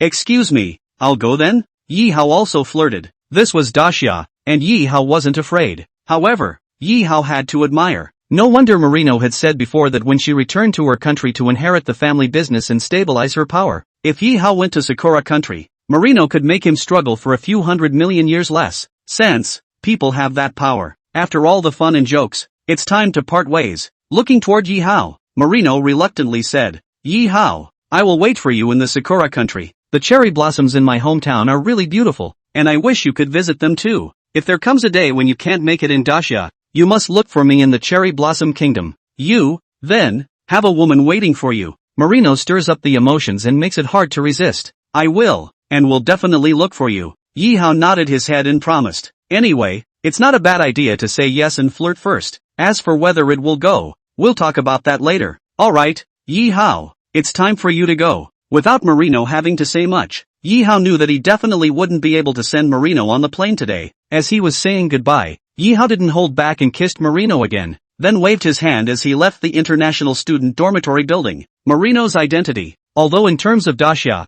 could not help Yi Hao much, but in the future, Yi Hao really arrived at the moment when he was struggling. The cherry blossom country was definitely the best place for him to turn around. Without thinking much about it, walking out of the international student dormitory, Yi Hao saw a familiar silhouette downstairs. Maybach Sr. Wang Zimo. Then I remembered that the senior had said the other day that he liked black pearls. Could it be that the black pearls Dacia boyfriend next door to Marino's dormitory just now was Maybach Sr. Wang Zimo? P.S. First leave a suspense. Later Marino Miko will help Yi Hao's big favor. Next, first do not accept other women. Class teacher, counselor, sister's elementary school class teacher, school flower Xin Yue. Want to push who? You can leave a message. Chapter 83, School Brother. Come on and get Xin Yue. Hokage. What a coincidence. By the way, what are you doing in a female international student dormitory? Wang Zimo took the initiative to walk over to greet him. I was passing through here on business. Senior, what about you?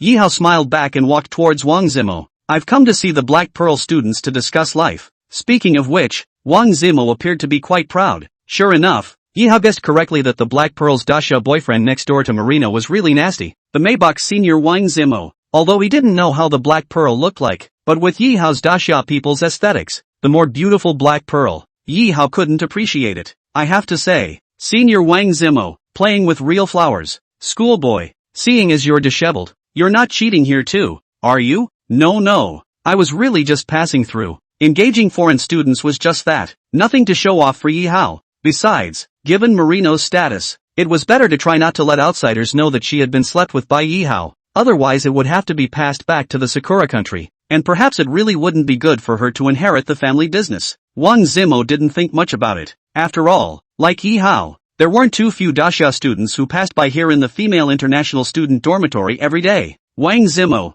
every day is either picking up girls or on the way to picking up girls, properly a master of time management. After briefly exchanging a few pleasantries with Yi Hao, Wang Zimo bid farewell to Yi Hao. Oh yeah, schoolboy, I forgot to tell you something about the schoolgirl. Before leaving, Wang Zimo seemed to remember something and hurriedly informed Yi Hao. School flower. Which school flower? Yi Hao was confused. It must be Xin Yue. Otherwise who else in Jiang University could I call a school flower? Wang Zimo blanked Yi Hao. Senior, Xin Yue is none of my business. Yi Hao similarly gave Wang Zimo a big blank stare back. He is not Xin Yue's whoever. The senior told him Xin Yue's business to do nothing. School brother, you are, in my opinion, the most hopeful to chase after Xin Yue. After all, she looks at you with the wrong eyes. You don't want me to call that righteous father for nothing a few days ago, huh? Senior, I guess I really have to let you call me that righteous father for nothing. Yi Hao sweated. No, the most promising way to chase Xin Yue? Sorry, Yi Hao didn't intend to chase her either.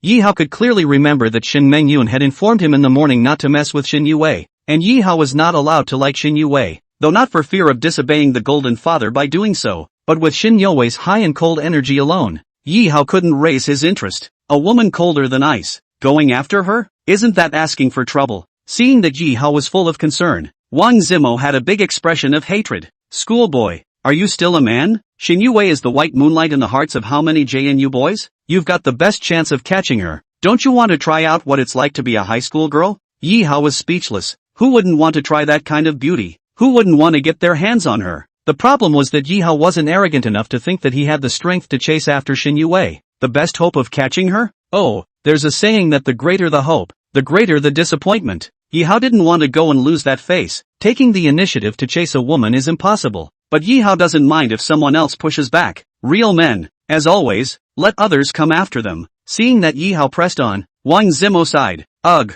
forget it, schoolboy. Let me get this straight. This weekend, the Gangnam City Cultural and Tourism Bureau organized a poetry convention for college students across the country. Gangnam City Cultural and Tourism Bureau, poetry convention? These few words from Wang Zimo instantly made Yi Hao's eyes light up. Just, the poetry conference, what does it have to do with Xin Yue? Yi Hao asked. Because, Xin Yue signed up for it too. And don't ask me how I know. Because my relative is the director of the Cultural and Tourism Bureau of Jiangnan City, and I've seen the enrollment list. Wang Zimo continued. If we can get the first place in the poetry competition, the Jiangnan City Cultural and Tourism Bureau will give $1 million in prize money. For second place, there is $500, 000, and for third place, there is $200, 000. Doesn't Xin Yue like talented and handsome boys? That's why I said it, so that you, senior brother, can also sign up to try out? In case you have a talent in this area, and impress Xin Yue might be possible, whether Xin Yue participated or not. Yi Hao didn't care. Mainly the $1 million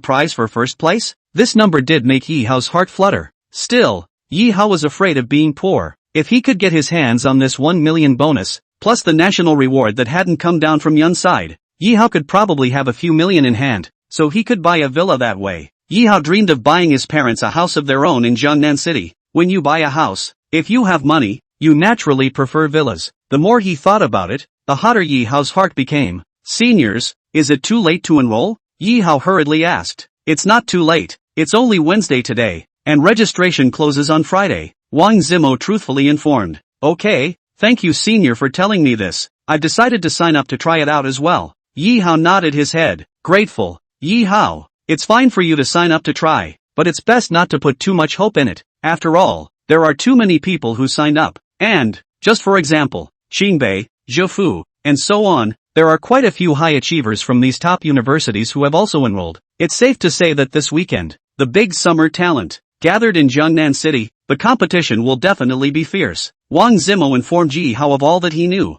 Senior, so have you signed up yet? Yi Hao was curious. I'd better forget it. I have no talent when it comes to poetry. I know how much I weigh myself. It wasn't true that Wang Zimo didn't have a talent for poetry. The main thing was that he wasn't short of $1 million or so of that kind of crookedness either, so he didn't need to sign up. Senior, what is the process for that poetry conference? It looks like you're someone who doesn't brush shakeology often. Specifically, you brush shakeology to see for yourself. Okay, got it. Thanks senpai. Schoolboy, although I don't think highly of you, I still wish you good luck. Alright, there's a chick waiting for me outside, so I'll leave now. Cheer up school brother. After saying that, Wang Zimo left. Yi Hao stood in place, hurriedly took out his cell phone, opened Shake, and searched for Jiangnan City Cultural and Tourism Bureau. Indeed, under the account of the Jiangnan City Cultural and Tourism Bureau, Yi Hao saw the poetry conference they had organized. This poetry conference is open to all colleges and universities across the country, as long as the college students who are keen on poetry can register to participate. This poetry conference will be held offline and will not be supported online.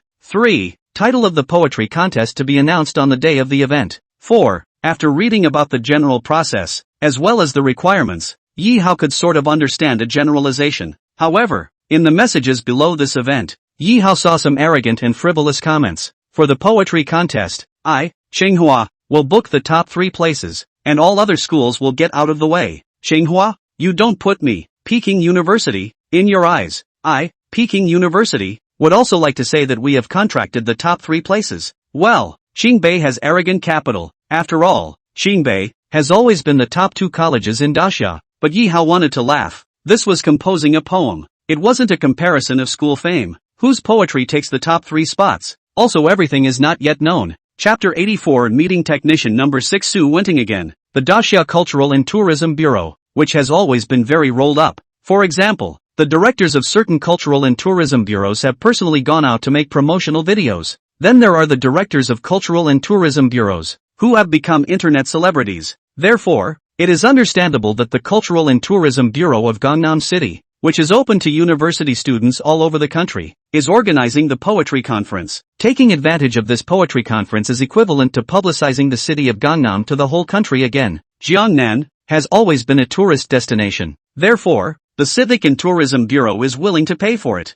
Under the official website of the Jiangnan City Cultural and Tourism Bureau activities, in addition to the students of Qingbei arrogant message, there are also other schools are not convinced. Squeezing Qingbei. These had nothing to do with Yi Hao, and he didn't care. All he cared about was what percentage of that first place prize money of $1 million he was sure to get, because it is organized offline, and the title is the scene of the temporary only out. Yi Hao heart is not bottom. However, Yi Hao felt that it should not be too much of a problem either. The otherworldly Daxia, which already has a broken history, is definitely not as good as its predecessor in terms of poetry, which needs no further explanation. Moreover, in his previous life, Yi Hao, who already loved Chinese culture, had memorized a lot of Tang and song poems, no matter what topic the Jiangnan Cultural and Tourism Bureau will come up with. I'll just take a few poems and put them together. With this thought in his heart, Yi Hao hurriedly logged into the official website and clicked on enrollment. When Yi Hao entered his identity information and clicked to submit his enrollment, a reminder of system error, please try again later, appeared. What?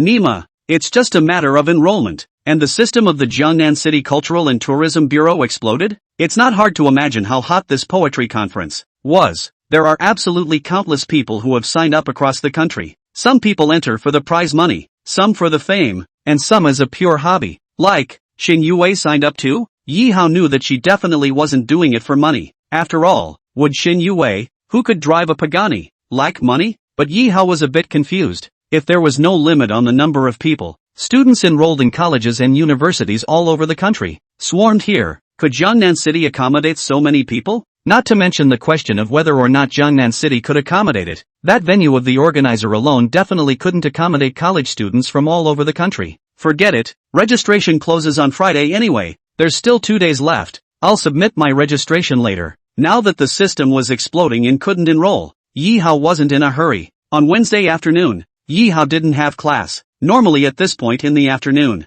Yi Hao would go to clean the principal's office on a part-time basis, but it's not necessary nowadays. He could go to the principal's office at any time, and Shin Mengyun wouldn't say anything if he cleaned or not. Yi Hao, who was lying in his dormitory room and taking a nap, has not been able to code for a few days. His 3 Kingdoms, still updated a few days ago. The story has also been stuck in the chapter where Liu Bei visits his cottage. Before, his idea was to make money by writing novels. But even if you get to 200,000 words, The fee for the manuscript, plus the bounty, is only $10,000 or $20,000. Among them, the one with the most rewards is still Shin Yue. Of course, Yi Hao also knew that if this book was finished, it would definitely make a lot of money. But then, by mistake, A Song of the Yellow Crane Tower, Yi Hao earned 1.5 million, tens of thousands of words of the history of the Great Qin. According to Shin Mengyun, the state can at least reward millions. Nowadays, the Gangnam City Cultural and Tourism Bureau organizes poetry contests, and the first place also has 1 million. Therefore,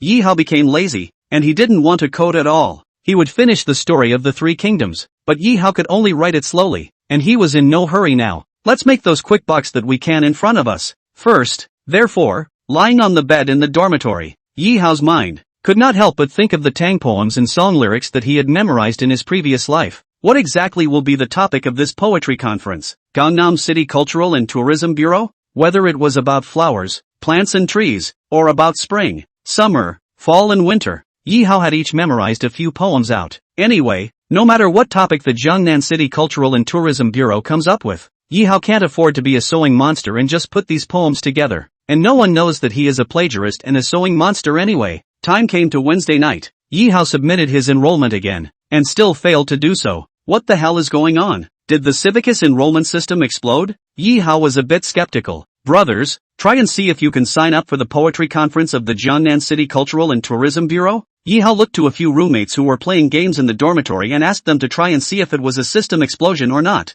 Forget it, Yi Hao. A few of us don't have a talent for poetry, so we won't go and make a fool of ourselves, competing with colleges and universities across the country. It's better that I don't embarrass JNU. His roommate, Hao Qian, blankly glanced at Yi Hao. In fact, he also wanted to tell Yi Hao to give up enrollment. After all, how many pounds Yi Hao, and is not a school bully. As roommates, they all know. But seeing that Yi Hao was very persistent, Hao Qian really couldn't bear to hit him. Oops, I'm asking you guys to try to see if you can sign up successfully. I signed up a few times and couldn't. Yi Hao said again. Well, then I'll begrudgingly try it for you. Hao Qian also opened the enrollment website, and when he submitted his enrollment, it also showed a busy system.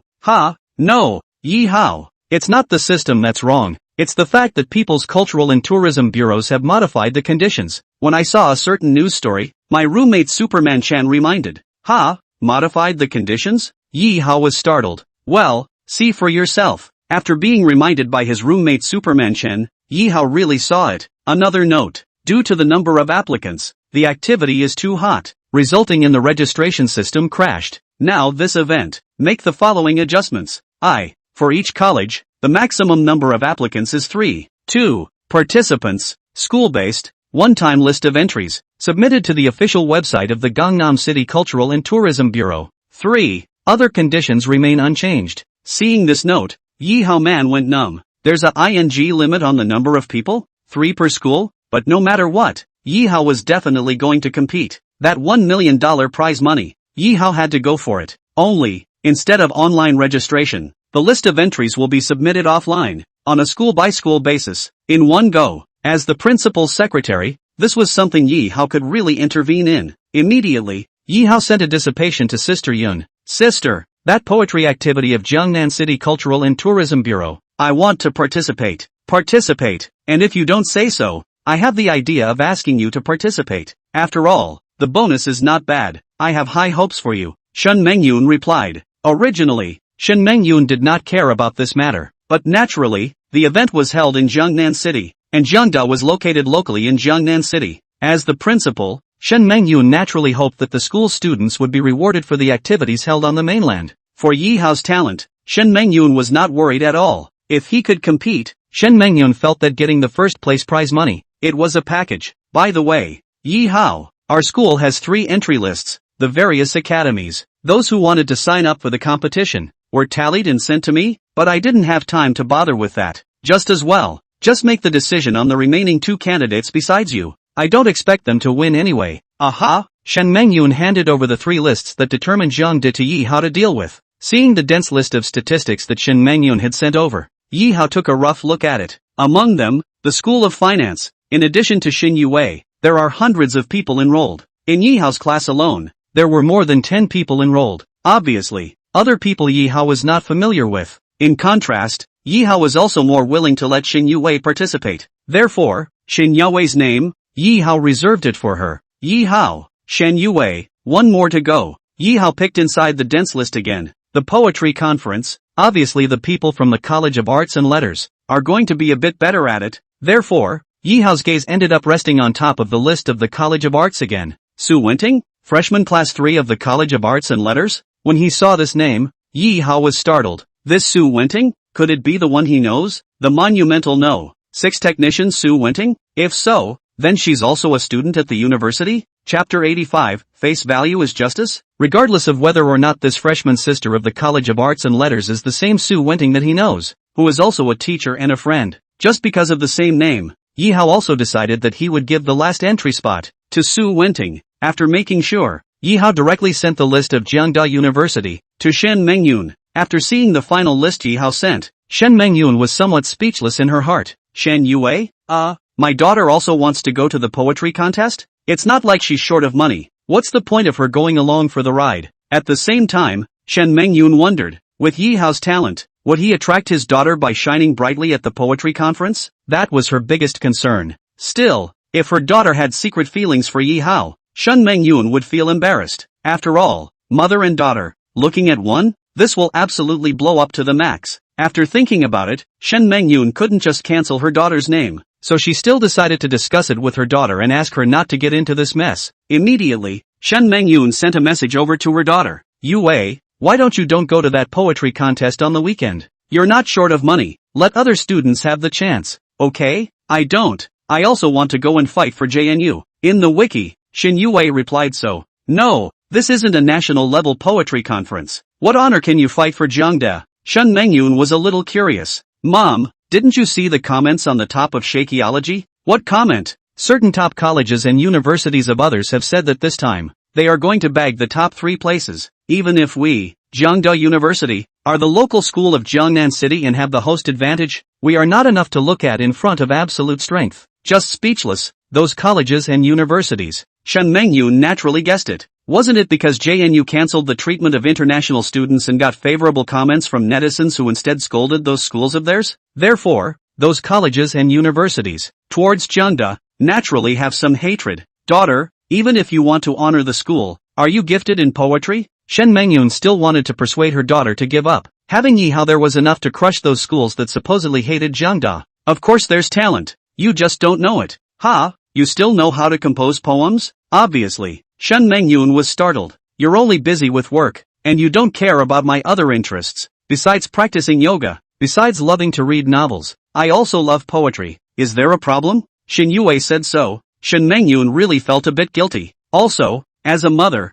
she wasn't really a qualified mother when she didn't even care what interests her daughter had. Ugh, forget it, she can attend if she wants to. Besides, she's not familiar with Yi Hao. It's not so much that once, she can make Yi Hao attracted to her. Thinking so in her heart, out of guilt for her daughter, Shen Mengyun no longer persuaded her daughter to give up. It seems that, no matter how much it is said, it is useless, and my daughter will certainly be determined to attend. Right, there's another way to stop it. That is, if Yi Hao doesn't go to the competition, Yi Hao won't be able to reveal his talent in poetry. But then, Shen Mengyun shook her head again. With Yi Hao's talent, Yi Hao must be this time as the row among the 3 people participating in the Jiangnan University. If Yi Hao does not participate in the Jiangnan University this time, the probability of winning the award, it is not very big. Still talk about what to face those top universities that hate Jiangda? Alas, one can only pray that Yi Hao and his daughter, this time, don't rub off any sparks just because of a competition. Shen Mengyun also believed that the probability of her daughter and Yi Hao being able to spark was not great. After all, the poetry conference, too, was held for only half a day. As for the list given by Yi Hao, there was a student from the College of Letters named Su Wenting. Shen Mengyun didn't recognize her and she didn't care. On this side, Shen Mengyun took the list of Jiangda University, and after it was finalized, it was sent directly to the Jiangnan City Culture and Tourism Bureau. The Jiangnan City Cultural and Tourism Bureau, after all the schools that were going to participate, submitted their lists, they published them on the official website. The following day, Thursday, when the 3 lists from JNU appeared in the JNU posting, the Jiangda posting bar directly exploded. Shen Yue, Yi Hao, Su Wenting. Shen Yue is the school flower of Jiang University, face value is justice, and she is a school bully. No one has a problem with her being able to participate. But who is Yi Hao? And who is Su Wentin? What makes them stand out from the hundreds of students enrolled at JCU? At once, the Jiangda posting bar began to discuss the matter. Alumni, who knows? Who knows the other two contestants? Please advise? Yi Hao doesn't know. Su Wenting, I haven't heard of her either. I only know Xin Yue. Xin Yue is good looking and has good grades. I have no problem with her competing. Xin Yue entry is fine +1, +99. Yi Hao and Su Wenting? Which academy's academics are they from? Please tell me. Some people speculated that the duo should be academics, or else what makes them represent JNU and compete with those top schools? Su Wenting I know, is our freshman sister in the College of Letters. Her looks are not inferior to Xin Yue's. It's just that she seldom shows her face in school. Some of those who knew Su Wenting immediately spoke up in the posting. Emotionally, Su Wenting is still a school flower level beauty? Ha ha, face value is justice. And since it's a schoolgirl level girl, that's fine with us. Equally, Shen Yue, Su Wenting, and Jiang University students all accepted it. Now, who was another Yi Hao? The crowd was asking. When He Lang, a student in Yi Hao's class, saw the posting discussion, he hurriedly informed the posting alumni. Yi Hao, it's from my sophomore class 2 of the finance department. He's a scum who relies on cheat sheets for exams, not a school bully. When He Lang informed Yi Hao's identity as a student scum in the posting bar of Jiang University, the posting bar was directly lit up. Academic scum? Then what makes him able to represent JNU in the competition? Or is he uniquely gifted when it comes to poetry? Someone at the posting bar asked. He Lang, there's no talent. If he can compose poems, then wouldn't everyone in our class be poets? Not only did He Lang belittle Yi Hao, but a few schoolboys in Yi Hao's class also stood out and left messages, proving that Yi Hao had no talent for poetry and was a schoolboy. A classmate from this class broke the news, and immediately, there were countless posts on the posting bar that defied Yi Hao. As the #1 student in the College of Arts and Letters for the entire year, I'm straight up not impressed. Being a mechanical school student and a student of poetry, I also expressed my displeasure. Disobedience +1, disobedience +99 inch. A scum. What makes him able to replace so many of us schoolboys and represent the school?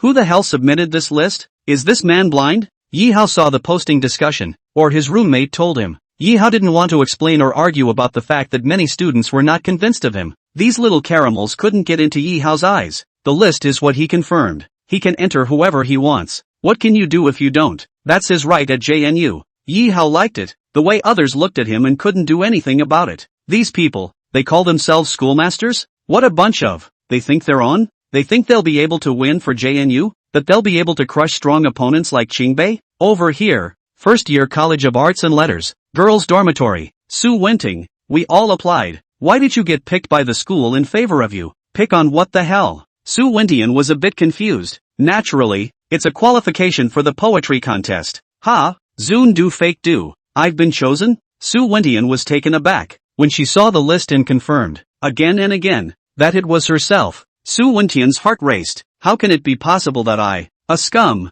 can take the place of the hundreds of schoolboys enrolled in the school and go to the poetry contest? Su Wentian felt dreamy. There are only 3 entries for a school. She had signed up randomly and haphazardly, and that was because she had seen that there were lucrative prizes and she was short of money, so she gave it a try. As a scum, Su Wenting had no hope at all, and enrollment was purely a joke. But who knew that good fortune would strike and she would be the lucky one? However, besides seeing her own name, Su Wentian also saw a familiar name. Yi Hao? Is it the Yi Hao I know? Chapter 86, A Chance Encounter at Jiangda University. The name Yi Hao instantly reminded Su Wenting of that handsome and handsome, that no, 8 male technician of the Mengdu footbath shop who regarded his money as his own. During the more than a month of being together in Mengdu, it would be absolutely false if Su Wenting didn't have some feelings for Yi Hao. In Mengdu, Yi Hao was the #1 male technician, while Su Wenting was the #1 female technician. The two of them are quite a good match in terms of face value alone. Only, Yi Hao is poor, and so is Su Wenting. So, in order not to drag each other down,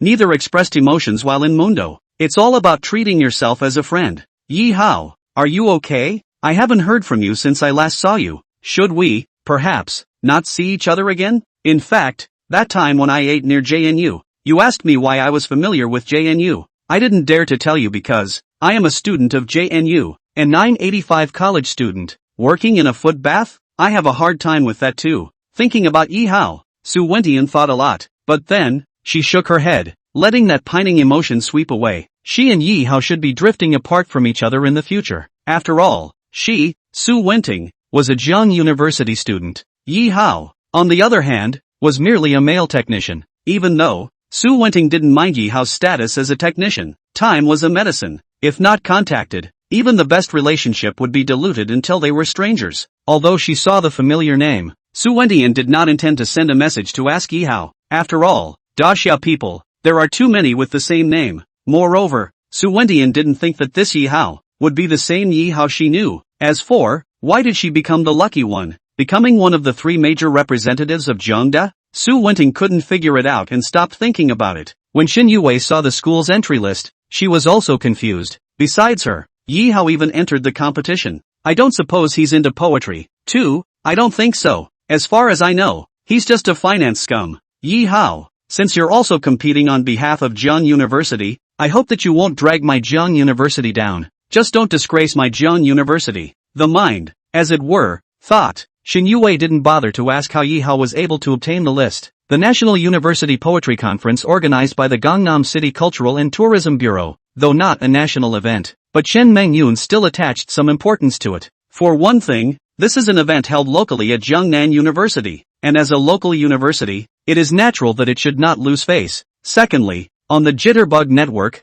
many schools have put out rants about stomping down JNU, even if JNU is the host. It's not enough to look at in the face of absolute strength. With these 2 points alone, Shen Mengyun, who had always been a strong person, had to be on guard. Originally, she wanted to lead the team herself. After all, she was on a rare vacation and wanted to be there to see this college student extravaganza. But the problem was, with her status, not to mention that the director of the Jiangnan City Cultural and Tourism Bureau would treat her respectfully. Even the mayor would have to nod and bow to her. So, if she showed up, it might affect the fairness of the contest. There's another reason. The daughter is there. Yi Hao is there too? One's her mistress, one's her daughter. Just thinking about the image of the 3 of them in the same frame, Shen Mengyun felt embarrassed. Summarizing the above points, Shen Mengyun was not going to lead the team personally. But, again, there has to be a lead teacher that is used to show JNU's support for local events. This lead teacher must be superior in every way. Therefore, Shen Mengyun thought of Yi Hao's counselor, Song Weining. Song Weining, a counselor in the sophomore year of the finance department, knows not only Yi Hao, but also her daughter Xin Yue, which allows them to communicate effectively. Furthermore, Song Weining's image and temperament were excellent, and she was indeed the best candidate to lead the team. Therefore, Shen Mengyun gave the task of leading the team as a teacher to Song Weining, the counselor. What?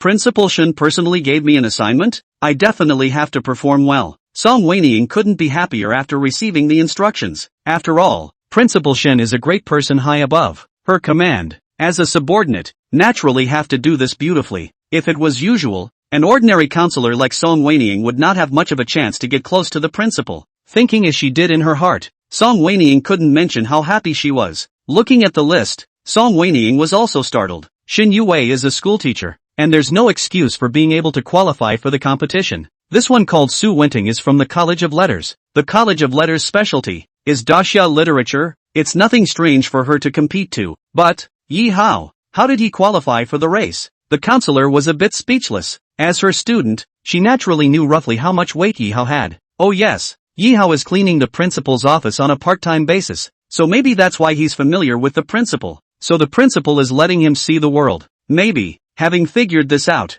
Song Weining stopped thinking about it. After a quick look at the rules of the poetry contest, at that moment, she decided that she would get 3 students to come to her office and have a shallow talk about the various do's and don'ts of competing, and let them each get to know each other, while the contests are separate. But the 3 of them, again representing JNU, naturally had to be united. Thinking of this, Song Weining sent messages to Yi Hao, Xin Yue respectively. As the competition lead teacher, you guys come to my office and I'll have a chat with you. Yi Hao and Xin Yue, Song Weining have contact information, but Su Wenting, from the College of Arts and Letters, she doesn't recognize. After asking the freshman counselor of the College of Arts and Letters, Song Weining also informed Su Wenting to come to her office. Walking to the counselor's office, Yi Hao saw a long-lost figure. She was dressed in casual clothes and with her height of 168, she was one of those super beautiful women who could be distinguished at a glance when walking in a crowd. She's got a great look, and she's standing tall. She, surprisingly, was the Dream Capital No. 6 technician, Su Wenting, who hadn't seen her for almost a month. That freshman girl from the College of Arts and Letters is really a number 6 technician? Yi Hao wasn't stupid and quickly realized the truth of the matter. but really learned. Once also teacher and friend of the 6th technician, became his own schoolmate. Yi Hao is quite happy. At the very least, it would prove that the duo's destiny is not over. When Su Wenting saw Yi Hao as well, she was straight up stupid, and her mouth opened into an O shape. A woman's IQ, a marvelous thing, sometimes surprisingly good, sometimes surprisingly dumb. So, at this moment, Su Wentian was a bit confused. In the morning, when she saw Yi Hao's name, she wondered if she and Yi Hao, the male technician, would ever see each other again, but at noon, she saw Yi Hao. Su Wenting's brain was blank at the moment, and she also didn't even think about the fact that Yi Hao would be a student at Zhejiang University. She was just surprised that Yi Hao, whom she had longed for and wanted to see again, had really appeared. Yi Hao, how come you're also at Zhejiang University? Su Wenting was the first to speak, breaking the silence. Because, like you, I'm a student of JNU. Chapter 87 Extreme Genius. Very great? Not only does Yi Hao know that he's a Zhejiang student, he's also a student at JCU? Su Wentian's little head was buzzing. Yi Hao, you're hiding quite deeply, huh? Same to each other. Yi Hao smiled. No, Yi Hao, how did you know that I'm a Zhejiang University student? Because, the list of entries, with the same name as yours, appeared in Zhejiang Day again. Yi Hao explained. Oh, so, it seems that we are really not yet destined for each other. Su Wenting laughed. I thought that the two of them would never cross paths again. But fate, it's really a magical thing. Dreaming of all the goodbyes, thinking it would be forever. But JNU met enough to renew the relationship. I was looking for you in Mundo the other day, and I was going to go and take care of you and give you extra bells. Who knows, you're not in Mundo anymore. Thinking of the old story, Yi Hao couldn't help but mention it. Although Yi Hao said it lightly, in Su Wenting's ears, she was very touched. At least, the friend hadn't been made in vain, and he still remembered him. Yi Hao, add bells for me. You have money? Su Wenting blankly glanced at Yi Hao. The big bucks aren't there, but there's still money for you to add to your clock. Why don't you give me a massage someday? I'll pay you? Yi Hao flirted. Nice try, sister. I'm golden. You chose to take a shortcut when others shortcut you? Subconsciously, Yi Hao's heart trembled. Although he couldn't talk about liking Su Wenting, Yi Hao would be sad if she was adopted by someone else. At first, Yi Hao had the idea that if he had money, he wouldn't mind adopting Su Wenting. Su Wenting is so absolutely beautiful. To go to work in a place like a foot bath store, as a friend, Yi Hao is heartbroken. At that time Yi Hao had no money. But now, like he said, there was no big money, but there was a little bit of small money. Blah, blah, blah, blah, blah, blah, blah, blah, blah, blah, blah, blah, blah. What nonsense. I don't take shortcuts that way. But if you, Yi Hao, can let me take a shortcut, it's not impossible for my sister to consider it. Su Wentian's words instantly enlivened Yi Hao's mind. That's fine. Make an offer. I'm willing to let you take a shortcut if I think it's appropriate, and you'll serve me exclusively from now on. Wendy Su. Yi Hao. No kidding. What I didn't expect was that you were also a student at JNU. It seems that we all have a story to tell when we chose to go part-time at the footbath. Any stories? Yi Hao himself doesn't have a big story. It's just that he traveled across the world, encountered a sky crash opening, sick parents, a home in debt, and he had to go to a foot bath store to make quick money on the side. But Su Wenting is such a stunning beauty and a 985 Zhejiang University student, yet she goes to work in a foot bath store? What exactly was the story on Su Wenting? It also really aroused Yi Hao's curiosity. Since the identity of each of the two is clear, there's nothing to hide. Out of concern for his friend, out of love for a beautiful woman, Yi Hao couldn't help but ask, would you be interested in telling me your story?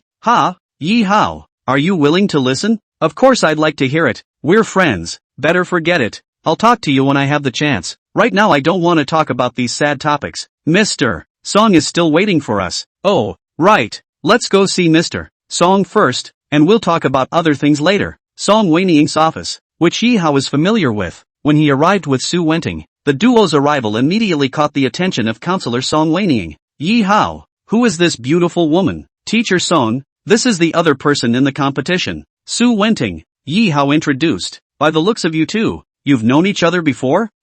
Recognize indeed. It's best to know each other. And naturally, as the lead teacher, I want you all to be familiar with each other. Although she was surprised at Su Wenting's face value, as a teacher, there was still the magnanimity that should be there. And this kind of shock was only flickered in Song Weiniang's heart. You two sit down, and when Xin Yue comes over, I'll talk to you in detail about the do's and don'ts of this competition. Right, Yi Hao? You should know Xin Yue as well, right? Mentioning Xin Yue, The counselor asked another question in passing. School flower sister and from the finance department. Naturally I know her. Seeing how naturally Yihao spoke, Song Weining believed that Yihao and Xin Yue definitely knew each other as well. What is Yihao's situation? Instantly, Song Weining was a bit confused. The former Yihao, but very shy, but very low self-esteem, also do not like to deal with people. How is it that Yihao now has an unspoken aura when he raises his hands and throws his feet? And not only does he know the school flower, but he also knows a schoolgirl who is no worse than the school flower? Just outrageous. The counselor can't figure out why the dramatic changes that have occurred in Yihao. 5 minutes later, Xin Yue also came. Similarly, when she saw Su Wenting beside Yihao, Xin Yue was also slightly shocked. Jiangda University, there are even schoolmates who don't lose her face value? Alright, it's fine if they're all here. The principal asked me to lead the team and lead you over to compete tomorrow. I hope that the 3 students can work together with sincerity and unity, play superbly, and just don't make my JNU lose too badly. At the very least, the poems you guys made, it's not bad to be in the top 20. Apparently, the counselor doesn't seem to think highly of JNU. The tone of her words made Xin Yue a little upset. Mr. Song, the match hasn't even started yet, so it doesn't seem to be certain who will lose and who will win, right, student Xin? Originally, I was optimistic about having you compete, but do you know the contestants from Qingbei? Song Weining replied, her face still somewhat dismal. It's hard to believe that those few people in Qingbei who are called the ultimate geniuses of the world have also come to join in the fun. Xin Yue asked in a hurry. Yes, I learned about it by looking at the entry list as well. Once a few of them come, the top 3 places will naturally fall to Qingbei. Song Weining shook her head, a little frustrated. Her words also made Xin Yue depressed. Oh, how shameless. They are all honor-pledged and still come to compete in this kind of local tournament. Can't afford to live anymore? The more Xin Yue spoke, the more angry she became. She's competing because she wants to bring honor to JNU. But those few ultimate geniuses from the Qingbei Literature Academy are here too? Xin Yue knows that the top 3, Jiangda has no chance, and even the top 10, Jiangda does not have much hope. The duo's conversation fell on Yihao's ears, and Yihao could sort of hear the general idea.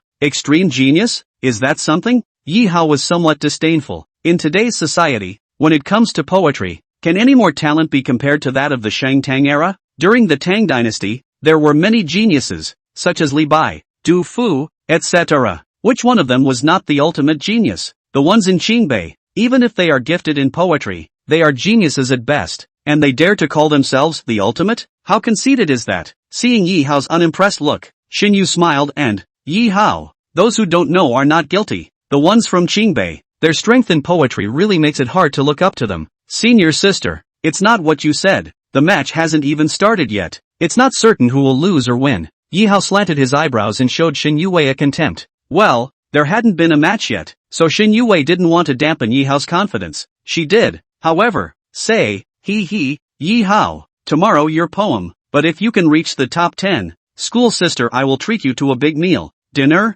No need. It's not like I can't afford it. You, forget it. How can I have hope for you? Xin Yue shook her head, holding out hope for Yihao. This school slag? This idea of hers was indeed a bit ridiculous to the extreme. Chapter 88, A Bet with the Counselor. Reasonably, what kind of pedantic poetic genius? To Yihao, a person who was well versed in Tang poetry and Song dynasty, it was simply a pile of. However, there was a rare opportunity to tease the high-cool schoolflower schoolmate. Yihao would like to be a fun and tease her. Sister, why don't we bet bigger? What do you want? Xin Yue wondered. If, for my poem, I make the top 3, you promise me one thing. Top 3? Yihao's words directly made Xin Yue laugh and cry. Yihao, are you crazy or am I crazy? There are 6 ultimate geniuses coming from Qingbei alone, not to mention the top schools such as Jifu. Your poem tomorrow, but I'll think highly of you if you make the top 10. But you're so conceited that you want to reach the top 3-inch? Xin Yue was really angry and amused. She had to admit that Yihao had succeeded in making her, a high-cool schoolgirl, laugh. What? Schoolteacher doesn't dare to bet? Forget it, sister doesn't want to bully you. It's not that I don't dare to bet, but I'm worried that you don't have the strength. If you can't reach the top 3, what will you do? If I can't reach it, I'll let senior sister do whatever she wants. Yihao laughed. But don't, I'm not interested in you. What to talk about at your disposal? You are thinking that the schoolmistress is looking at your tens of thousands of dollars of the amount of flowers? Sorry, senior sister, I can't use my flower chanting anymore. I really don't have tens of thousands of credits. You can change the conditions. The corner of Xin Yue's mouth twitched slightly. she was also too lazy to continue being poor with Yi Hao. Obviously, this parley, Xin Yue pressed no interest at all. After all, in her opinion, Yi Hao, the school dregs, let alone the top 3, if he could make it into the top 10, Xin Yue would definitely think he was marvelous. But no strength, but conceited boys? Xin Yue despised it from the bottom of her heart. Xin Yue wasn't interested in betting against each other, but Song Weining, the counselor on the side, came to be interested. As the lead teacher appointed by the principal herself, she was trying to make her students proud of the school so that she could deliver perfectly, even if he didn't think highly of Yi Hao's strength. But this kind of thing, it's not really a sure thing. In case the competition site, a temporary topic, Yi Hao happens to be good at, it is really impossible to say. Therefore,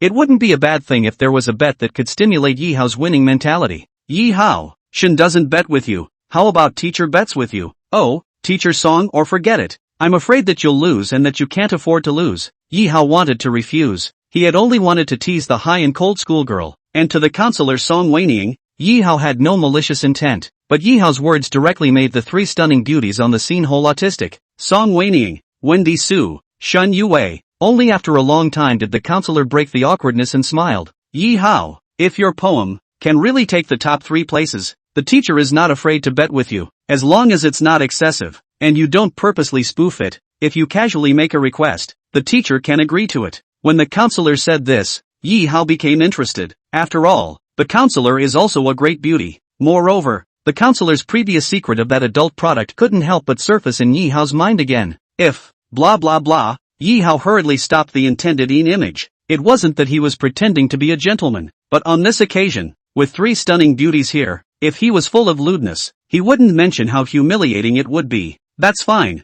Mr. Song. Schoolgirl Shin is afraid she'll lose and doesn't dare to bet, so I'll bet with you. Xin Yue was speechless. Your uncle, did school sister say she was afraid of losing? School sister is afraid of you losing. Give you steps only. Xin Yue could only pretend to be calm and ignore Yi Hao's provocative words. Alright, Yi Hao, if you can make it into the top 3, Teacher Song can promise you any request that is not excessive. Of course, if you can't get in, Mr. Song won't dispose of you. Okay, to have a beautiful woman is a lottery. Yi Hao is willing to make this bet, though I don't think highly of Yi Hao, or JNU. But next, Song Weining still did everything in detail, informing a few people of the precautions to be taken. For example, no cell phone search is allowed on site. For example, the site can be discussed with alumni from the same school, especially if you can discuss it with alumni from the same school. This point instantly gave Yi Hao a special thought. Didn't Qingbei threaten to take the top 3 places? And being able to discuss it with the alumni was the same as Yi Hao being able to write poems for Xin Yue and Su Wenting as well? With that math, it's not out of the question for JU to round out the top 3. Yi Hao's participation in this competition was originally for the prize money. Otherwise Yi Hao would never have considered it. As for any glory for the school,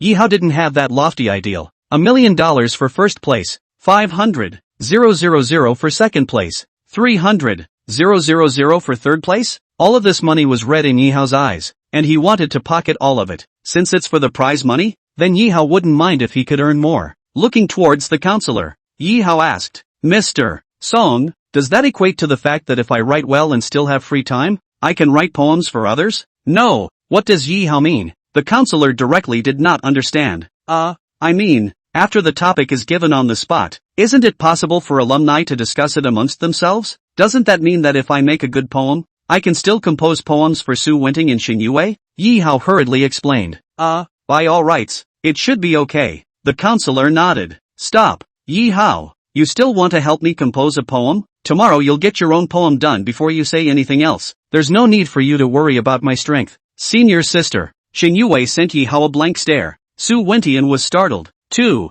Yi Hao, although I'm not a scholar, I'm still from the College of Literature. Composing a poem in a few hours is barely possible for me. Only the quality is unknown. Several people misunderstood Yi Hao's meaning. Yi Hao looked at Xin Yue and spoke. Sister, did you enter the competition for the prize money or what? A bonus? I'm naturally not in it for that. As a Jiang University student, I just want to earn some light for Jiang University. Xin Yue said truthfully. Then, senior sister, for this competition, do you think there's any hope for the top 10 with your strength? If those few ultimate geniuses hadn't participated, I would definitely have hope. But it's not necessarily the case now. Xin Yue shook her head. Although she was high and cold, she was not conceited. No, Yi Hao, just care about yourself. Why are you asking me so much? Shin Yue was puzzled. Why? Because I'm poor and I want to bag all the prizes for the top 3 places by myself. Yi Hao spoke shockingly, and once again, the 3 beauties present would not be able to whole. You two are only responsible for winning for the school. Your poems, I'll write them tomorrow, and you'll share half of the prize money with me. Suddenly, Yi Hao's serious expression, coupled with his deep eyes, seemed like a different person. No, what's going on? Is Yi Hao crazy? What he means is, the top 3, he's booked all by himself? Where did Yi Hao get his confidence? Dared to say such a sentence. But looking at this moment, Yi Hao's kind of super confident face, a few people wanted to say something to strike him down, but they didn't know where to start. It was as if the 3 of them had a feeling that Yi Hao might actually be deep in hiding and have that strength. Jiang De gave Yi Hao the quota in case it was really a right decision. But, all talk and no action. And only tomorrow's game will tell the truth. Shen Yue, really looking forward to it. Tomorrow comes quickly. If Yi Hao really had the strength, Shen Yue would definitely give him greatly increased points. P.S. We'll eat 3 next. School girl, mechanic number 6, counselor, plot-oriented, push girl, ask for some free power with love. Thank you big brothers. After the little black house out, really no traffic. It's unprofitable, so to speak, and the little author can't hold out any longer.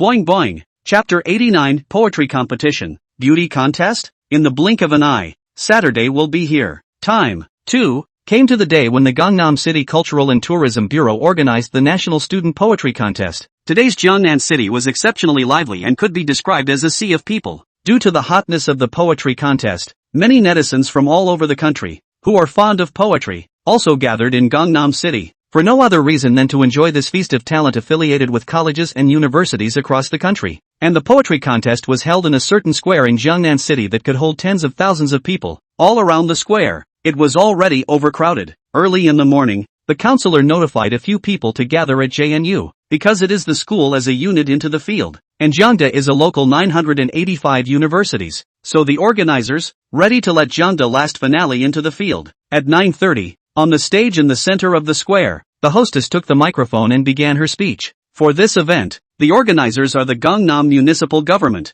Gangnam City Cultural and Tourism Bureau, purity every day. Starting with a bottle of mineral water. Drink mineral water. Drink Waaha, Waaha mineral water. Only natural porters. Thank you Waaha for your title support for this event. Next, please invite several judges from the Great Summer Poetry Union, the most authoritative ones, to enter the arena. The poetry contest kicked off with cheers from the surrounding crowd. Wait for the judges, the organizers, to come in. The hostess announced again that, next, we have the entry of the more than 100 colleges and universities that are competing. Ranked in no particular order of colleges and universities, in alphabetical order. First up, Kyoto North University. Their motto is, sweep the field. I'm the only one who can win. The participants from BYU, led by their lead teacher, walked from the crowd to the center of the square. Beta, as the top university in Dacia, their appearance naturally drew a thunderous applause. Applause please, Qingda players, enter the field. Their slogan is, fight to impact, only take first place. With the entrance of Chengde, it brought the popularity of this poetry contest to a climax. A poetry contest, held offline but also taking the form of a live broadcast, is open to the entire country. So in the live broadcast of the Jiangnan City Cultural and Tourism Bureau, there was an instant influx of several million popularity. When the live broadcast, the camera close-up was given to Qingdao University. A few contestants from Qingdao University made a disdainful expression. It's as if it's like their slogan to come in first. Seeing such an expression on the Qing University player, the organizers also gave a close-up shot of the Peking University player, who is also the first and second university. The players from Peking University, like Qing University, had disdain on their faces. The live broadcast instantly boiled over when they saw a few of the students from Qingbei competing. Holy, if I'm not mistaken, the 6 students participating from Qingbei seem to have made a name for themselves in the previous poetry competitions. That's right. These players are called by many as the ultimate geniuses in terms of poetic talent. This is still compared to why don't we just give Qingbei a prize? Isn't it obvious that the top 3 places will be Qingbei's? Indeed, these few ultimate geniuses came. Other schools, is not purely pure belong to a company running? Not really, except for Qingbei, Zhujiang University, Fudan. These schools will definitely lose. The game hasn't even started yet, and it's really not certain who the winner will be in the end. The live broadcast was full of pop-ups. But most of them were pop-ups that thought Qingbei would crush all the colleges. By the way, how about Gangnam City's local university? Gangnam University? Wasn't JNU on the hot search a few days ago for canceling the treatment of international students? In the live broadcast, I don't know which melon-eating netizen mentioned Jeongdae. At once, the pop-ups began to discuss Jeongdae again. Though we are all in favor of JNU. After all, this school is really doing a good job of benefiting the students of this country. But Jeongdae again won the hearts of the people. But this is a competition based on strength. Jeongdae Press no can be compared with the Qingbei several schools. I just hope JNU can take a good place and don't lose too badly as a host.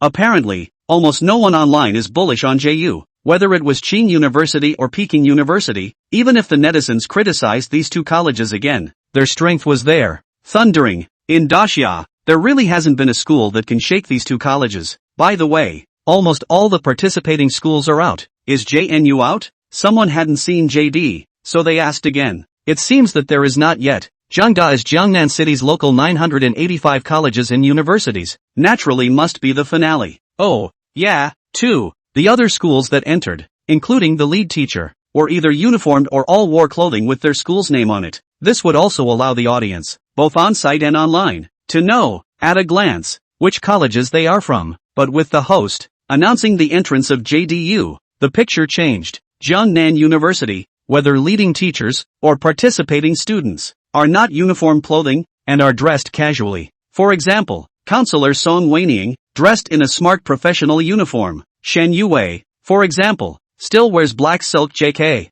And then there was Su Wenton, who changed into skinny jeans. Yi Hao, on the other hand, liked casual clothes the most, so it was still a casual outfit, with a close-up of the camera given to the four men who entered the room at JNU after they, whether it was the live broadcast or the live audience, all flaxen stayed. No, why do I think I see black silk JK and skinny jeans? And look at that dude with his hands in his pockets. The year he had his hands in his pockets and didn't know what it meant to be a rival. Jeongdae's drawing style, which seemed a bit out of place, instantly caused a violent discussion. Ahem, it's not a national event, so we don't have much to ask for in terms of dress. The hostess, the young lady, hurriedly stood out and rounded up the scene for this amazing picture of Jeongdae. As for the lack of uniforms, it's not that the counselor deliberately arranged it, but the counselor is inexperienced and has never led a team in any competition. So, she didn't think about that detail.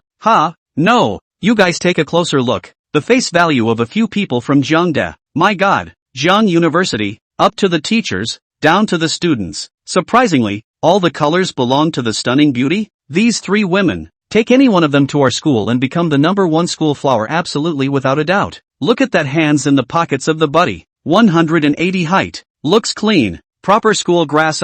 Holy, what the hell is JNU doing with a gray machine? It's a ING poetry contest, not a beauty pageant. The heavenly face value of several people really shocked countless netizens online and offline. But then again, this really isn't a beauty contest, and good looks don't mean power. On the scene, when a group of colleges and universities, especially players such as Qingbei, saw a few people from Jeongdae who entered the field at last, the disdain on his face was so direct that he didn't even act it out. Even, some players made a downward gesture towards Yi Hao's few people. The discussion on the internet was naturally unknown to Yi Hao, but everything on the scene was in Yi Hao's eyes. Other than not having a uniform and being slightly embarrassed, Yi Hao didn't care at all. Anyway, everything is based on strength. Chapter 90, The Proposition. Gangnam, JNU, as a local 985 university, the grand finale. With several people's unbelievable face value, it really triggered quite an earthquake. But after all, it is a poetry contest, not a beauty contest. Even if a few people's face value is good looking, no netizens are optimistic about Jeongdae. After all, Qingbei is two insurmountable chasms. All the contestants have entered the arena. The next applause please. Jiangnan City Culture and Tourism Bureau Director. For this competition, the opening speech, after the voice of the hostess lady fell, the director of the Cultural and Tourism Bureau of Jiangnan City walked towards the podium. Welcome from all over the country, more than 100 colleges and universities, to the college poetry contest we are organizing. On behalf of all the people of Gangnam City, I offer you my sincere greetings. Jiangnan has always been a tourist destination. We also invite compatriots from all over the country. When you have time, come to Jiangnan City to have fun. Travel on the way. Encountered any problems, you can call our tourism bureau's hotline. We will be the first time. For your service, every industry rolls, and so does the tourism industry. And netizens have seen it coming for a long time. Let's not talk about all this nonsense. Can we stop wasting time and start the game, please? That's it. We just want to watch the poetry slam, not to hear crap. After the corners of the mouth of the Director of Culture and Tourism twitched slightly, he hurriedly said, "Then, as you all wish, I declare this contest officially open. Before we begin, I would like to invite the mayor of Gangnam City to draw propositions for the contestants." The mayor stepped up to the podium as the director introduced him. The good thing is, he didn't have any unnecessary nonsense. He just started for the poetry contest. The proposition. In the past, poetry contests held were either about flowers or landscapes. Today, let's have a different proposition. A proposition in the name of the place. Since it is organized by my city of Jiangnan, the word Jiangnan will be the proposition. The poems of all the contestants do not necessarily have to contain the word Jiangnan, but they must at least describe a line that describes the things that are available in my city of Jiangnan, including, but not limited to, the food, the beauty, and so on. Competition time, 2 hours. At that time, the judges will rate the poems and take the top 10 with the highest total scores to distribute the awards. You can discuss with our alumni, but you can't check your cell phones. But if you find out, you will be disqualified directly. As the provisional propositions were handed down, both online and offline, the audience was outright dumbfounded. Not only the audience, but even some of the contestants froze. They have guessed the flowers and trees. They have guessed the mountains and rocks and water and soil, but then they have not guessed, directly with the word Jiangnan, to the proposition. There were also a number of contestants that prepared well in advance, but with the proposition of the word Gangnam, this puts the contestants in a difficult position. Not to say whether I am familiar with Jiangnan or not, even if I am familiar with it, it is not difficult to depict Jiangnan. On Qingbei's side, a few of the ultimate geniuses fell into deep thought, but they were after all geniuses in poetry, and a few of them began to put pen to paper and make drafts after only a few moments of contemplation. Jiangda side, Jiangnan 2 words to proposition. The Xin Yue also give the whole will not. At this moment, on her face, a heavy expression emerged. Like most contestants, she had done a few handfuls of preparation to guess the proposition. Obviously, the previous preparations, all amounting to a waste of effort, were pressed into service as a distinctive proposition. But as a school bully, Xin Yue quickly adjusted her mindset and began to fall into contemplation. Xin Yue is fine. Su Wentian, on the other hand, was straight up humanly stupid. She's not a schoolteacher. She's just lucky to be here to see the world. But Su Wentian pressed on. Yi Hao, how about this proposition? Looking at the 2 women participating in the contest, each with different reactions, Counselor Song Weining has no idea in her heart. The lead teacher, who can be at the competition venue, provides input to the students. But Song Weining, not being born in literature, also had no talent for poetry, so she couldn't help much at all. Yesterday, Yi Hao said crazy words, but also want to take the top 3? The counselor, even if he didn't think highly of Yi Hao, but at the moment, Yi Hao was acting most relaxed and, the counselor naturally put his hopes on Yi Hao. Therefore, she hurriedly opened her mouth to ask Yi Hao. The 2-word proposition of Gangnam is supposed to have a hand in it. Yi Hao's answer made the 3 Jiangda girls not know what to say. Call him ignorant? That he's pretending to be a cupcake? Or that he's overly conceited? But in the end, one mustn't undermine the confidence of one's own people. And the 3 women just cast him a blank stare. Yi Hao, the competition is only 2 hours long. Why don't you hurry up and put your pen to paper as well? Or I'm afraid you won't have enough time? Not to say the top 10, at least we, JNU, as the host, just don't lose too badly. Counselor Song Weining, already do not dare to think about yesterday. Yi Hao swore. To wrap up the top 3 those words. This proposition, the difficulty coefficient is too big. Don't you see that the several geniuses over at Qingbei are all struggling a bit? Teacher Song, does yesterday's bet still stand? Yi Hao asked rhetorically. What bet? If I get the top 3, you promise me any one of those conditions. Yi Hao had just finished speaking when he was directly met with the counselor's contempt. Yi Hao, it's this time of the day, and you're still thinking about the bet? Why can't I think about it? After all, you're the one who's going to bet with me. Okay, that bet is valid. Not to mention the top 3, but where the top 10 are concerned, it counts. As I said, the counselor directly retreated to the next best place. Even if it was the top 10, she was willing to accept the bet. As long as she could finish in the top 10, Jiangda would not be considered a disgrace to the host. Okay, that's fine. Yi Hao nodded. Then he looked at Xin Yue once again and, after all, Yi Hao's biggest interest was still teasing the high cool schoolgirl Xin Yue. Sister, are you interested? What the hell? Xin Yue said uncertainly. Is there any interest? Bet with me. Yi Hao, it's all on fire. I really don't know where you get your confidence. Shin Yue was speechless. Just ask you if you dare. Bet. I'll bet with you. Okay, no. Shin Yue had no choice. Originally, she was confident that she had done JNU proud, but this proposition, which was really difficult, was a bit beyond her. Anyway, Yi Hao was also a Jiang University student. No matter if she, Shen Yue, or Yi Hao, any one of them won the ranking, that could also represent Jiang University. If Jiangda University, not the mother as the principal, Shin Yue naturally will not be so hard. Therefore, looking at Yi Hao's cloudy appearance, Shin Yue put her hopes, too, on Yi Hao. Senior sister, how are you willing to bet at this moment? Shin Yue accepted the bet, and Yi Hao was really a bit surprised. Yi Hao, can you shut up? Not to mention the top 3, as long as you can make it into the top 10. School sister, I, like the counselor, can promise you a request that is not excessive. The high and cold schoolgirl Shin Yue got on the boat, and Yi Hao naturally said no more. Under the watchful eyes of the 3 women, Yi Hao set up the draft paper on the table, then lifted up the pen, and without thinking, he directly put down the pen like a god. Regarding Jiangnan,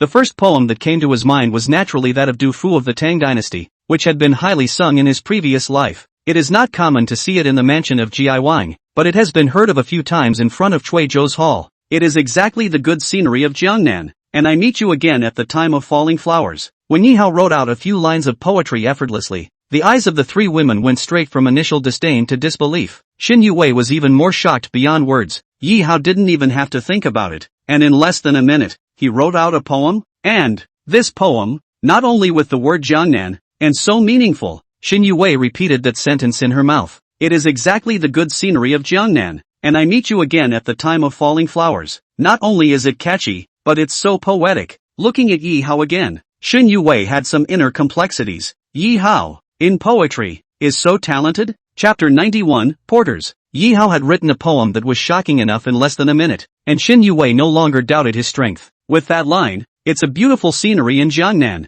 and I meet you again when the flowers fall. Shin Yue knew that as long as the judges didn't show favoritism, the top 3, or even the first, Yi Hao's poem, was definitely the bag. Qingbei, those few ultimate geniuses, once wrote poems. Shin Yue also indeed counted as good poetry, but all the poems they had ever written, compared to Yi Hao's sentence, those so-called ultimate geniuses seemed to be nothing. And then thinking about Yi Hao's disdainful words yesterday, extreme genius, it's great, Shin Yue's heart beat a little faster. Emotionally, it wasn't that Yi Hao was conceited, but, rather, he really had the strength. For Yi Hao, Shin Yue thought to herself, going to redefine this person. Looking at the 3 women shocked, Yi Hao laughed. I said yesterday that I would write poems for the 2 of you as well, so, I'll write a couple more songs and you guys can pick them out later, but only if I get half of the prize money if I win, haha. Yi Hao had just finished speaking. Shin Yue immediately took a stand. Yi Hao, I'm not interested in the prize money. I don't want a single point.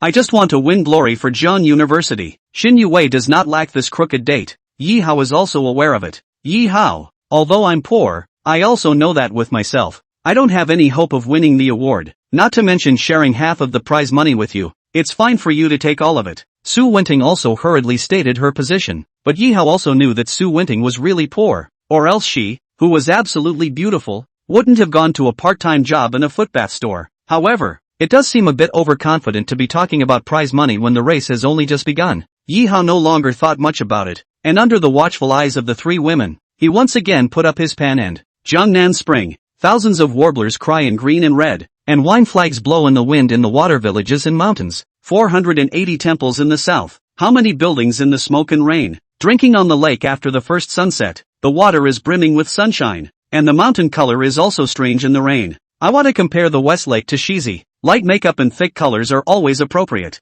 West Lake, right in the city of Gangnam. The proposition is the word Gangnam, but can depict anything Gangnam related. So, this one about West Lake is kind of a bet. After writing the above 2 songs, Yi Hao was equal to having written 3 songs out. Yi Hao, these 3 poems of yours are really too absolutely beautiful. If these 3 songs can't take the top 3, I, Shen Yue, will write my name upside down. Shin Yue had been shocked by Yi Hao's talent in poetry. A high-strung woman like her, who only worships the talented and strong, and Yi Hao's performance in poetry was enough to prove his talent. So at this moment, for Yi Hao's praise, Shin Yue was really not stingy at all. Even, It was as if she had already seen the picture of the three people from Jiangde, who had bagged the top three, going to receive their awards in front of millions of netizens across the country. It can be said that the foot is on Qing University and the fist is kicked at Beihang University. Didn't Qingbei look down on JNU? At this moment, Xin Yuwei couldn't help but smile. Mom, I guess this time, Jiangde is going to be on the hot search again. With this thought in her heart, Xin Yuwei quickly pulled her thoughts back to reality. But the scene in front of her once again shocked her. No, Yi Hao, you can still write? Seeing Yi Hao continue to lift his pen, Xin Yuwei was so shocked that she couldn't close her mouth. 5 minutes, writing 3 absolutely beautiful verses. In Xin Yuwei's heart, Yi Hao was already the ultimate genius among the ultimate geniuses. But this was not Yi Hao's limit at all. And he could even write? Not only Xin Yuwei, Su Wenting on the side, Counselor Song Weiniang, also directly opened her mouth wide. Obviously, Yi Hao's actions made them feel like they had seen the poetry fairy descend to the earth. Not bothering with the three, Yi Hao once again wrote out a song that night poetry on the maple bridge. The moon falls and the crow cries and the frost fills the sky. The river maple and the fishing fires sleep in sorrow. Cold mountain temple outside Gusa City. The sound of bells arriving at the passenger boat at midnight. The Suhang of the previous life is now the Jiangnan, and the city of Gusu, in the Daxia of the other world, is also subordinate to the city of Jiangnan. So this poem,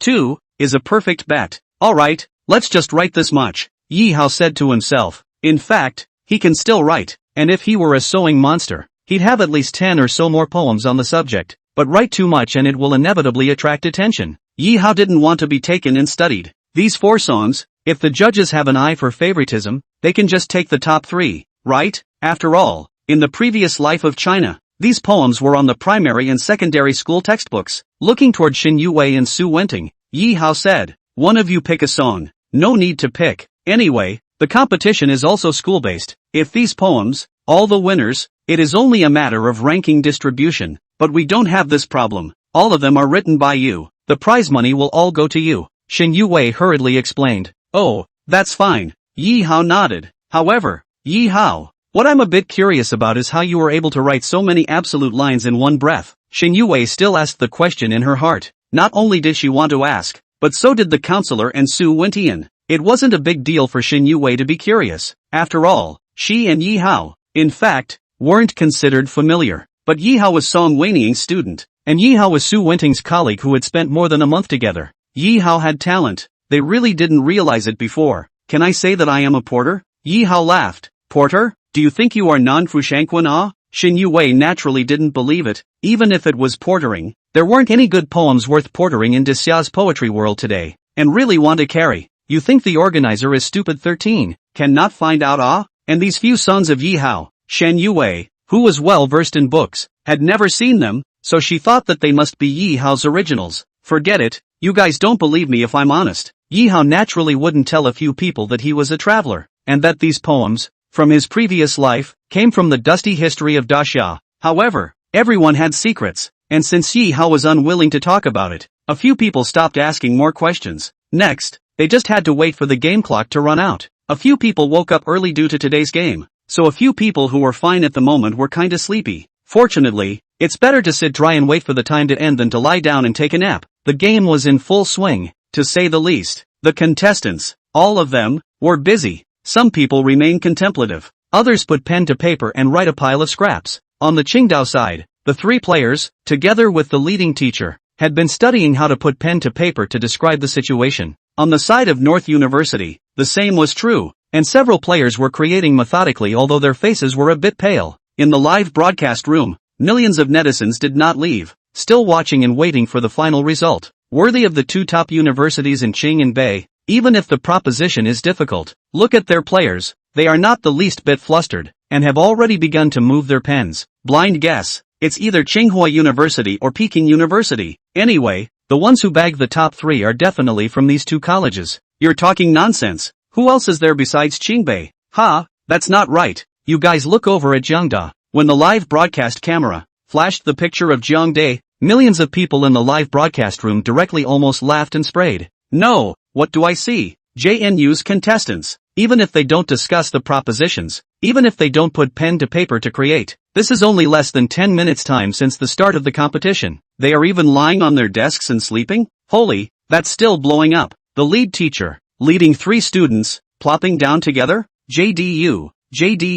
Even if you definitely can't beat Qingbei, but at least pretend to make an effort? Just stop acting and sleep on their collective bellies? You can't say that almost all the participating colleges and universities are putting their best foot forward to write and create poems, but the style of painting to Jiangda, even the collective lying down to sleep? Naturally, no one knew that a few minutes before the start of the competition, Yi Hao had already written all the poems for the 3 participants. When the students of Jiangda University, through the live broadcast, saw this image of our school, the crowd directly shook their heads. Alas, wasted, completely wasted. We, Jiangda University, are bound to lose face this time. Just outrageous. It's okay to be stumped by propositions, but this sleeping on your back, what's the deal? Is it hard to be inspired by sleeping on your back? It was no wonder that the JNU students were complaining. After all, this amazing drawing style was a bit of a disgrace. Should I go over and wake them up? No matter what. Jiangda University is the only 985 university in Jiangnan City. It's the face of Jiangnan City. When the hostess saw this scene,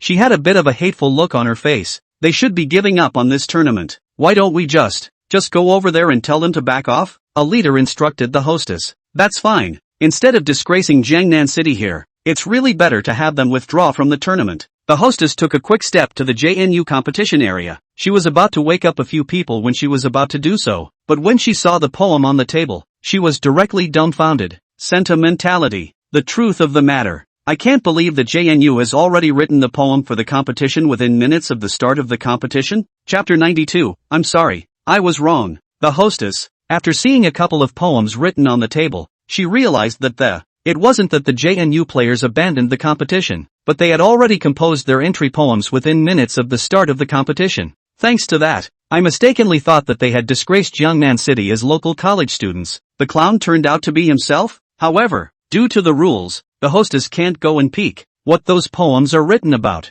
so as not to run the risk of revealing someone else's creation. But in any case, Jiangda's several people not only did not give up, but also well prepared? It was indeed something she hadn't expected. However, Yi Hao was obviously aware of her arrival. Although lying on the table, Yi Hao was not asleep. It could also sense that someone was coming over. Subconsciously, Yi Hao hurriedly took the few poems on the table and put them away. Looking up, Yi Hao then saw the hostess. What's the matter, miss? Yi Hao looked at the host and asked in a confused manner.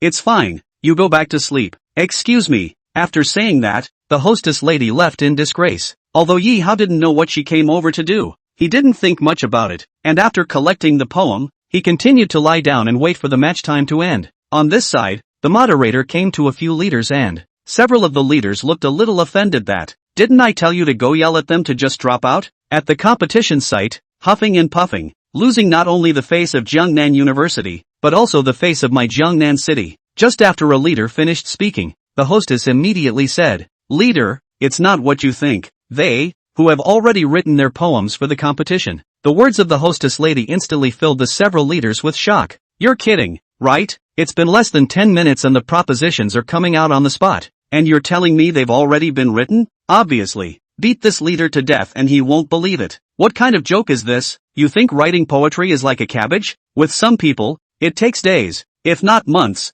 to create a poem. If it were not for the time constraints, the organizers would have been willing to give more time instead of limiting it to just 2 hours. This is the reason. The organizers can allow several discussions between the same schools. After all, time is really not given enough. But now, only 10 or so minutes have passed, and the hosts are saying that they've written a poem? Just ask, who would believe that? Looking at the expressions on the faces of several leaders, the host was a bit anxious. Leader, really do not lie to you. They really have written 3 poems. No, it seems to be 4 sheets of paper. It should be 4. Looking at the approximate handwriting, these 4 should all come from the same person. What? 4 heads? The same person? Once again, several leaders were shocked. You're going to say 10 minutes to create 1 song, and then it's 4 ing songs? A few of the leaders are still alive and well. Since ancient times, literati, all like poetry, and these leaders are no exception. But even when they were young, not to mention 10 minutes, they could write 4 songs, 1 in 10 days, and that would be impressive. Even if one was inspired again,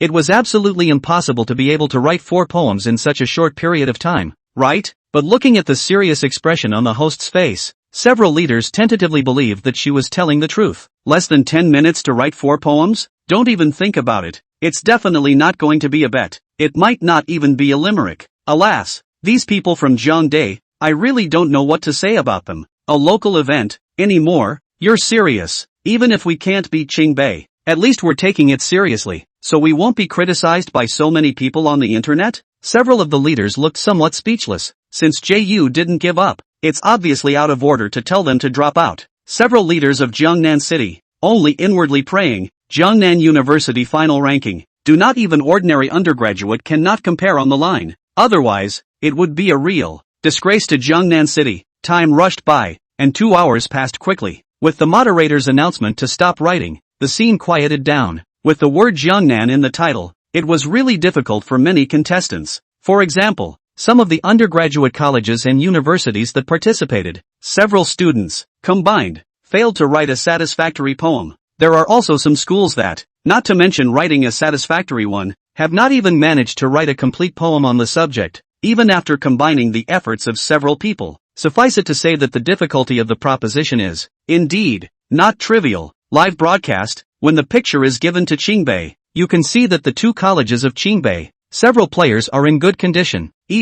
Everyone had a sheer look on their face. As soon as I saw Qingbei in this state, I knew they were stable. At the end of the day, it's still a game between Qing University and Peking University, and the other schools, they're just here to see what's going on. Alas, no fun, no matter what the competition. But where Qingbei participate, other schools are really just running with them. Look over there. A few people from JNU are waking up from their sleep. Ha ha, laugh your ass off. They even know the game is over. TSK, TSK, TSK, I can't imagine. Will JNU lose face this time? Will they lose face to their grandma's house? Yi Hao randomly picked 3 out of the 4 poems he made, signing on Zhang De, signing on Xin Yuwei, and Su Wenting co-creating them before submitting them. Anyway, it was agreed that the prize money would all go to him, so it was written that a few people would co-create it, and also to avoid Yi Hao being too much in the limelight. After all the schools had submitted the poems they had made, the hostess gave another notice. Next, the 100 or so judges from the Daxia Poetry Union will tally the results within half an hour.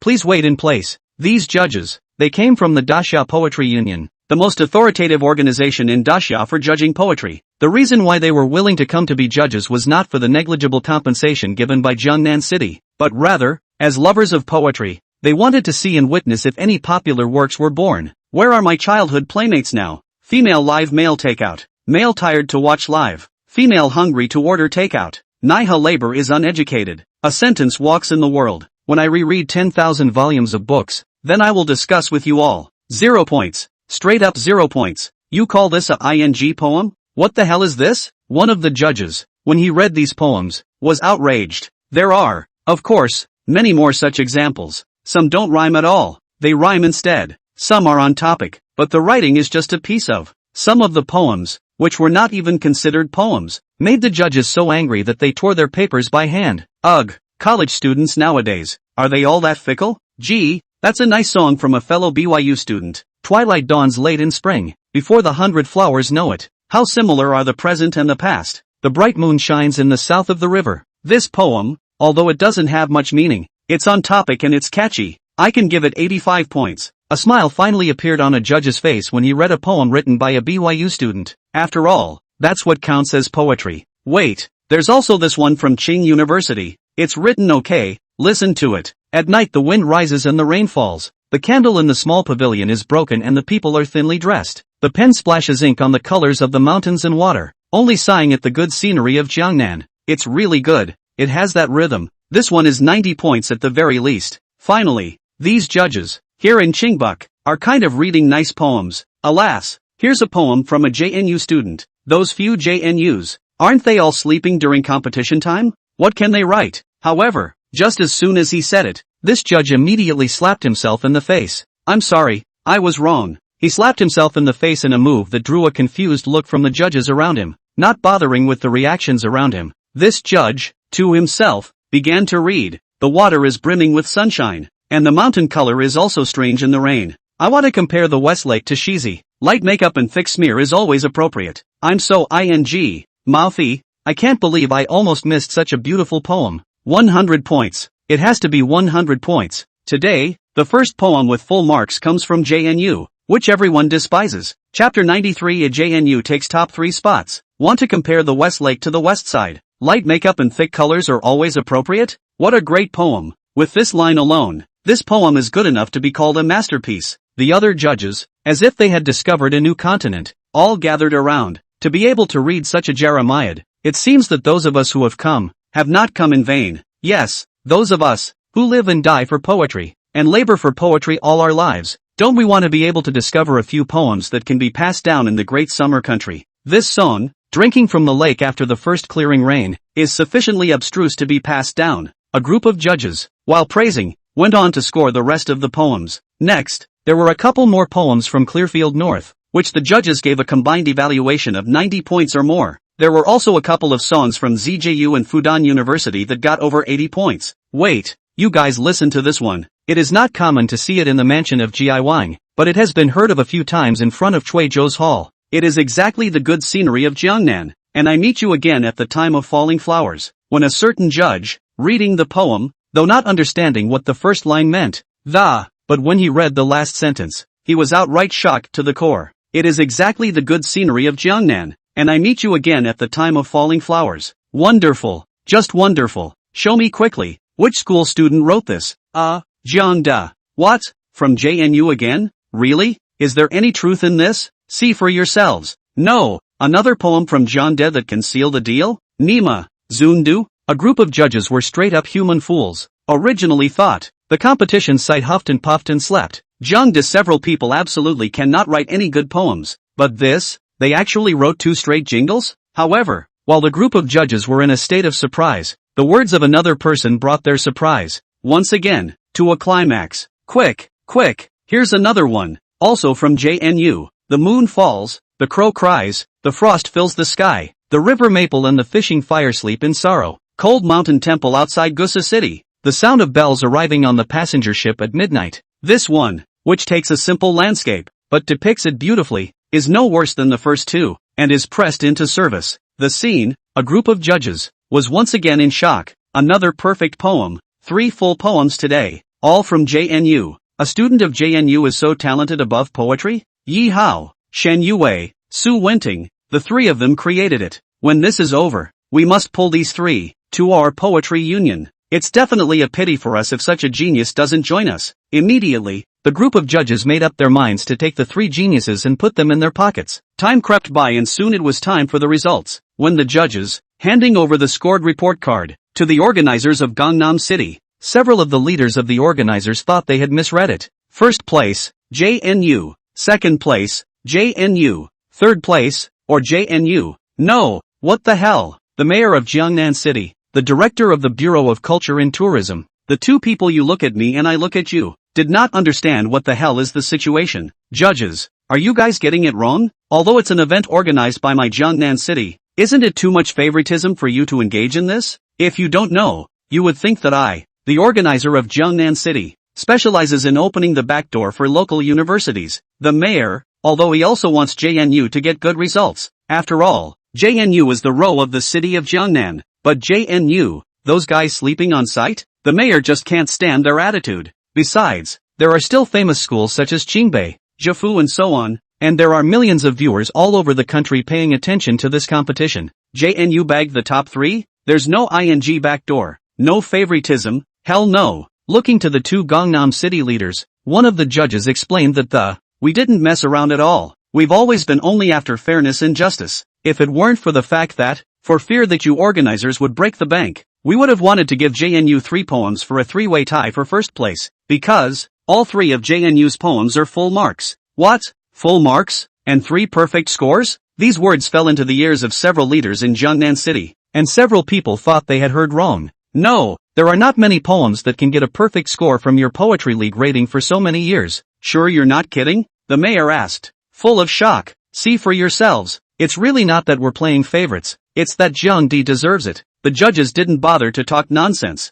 and directly took the original manuscript and threw it to the organizer of Jiangnan City. When the mayor, the director of culture and tourism, and the other leaders of Gangnam City, saw the 3 participating poems of Gangda, a few people instantly flaxed and froze. These poems, not only do they manage to bet on the topic, they are also catchy to read, and even portray our Jungnan in such a beautiful way. Geez, thanks to the fact that we were initially fighting against JNU, thanks to the fact that we thought they would lose face in my city of Jungnan, the clown turns out to be ourselves? The mayor of Gangnam City hated to slap himself a few times. For the sake of Gangnam City's face, the mayor initially told the host to shout the sleeping few out of the race. Now, he himself is being punched in the face instead. However, the director of the Bureau of Culture and Tourism, while shocked, suddenly had his eyes light up. We, in Gangnam City, have been lacking a tagline for tourism. If these poems are used as a tourism slogan, when the time comes, everyone will come up with a line. It is the good scenery of Jungnan, and we meet again at the time of falling flowers. TSK, TSK, TSK, I shudder to think of that cozy picture. JDU, you guys are so surprising me. If it weren't for the limited funds available to the sponsors, what would be the harm in giving you 3 a tie for first place based on your 3 poems? Shocked as they are, the contestants from all over the country, as well as countless netizens, are still waiting for the results to be announced. So, a few leaders didn't waste any time, and after instructing a few hosts to, the hostess took the microphone and went to the stage in the center of the square. Students, after hundreds of judges have assessed this poetry contest, it is considered to have come to an end. Next, on behalf of the organizers of Jungnan City, I will read out the rankings to you. The rankings are only taken from the top 20, and the ones after that are not published, but can be viewed on our official website, the Cultural and Tourism Bureau, on their own. After the host lady's words fell, both the scene and the line boiled over. Countless netizens stood guard in the live broadcast room, waiting for more than 2 hours, all just for the final result.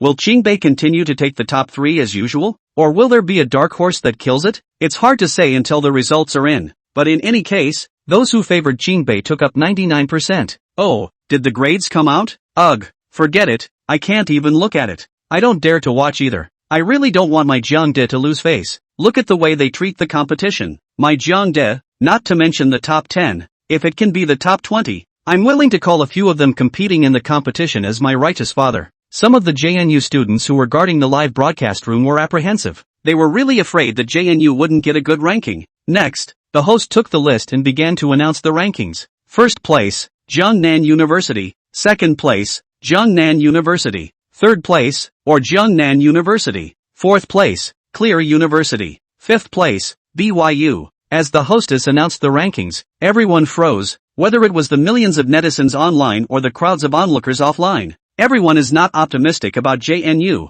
but it's the biggest winner, and took the top 3? Chapter 94, The Curtain Falls. This result, in addition to the shock of the students of JNU who followed the live broadcast, the rest of the network, too, flaxed and froze. After all, JNU has become a dark horse, with a foot on Tsinghua University and a fist on Peking University, but this time off the mark. Qingbei was not only squeezed out of the top 3, and even let others Jiangda directly wrapped up the top 3. JNU participation area, Counselor Song Weining smiled. As the lead teacher, JNU was able to do so well, and she was, well, living up to the principal's expectations. Although this achievement had nothing to do with her, Counselor Song Weining was just happy. Besides the counselor, the happiest person was of course Xing Yue. Jiangda is her alma mater, but also her mother as the principal of the school. Xing Yue naturally hoped that Jiangda all well. It could be said that this time, Yi Hao had gained supreme honor for Jiangda with his own strength. After all, the opponent is Tsinghua University, but Peking University? Xing Yue felt a little unreal. Looking toward Yi Hao, Xing Yue could hardly suppress her excitement. Yi Hao,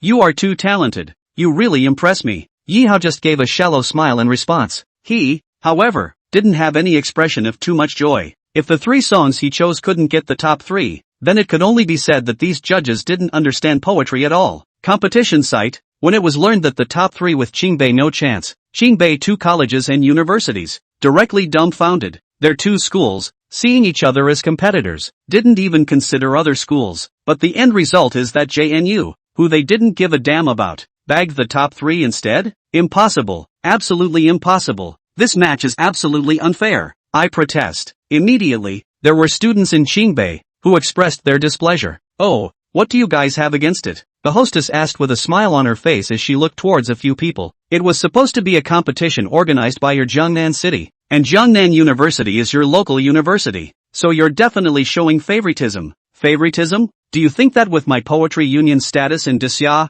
we would show favoritism? Isn't this smashing our own signboards? Before the hostess could open her mouth to explain, a middle-aged judge with a solemn appearance stood out in the judges' table. This middle-aged judge, who has been present at various large-scale poetry competitions for many years, has always been fair and impartial, and has received a lot of favorable comments. So many people get to know him through TV. Seeing him at the judges' table, these few defiant students from Qingbei were a bit absent-minded. But, these few students from Qingbei, they thought to themselves, as the ultimate genius in poetry, even if they wanted to be convinced, then they had to be recognized above their strength.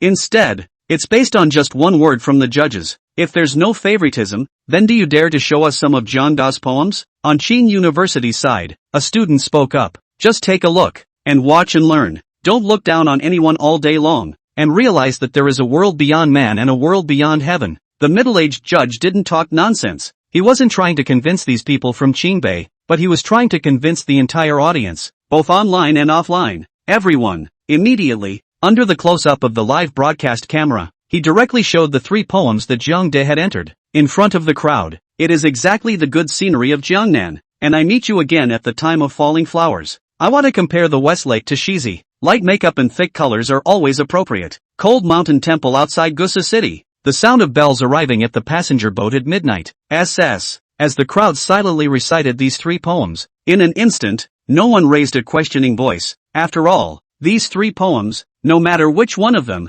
are enough to be called a masterpiece. Zhang De, it's really deep. We were completely convinced. By the way, apologize to them. We were wrong to look down on them before. Strong people had always admired only the strong, and at this moment, these so-called ultimate geniuses of Qingbei had truly lost. Compared to these poems of Zhang De, the ones they wrote were quite a few notches below. Next up, the awards. A trio of JU men rounded out the top 3, earning a total of $1.8 million in awards. This was quite a huge amount of money for Yi Hao. It was one step closer to him buying a villa. Even though it was said beforehand that the prize money would all go to him, Yi Hao naturally wouldn't take it all, and at the very least, he would share out a little bit to a few other people. However, this is not the time to split the payment. Zhang Da's 3 poems were not only directly requisitioned by the Jiangnan City Cultural and Tourism Bureau, but Yi Hao, Su Wenting, and Xin Yue were even called by the middle-aged man from the Poetry Union to talk to him alone. The 3 of you, above poetry, really shocked me. I am sure that in the future, you will be able to create many more excellent poems. The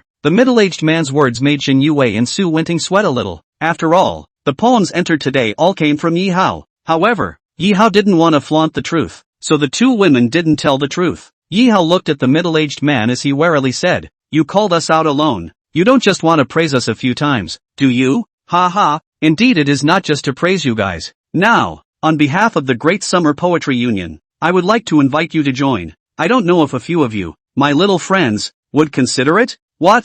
Join the Daxia Poetry League?" This organization, Yi Hao was not familiar with, nor was he interested in joining. He didn't want to be tied down by strangers, so he definitely refused. Xin Yue also directly refused. She does not lack anything. Poetry is just an amateur hobby. She also does not have any interest. Seeing that the 2 of them refused, Su Wenting also hurriedly followed suit. After all, in terms of poetry, she also had no talent at all. After being rejected by a few people, a brief embarrassment surfaced on the middle-aged man's face. He still smiled and said, "If others want to join us, we are still unwilling to do so. However, this matter is not urgent. A few people can go back and think about it. I have a business card here. When you are willing to join, you can contact me at any time. Yi Hao, with your talent, you can actually join." After the middle-aged man left, Xin Yue hurriedly said, "Sister, you know about this alliance?" "This alliance? I don't know much about it either, but having heard some legends, the founder behind them is a marvelous big shot, the kind that definitely speaks volumes in all of Great Xia."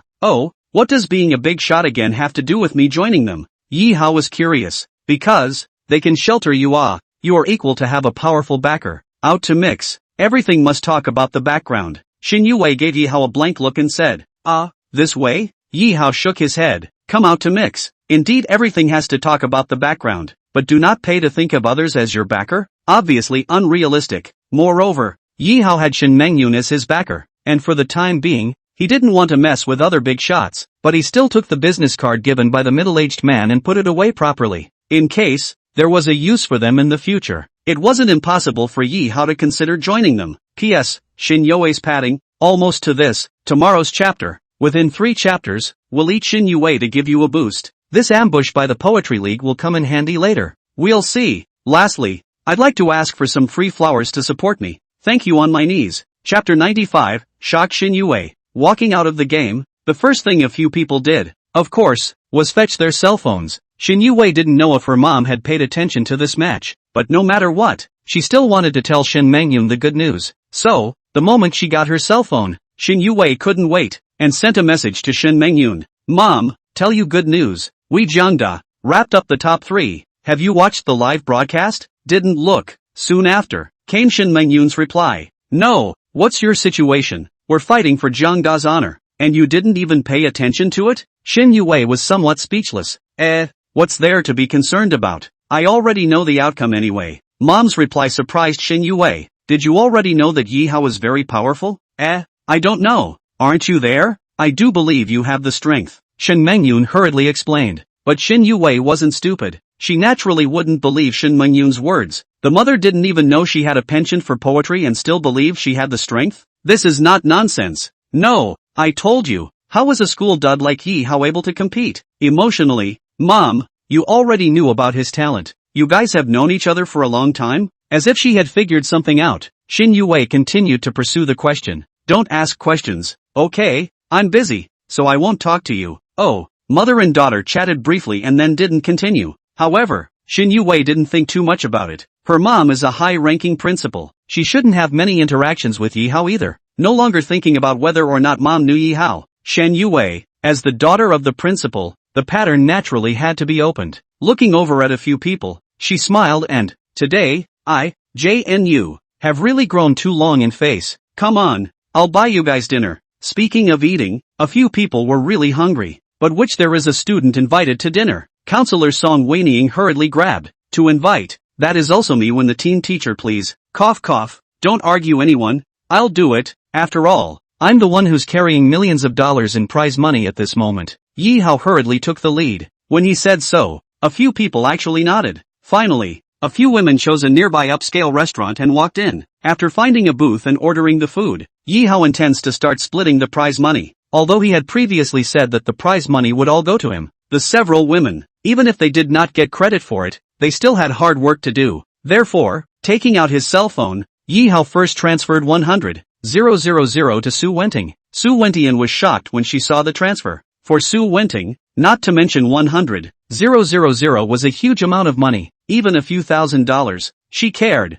It would be a lie to say that you're not excited about the $100,000. But this time the competition, she only out of people. Pressure did not contribute, and also said that the prize money all to Yi Hao. But Yi Hao not only did not swallow it alone, but also divided her a huge sum of money. Instantly, Yi Hao in Su Wenting's heart, she felt warm. Su Wenting was about to ask why Yi Hao wanted to share her money when Yi Hao smiled and said, don't say too much, give it to you and you can keep it. But, I'm not qualified to share your bonus, right? Su Wentian frowned. She was indeed embarrassed. We're friends, and I know you're poor, so don't be melodramatic, and if you really want to be touched, you can consider the words I said before. What did Yi Hao say before? Su Wenting was a bit confused, but suddenly, Su Wenting thought of the words Yi Hao had said about wanting her to take shortcuts. Instantly, Su Wenting's cheeks reddened a great deal. The cloudy conversation between the two made Shin Yue and the counselor confused, but Yi Hao didn't care about them. He continued to transfer money and transferred 50,000 to the counselor. No, Yi Hao, what kind of gray machine are you messing with? What are you doing transferring 50,000 to me? The counselor was also shocked when he saw the transfer. Splitting the bonus Yi Hao laughed. Ha, I didn't put in any effort. I have a part in it too. Song Weining asked in a hurry. Who said you didn't contribute? You're our lead teacher. The money isn't much, but it's there for those who see it. So don't excuse yourself, Mr. Song. Yi Hao had said so. Song Weining said something else, but it seemed redundant. Although 50,000, to Song Weining, was indeed not much. However, Yi Hao was not selfish at all, but instead, she was a bit impressed. Su Wenting and Song Weining both had it, so Yi Hao naturally had to transfer it to Shin Yue. However, when he was about to transfer it to Shin Yue, Yi Hao was embarrassed. Sister, it seems like I don't even have your WeChat. Why don't I add you on WeChat? I'll give you a little bit of my bonus? Just after Yi Hao finished speaking, Shin Yue directly refused. Yi Hao, I said I don't want a cent of the prize money. It's all you're doing. Just share it with them, I won't mind. Without you competing, JNU wouldn't have even smelled the prize money, let alone bagged the top 3-inch. What Shin Yue said is also true. Without Yi Hao, Jiangdao will not touch a penny bonus. Besides, not being short of money, she couldn't see this crookedness. Seeing that Shin Yue didn't care about the money, Yi Hao asked, "Sister, really don't want a penny?" "Well, don't. That would have been your due." "Well, since senior sister doesn't want it, then I won't be polite." Yi Hao was not pretentious. Shin Yue could not see the crooked date. Yi Hao, who lacked money to buy a villa, naturally looked at it. Suddenly, Shin Yue looked like she remembered something and came directly. "Wait, Yi Hao. What? Has schoolteacher changed her mind? That's fine. I'll split 100,000 for you too. It's not about the bonus. If I said I don't want it, I won't take a single cent." Knowing that Yi Hao misunderstood, Shin Yue hurriedly explained. Then she continued, "Didn't you say that neither of us have WeChat? I don't want the money, but adding a WeChat is fine. If it was in the past, not to mention adding WeChat, Shin Yue might not want to talk to Yi Hao even if it was superfluous, but it was different now. After this competition, Yi Hao's talent was really quite appreciated by Shin Yue. Knowing that his schoolmate took the initiative to add microblogging, Yi Hao was naturally willing. There is no extra action. Yi Hao directly opened the QR code of WeChat and let Shin Yue add him. "It's too far. Give me the phone." Shin Yue sat opposite Yi Hao, away from a dining table, coupled with the restaurant's ambient light and reflective. Scanning not QR code is normal. Solely, Yi Hao handed her the cell phone directly. Holding Yi Hao's cell phone, Shin Yue wanted to scan the QR code, but accidentally pressed the exit button. When she saw the WPS memo on Yi Hao's cell phone desktop, Shin Yue was directly shocked, because, surprisingly, she saw Yi Hao's yardage record. The Three Kingdoms I'd been chasing after was actually written by Yi Hao?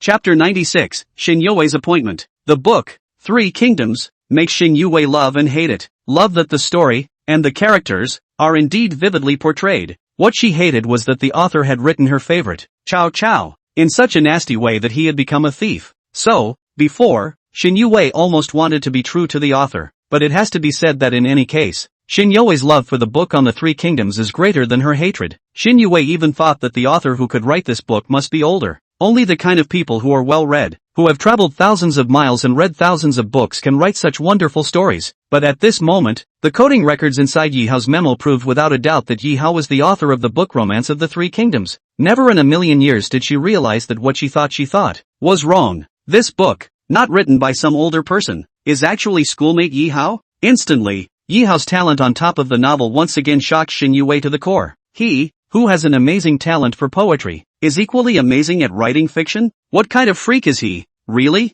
Even if you're handsome, you're so talented? The more she thought about it, the more excited Shin Yue became. Shin Yue had never been in love. Not that she didn't want to have a sweet relationship in her short youth, but among the boys she knew, there wasn't a single one that could make her look at him for more than a few seconds. Shin Yue wasn't the kind of person who was superficial to the point where face value was paramount. She prefers guys who are good-looking and talented. Nowadays, with a face and talent, this type of guy is so far away and so close. Suddenly, Shin Yue wanted to fall in love. Thinking about it again, having several chance encounters with Yi Hao, most of which ended in unhappiness. All these sorts of things, now that I think about it, Shin Yue almost couldn't help but laugh. It's not that there's any karma between them. Rather, it was the gears of fate that had long ago, between them, begun to turn. From the moment Shin Yue saved Yi Hao's sister, they had already created a bond. No wonder, every time I see Yi Hao, it makes me a little unsettled. The feeling is, what's the story between me and him?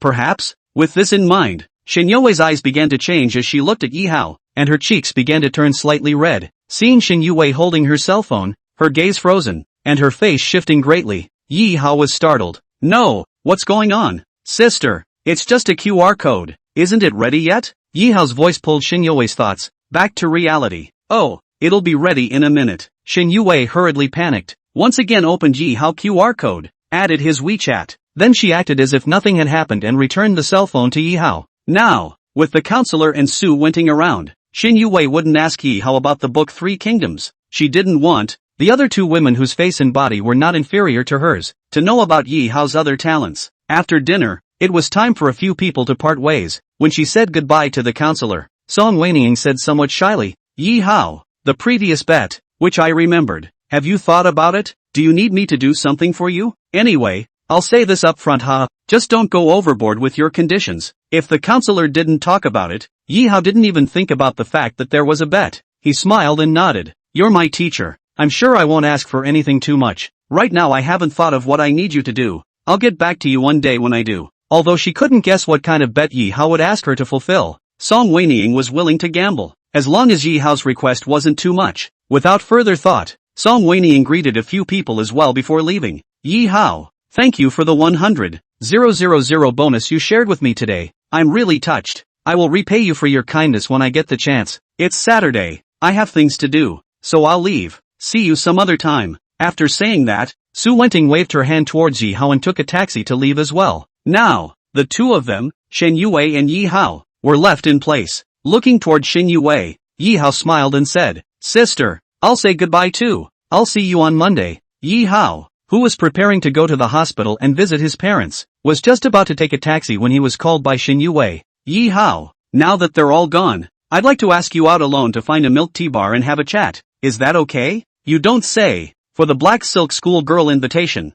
Yi Hao really came to be interested. On the hospital side, his parents have a nanny cousin and nurse Yi Jianing to take care of them, and Yi Hao actually has little role to play in the past. Only, what Yi Hao was not clear about was that the always high and cold school flower sister took the initiative to ask herself out? What could it be? Sister, what's the matter? Why don't you say it directly? Anyway, no one is here at this moment. Yi Hao, who was slightly straight, still wanted to figure out Shen Yue's appointment with him. What exactly was the matter? However, his words caused Shen Yue to feel some small disappointment inside. Shen Yue pouted her mouth, then summoned up the courage to ask, Yi Hao, if it's okay to find you, do you mean that you're not willing to sit alone with me? Senior sister. I didn't say I'm not willing, haha. After all, you are the #1 school flower of Jiang University. Who wouldn't want to be alone with you? Others are 10,000 times more willing, but you seem to be a bit reluctant. Shen Yue continued to ask, Sister, I'm rather blunt, so why don't you just tell me what's going on? Shen Yue was really speechless. Just outrageous. She even wanted to say, damn you, can't you see I'm blushing shyly? Can't you see I'm blushing? But in the end, Shen Yue didn't say anything, but only despised Yi Hao in her heart. After thinking about it, she decided it would be better if she didn't sell it either and just said it. Yi Hao, you really are a deep hide. I really didn't expect that the author of that book on the romance of the three kingdoms would be you. Does she know? How did she know? Yi Hao instantly thought of a possibility that Shen Yue should have seen his cell phone when she just added him to WeChat. Oh, senior sister. Indeed I wrote it. Since Shen Yue knew, there was nothing she dared not admit. Yi Hao, I said that I want to be true to you. Do you still remember? Speaking of this, Shen Yue revealed a bad smile. This scene did give Yi Hao some déjà vu. Suddenly, Yi Hao remembered that not long ago, Shen Yue had asked him to go to the milk tea bar to reel him, the author of the three kingdoms. Yi Hao laughed and looked at Shen Yue. Senior sister, it's not possible that you really want to be true to me, right? See how you behave. Anyway, I already know. You wrote the three kingdoms. You wrote Cao Cao so badly. If I tell your fans, I'm definitely not the only one who wants to be true to you. Shen Yue threatened indignantly, but with that expression on her face, how did it look like a threat? Instead, it was as cute as it needed to be. At this moment, she was not even close to her usual high cool image. Naturally, Yi Hao also knew that Shen Yue was joking, but he still cooperated and said, Senior sister, then how do you want me to behave? First, accompany me to the milk tea bar to sit down. Then, hand over the later episodes, all of them, so that I don't have to rush for more every day. Sister, going to the milk tea bar to discuss the plot is a bit of a buzzkill. Why don't we go somewhere else?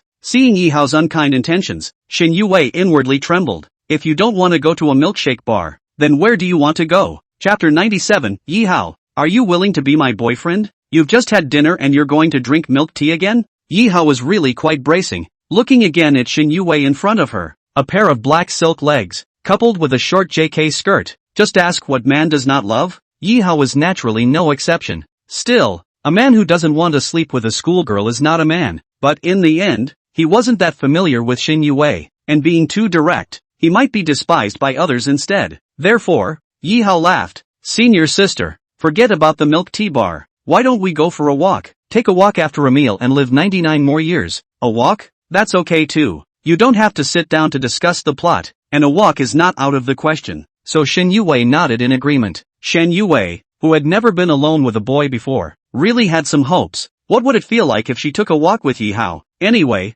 the current Yi Hao, in Shin Yue's heart, was more than simply admiring. No girl wants to be alone with a guy she doesn't hate. Yi Hao, then where are we going for a walk? Isn't there a park in front? Yi Hao said back. That's fine. Shin Yue nodded and, then the two of them walked towards the park. Due to the fact that it was a Saturday, and the weather was nice, and a poetry contest had just been held in the neighborhood.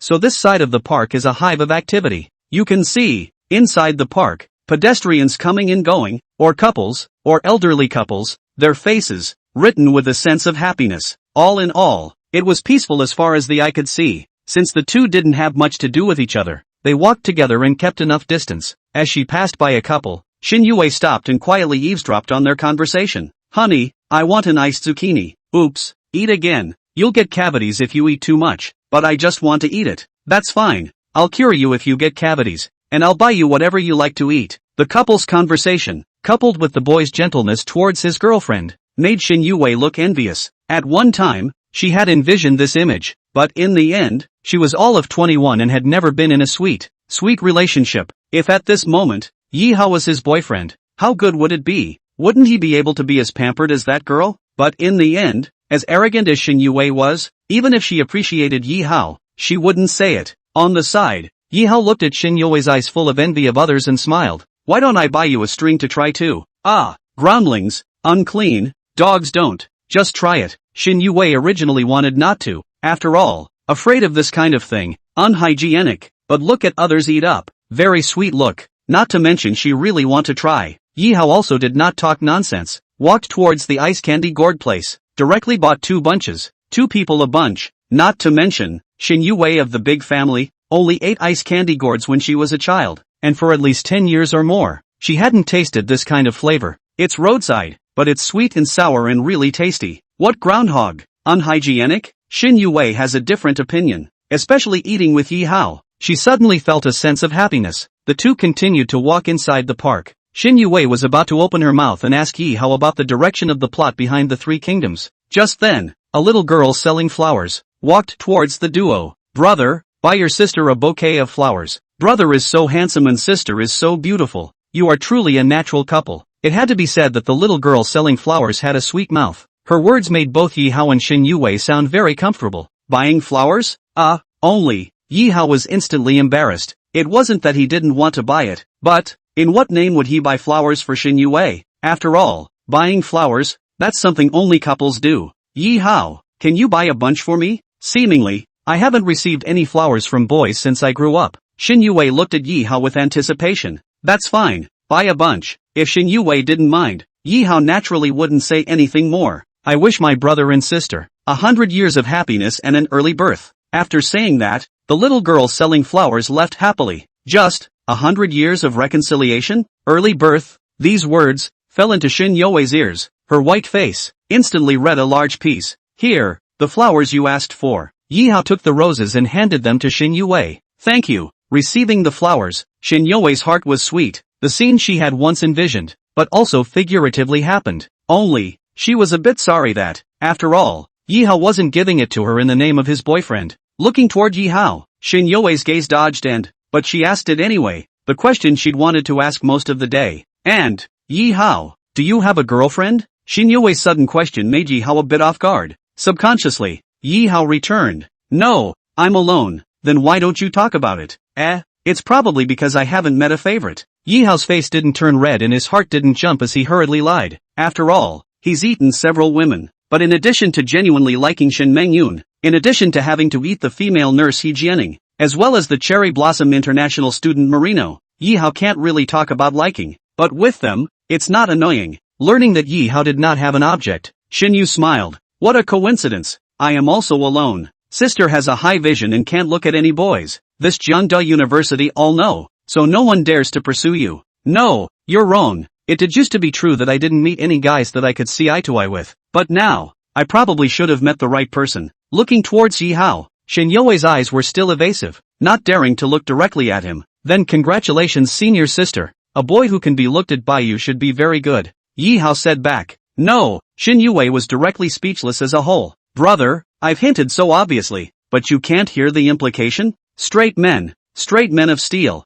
Yi Hao was directly labeled as such by Shin Yue. there is also the fact that Shin Yue is a little less confident. It is hard to believe that Yi Hao has no feelings for himself. Thinking of this, Shin Yue hurriedly asked, Yi Hao, what do you think of school, sister? Does schoolteacher want to hear the truth or a lie? Of course it's the truth. Feel free to say it, sister won't be offended. Senior sister is just like this thorny rose, high and cold on the outside, but kind on the inside and with a positive outlook. Yi Hao praised without mincing words. Ha, where did you see that I was kind? Saving my sister, and that time the cab rear-ended your Pagani, and the schoolteacher's angry dislike of the insulting international student. All of these are signs of kindness. Getting praised by Yi Hao, Shin Yue was happy, but not hearing what she wanted to hear. Shin Yue continued to pursue. That's all? And then nothing? Of course there's more. Not only is sister kind, but she's also very beautiful. Sinking fish and falling geese, and closing the moon and shaming flowers are not enough to describe your beauty. Complimenting her on her beauty, that's what Shin Yue wanted to hear. After all, in terms of how guys look at girls, face value should be what they guys care about most. Finally, Yi Hao still appreciated her face. Squeezing her small fists, Shin Yue gathered her courage and asked, so,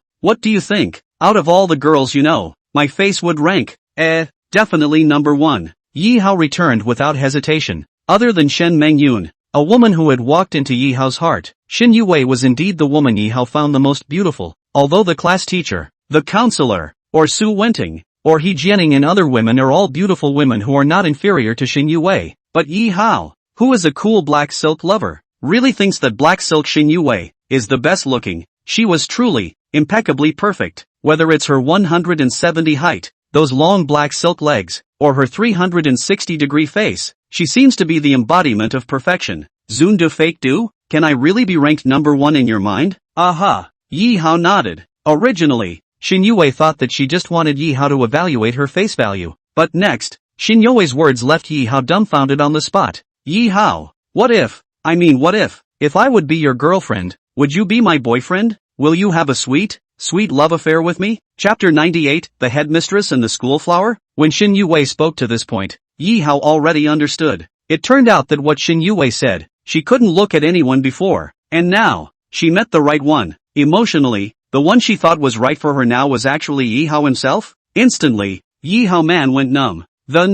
One school beauty of Jiangnan University is looking at herself? If he had put it aside before, Yi Hao wouldn't have dared to imagine this kind of picture. But at this moment, this kind of good thing, figuratively, happened to him. To be reasonable, if he could have a sweet love affair with the girl that Yi Hao thought was the best looking, Yi Hao would be 10,000 times more willing. After all, who doesn't want to have more good memories of their youthful years? But the problem was that certain conversations that he had once had with Shen Mengyun had unconsciously flashed through Yi Hao's mind. Shen Mengyun had warned Yi Hao, you can like anyone, but not Shin Yue. Shen Mengyun explained at the time that Shin Yue was good looking and she was jealous, but was that really the case? Yi Hao didn't quite believe it. Looking toward Shin Yue, who was full of seriousness and waiting for Yi Hao's answer, Yi Hao could not bear to refuse and said, sister, let's not talk about what-ifs for a moment. Before we get to that, there's something I want to ask you. Oh, there is something, you ask. Shin Yue nodded. Get Shin Yue agreed. Yi Hao immediately put the heart cannot figure out the matter. Asked out, your surname Shen, Jiangda University president also surnamed Shen. Between you, in the end, what is the relationship? Thought Yi Hao would ask. What does Shin Yue see in him? Who knew that Yi Hao would ask her about her relationship with the principal? Shin Yue naturally didn't want people to know that she was the principal's daughter. Still, high and mighty as she was, she had always wanted to prove that she was not a vase in JNU. So, for Yi Hao's question, Shin Yue explained, I don't know the principal, we just bumped surnames, and there are not 1,000, but also 100 of those with the surname Shin in Jiangda, which is reasonable, right? Oh, then why was it that day, when the vice principal saw you, it was as if he had seen a big shot that he couldn't afford to mess with? Yi Hao once again threw out the question in his heart. Although she didn't want people to know that she and the principal were mother and daughter, Shin Yue decided to take advantage of her father who didn't have much affection. To tell you the truth, no more pretending, I'm showing my cards. The reason why the vice principal is afraid of me is because my father's father, my grandfather, is the richest man in Jiangnan City. I am the granddaughter of the richest man in Jiangnan City. The granddaughter of the richest man in Gangnam City? SS. Now, Yi Hao directly flaxed and froze. Jiangnan City, as one of the top 10 cities in Daxia, the richest man in Jiangnan City, in the Daxia rich list, at the very least, can be ranked in the top 100 in the country. if Shin Yue is really the granddaughter of the richest man in the world, there is no need to say more about the gold content. But Yi Hao remembered, Jiangnan City, the richest man, and not surnamed Shana, seems to be surnamed Huang. After all, Jiangnan City Channel, or can often see the broadcast about the richest news, as if seeing Yi Hao's doubt. Shin Yu smiled. I didn't take my father's surname, my mother's surname is also Shin, but don't you think too much, I'm with Jiang Dajuan, really don't know each other, you know the car I drive, it's a limited edition Pagani, right? That's what my grandfather gave me as a bar mitzvah when I turned 18-inch. As the granddaughter of the richest man in Jiangnan City, it should make sense that the vice-chancellor of Jiangnan University is afraid of me, right? Money can make things go away. If Shin Yue was the granddaughter of the richest man in Jiangnan City, the vice-principal's fear of her could be explained. Once again, Yi Hao was a little hot inside. Shen Mengyun, who had adopted him, was not only the president of Jiang University, but also possessed a fortune in the top 1,000 of the Dasha rich list. Now, he was being looked at by the granddaughter of the richest man in Jiangnan City, the most beautiful schoolmate of Jiangnan University? Just ask, who else? This is nifty. It's splashy rich. In his previous life, Yi Hao had read a few books that, for example, Bully in Love with Menopausal Me, and also, for example, Tay Leaper Loves Me Who Does Janitorial Work, or, The $100 billion President Fell in Love with Me in a Water and Power Outage. In his previous life, when Yi Hao saw these self-intentioned books, he pressed and disdained them, but crossing over, the fiction of the previous life actually shines into reality. If it wasn't for the fact that he didn't like reading urban-type novels, Yi Hao felt that he could start a book that,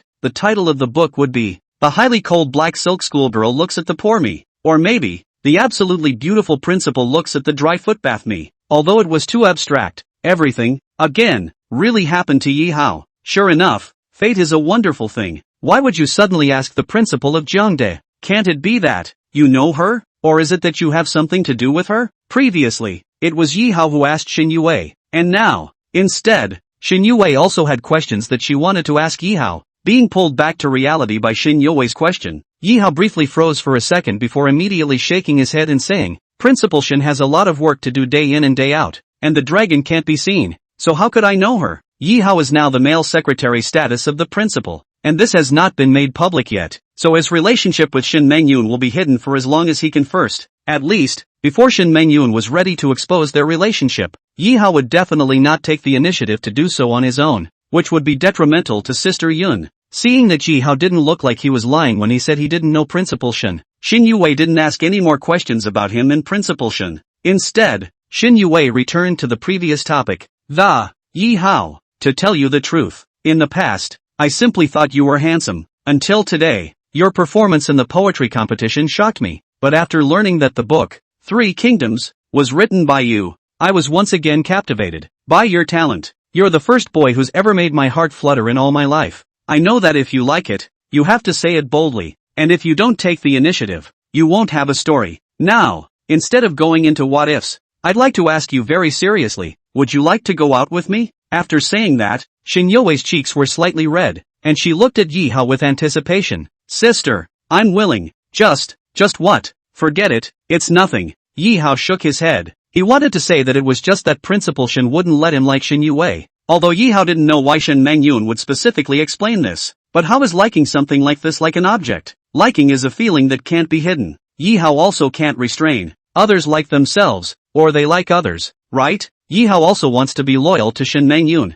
But men, like, the general is out there. The king's orders are not to be taken. Shin Yue's stunning face value, her ultra-positive outlook on the 3 things, had long ago, in an invisible way, similarly attracted Yi Hao. To be honest, if he refused today, Yi Hao had a feeling that he would definitely miss Shin Yue. After all, she was so high and proud, and would never tolerate Yi Hao flirting with her, with the idea that it's better to say yes than no. Therefore, Yi Hao decided to go out with Shin Yue. As for the future, if Shin Mengyun knew about it, Yi Hao would then plan to, properly, explain it to her. The beautiful principal and the cool schoolgirl? Adults never make choices. It's naturally best if you can have both in your pocket. As for the future, do we really have to choose between the two? Yi Hao didn't think that far ahead for the time being. Today there is wine and drunkenness. Tomorrow sorrow comes tomorrow. Yi Hao, you're considered to have agreed to go out with me? Seeing Yi Hao nod his head, Shin Yue's heart was as sweet as honey. Finally, could she try, too, to fall in love sweetly? Chapter 99 In the Name of Love. Embracing and kissing each other. Looking toward Xin Yue, Yi Hao was a bit ashamed. What she wants should be full of love, exclusivity and deep affection, but these, Yi Hao absolutely could not give. After all, in his heart, there was still a Shin Mengyun living. Therefore, Yi Hao decided to politely inform one or two in advance. Sister, I have a lot of stinky problems. You can't regret it later. Still calling yourself a schoolmate? Xin Yue blanked Yi Hao. Ah, so shall I call you darling? Or young Wei? No, I think it sounds best to call you Hokage. Okay, whatever you want. For what Yi Hao called her, a title only, Xin Yue didn't care. She only cared about Yi Hao as a person. What's your stinky problem? Schoolboy? Smelly feet? Or do you have fox odor? Xin Yue teased. Yi Hao. After a short period of speechlessness, Yi Hao continued. Sister, I'm not clingy, but deeply affectionate. I think in the future, we are in the school, low-key relationship. Otherwise, if others know that the two of us together, I'm afraid to become the public enemy of the whole school. Yi Hao naturally wasn't afraid of being hated by all the boys in the school. Instead, he was afraid that Shin Mengyun would know. If the two of them were in a low-key relationship, it wouldn't be so bad that Shin Mengyun would be so quick and find any traces. I thought that my lack of stickiness would make Xin Yue a little bit mindful of it, but to my surprise, she happily nodded her head in agreement. Good, I don't like clingy guys either, and I'm not that kind of clingy girl. Let's both have a low-key relationship. I agree. Getting Xin Yue's consent, Yi Hao let go of his worries. At the moment, the two were pretty much, sort of, officially established as boyfriend and girlfriend. At first, walking in the park, the two deliberately kept their distance, but at this moment, Xin Yue deliberately closed the distance. Seeing the couples passing by in front of me, holding hands, strolling in the slanting sun, filled with a sense of well-being, Xin Yue said shyly, Yi Hao, I want you to hold my hand too. Is that okay?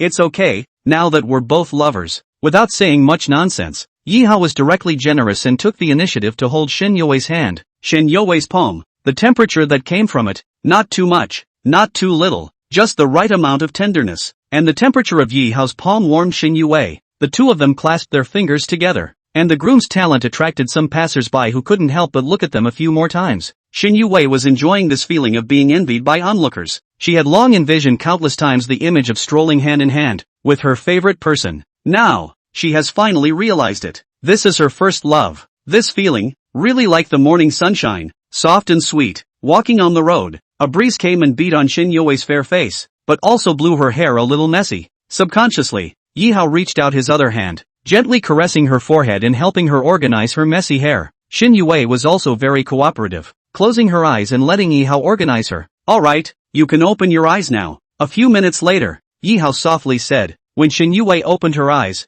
between the two of them looking at each other, Xin Yue was surprised to find that looking at Yi Hao up close, his face was so clean and pretty. Unable to resist the impulse, Xin Yue involuntarily kissed towards Yi Hao. Even if you've seen a lot of doggone romantic dramas, even if you've seen a lot of kissing, but when you really go to kiss and experience it yourself, Xin Yue went to the head. Yi Hao's skin, very tender and smooth. His mouth, of course, smelled good, and the feeling Xin Yue gave Yi Hao was like kissing the top of a cotton candy. Cue bouncing, very delicate and silky. Nor do they care about the feelings of passers-by, nor do they need to care about the feelings of passers-by. At this moment the two of them, embracing together as much as they want, kissing together as much as they want, enjoying their passionate love to the fullest. In the name of love, embrace and kiss each other. Only after a long time, Xin Yue reluctantly pushed Yi Hao away and her face was filled with happiness as she looked toward Yi Hao, blushing and saying, Yi Hao, this is my first kiss. Do you like it? This is also my first kiss. Yi Hao's face did not turn red and his heart did not jump as he made an international joke. His first kiss, it seems, was dedicated to Shin Mengyun. Hearing Yi Hao say that he also had his first kiss, Xin Yue didn't quite believe it. When Yuki said me, you were fancy and knew so much. Hell believe you're still a first kisser. Xin Yue blanked Yi Hao. I send for, really the first kiss, just read some TV series, with others to learn the skills only. Yi Hao hurried to explain. Anyway, the oath is not worth money. Yi Hao hair for our hair habit. Alright, I'll pretend to believe you. Xin Yue didn't bother with this small matter. Instead, her expression, from being happy just now, became somewhat grave. Seeing Xin Yue's sudden change in expression, Yi Hao was startled and even more uncertain. Immediately afterward, Xin Yue seriously said, Yi Hao, I want to talk to you about something. I hope you don't mind. You say it, I can only decide after listening. Yi Hao was puzzled. What did she want to say? But next, Shin Yue's words made Yi Hao drop his worries.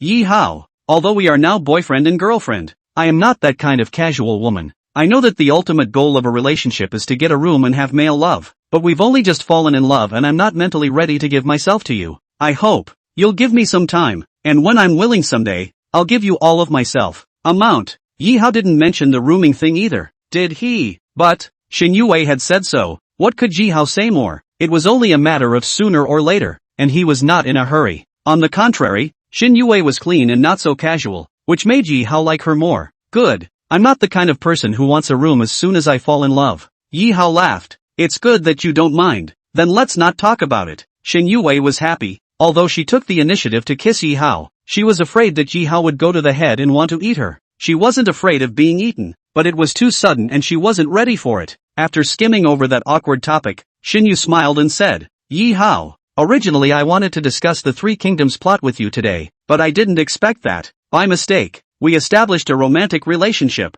I'm very happy. Speaking of the book Three Kingdoms, since Shin Yue had already become a nominal girlfriend, Yi Hao didn't mind dramatizing it all to her, but it was at this moment, Shin Yue didn't want to hear it. Yi Hao, save it for next time for me, otherwise next time, I have no reason to find you for a date. Yi Hao can only say that she is simple. Our boyfriend and girlfriend, dating still need to find a reason? But that's good. At least the two of them can keep the mystery alive. Originally, the duo was going to continue their walk and continue enjoying their hot romance, but at this time, Yi Hao's phone rang. At a glance, it was actually Shin Mengyun who called. Yi Hao hurriedly said awkwardly, I'll go to the side to take a call. Do you mind? Don't mind. Everyone has secrets, as long as they don't have their feet in two boats. It's not like I, Shen Yue, am the kind of person who doesn't know what's going on. 2 feet? Sorry, Yi Hao isn't really, together with the ambiguous female nurse, and Marino, who is far away in the Sakura country. He just has his feet in 4 boats. After being slightly embarrassed, Yi Hao hurriedly stepped aside and went to answer the phone. On the other end of the phone,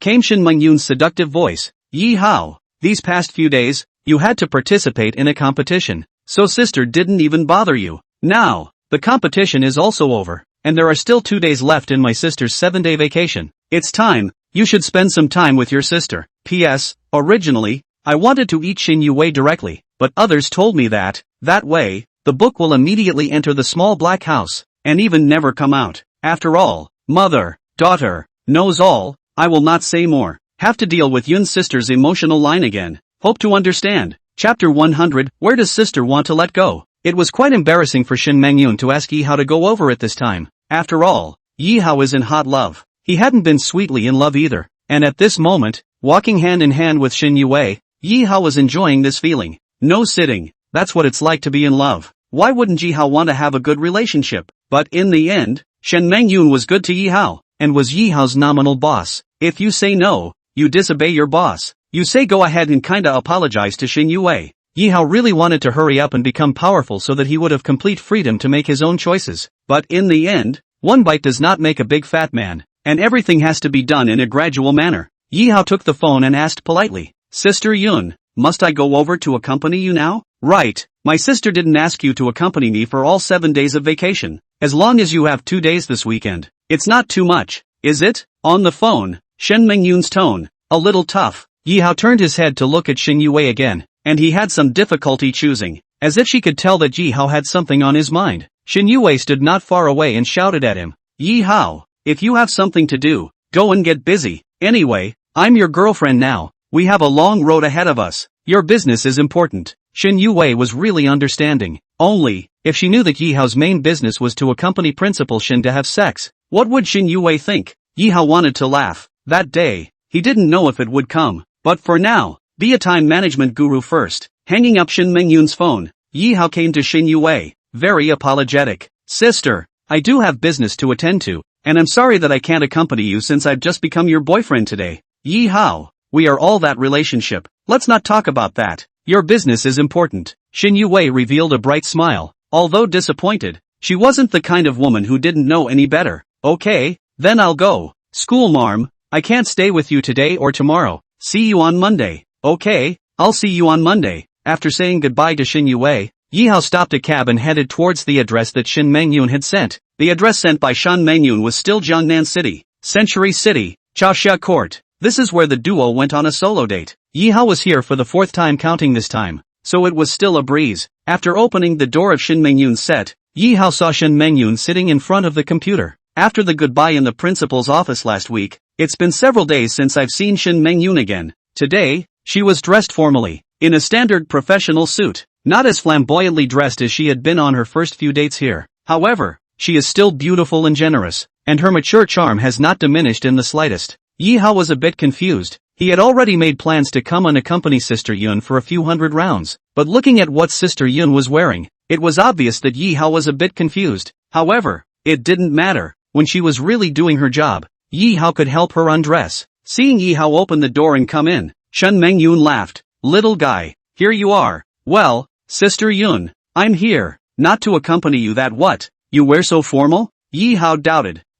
Sister isn't hungry yet, but you're hungry instead?" Shin Mengyun snickered. Aha, whether he was hungry or not Yi Hao didn't know. Anyway, if Sister Yun wanted it, Yi Hao could do it any time. While tapping the keyboard and looking at Yi Hao, Shin Mengyun said, "Yi Hao, you sit down first. Sister called you over. There are a few things to talk to you about." Seeing Sister Yun's very serious attitude, Yi Hao stopped thinking in crooked places. "First of all, congratulations. In this poetry competition, bagged the top 3 places. It is also considered to be for my Jiang University, earned honor, if I'm not mistaken. Shen Yue, who competed in the competition, and a girl named Su something, played soy sauce the whole time, right?" Yi Hao nodded. Without him having to say it, Sister Yun could tell that those poems were all written by Yi Hao. "Sister Yun, you know about this, why are you still asking?" Yi Hao rolled his eyes. "No, I wanted to ask, this time when you showed your talent in poetry, did you attract the attention of others, especially Shin Yue?" "No, what the?" Yi Hao felt something wrong. Last time Sister Yun also kept asking him and Shin Yue. Why this time again? What is their relationship? Do they really don't know each other and just bump into each other? Yi Hao couldn't figure it out. Yi Hao naturally wouldn't tell Shin Mengyun that not only did his talent attract Shin Yue, but the two of them were even secretly together. After coughing twice, Yi Hao pretended as if nothing had happened and said, "Sister Yun, there is no such thing. People Shin Yue schoolgirl is so high and cold. How can I attract her with just a few poems?" When Yi Hao said this, Shin Mengyun smiled. Oh, that's good. Blame me for being paranoid. Anyway, remember what I said before. I don't want you getting close to her. Understand? Understood. I won't. Yi Hao hurriedly nodded his head, but in his heart, he was thinking, I'm close to her. As long as the two of us don't have a high profile, you, who is a day-to-day person, shouldn't know about it, right? Alright then, let's not talk about it. The second thing is that the document you gave me last time, the history of Great Qin,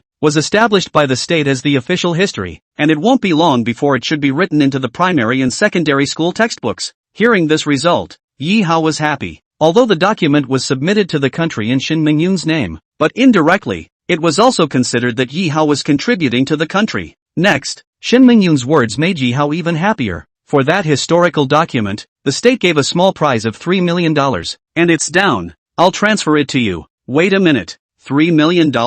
That's not much? To Yi Hao, this was huge money. Also, people Shin Mengyun's wealth, all together, can rank the first 1,000 in Daxia, the area of a few million. For her, is really not much. However, Yi Hao also knew that without Shin Mengyun, a person of high authority, just by Yi Hao himself to submit to the state, he did not say a penny cannot get, and even will be greedy people deliberately suppressed, until it does not see the light of day. This is the reality. This is the darkness of society. For the sake of merit and fame, such things as greed and fraud have happened quite a lot, both in this life and the previous one. Often, those who are fraudulently claimed end up living worse than dogs. This was also the reason why Yi Hao knew about the faults in the history of Daxia but didn't take the initiative to become a conspicuous bag himself. Status is not enough, and what you achieve will only become someone else's graft. Yi Hao was fortunate that he could meet a decent person like Shin Mengyun. Sister Yun, thank you, I received it. After receiving the huge sum of $3 million transferred by Shin Mengyun,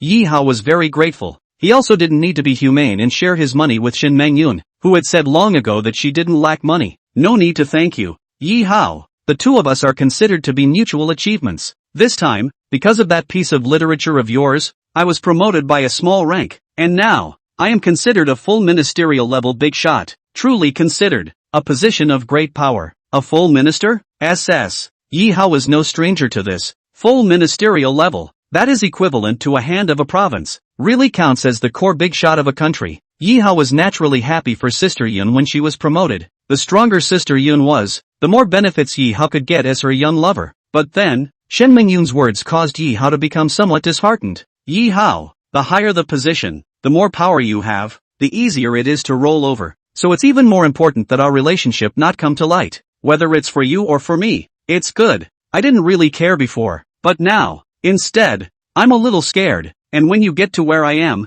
you'll know. Shen Mengyun finished speaking, but Yi Hao was a bit frustrated. Sister Yun, can it be that you want to terminate our relationship? Seeing Yi Hao's disappointed expression, Shen Mengyun laughed and said, don't get me wrong, I don't have that kind of idea. My sister loves you more than she can bear. How could she let go of you? P.S. Big brothers, ask for some free gifts. Thank you on your knees. Looking at the data every day. Want to die of heart. Oh.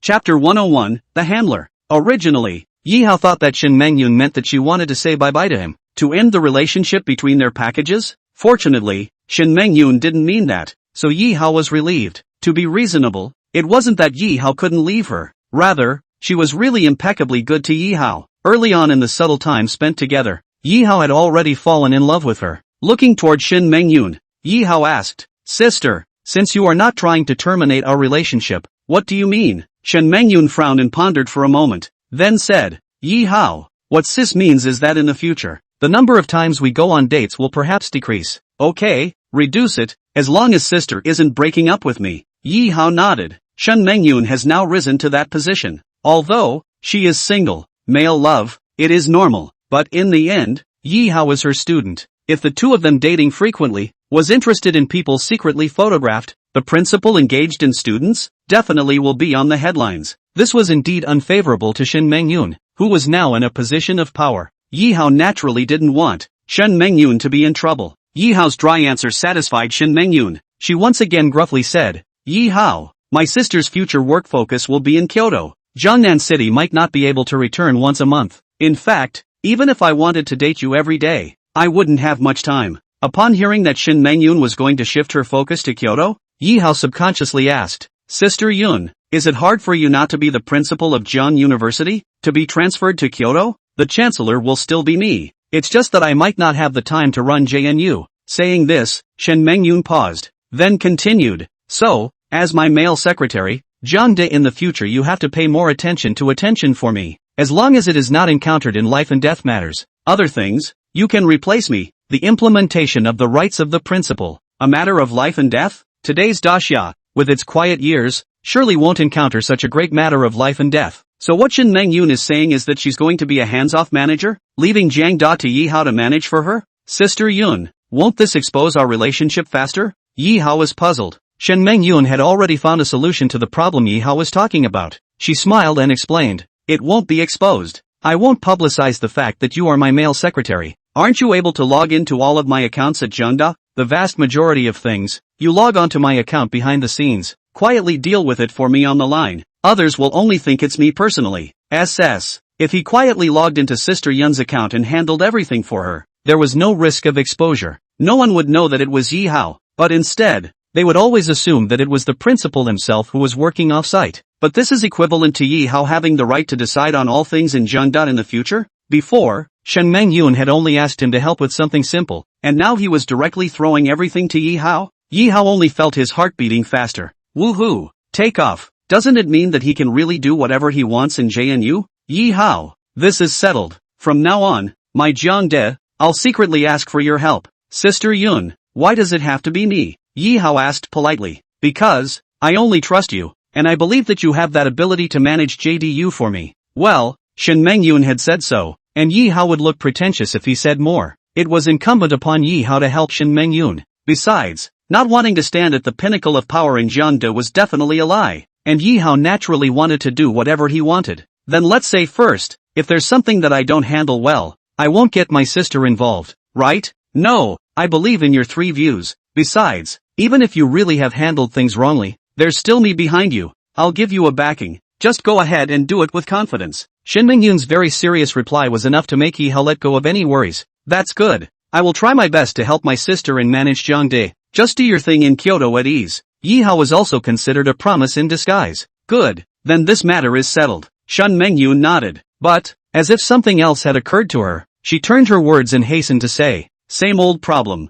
Just don't mess with Shin Yue. Don't worry, sis, I won't. Yi Hao hurriedly nodded his head sheepishly, equivalent to, in the future, Shen Mengyun is directly a hands-off shopkeeper. The vast majority of things in Zhengda, Yi Hao secretly decided for her. After entrusting the affairs of Zhengda to Yi Hao, Shen Mengyun was relaxed like never before. Otherwise, she would really be exhausted working in Kyoto and worrying about Zhengda. Yi Hao's talent, Yi Hao's 3 views, Shen Mengyun is assured. Yi Hao, calling you over today is mainly to entrust you with this matter of Zhengda. Now, my sister has no worries. Why don't we take advantage of the fact that my sister has time today and tomorrow, and let's explore life a little bit? In the last second, Shen Mengyun was still full of seriousness about things. In the next moment, she was flamboyant. Of course, Yi Hao preferred the latter. Since Shen Mengyun wants it, Yi Hao naturally had to satisfy her. After all, after today and tomorrow, Shen Mengyun's vacation was over and she would be returning to Kyoto to take up her post. With her status nowadays, if she was really busy, she might not be able to see her for months. Yi Hao naturally had to cherish the time he spent with Shen Mengyun. Without further ado, just as Shen Mengyun had finished saying that she wanted to,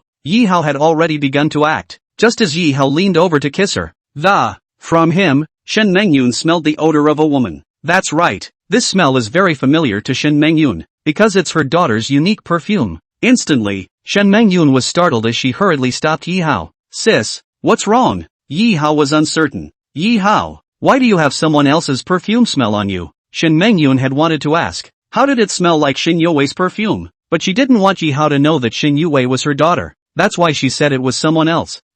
Perfume smell? Instantly, Yi Hao understood. It should be. When he and Shin Yue kissed and hugged in the park, Shin Yue passed it to him. Are women unusually sensitive to perfume? Just outrageous. It's been so many hours, but Shen Mengyun can still smell out other people's smell? However, Yi Hao hurriedly explained that, sis, I think it was accidentally stained during the morning competition. After all, on the field, I'm close to senior sister Shen, and senior sister Su, the counselor, and as you know, molecules can travel through the air. Really? Shen Mengyun thought about it, and it seemed to be true. The daughter and Yi Hao competed together and were so close that it seemed normal for the daughter's flavor to remain on Yi Hao. Alright, blame me for being paranoid. Let's continue. Shen Mengyun swept away the embarrassment and thought no more about it. Lying on the sofa, she continued to let Yi Hao undress her. Chapter 102, Ugly Daughter-in-Law Meets Her Mother-in-Law? On Saturday, Yi Hao didn't go to the hospital to see his parents, and at Shen Mengyun's request, he stayed by her side and spent the first wonderful night with her since they met. On Sunday, a sliver of sunlight shone through the window, and only then did Yi Hao hazily open his eyes. Looking at the time again, it was already after 11 a.m. Yi Hao originally wanted to go to the bed for a toilet. Directly did not stand steadily, almost a stagger. Did you push too hard last night? Or is Shen Mengyun lustful? Anyway, Yi Hao couldn't remember how many times he had fought. In short, Shen Mengyun had been tossing him around from the afternoon until 2 in the morning. Yi Hao had always heard the word drain, and last night, for the first time,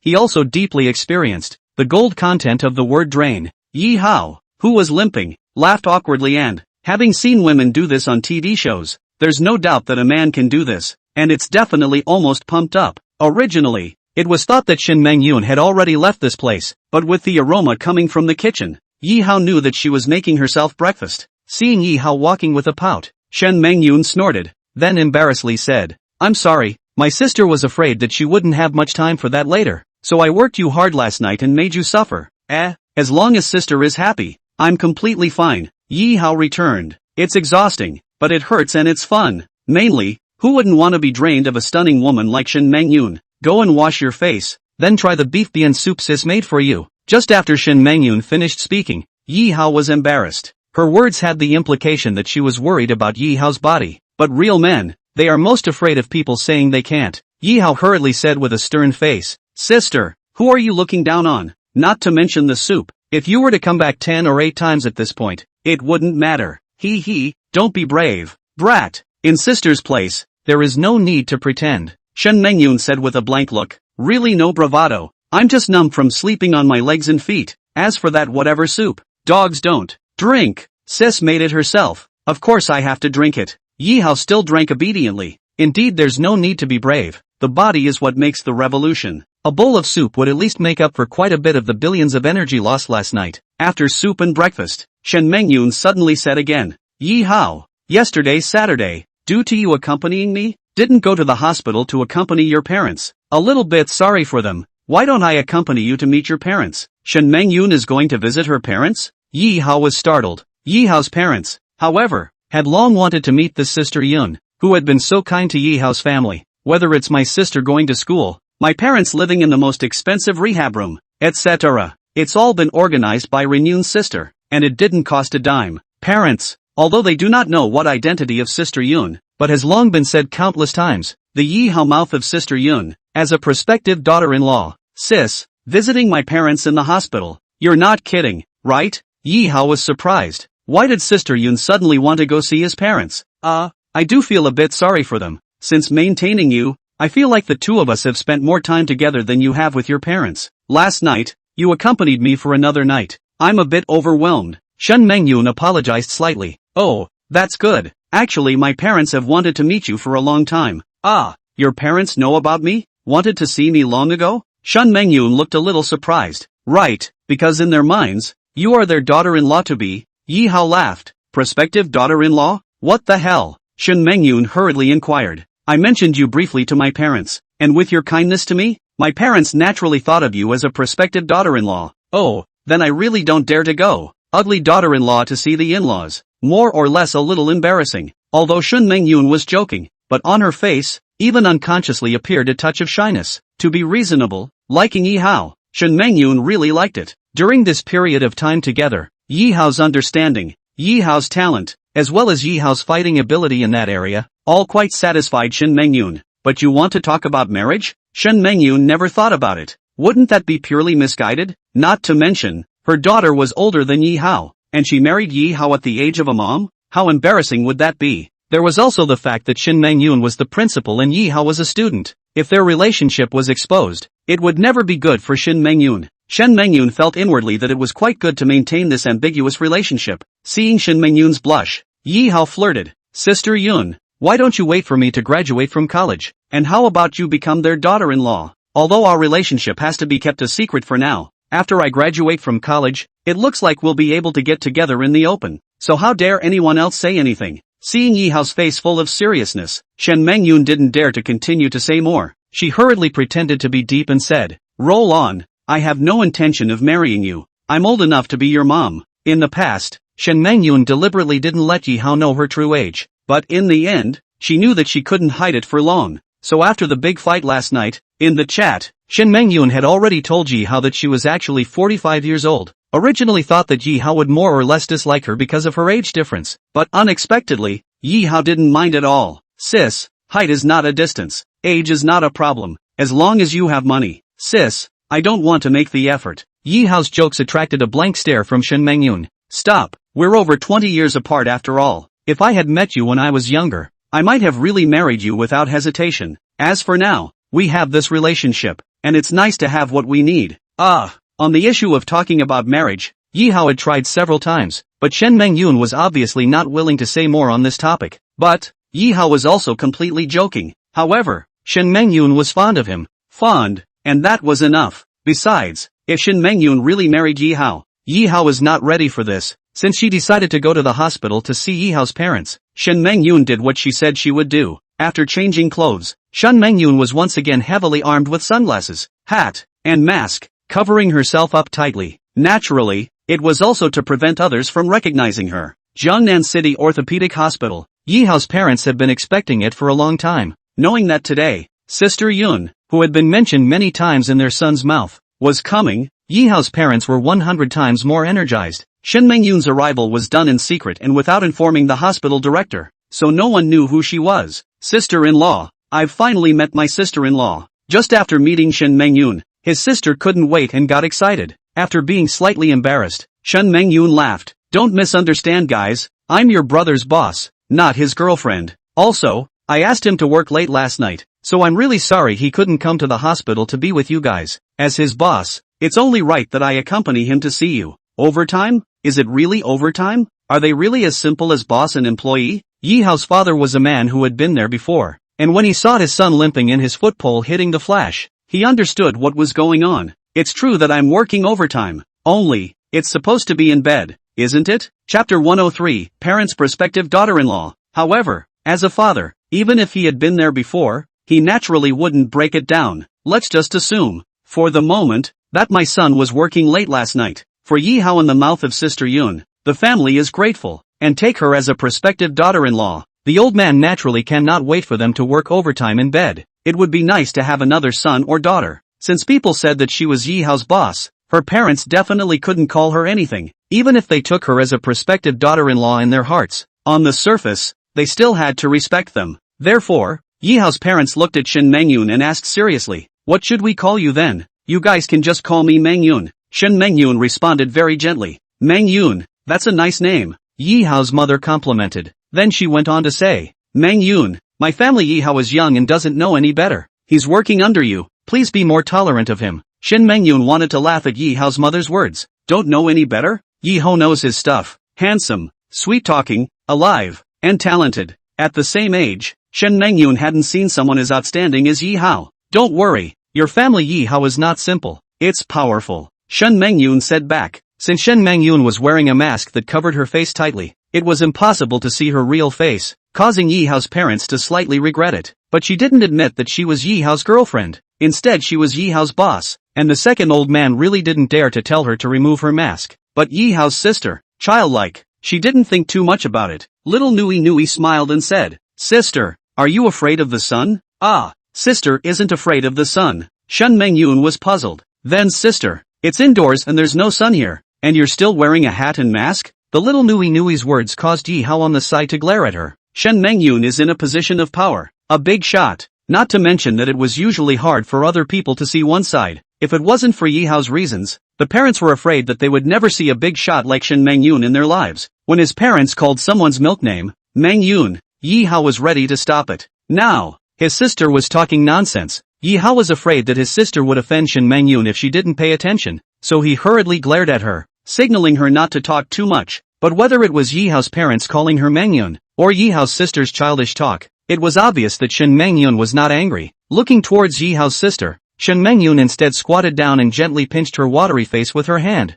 Then gently said, "Little sister, do you want to see what your sister looks like, right? Ah, sister is so smart. I just want to see what the big sister who was so nice to my brother and so nice to my inamorata looks like." The younger sister blinked her bright eyes and nodded. "Good, then my sister will show you." While saying that, Shen Mengyun took off her hat and mask sunglasses. She wore these to cover her face against other people who had a heart, excluding Yi Hao's family. Although, not considering marrying Yi Hao, it didn't mean that she didn't like Yi Hao. Shen Mengyun also wanted to leave a good impression on Yi Hao's family. After she removed her hat, sunglasses and other equipment, a fair and absolutely beautiful face appeared in front of the crowd. Yi Hao's family directly looked dumbfounded, especially Yi Hao's sister. She even had her mouth opened into an O. Although her expression was pompous, it wasn't pretentious at all. The little Nui Nui was really surprised by Shen Mengyun's heaven-defying face value. Little Nui Nui has seen Black Silk Big Sister Xin Yue. She has seen Su Wenting. She has seen female nurse He Jianing. She has seen her homeroom teacher Li Xin. These are all big sisters that she thinks are very beautiful. But at this moment, when she saw Shen Mengyun again, the little Nui Nui felt that, just for the temperament piece, only the Black Silk Big Sister who had once saved her could be comparable. The big Black Silk Sister, however, seemed to be too high and cold, and the little Nui Nui was about to forget her, and it shouldn't be possible for my brother to be with that big Black Silk Sister. So, the little inamorata automatically ignored her. Unable to contain her excitement, the little Nui Nui looked at Shen Mengyun and exclaimed, "Sister, you're beautiful. You're the prettiest, most graceful big sister I've ever seen." It was as if the little Nui Nui had inherited Yi Hao's mouth. Complimenting people was really pleasing. Her innocent and childish appearance, coupled with a small mouth that could boast, was adorable to the extreme. It made Shen Mengyun have the urge to have another daughter. After all, when she gave birth to Xin Yue, she really didn't have much control over her daughter, resulting in her daughter being born high-strung, which was kind of her regret. But, rather than give birth to myself, there is now a ready-made little girl in front of me. Isn't Yi Hao's sister the same as her sister? Looking towards Yi Hao, Shen Mengyun laughed. "Yi Hao, this sister of yours, I really like it. It's too pleasing. Why don't we give birth to a same model? It should be better behaved than my sister." Yi Hao whispered in a voice that could only be heard by the two. Roll on, less snark." Shen Mengyun blanked Yi Hao. On the side, Yi Hao's mother, too, couldn't help but praise that. Dream Cloud, you really are too handsome. My little Hao is a perfect match with you. Yi Hao's mother's words made Shen Mengyun embarrassed, although she had said when she arrived that she and Yi Hao were in a boss-subordinate relationship. Originally, she also wanted to explain a few words so that the two old men wouldn't misunderstand, but when the words reached her mouth, she swallowed them. A misunderstanding is a misunderstanding. Really praised by Yi Hao's mother, Shen Mengyun was happy, as if the ugly daughter-in-law was recognized by her in-laws. Even though she was older, Shen Mengyun was sweet inside. After thinking about it, Shen Mengyun made a decision that, to her, was nothing more than smooth. Looking toward Yi Hao's parents, Shen Mengyun asked, "Auntie and uncle, how long before you are discharged from the hospital?" Just after shouting out uncle and aunt, Shen Mengyun immediately blushed. At her age, Yi Hao's parents appeared to be just a few years older than her, and she even called out uncle and aunt? Awkward. Shen Mengyun also blamed herself for getting into the scene. She really almost treated herself like Yi Hao's girlfriend. However, the way she called it, Yi Hao simply felt nothing out of place. After all, Shen Mengyun looks, at best, about 30 years old. Without looking at her ID card, you have to say she is 45 years old. Who would believe? My parents still have about half a month before they should be able to recover and leave the hospital. Yi Hao didn't know what Shen Mengyun was asking for, and he directly picked up the words. That's fine. Then, when the time comes, when your parents are discharged from the hospital, I'll give them a gift. Sister Yun, make no mistake, you've given my family enough. What other gifts do you want to give? Yi Hao was a bit puzzled. I love your parents. I love your sister. I consider them family and want to give them gifts. What? You have an opinion? Saying this, Shen Mengyun not only rolled her eyes at Yi Hao, but also made a beaming expression. Yi Hao was startled. Sister Yun, it can't be. The ugly daughter-in-law met her in-laws and got their approval. You really decided to marry me? Chapter 104 Daughter, are you in love? Yi Hao's words of flirting with Shen Mengyun caused Shen Mengyun's heartbeat to accelerate and her cheeks to involuntarily redden. Hurrying to blankly glance at Yi Hao, Shen Mengyun stopped. Nonsense again. Believe it or not, I'll castrate you? Sis, castrate me. You're willing to do that? What's not to like? Not only do I castrate you, but I'll be the next drink. Sis, it's not like you haven't fed me before. You're not precious about it. Speaking of this, Shen Mengyun's face reddened even more. After all, it would be strange for a character like her not to blush when talking about that topic. The words of the two of them, although they were spoken so quietly that Yi Hao's parents couldn't hear them, but from Shen Mengyun's nervous, shy expression, Yi Hao's parents also probably understood that the human young couple should be flirting.